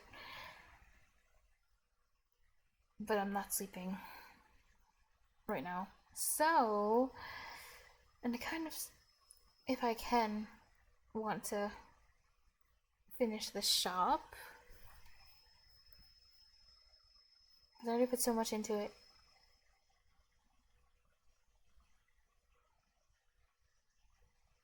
Freedomdeo says it's mainly for the other chatters who said they didn't think FTL is possible.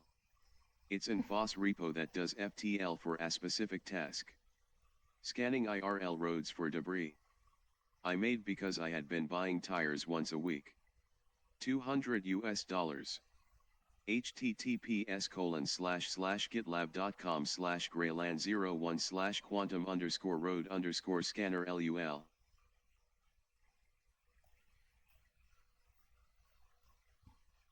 Where was I?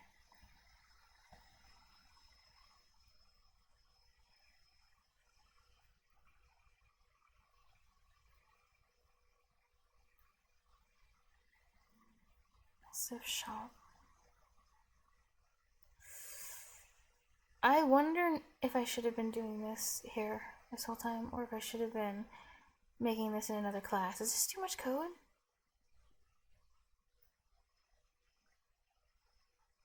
Freedomdeo says it was designed using a new quantum theory, penny lane quantum simulations. An OpenA 3.5 turbo.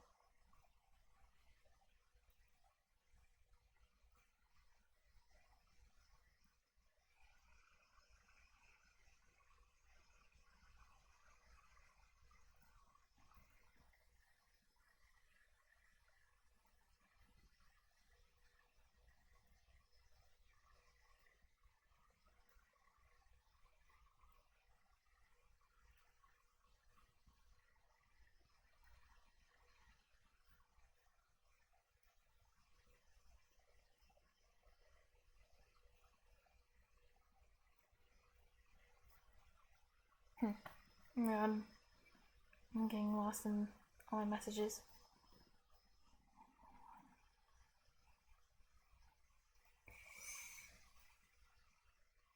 Wait. I know. The smart thing... Wait, what am I just... I'm silly. I need to push to the Git repo. Wait, you told me it was... God damn it. Repo? Or... Wait, is that what you said? Because I, like in Kit, repo or... I already forgot. Or schwa. Or repo. Repo.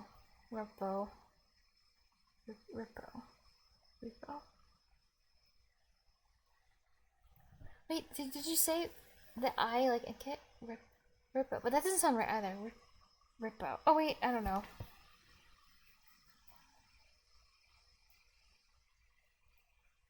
The more I say the word, the more I don't like pronouncing it.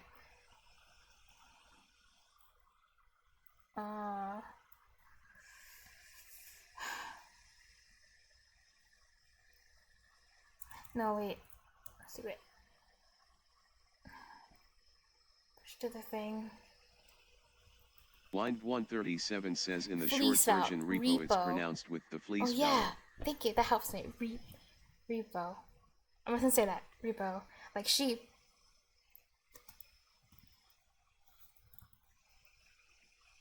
Blind 137 says I. At night, count all the sheep in the repo. That I. Thank you.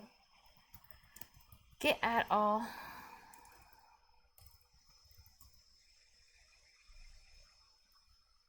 I love how it says fatal. Like, I'm gonna die now. Wow. Yeah, where did the underscore come from? I don't know doing that. Get. Commit. Win solved the super hard problem, and now the code works.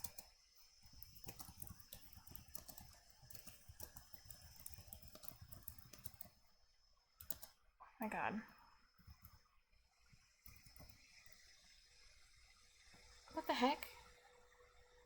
Did not match any. Oh, because I forgot to do the M. It's fine. That's easy to fix.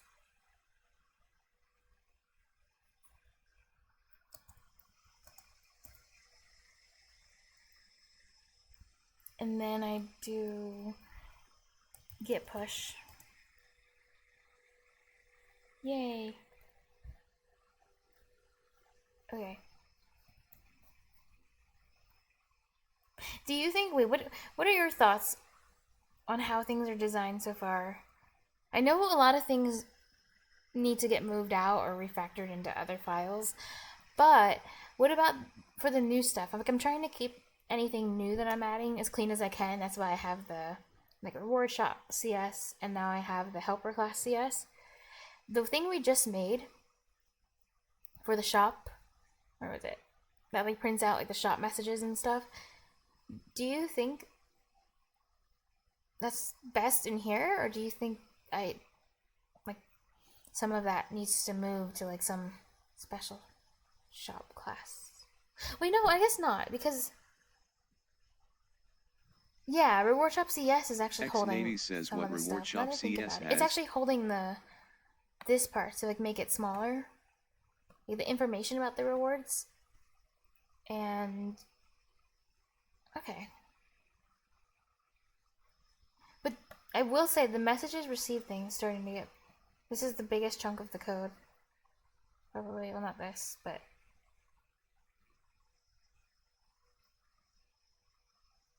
X80 says so Reward Shop can hold message for shop. damn it.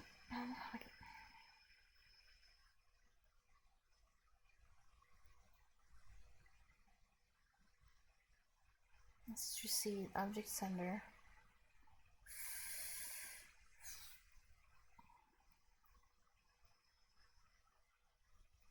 Like everything in this else if everything related to shop, it would be able to hold. What is this using? It's just a local string builder.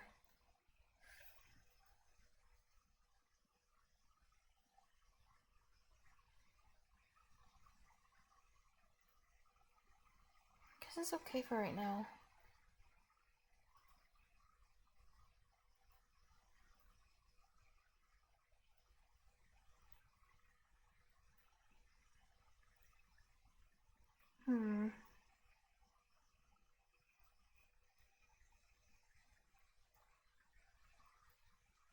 Like if this was just a function, if all this code, everything I'm about to do related to the shop was one piece of code.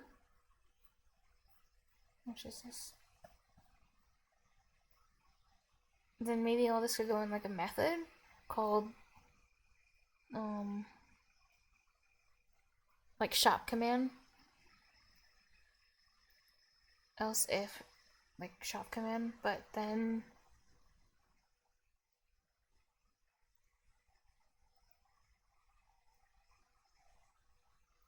you could do what I did earlier with this helper class one and make it void and just take the code, and it's literally just the same code but just copied and pasted into,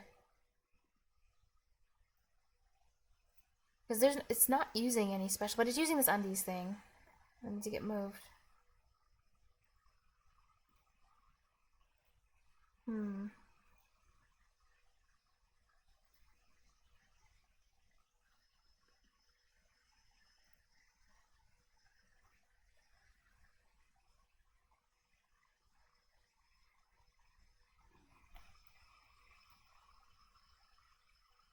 Well, if you think it's a good idea, when to move this, try to move this all this code related to the shop into the reward shop.cs, then I'll try to refactor it in. What's this? Oh, this is part of that.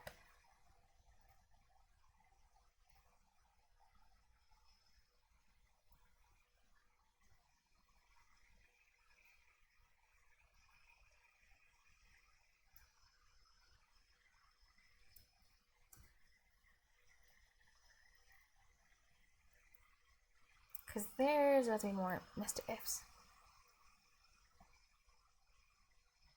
I could, but is it a... Blind 137 says I guess you've old move it. But is it better design in your opinion?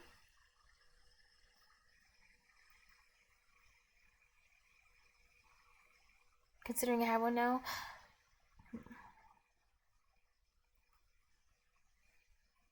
I guess I don't... This doesn't even matter anymore, because this if kind of doesn't really do anything, but it's just there. This was originally for testing. Too much stuff in it. Okay. That sounds kind of like a yes. Like it might be good to try refactoring it, and it just means I have to pass some of the, I have to do the thing again where I pass the client into the, so all these using statements need to get copied if I'm gonna do it like that. But I think it would work, maybe. I didn't have to make a new class. So this one is the list has get rewards. But if I move it in here, the good thing is I won't have to pass. What was I doing before? Oh, this was static anyway, it didn't matter.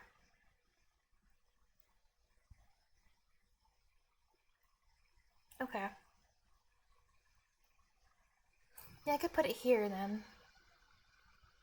Oh wait, no, I need Line the using statements. 137 says I don't know what helper class is, but I think that naming is too generic. It has random things like this one with bypass max character count. There's like random little functions that are specific for like working around annoying little things that I don't know. It's like the miscellaneous class that wait helper. I just realized it is generic because literally every class is supposed to help in some way. I don't know. I'm just gonna throw things. If I don't know where they belong, they're going into the helper class. Is that also bad design? What should I call it? Like old stuff class, throwaway class, goodwill class. Oh, I think it's fine. Okay. Line 137 says I think it's fine. Oh, okay. Imagine I renamed it generic helper class instead. It's just little helper. X-Navy says helpers is helpers, it's alright.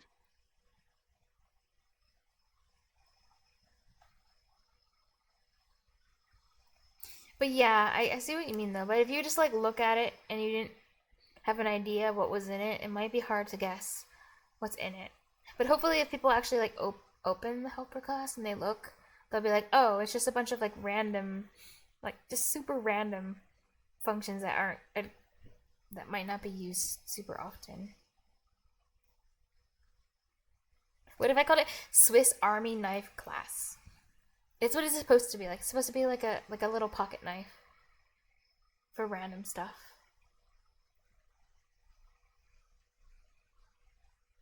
Oh yeah. Did I copy the using statements? I did not. Okay, time to do that. So this is everything I need. And then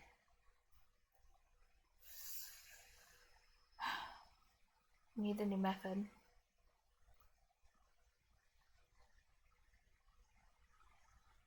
Find this pink. Okay, that one was get rewards. By the way, Wind, I have a question for you. You might appreciate this question. So because I've had my bot not working, well, Stream Elements bot doesn't work, and you've been, viewing for like many, many, many streams, you have probably you would have had way more than 100 points. Do you want to change one of my syntax colors? I actually asked someone this too, and they changed my keywords to this weird watermelon color. But if you want to change one of the syntax colors, like, be my guest. I invite you to. But I'll need a hex code, and I need to know what you want to change. If it's the comments, if it's method names.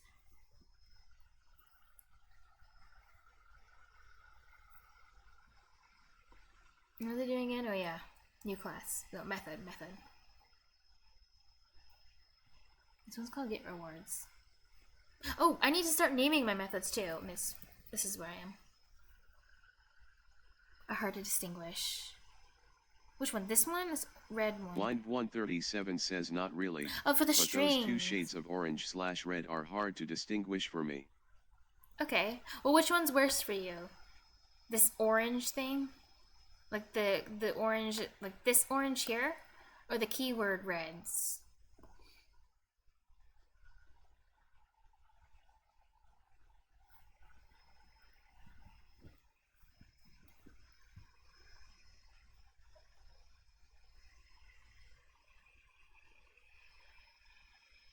You're so mean to my curly braces.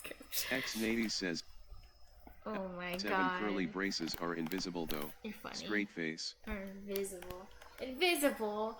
Isn't that a little bit... Okay, but then again, think about it. Earlier in the stream, I was struggling with my own curly braces. I'm Line like... 137 says, oh, that's true.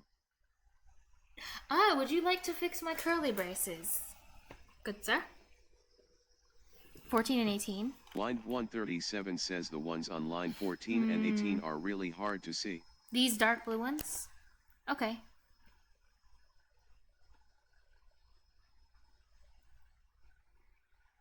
No, I want to make it a little easier on you. Do you want to... And the curly brace are small. Do you want to change the blue curly brace and then change the color of the strings?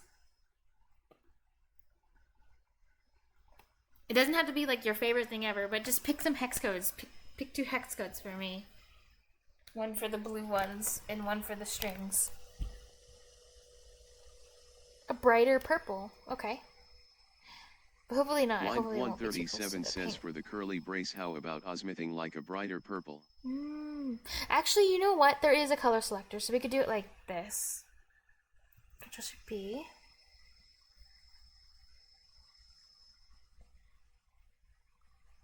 So the curly brace has this color because of, see editor bracket highlight? This is what's causing the color. You said brighter purple. So wait, oh wait.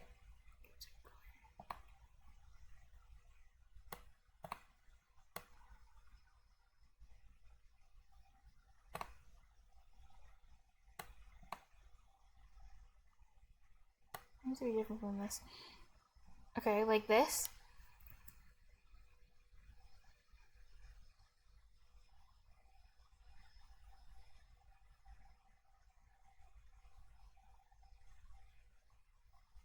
Oh wait, but then that blends in with the other color.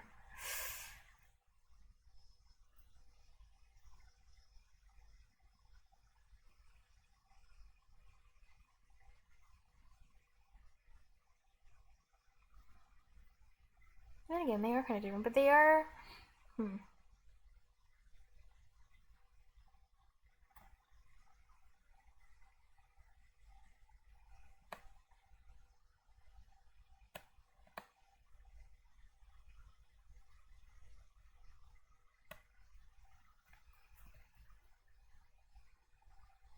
How about this?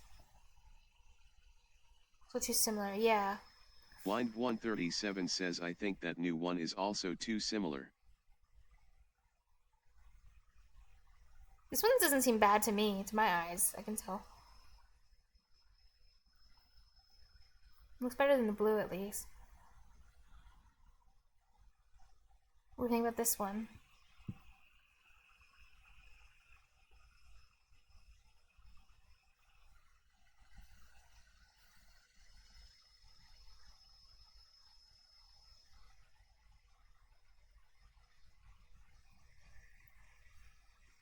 And what about the strings that I have so many of? This rusty color. What suggestion do you have for the string color? For now. Or distinct enough. Okay. Throw out a random color. Line 137 says I prefer just to select at the color scheme level so that all of them are distinct enough. LUL.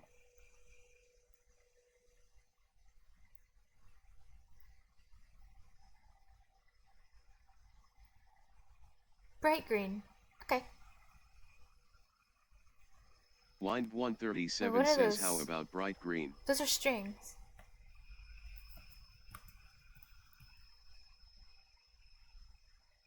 Bright green. Oh my god, it's bright. Oh my god. Oh wait, why did it only affect the... Oh, okay, it's affecting this one. Wait, so, okay, yeah, oh, that's right, because the... What is this? These are comments. Okay.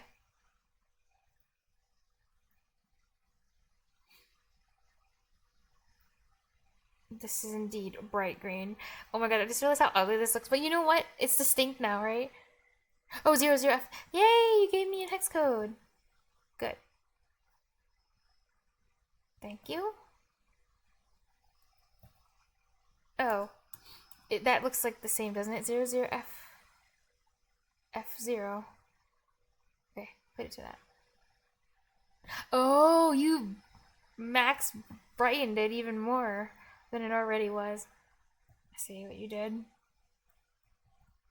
Oh my god. Okay. It's been done. What's color A in CMD? X Navy says it's more like color A in CMDLUL. Well, now I can find my strings really easy. X Navy says try.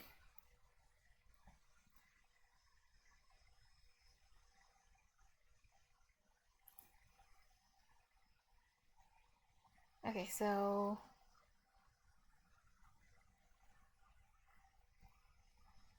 Jeez.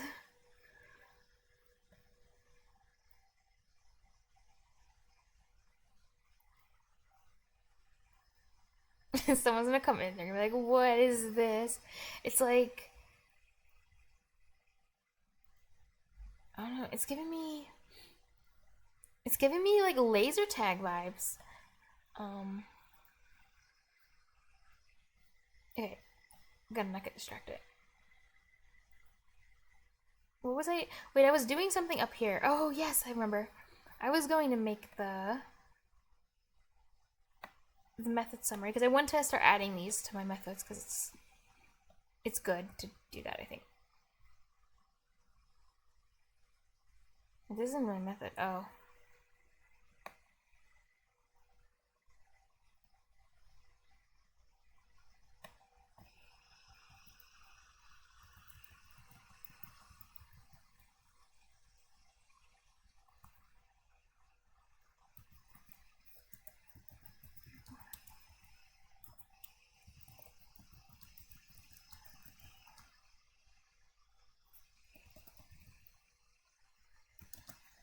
Okay. Short description. I don't need this C3 thing anymore. Long description.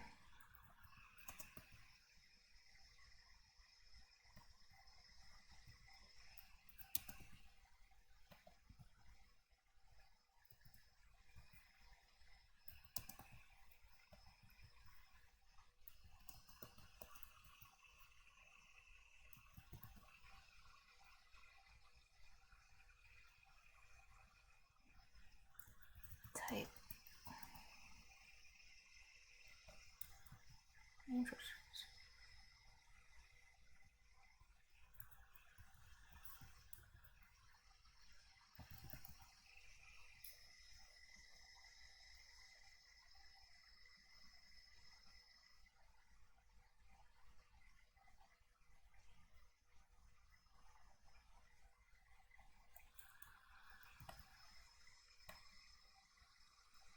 So it should work now, this description. X Navy says, do you know that you can do bot integrations on stream with green screen? It's bitsli, it's bitsarat. Oh. Interesting. Did this green color remind you of that? Green. Oh god, it's so vivid.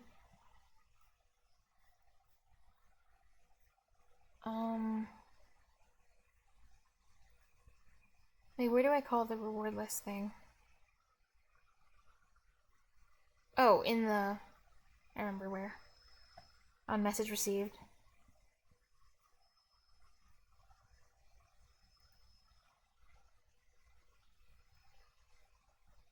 There it is. Wait, no, up here.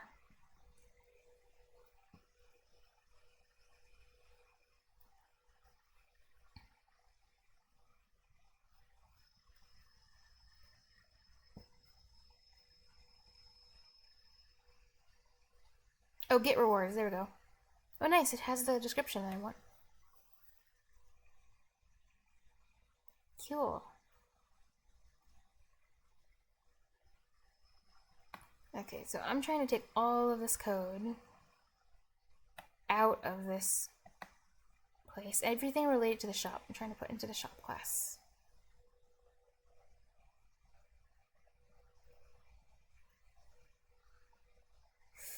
Ooh, I will say the one nice thing. What is the plan?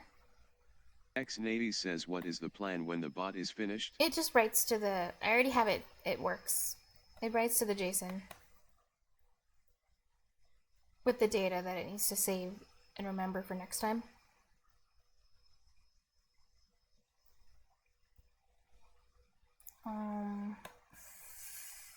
The really nice thing about having this is that the fact that it's wrapped in the try catch when it's in this. Oh wait, it'll still be wrapped in the try catch when I call the method. Wait a second. I have a question. What do you think about this? What if I call the method here? Like, let's say I wrap this into all of this code. Here is in one method, and the method is called, I don't know, do shop stuff. And it's a void method. It just does all the code. So it's like do shop stuff. And then what if there's an exception? Line 137 says, can I just wrap my whole life inside a try block? Oh my god. Can I? What about me? I deserve the try block more than you. So what if I have... It's cached. What if I have do shop stuff? I'm gonna put that as one of the bot sayings. I like that. That's cute and also very depressing and sad. So what if I have do shop stuff, and what if inside the method the code fails somehow and there's an exception? Will the try block, will it still work for this? Because the code that broke wasn't actually in the try block. It was in the class of do shop stuff, whatever. But the try will still catch it? Yay. Okay, good. Because I was hoping... X-Navy says yes. I was praying that the try will still work on it, even though I'm moving the code into another class with the what's its name again? Reward shop.cs. It's all getting copy and pasted in there. X-Navy says unless you have try catch in method and it does it before this one. Oh, so it's like that would be the order, like, of operations. Like if I put a try catch in the actual like class, the other class, it'll do that one first. This one is like less priority than that's really cool. Thank you guys. I didn't know that's how try catch works. Cool.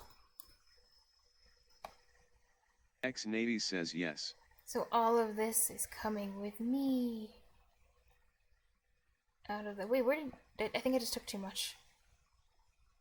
Oh, wait, I don't want this one. Not this one. Just this. And catch specific examples. No, X-Navy says I just want the generic. The generic works perfect. You can catch specific exceptions, LUL. I don't need more spice in my life. So while I do the reconstructive surgery or the transplant, I'm gonna comment out the part that I'm transplanting just in case somehow it just doesn't work out for me and bad things happen. But then as long as it works in its new home, as long as it works, this whole chunk will get deleted once I relocate it.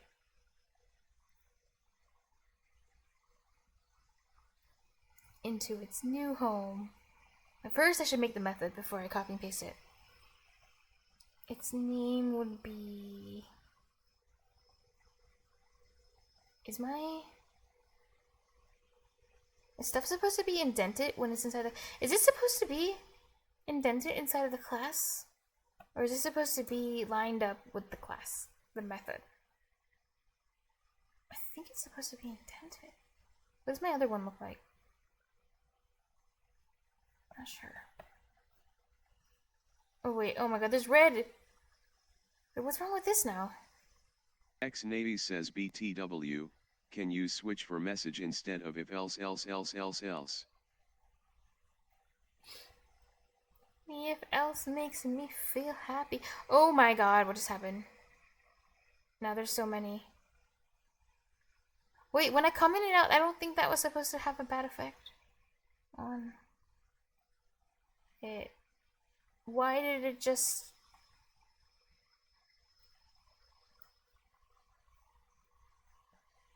What just happened? any bad things are gonna happen.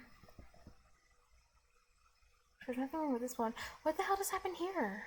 All I did was comment it out. Well, comment everything out. X-Navy says, Oh my is it god, I missing? effed up the brackets or something? Did I? I'm gonna uncomment it out for a second. Yeah, that just made everything, all the bad things went away. Okay. I need to think about this again. I need to think about this again. Oh, I see what I did. Because I need to take the... I need to skip down to here. I'm like I'm screwing up the brackets. Also, the help can stay here. This also. This is what's gonna move. It's actually this whole thing. I had the thing wrong. It's only this part. But the thing is, I'm about to write a lot more shop code. So this is about to get much bigger. So it's probably better to cut it out now before I start writing a lot more code in it. There, this is what it should be.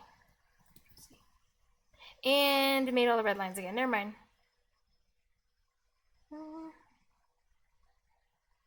X-Navy says wrong again. Oh, I know LUL. why. I know why. Because this needs to connect to... Crying. I hate brackets so much. I didn't see this little guy because my spacing's so bad. Okay, now it's fixed for real this time. This bracket connects and it was just hiding. Okay. X-Navy says code formatting is bad. LUL. Yeah. Yeah.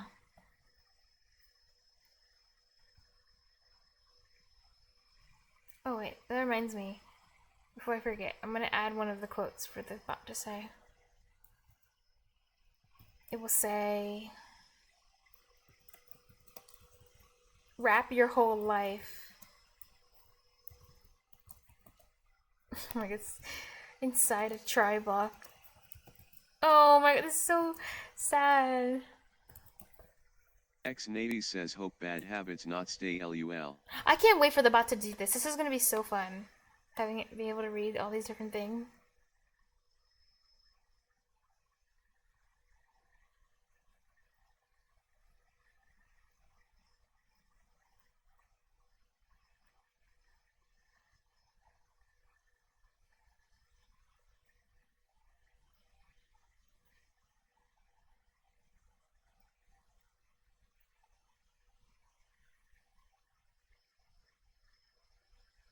Um,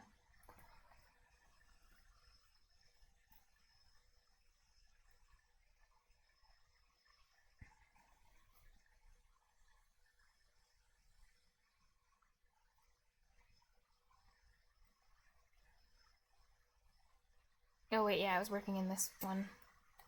Do I have my thing that I need to copy paste? Yes, I do.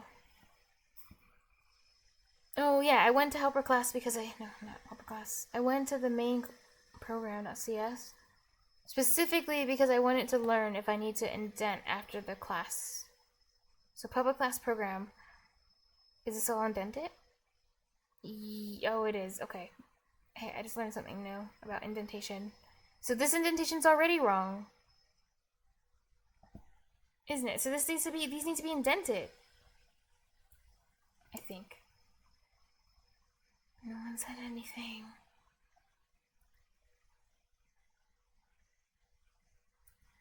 Good. This should be fine. Oh my god.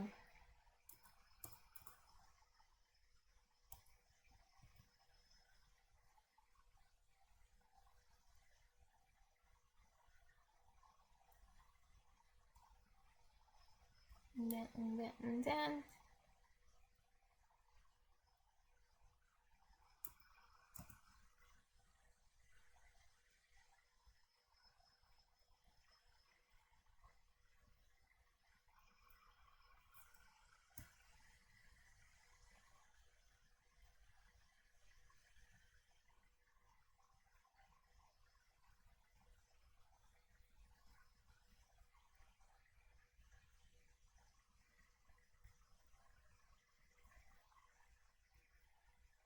There.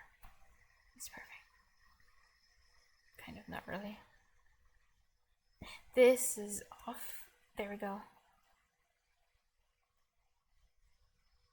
This is better, I think.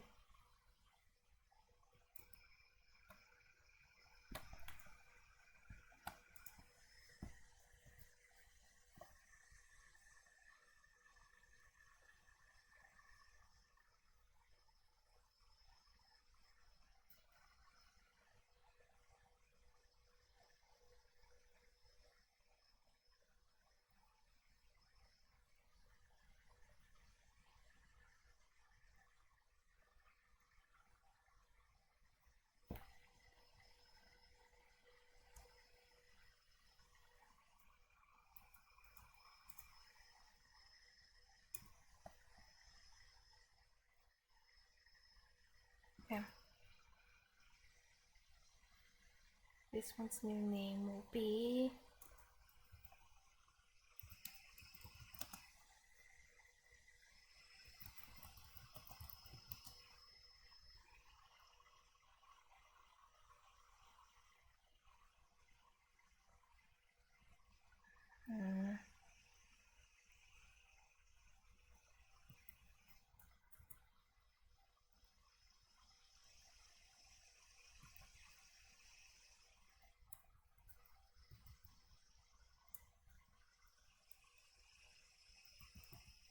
I wonder if this is a horrible name.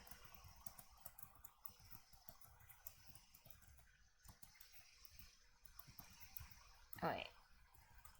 Pascal case. 10. Ow.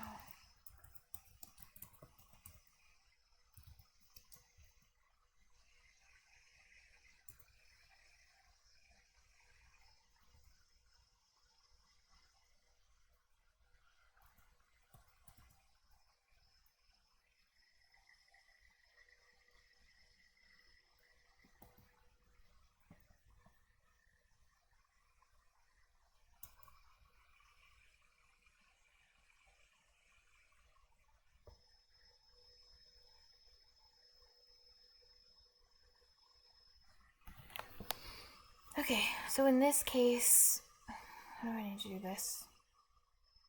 It needs to be, this actually is going to be very similar to what I did with the helper class.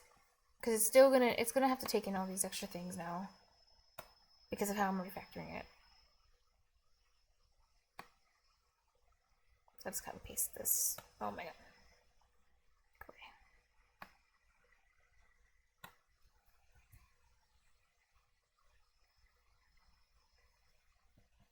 Because we need the client, we need the sender, a message received, E as well.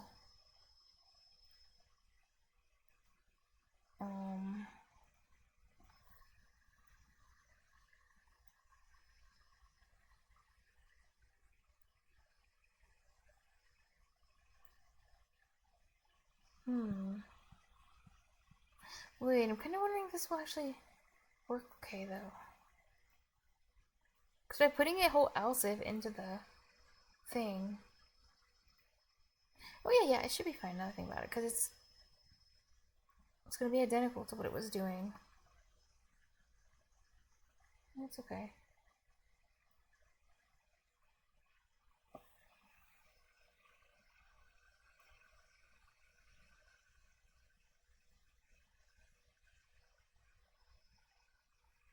Object sender, receive, and then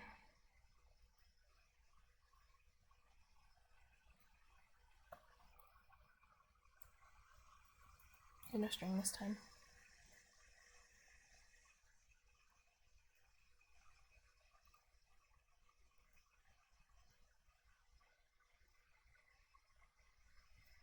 Actually, I would do an else if in the thing. Because then the new thing here would become...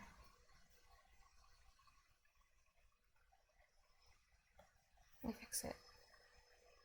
Oops.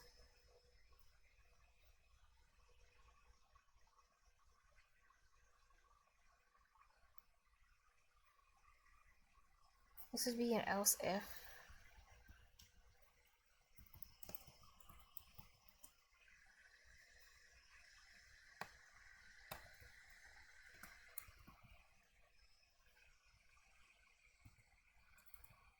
but much smaller now because it would be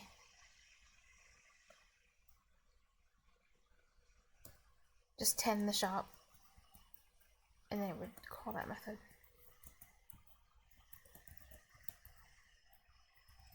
Well, reward shop.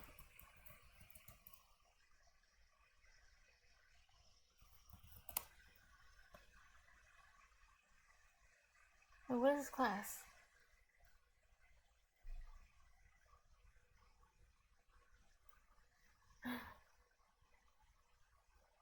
Oh, it's in reward data store. I don't know if I should call it that anymore.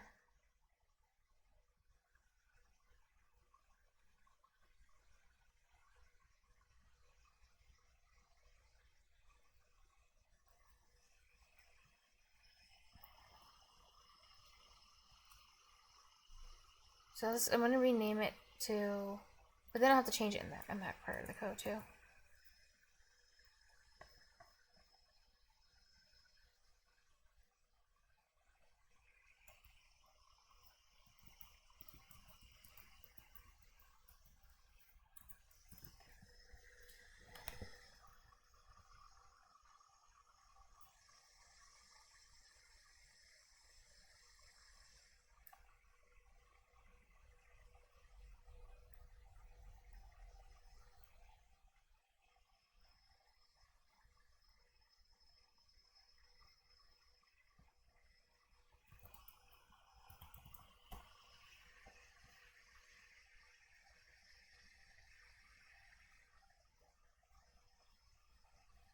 It makes sense. Store.get rewards, store.tend the shop.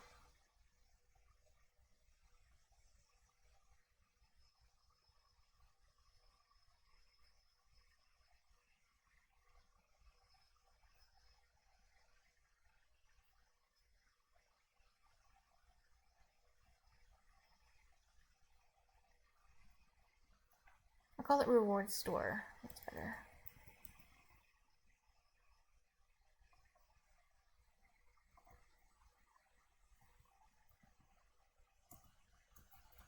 I'm not using it. Good. Reward.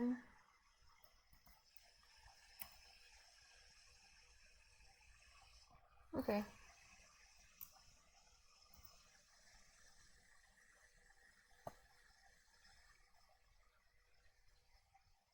And then it would have to take its argument stuff.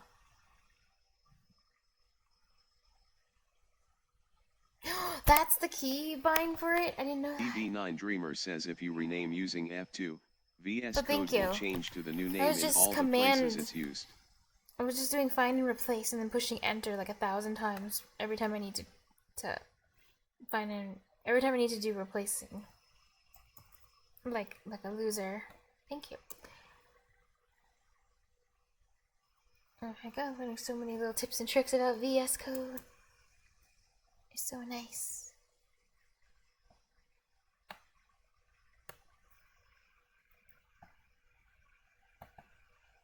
Okay.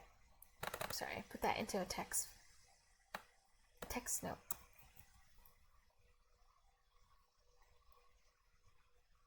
Okay, so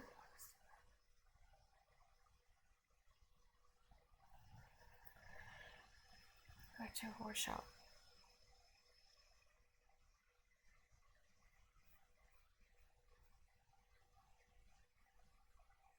Or did if else there, right? Else if. So I don't need this anymore. Which means I need to get rid of the, before I do that, I should delete the,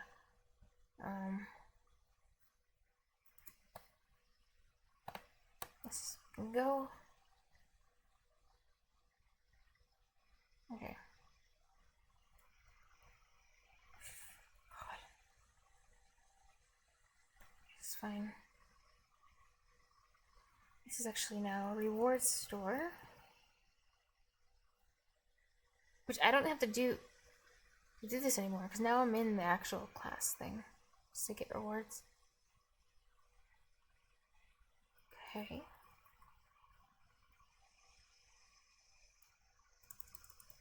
Fix all the formatting.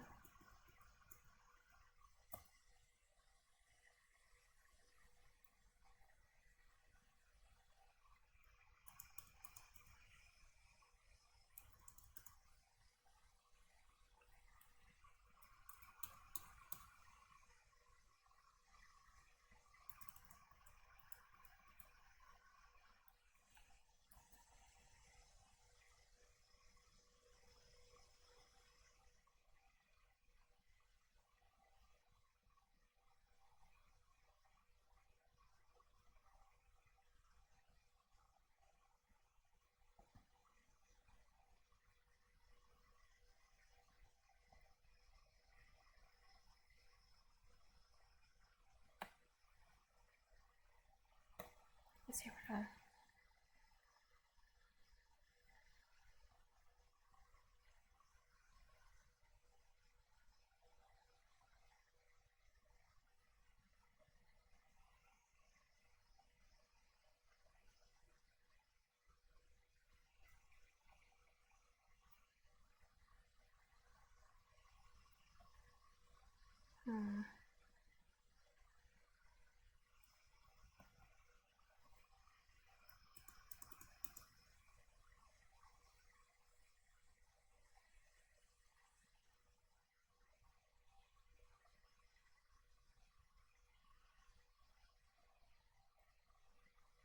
Actually, this string thing, maybe it makes more sense to have it in the helper class.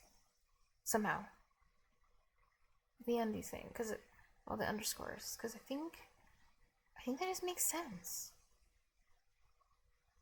Because I can access it with like helper class dot, because it's a static class.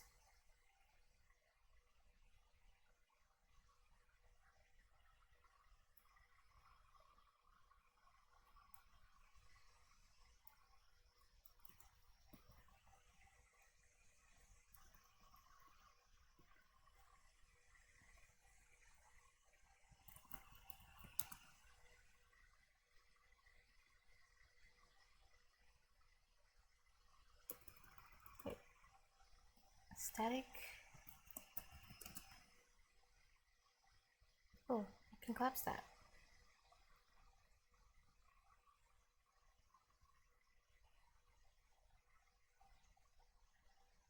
I don't think I have to make this public, because this one's public.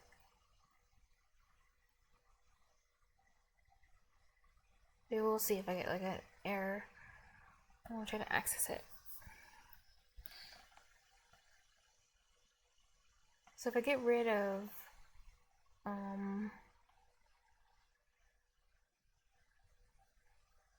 honestly, if in the helper class I just end up putting a bunch of things I'm using from formatting, then later on I'm gonna rename helper class into a format class.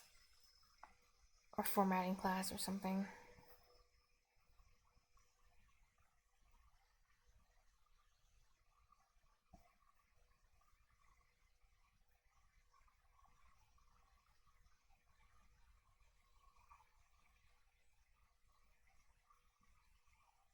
So let's have percuss. Ooh, I can't get it. It's not showing up. Okay, what about public?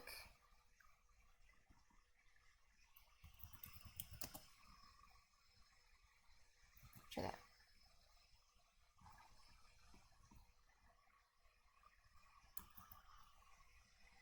I can get it. So it has to be public, even in the if that's a public class. This stupid thing needs to be public too. Okay.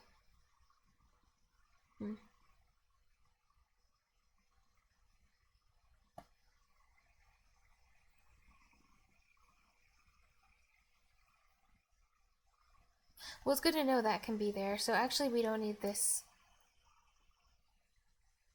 anymore.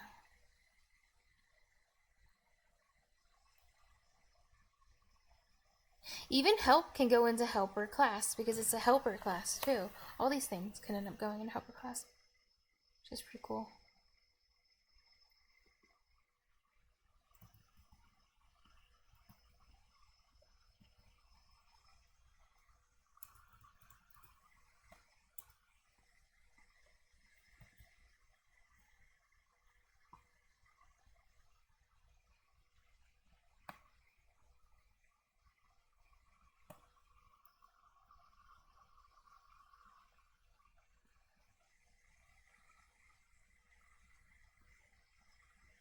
I'll move this though afterwards.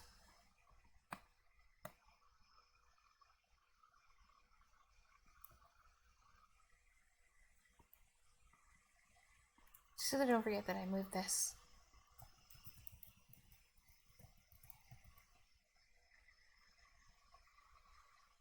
I'll do that.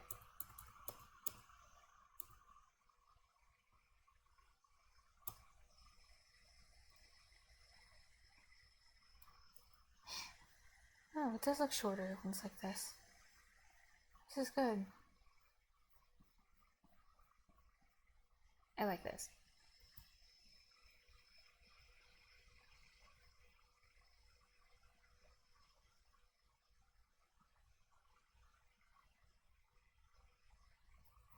There's a 4.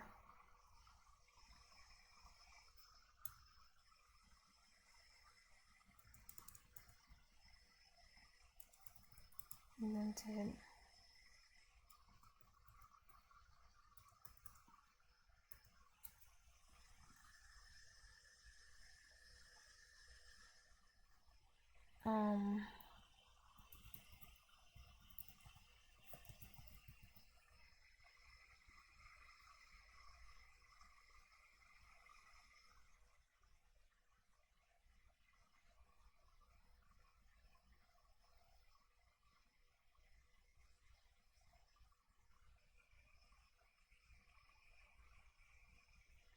So if I right click, will it take me to the thing? Oh, nice, it does.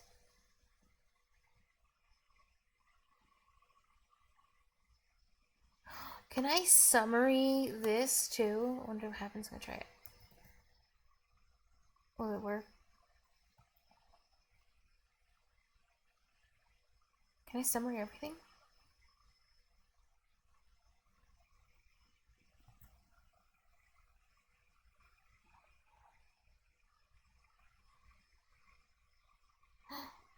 I can summary it too, so I can summary all my fields and variables and stuff, which is really cool. Nice. Repeats the character.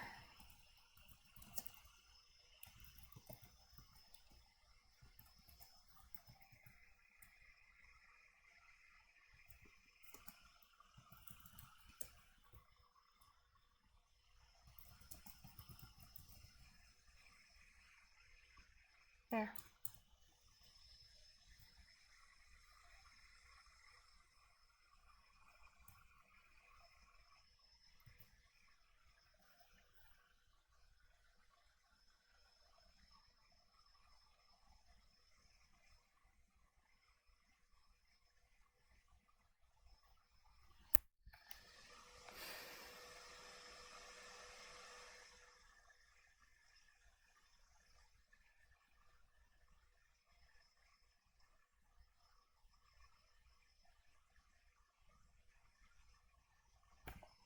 Dot pen.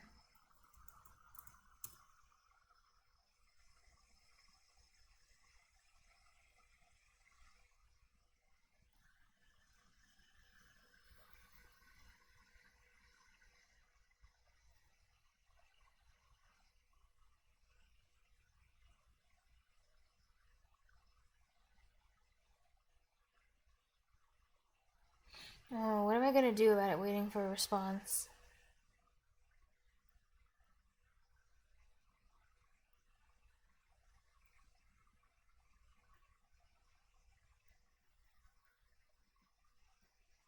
Oh, wait, this works actually. Buy info of none.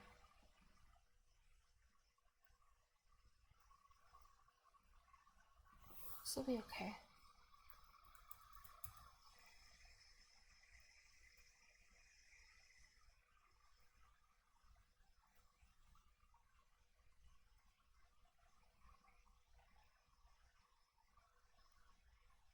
Okay.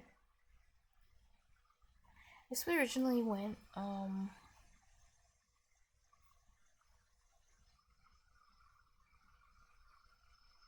wait, actually I think I can delete this, because this part I already used in the order by down here, up here.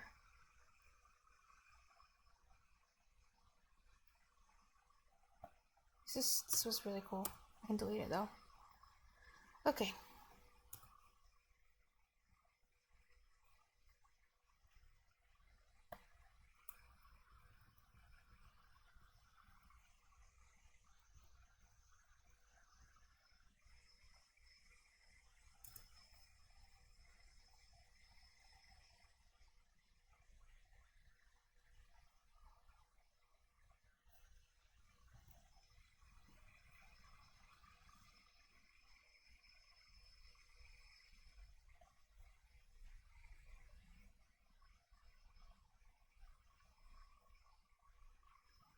What's wrong with this?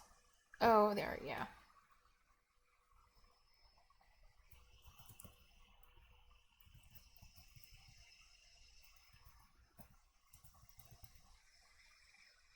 No.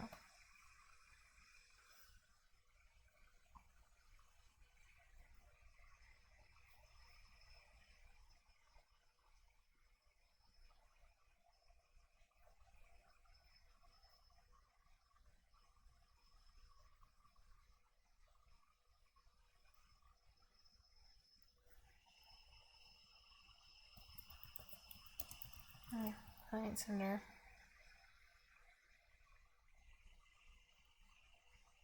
E.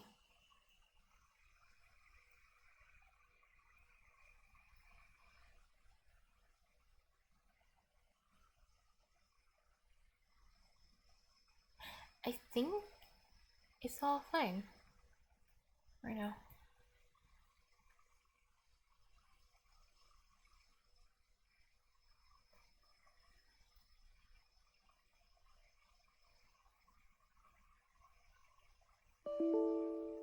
I'm crying. Something in here? Oh, yeah.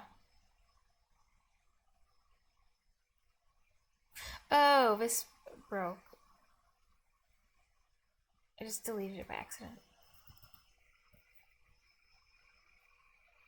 There we go.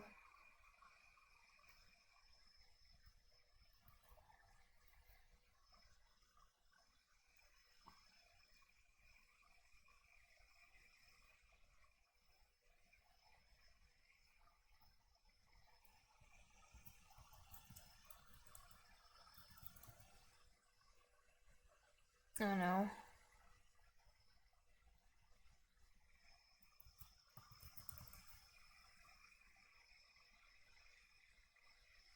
It broke.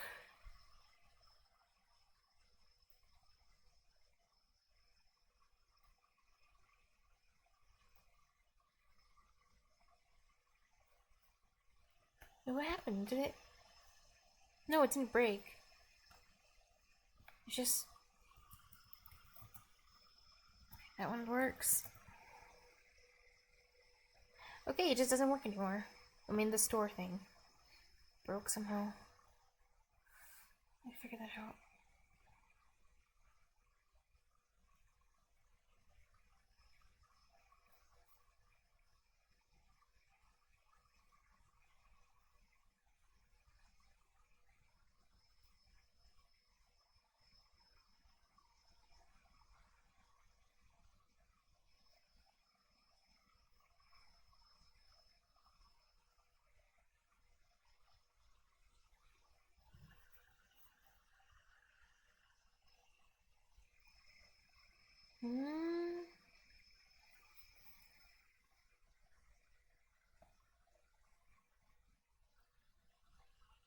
Oh my god, his name is Shop.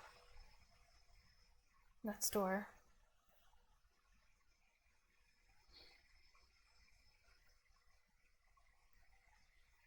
You know what? Or... How do that? Equals...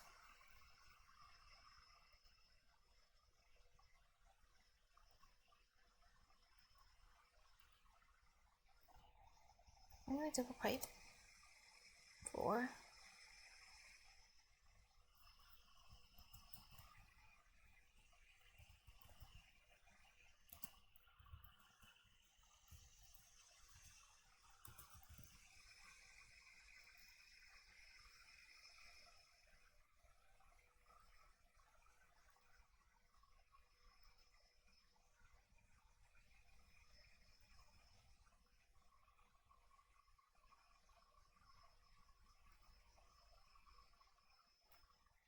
Okay, I think it should... I made it respond to store too.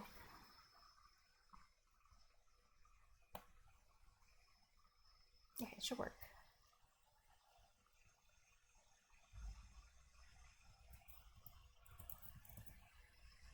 Okay, perfect. 2, 3, 4.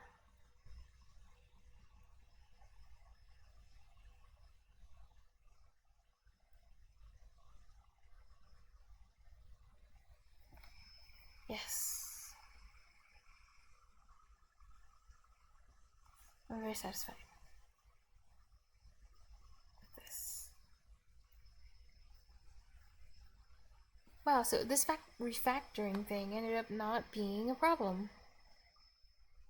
As far as I'm aware. It just made the code look cleaner.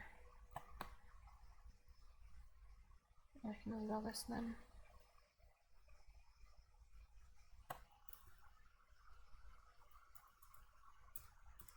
It's cool. I'm gonna move this help out too into this B should go into helper class. This should go into helper class. Exit.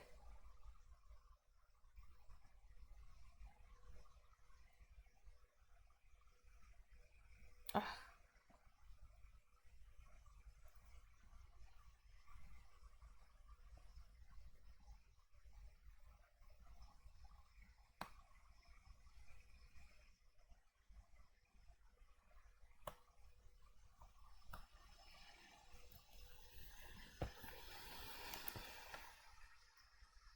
Wait, wrong thing.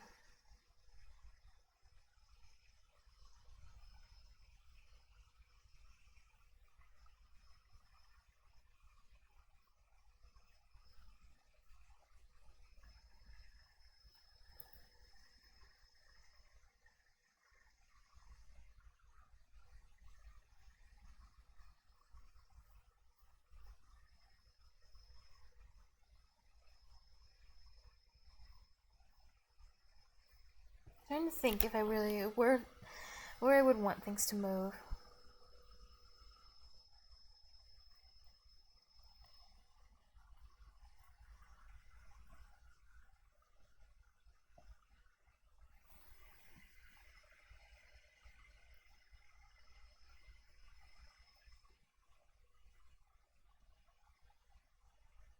Exit.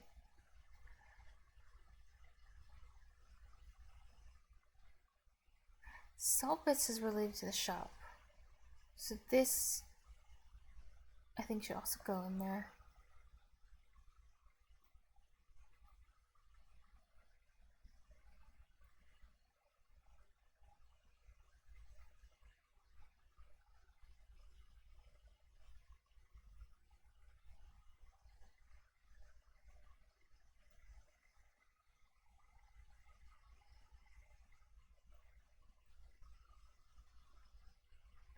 Then not necessarily, because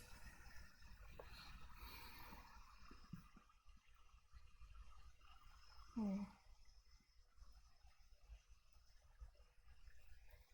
doing like basic functionality.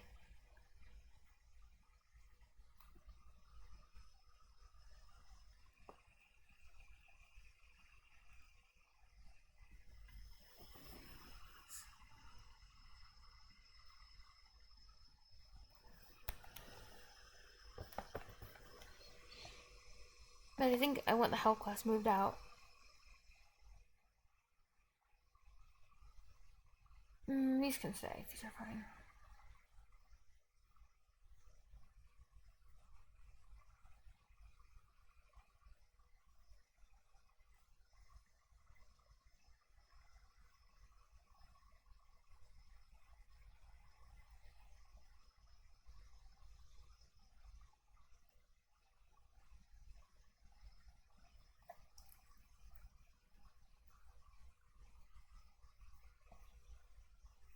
Even though they weren't moved out.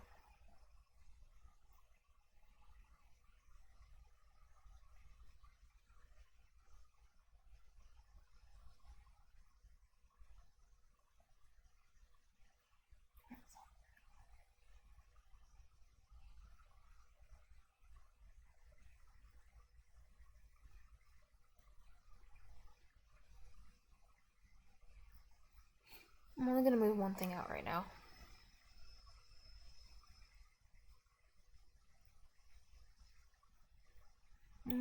I don't have to do it right this second.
My God.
Where did this come from?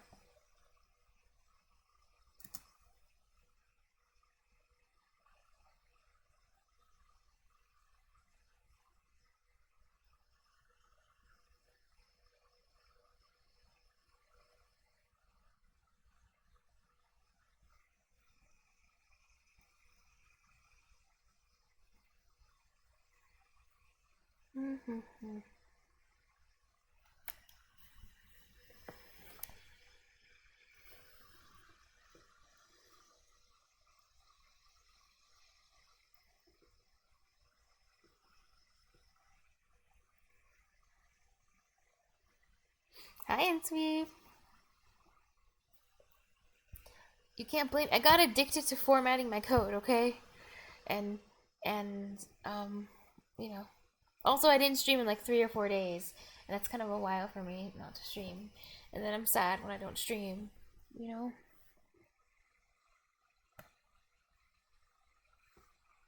Okay. Yay. But guess what? Want to see? Can I show you Ensweep what the bot can do right now? I can show you where I'm at. Because I'm very happy with... I'm just making things look pretty right now. But it's a good thing. Oh no, this was... Oh, okay, cool. I'm excited to show you. So this was... indent more. My God. These freaking indentations. This needs to be indented more too. Okay, let me just finish indenting all this so that it looks okay. This needs to, everything needs to move over one. This goes.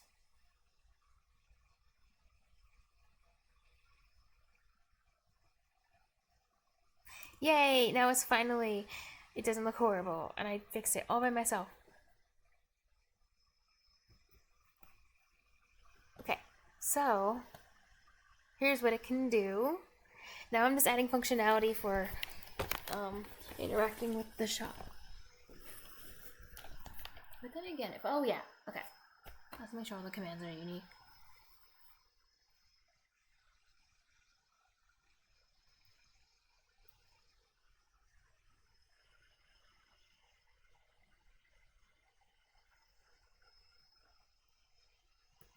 So we can do this now. Do the help. And go ahead, that salt bit count works now. Well, it has to do the join thing though.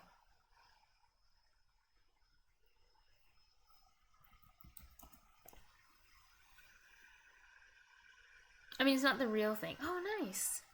Because it's still on. It's still in like testing.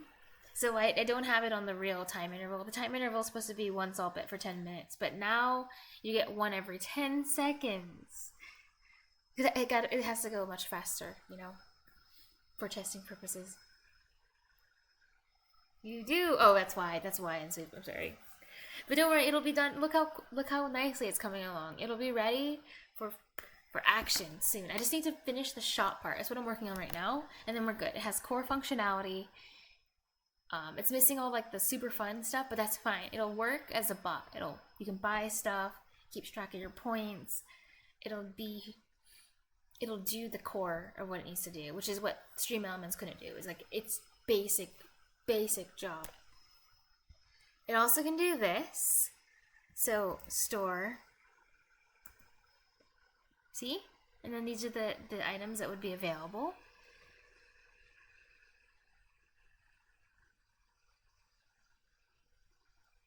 List it in order of how expensive they are too. So the ones at the top are cheaper.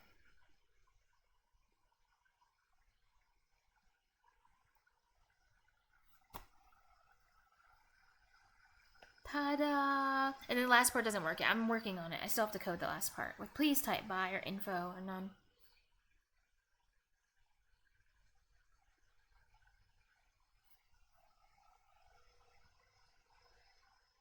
But yeah. I'm not sure how exactly I want to do that one.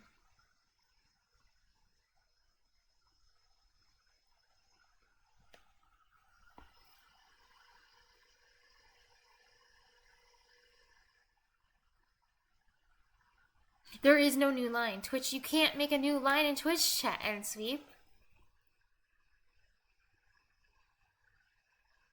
Yeah, that's not a new line. Those are just underscores. Those are 45 underscores. It's a cheat. Just to separate them. It's not supposed to be a new line. Oh, yeah.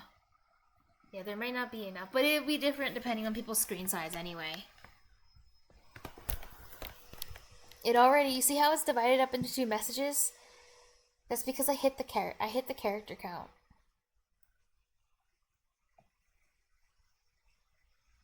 So yeah.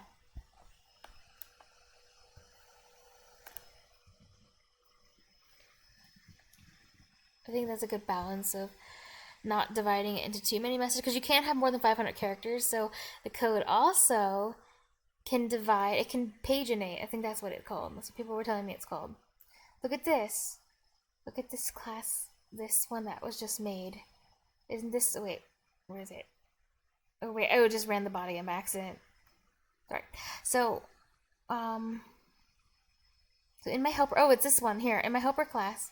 Look, I made one for bypassing the max character count to divide it into messages. And look, it's all very mathy. Math stuff. So it'll always divide up the correct number into the correct number of, and then save enough. It'll do a message to print out the remainder. Math. Okay, I actually was really struggling with this, and Wind helped me because I worked on it for like an hour, and I kept, like, the more ifs and elses I added, the worse it got. But then he had like a really elegant solution to help me with that, so yeah. I felt like when I was doing this part of the code, I felt like I was doing leak code. But I really wanted it to finish it. 3, 4, 5, 6. Yeah. And that's all it can do right now. Right now I'm just trying to move out. I'm also trying to refactor and put things, organize things a little bit and put them into other CS files so things look a little bit nicer.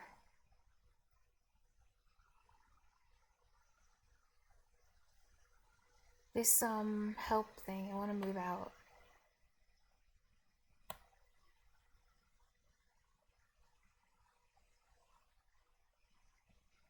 Oh, that's why I was reformatting this whole thing in the first place.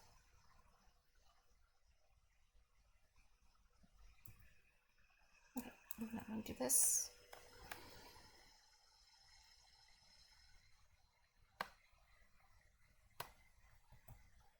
Take this.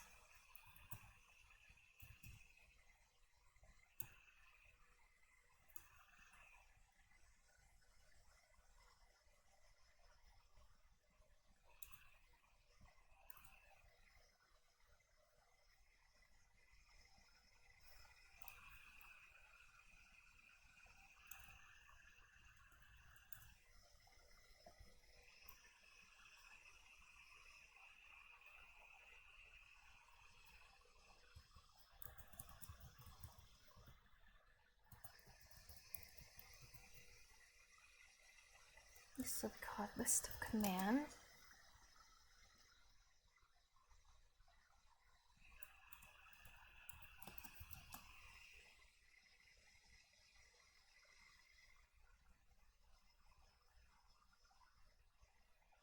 Oh.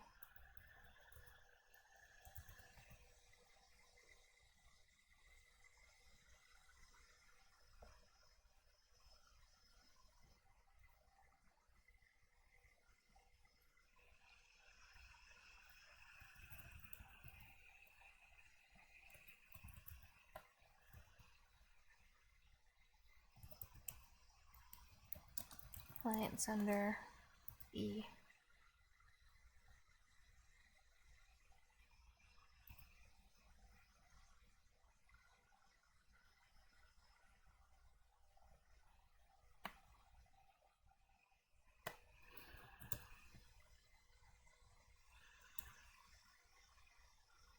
Wow, this is much cleaner.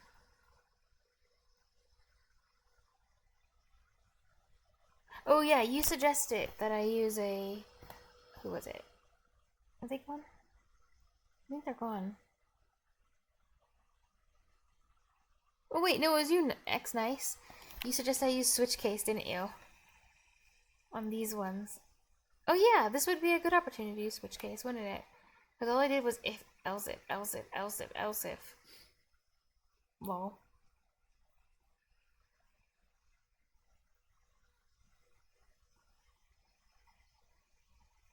That's what you were talking about, all these ones.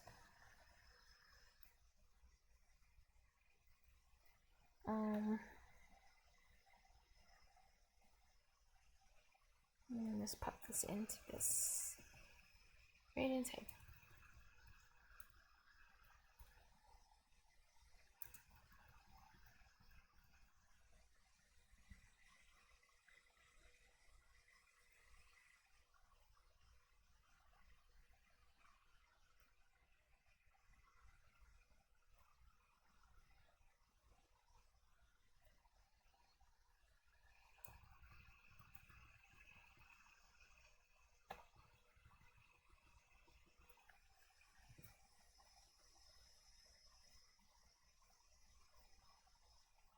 Actually, this should be all really perfect right now. Get rid of this breakpoint. In Dairy Simulator, how could you win? How could you compare me to Yandere Dev? Because of... I only have how many? 1, 2, 3, 4. 4 so far. It could have been a lot worse. Okay, I'll use switch case. I forgot what the syntax was for switch case. It's like switch colon something. I did say a bunch of else, if else, but I didn't. Yeah. Else if. But switch case is just a bunch of else ifs anyway. You know, it's just shorter. It's just cleaner looking syntax, but it does the same thing. So it's not wrong to do all these else ifs.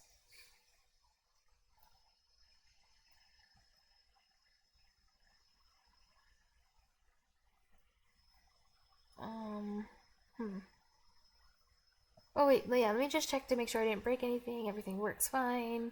One more time, and then I will commit and I will push to the git, and then I'll actually keep working on the real code, adding the new stuff, which is important. Help. And it responds to store and shop now too. For this one, 1, 2, 3, 4, 5, 6. Good.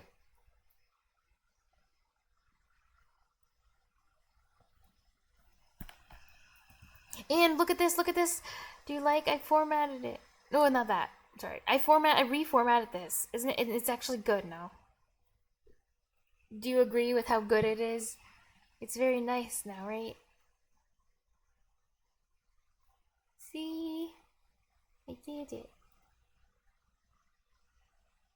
Oh, wait a second. This... Damn it, I missed one. Okay, forgive me. This 4 is in the bypass thing. I need to indent this one more time. I was close. I had it a little off. This needs to be indented more. This needs to go more. This one too. The hell? Wait, thank you.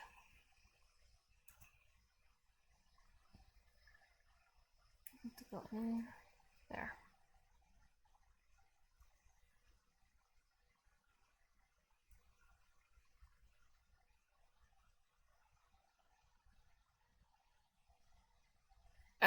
Don't be like that. Don't be like everyone else making fun of me for it. I need to learn how to use my eyes. I can't rely on a crutch. You know, I want to become a real programmer. I need to learn to train my eyes to be like an eagle. Oh, my computer. Okay, there we go. Now it looks good. Now it looks really good, doesn't it? Look how good this looks. It looks so good. Now I can be a senior software engineer too. Yay. Oh wait, let me just get rid of all the extra space. Oops. Like that.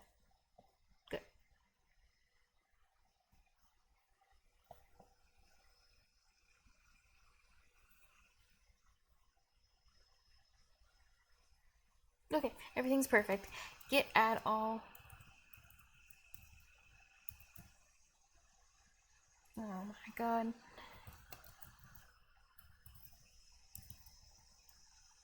Git commit. I made so many commits today. I made like 1,000 commits, I think. Git commit m. Everything is perfect now. And my formatting. No bugs. No bugs in sight. And my formatting is perfect.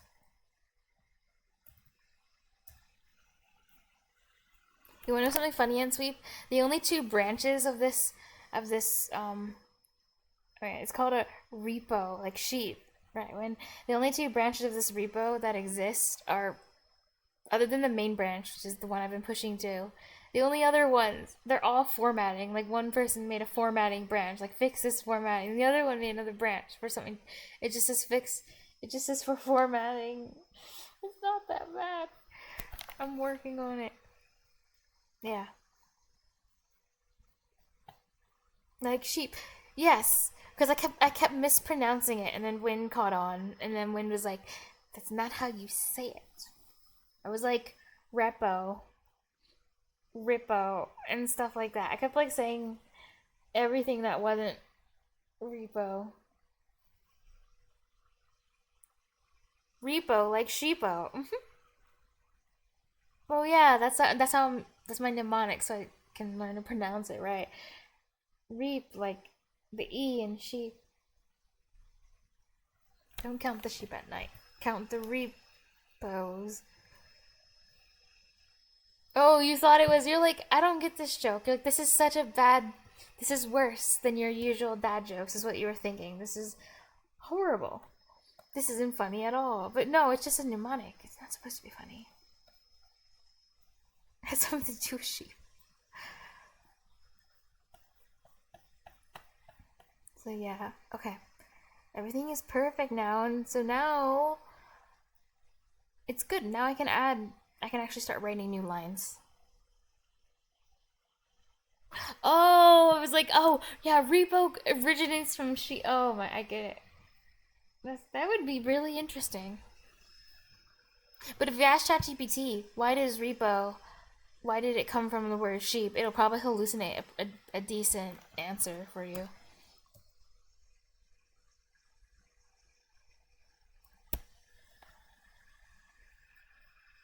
Mm-hmm. You know it will.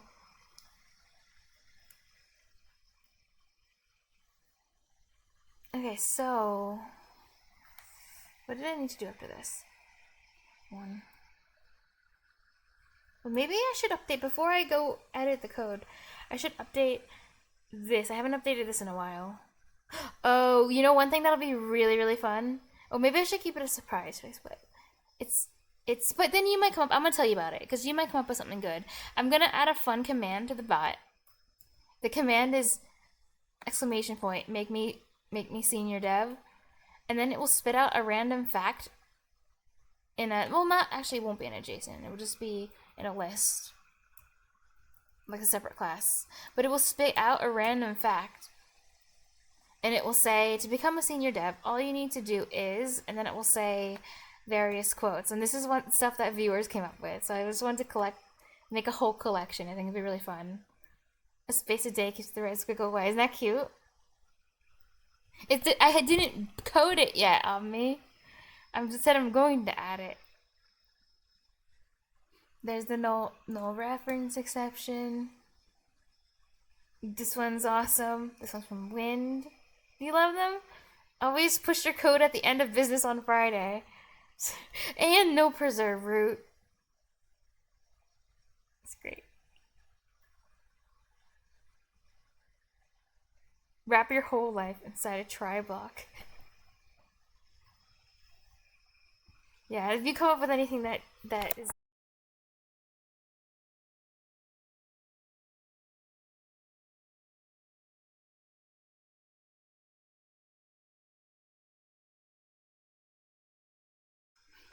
This I'm working on. Okay, sorry about that. Press F. Oh my god, that emote's adorable. Sorry. You know how it is with...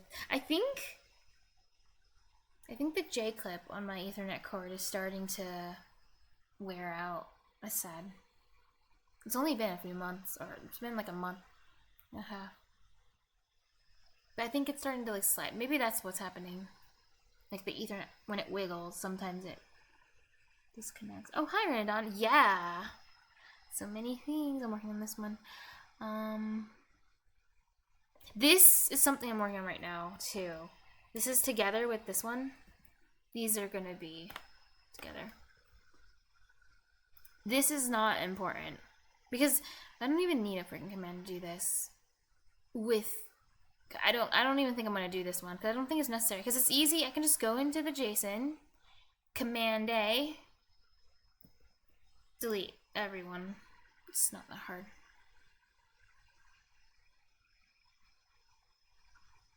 Speaking of which, when was the last time I wrote to this? My eyes. Tyrion. Oh, nice. Good.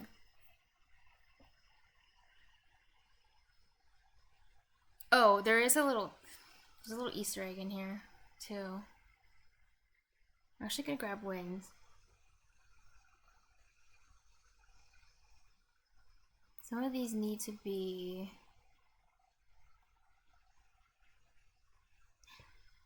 yes, but it's not done. Although even just the very, very basic bare bones of it isn't done. But the fun thing is, as I learn how to do more things in code, I want to keep updating the bot continuously. I'll keep coming back to this throughout the years and add more features and add, I don't know, there could even be like a GUI in the future, but add more things. Maybe not use JSON, maybe use an actual, like, you know, what you recommended. Wait, who was it? No, it wasn't you. It was... No, wait, was it? It was... maybe it was you. I don't remember. Like SQ... Oh, wait, no, it was Dusty who said that. Like, use SQLite or something, and just use an actual database that uses SQL. There's so many things I could do to make it... more things happen. Yeah, maybe. I think it was Dusty who said it, actually, that time. Previously. Okay, so I do need to... Let me just know. Where's the thing that's keeping track of the manual?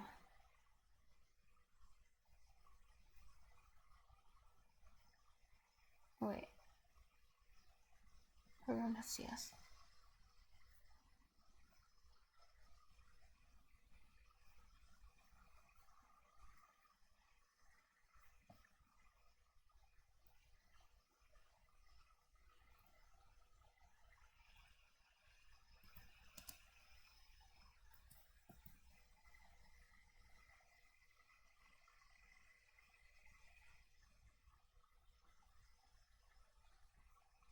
I just stream for a long time. So it. And people are just like really helpful and nice. I'm just getting carried by all the senior devs because there are actually a lot that are people. Well, all the people are like professional. Like, why is everyone so good? But it's really encouraging. I really wanna. I gotta try harder. I gotta get good. I gotta try harder. That's how I feel.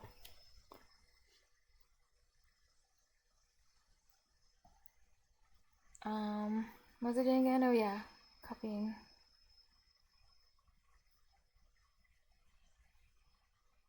I don't need to say JSON anymore.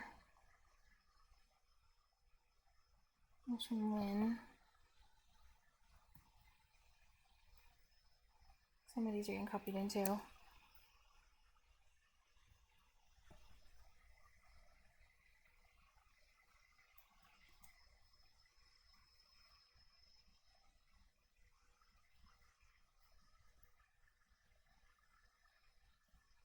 This is just a silly Easter egg.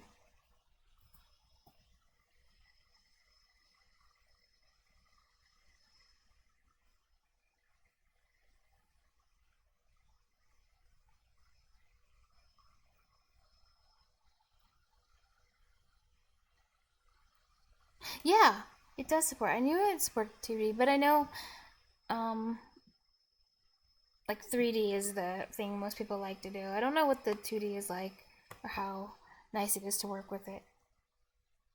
But you don't have an excuse for that. That is true because it supports 2D. People can make 2D games in Unreal.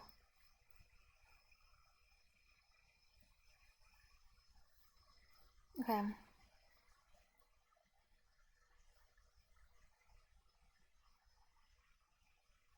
What is this? String debug viewer's ID. Wait, when did I use this ever? Oh, I'm probably not using it. Debug viewers. I did use it? Where did I... What is this? This is weird. I don't remember using this ever. Okay, this is... Oh. And it's an empty string, so that's like useless too. This was just a debug message. Oh, wait a second. Wow. Never mind. This is used for something. What?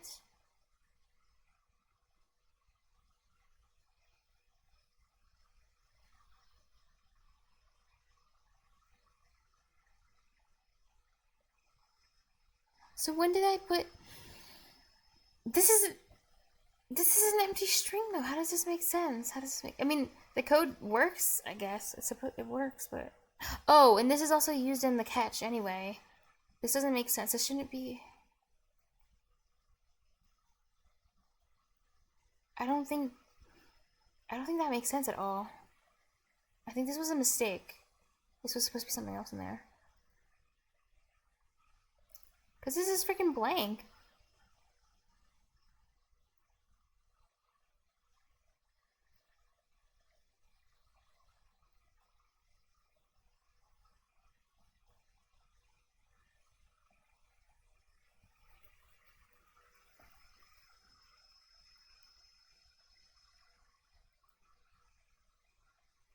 That is so weird.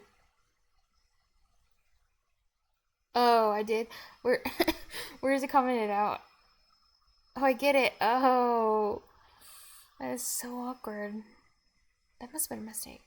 But luckily this catch hasn't had to run. Maybe that's why... Oh. You know what? I think I know.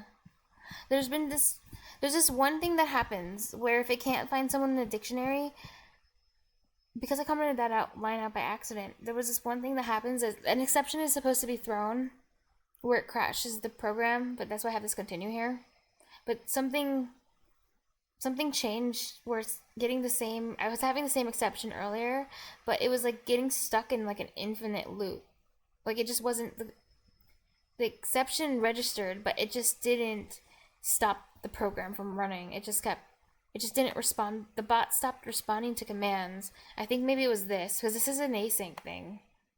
And then this was wrong because it was null or was null. So maybe that was like causing the weird behavior. I don't know. I'm just making things up kind of, but that's weird. How strange. Why did I? Okay, I won't question it. Just let it go. 229. Oh, that was the line. Thank you. That was nice of you. I'm tempted to add and commit everything again. Oh, screw it. I can do what I want.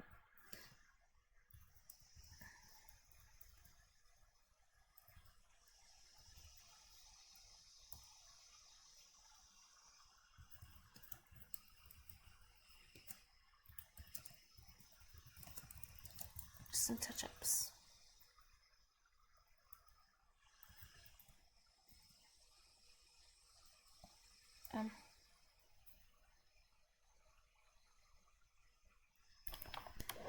Oh, that's one of the library's functions. That just gets their, it gets their,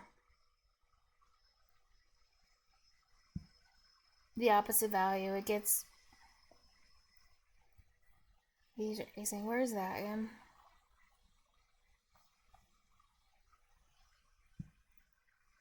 Yeah, this gets the,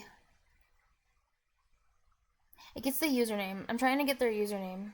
That's what you have here, username. But to do that, I have to get their wait,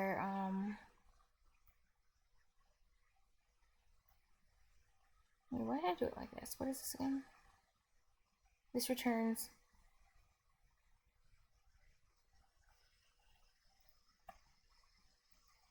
Make this return.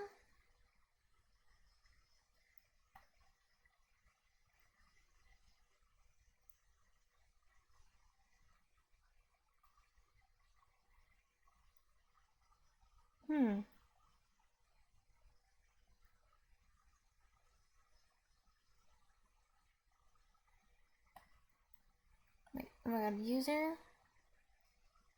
Users.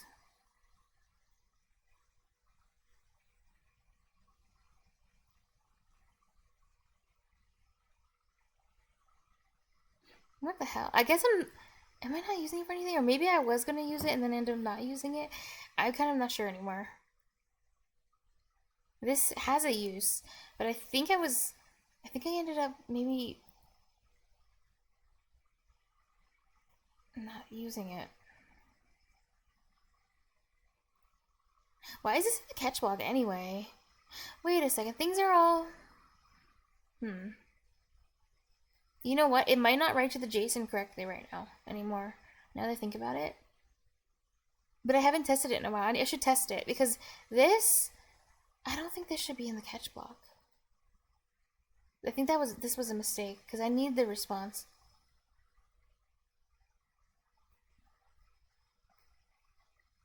So there should be a problem when I try to write into it. There's another get users async. No, wait. I think I was using it right, but I kind of forgot. I did kind of forget how this is used.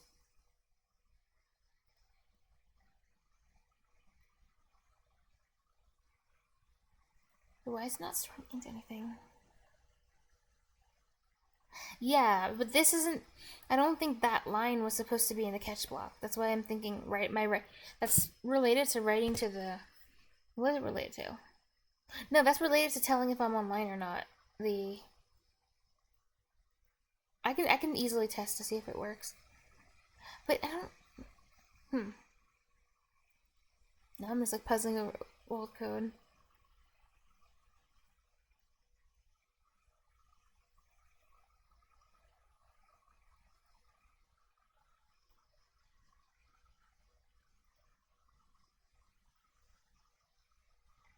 This part is related to the user info dot. It's related to the next line here.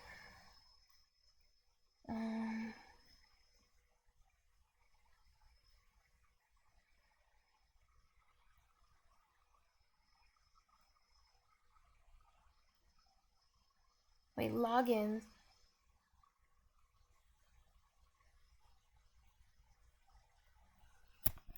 Okay.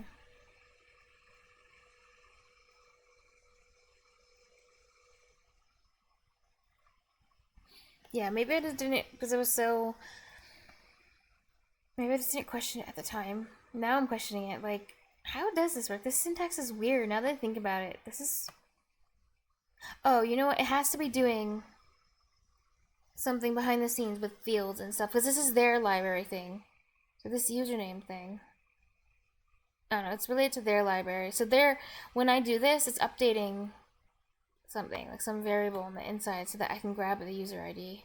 Because otherwise I wouldn't have been able to get the user ID. And this is user info dot users.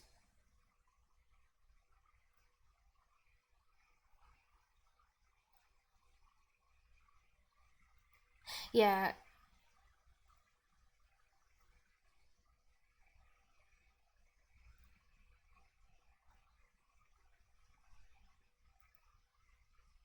Can this be commented out in the...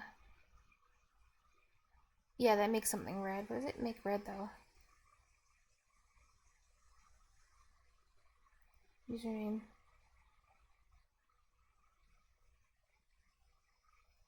I know that that line is needed, but...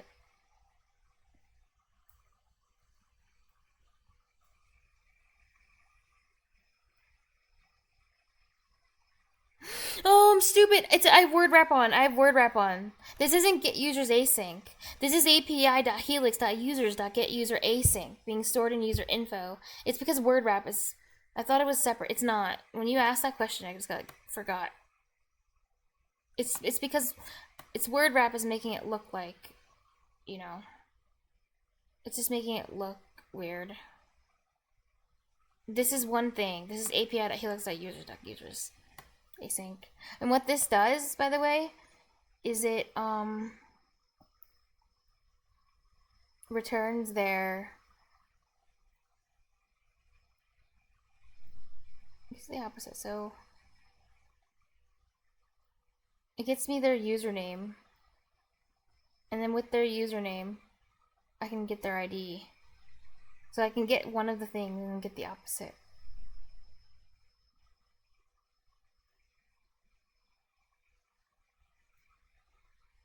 Well, it gives me them. It gives me the user. That's really what it is. I wrote user info. That's a bad name. It gives me the user, and it gives me a bunch of things about the user. That's all it does.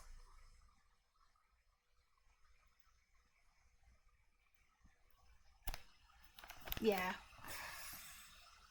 But now I remember. That's good to know. So the word rep thing was confusing me. So maybe this down here where I was confused with the catch, maybe it was just... Yeah, it was just the word rep.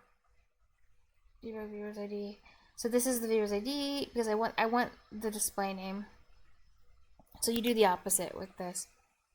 And I can use debug viewer's ID because I have... The thing is I have the ID. So I plug the ID in and I can get back the display name. So that I can send the message, failed to find the user named whatever the display name is. Okay, so... For a second I was like, what the hell is going on? And then this is why I get it now, why Win said word wrap is cursed. It's cursed.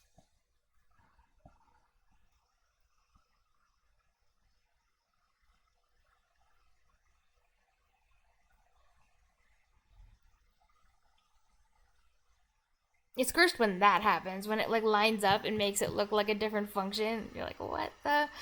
Oh my god, it was... That part really is kind of cursed. I do agree.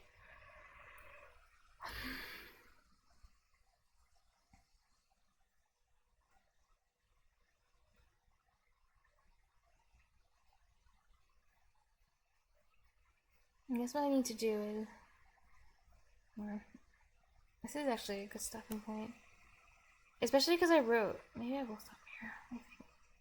Would this be very difficult to do? Well, not this, but this. Oh yeah, because I'm still thinking about...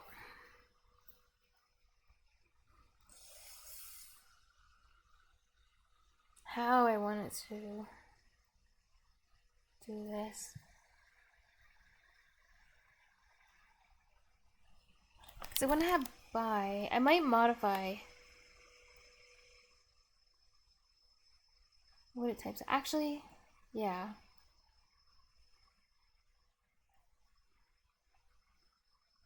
I want to keep it more simple. I don't want to use more async stuff right now because the async makes it really complicated, and then it makes async makes stuff break.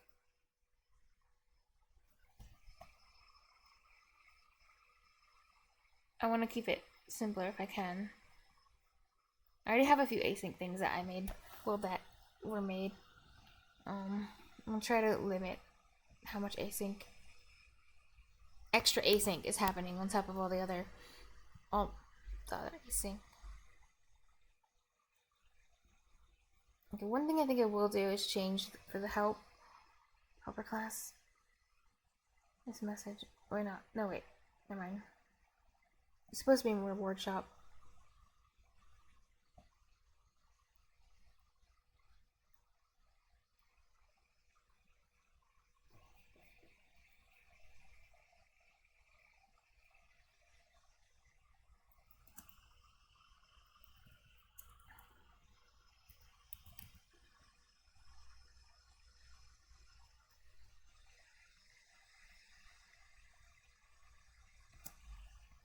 Info item number. Be sure item number.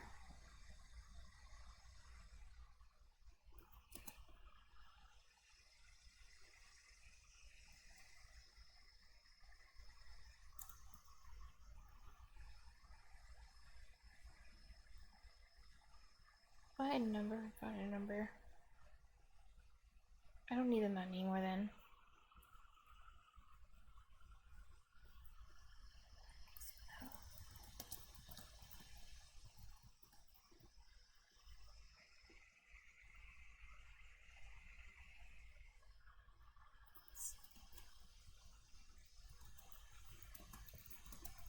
If you want to buy, okay, I am keeping it simple.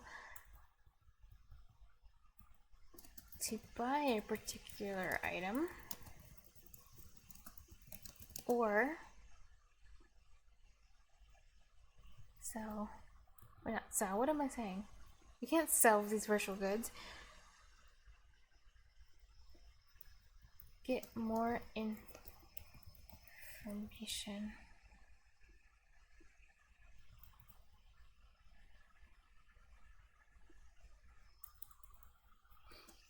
Buy item number, short info, or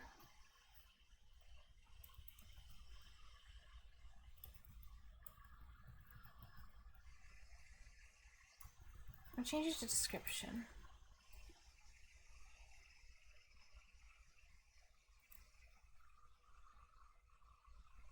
Maybe info's better. Info.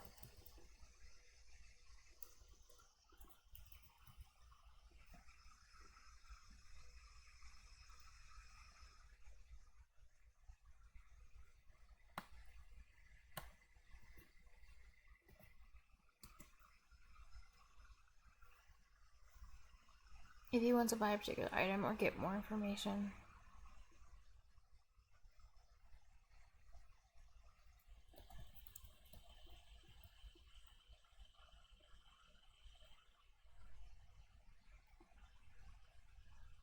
About what a particular reward does. Short info gives a short description, while oh, wait a second. I think I was supposed to put a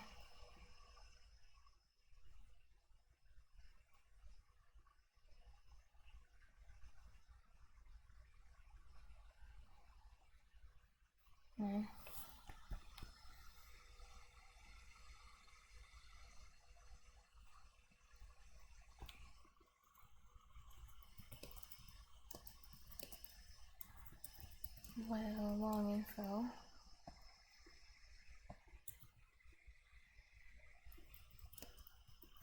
Gives detailed description. Do it like this.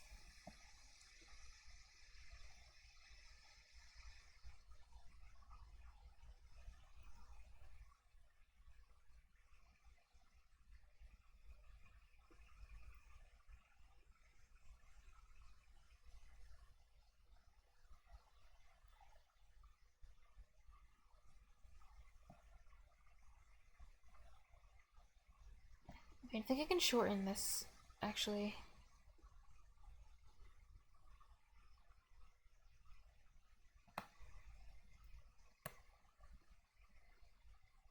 I don't need this question anymore.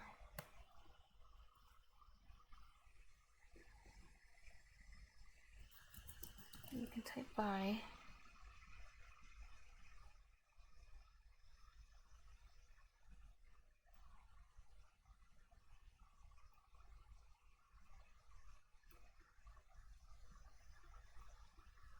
Okay.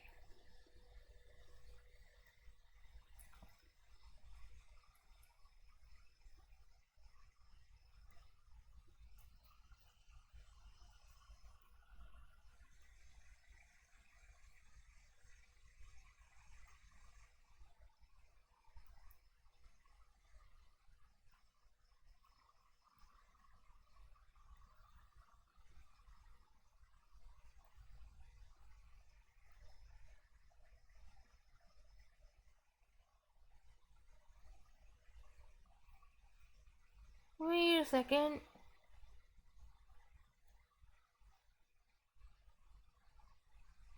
Wait, this is wrong. This shouldn't. Oh. Wait, no, it's not. Never mind. Just wait. This was supposed to be here at the end. I was thinking. Never mind.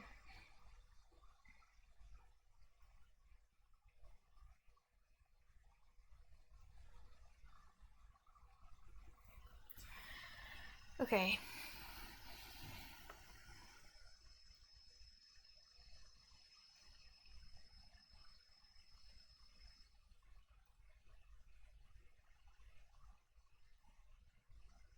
This is 10 in the shop.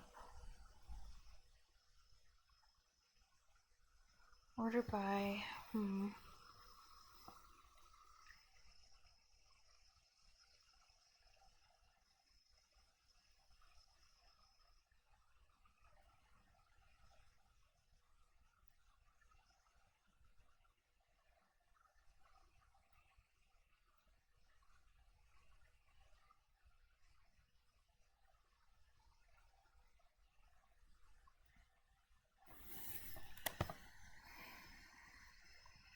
Maybe I'm gonna call this shop inventory because I'm gonna make a new method for something else I want to do.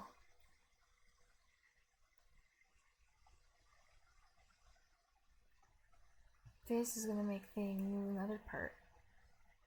I have red lines. Okay, never mind.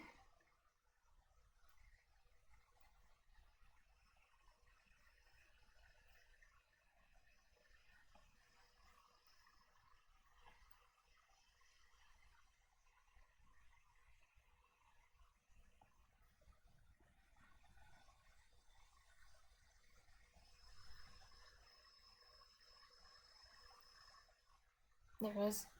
Why didn't this one? This one was more visible.